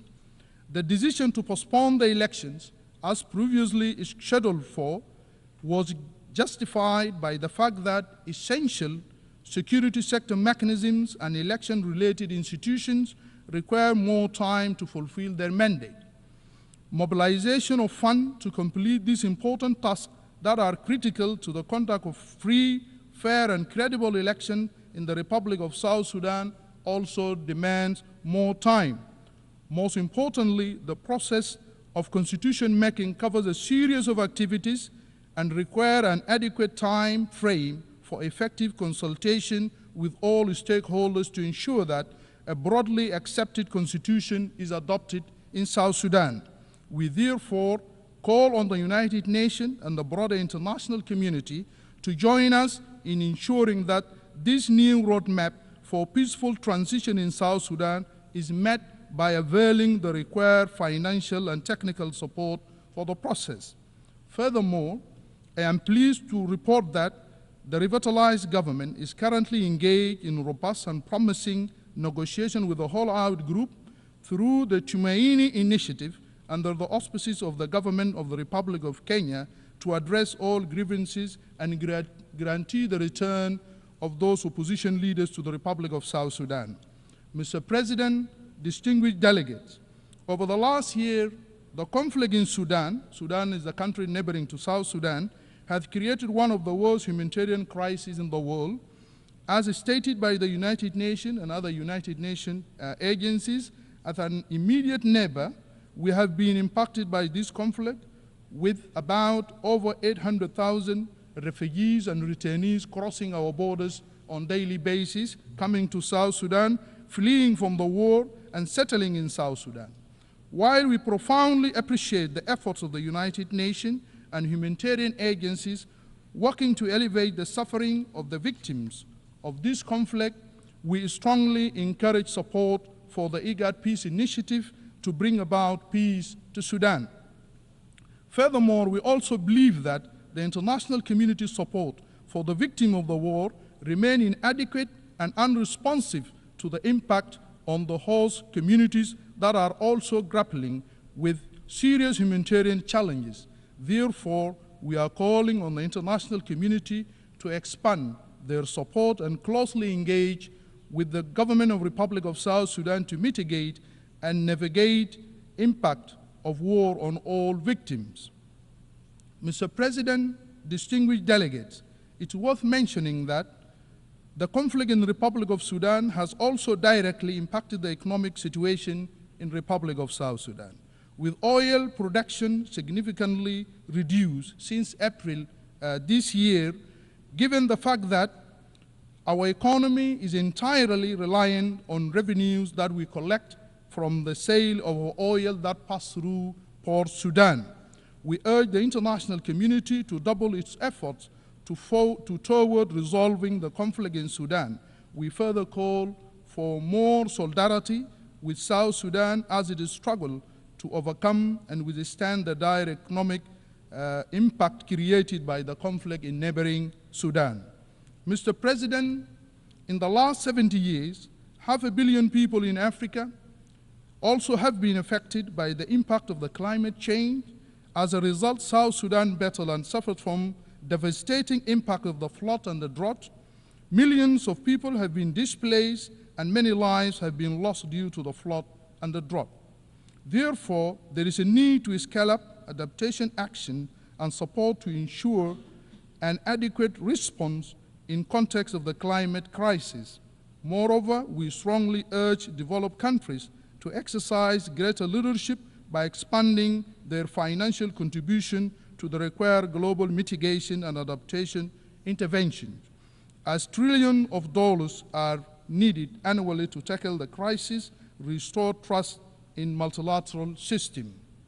Mr. President, South Sudan recently conducted its first voluntary national review on the Sustainable Development Goals, SDGs, and the recommendations emerging from the findings are informing our immediate interventions.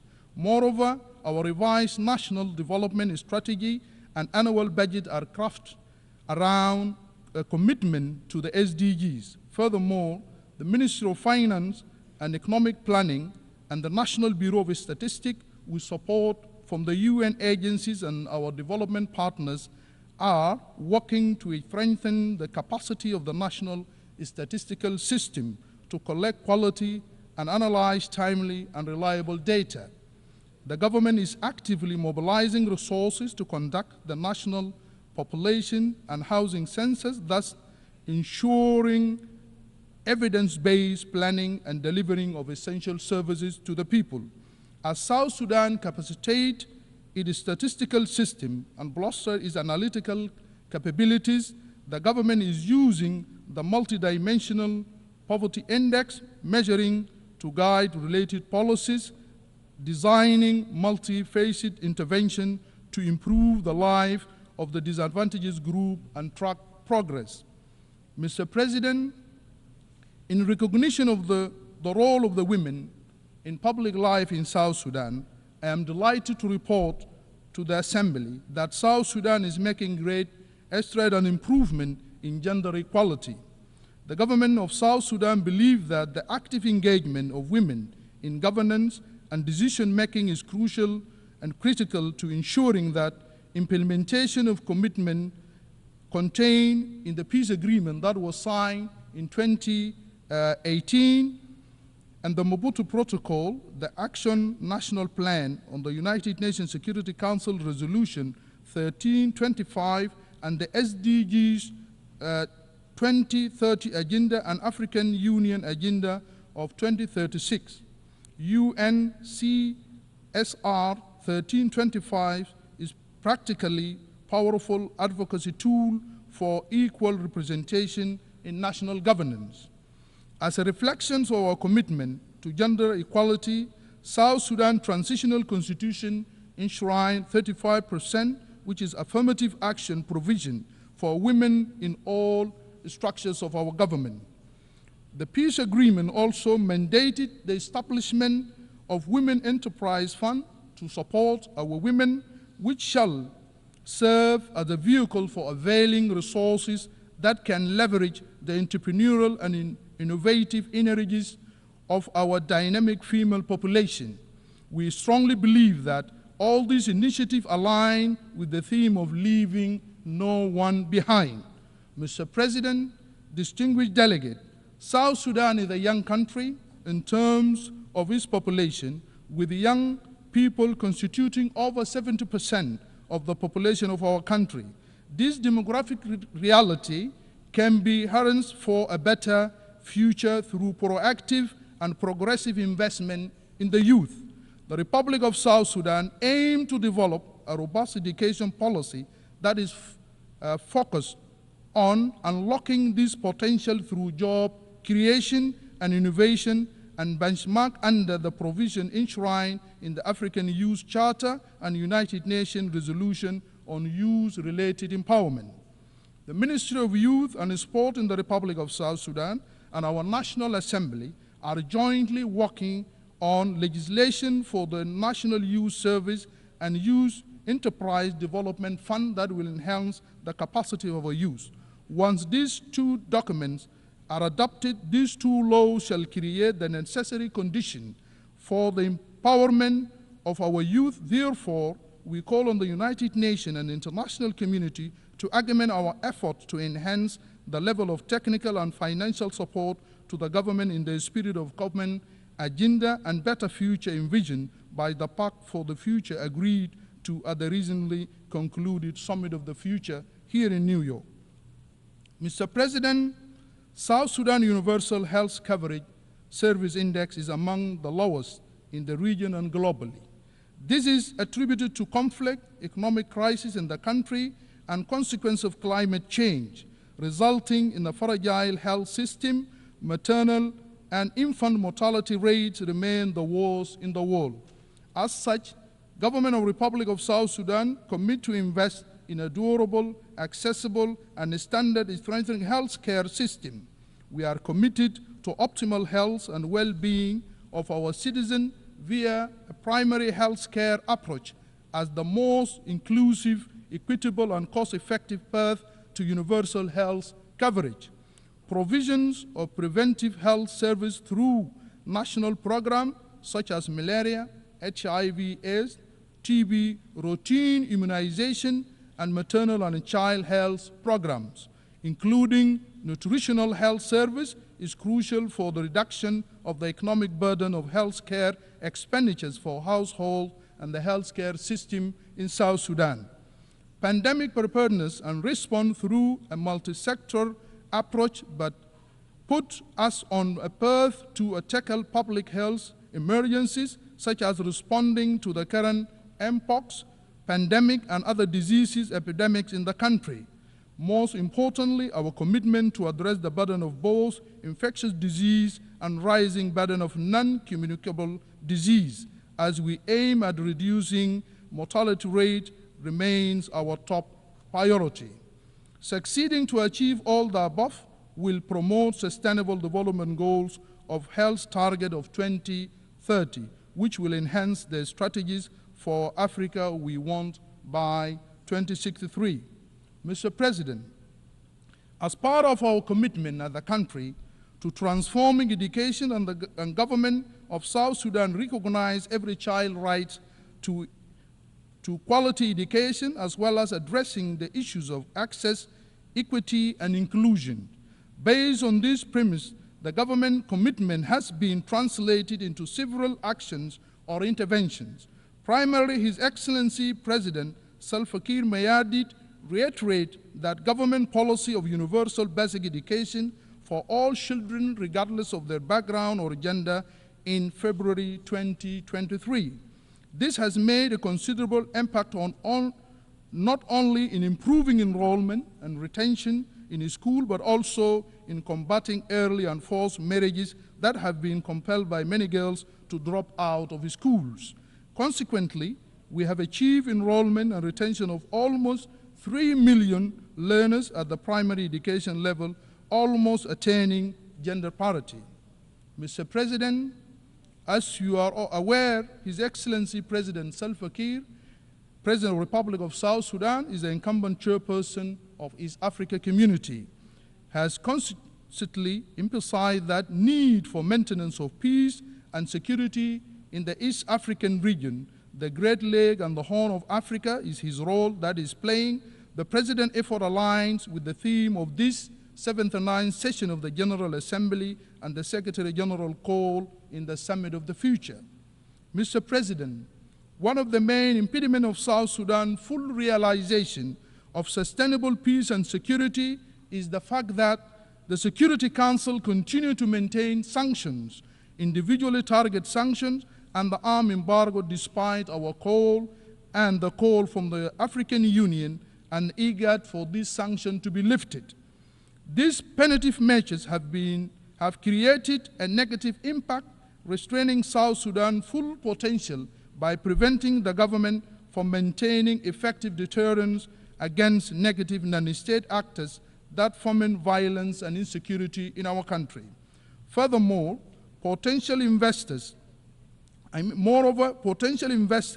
in various sectors believe that South Sudan is under broad sanction and as a result refrain from investing in our country.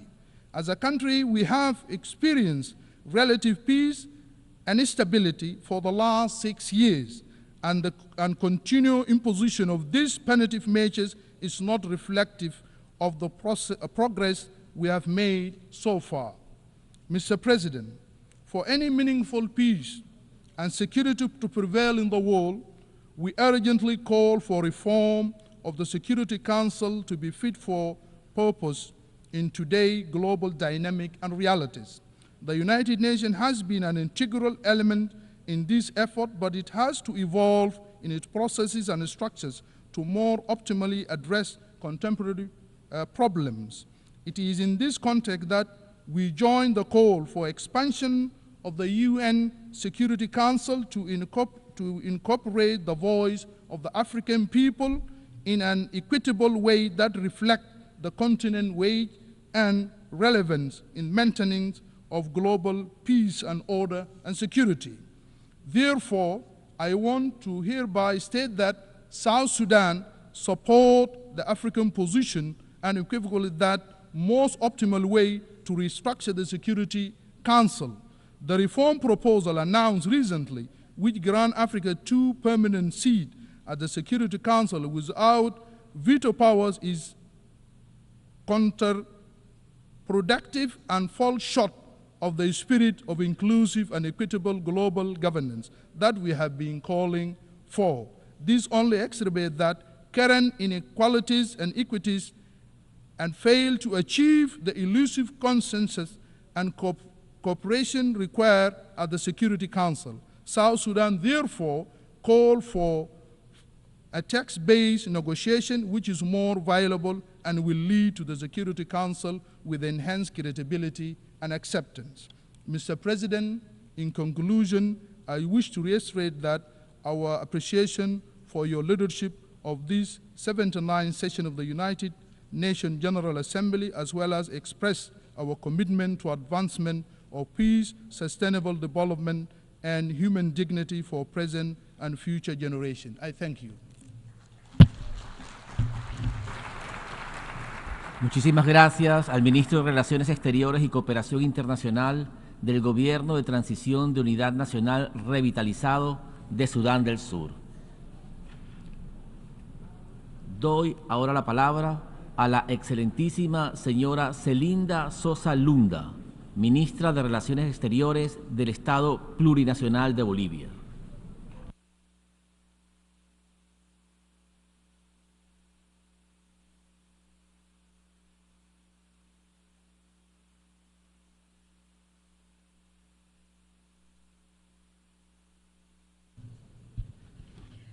Muchísimas gracias. Es una alegría muy grande participar de la 79 periodo de la sesión de la Asamblea General, saludar al vicepresidente.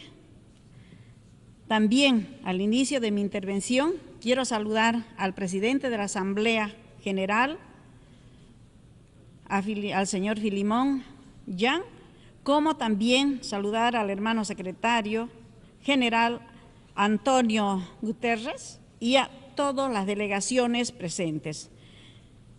Presidente y distinguidos y distinguidas colegas, hoy nos reunimos en un momento desafiante para la humanidad. Enfrentamos sino múltiples crisis de amenaza de nuestro presente y el futuro de las próximas generaciones. El cambio climático, las desigualdades, pasando por la pandemia, los conflictos geopolíticos y la crisis de la democracia, estas crisis se alimentan mutuamente, profundizando las vulnerabilidades y planteando retos que exigen respuestas urgentes y coordinadas de manera colectiva. La economía global actual está agudizando las desigualdades y el modelo de acumulación de capitales basados en la concentración de riquezas en manos de unos pocos. Han incrementado la pobreza, la marginación y la inestabilidad social de muchos lugares del mundo, mientras que los mercados financieros continúan generando enormes ganancias para el 1% de las élites globales. Y millones de personas luchan por acceder a los recursos más básicos. Esta crisis no solo es económica, es también una crisis ética y social, que pone en manifiesto las profundas fallas estructurales del sistema capitalista y prioriza el lucro por encima de la vida y el bienestar y la madre tierra. Las guerras, la producción de armas, el inmenso gasto militar y la proliferación de las armas no solo desvían enormes recursos que podrían destinarse al desarrollo sostenible, sino que también alimentan los conflictos que agravan el sufrimiento de humanos. Miles de millones de dólares se destinan a la producción de las armas, mientras que millones de personas carecen de acceso al servicio básico como la educación, la salud, la alimentación y el agua. En lugar de buscar soluciones a los problemas comunes, aumenta la inestabilidad global y obstaculiza el cumplimiento de los objetivos de desarrollo sostenible. La crisis ambiental es una de las mayores amenazas y aún nuestras acciones son insuficientes. El calentamiento global, la deforestación, la contaminación y la pérdida de la biodiversidad están devastando nuestro ecosistema, pero también tienen un impacto directo a la vida de millones de personas a través de fenómenos extremos como sequías, inundaciones y los huracanes que cada vez son más intensos, que afectan a las comunidades locales y a los pueblos indígenas. Presidente, la transformación de las tecnologías sin precedentes con el desarrollo de una nueva tecnología y la inteligencia artificial son avances que están redefiniendo la forma en que interactuemos, trabajamos y enfrentamos nuestra cotidianidad. Sin embargo, esta revolución tecnológica también plantea profundas preguntas sobre el papel de la gobernanza global en un mundo donde el poder tecnológico se concentra en manos de unos pocos corporaciones y naciones. La gobernanza global debe adaptarse para asegurar que estas tecnologías se utilicen de manera equitativa, ética y al servicio del bienestar de la humanidad, en lugar de profundizar las desigualdades o generar nuevas formas de exclusión y control. Hermanas y hermanos del mundo, frente a esta crisis debemos actuar con decisión para enfrentar colectivamente los desafíos globales. Es tiempo de responder nuestros modelos de desarrollo y fortalecer las instituciones multilaterales, de proteger el planeta para las futuras generaciones y de garantizar que la justicia, la equidad y la solidaridad sean los principios que guíen nuestras acciones, respetando el derecho internacional y la Carta de las Naciones Unidas.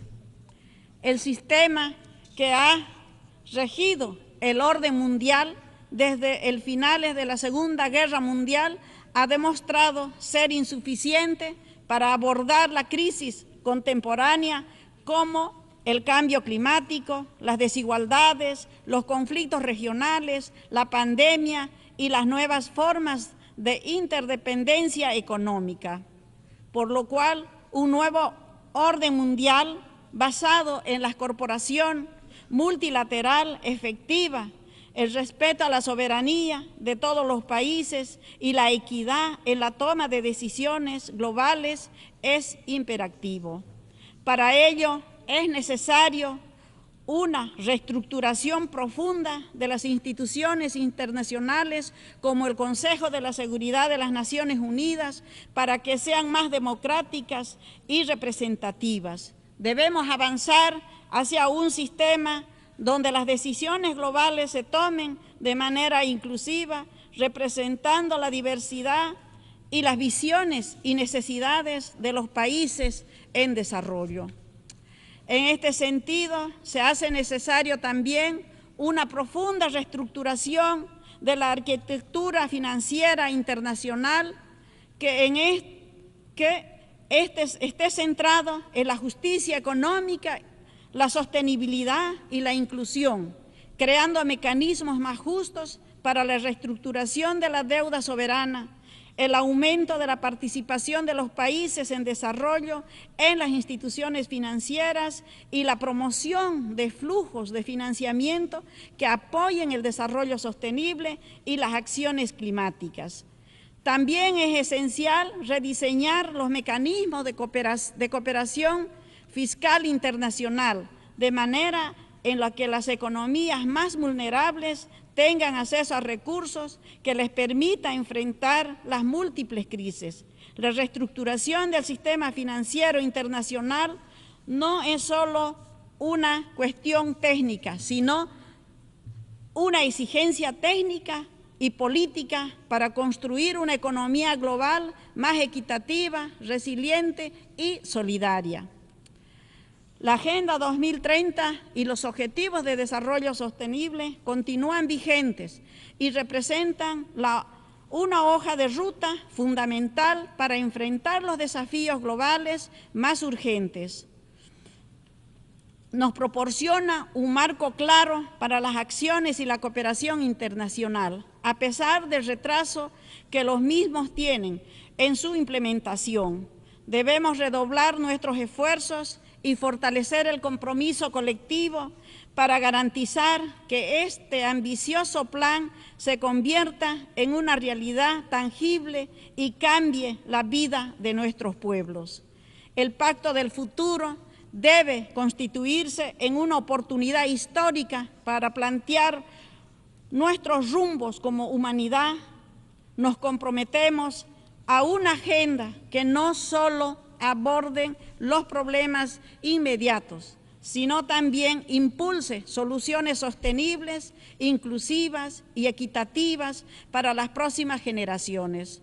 El Pacto del Futuro no debe terminar en una reunión diplomática, sino ahora nos toca llevar estas decisiones, estas letras, para darle un impulso a los Objetivos de Desarrollo Sostenible y cambiar la vida de cada una de las comunidades, las ciudades de nuestras naciones. El desarrollo sostenible y el cambio climático representan dos caras de un mismo reto que determina el futuro de nuestro planeta y de las generaciones que están por venir. Actuar no solo significa reducir las emisiones, significa transformar nuestro modelo de producción y consumo, proteger la biodiversidad y garantizar el progreso económico sin dejar a nadie atrás. Distinguidos colegas, Bolivia reconoce a la comunidad internacional como un espacio de solidaridad y cooperación bajo los principios del derecho internacional y la Carta de las Naciones Unidas. En ese contexto, rechazamos las medidas coercitivas unilaterales que violan los derechos humanos más elementales y retrasan el desarrollo de muchos pueblos. Expresamos nuestra solidaridad con Cuba, con Venezuela, con Nicaragua y con todos los países del mundo que sufren injustamente estas sanciones unilaterales. Asimismo, expresamos el más enfático rechazo al bloqueo económico, financiero y comercial por parte de los Estados Unidos contra el hermano pueblo de Cuba. 60 años de injusticia no han sido suficientes para castigar a un pueblo que con valentía han enfrentado los intentos de sometimiento y dominación del poder imperial. Estamos seguros que más temprano que tarde la justicia y la verdad triunfarán. Esta injusticia aún se agrava cuando de manera unilateral Estados Unidos incorpora a Cuba en la lista de los países patrocinadores del terrorismo.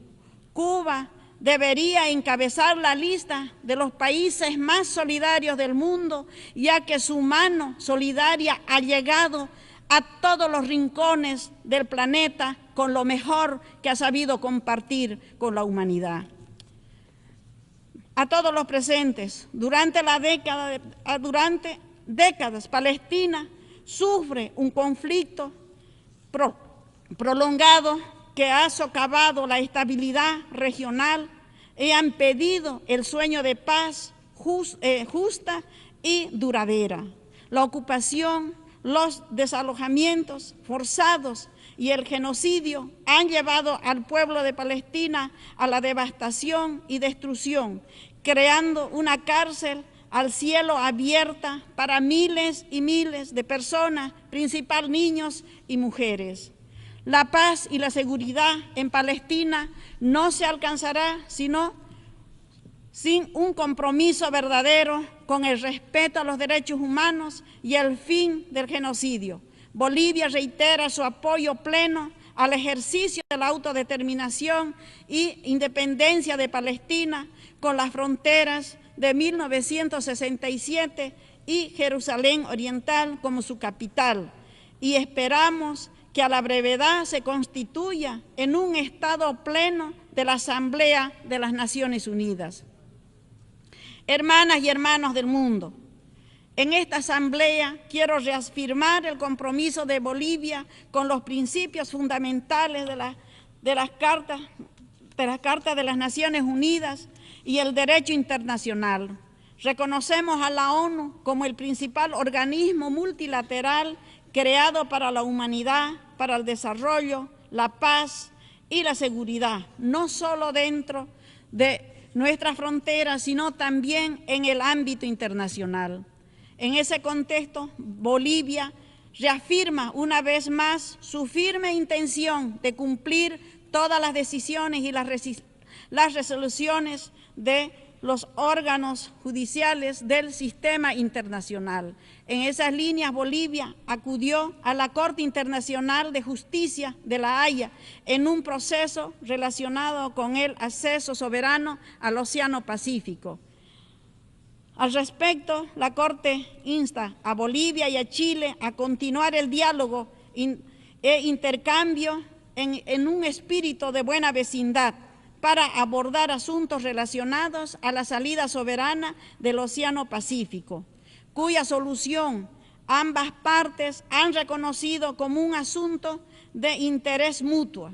La Corte hizo un llamado para que ambos países podamos resolver sobre la base del diálogo una solución que sea favorable para ambos pueblos, con la finalidad de otorgar a Bolivia una salida soberana al Océano Pacífico, del cual gozaba durante su declaración de independencia, con la misma Corte reconoció en el fallo que corresponde. Mi país está dispuesto a entablar el diálogo cuando así lo decida nuestra contraparte.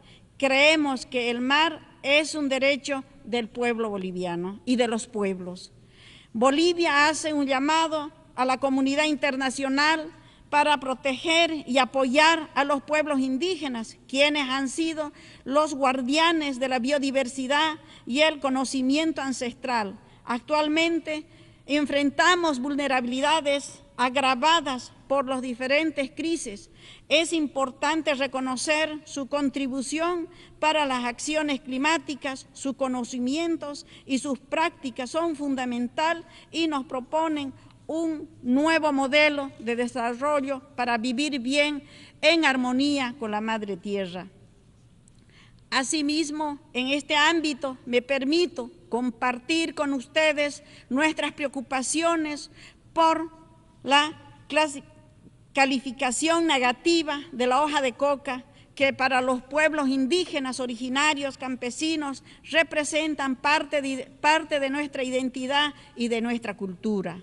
Por otra parte, proponemos que continuemos avanzando y profundizando las políticas de género y las relaciones sociales, incorporando el enfoque de la descolonización y despatriarcalización que permitirán transformar las estructuras de poder y las relaciones sociales que han perpetuado las desigualdades de género, la opresión de nuestras compañeras y hermanas. Hoy, a nombre del pueblo boliviano y el presidente constitucional, Luis Arce Catacora, reafirmamos nuestra convicción democrática y de bienestar del pueblo boliviano para lograr a la brevedad la Agenda 2030 y el vivir bien en armonía con nuestra Madre Tierra. Lamentamos que intereses internos y externos hoy conflictúen el país e intenten desestabilizar a un gobierno democrático, pero que estamos seguros de que con el apoyo y el acompañamiento de todos ustedes mantendremos y vamos a fortalecer nuestra democracia y la institucionalidad de nuestro país. Bolivia es un pueblo que ha demostrado a lo largo de su historia que su espíritu democrático es incrementable para fortalecer nuestras instituciones y garantizar un futuro de paz, estabilidad y progreso para todas y todos. Es nuestro único objetivo que tenemos como gobierno. Quisiera que me ayuden a decir ¡Hayaya los pueblos del mundo! Muchas gracias, hermanos. Muchísimas gracias a la ministra de Relaciones Exteriores del Estado Plurinacional de Bolivia. Hemos escuchado la última intervención en el debate general de esta sesión. Continuaremos el debate general mañana a las 9 horas en este mismo salón. Se levanta la sesión.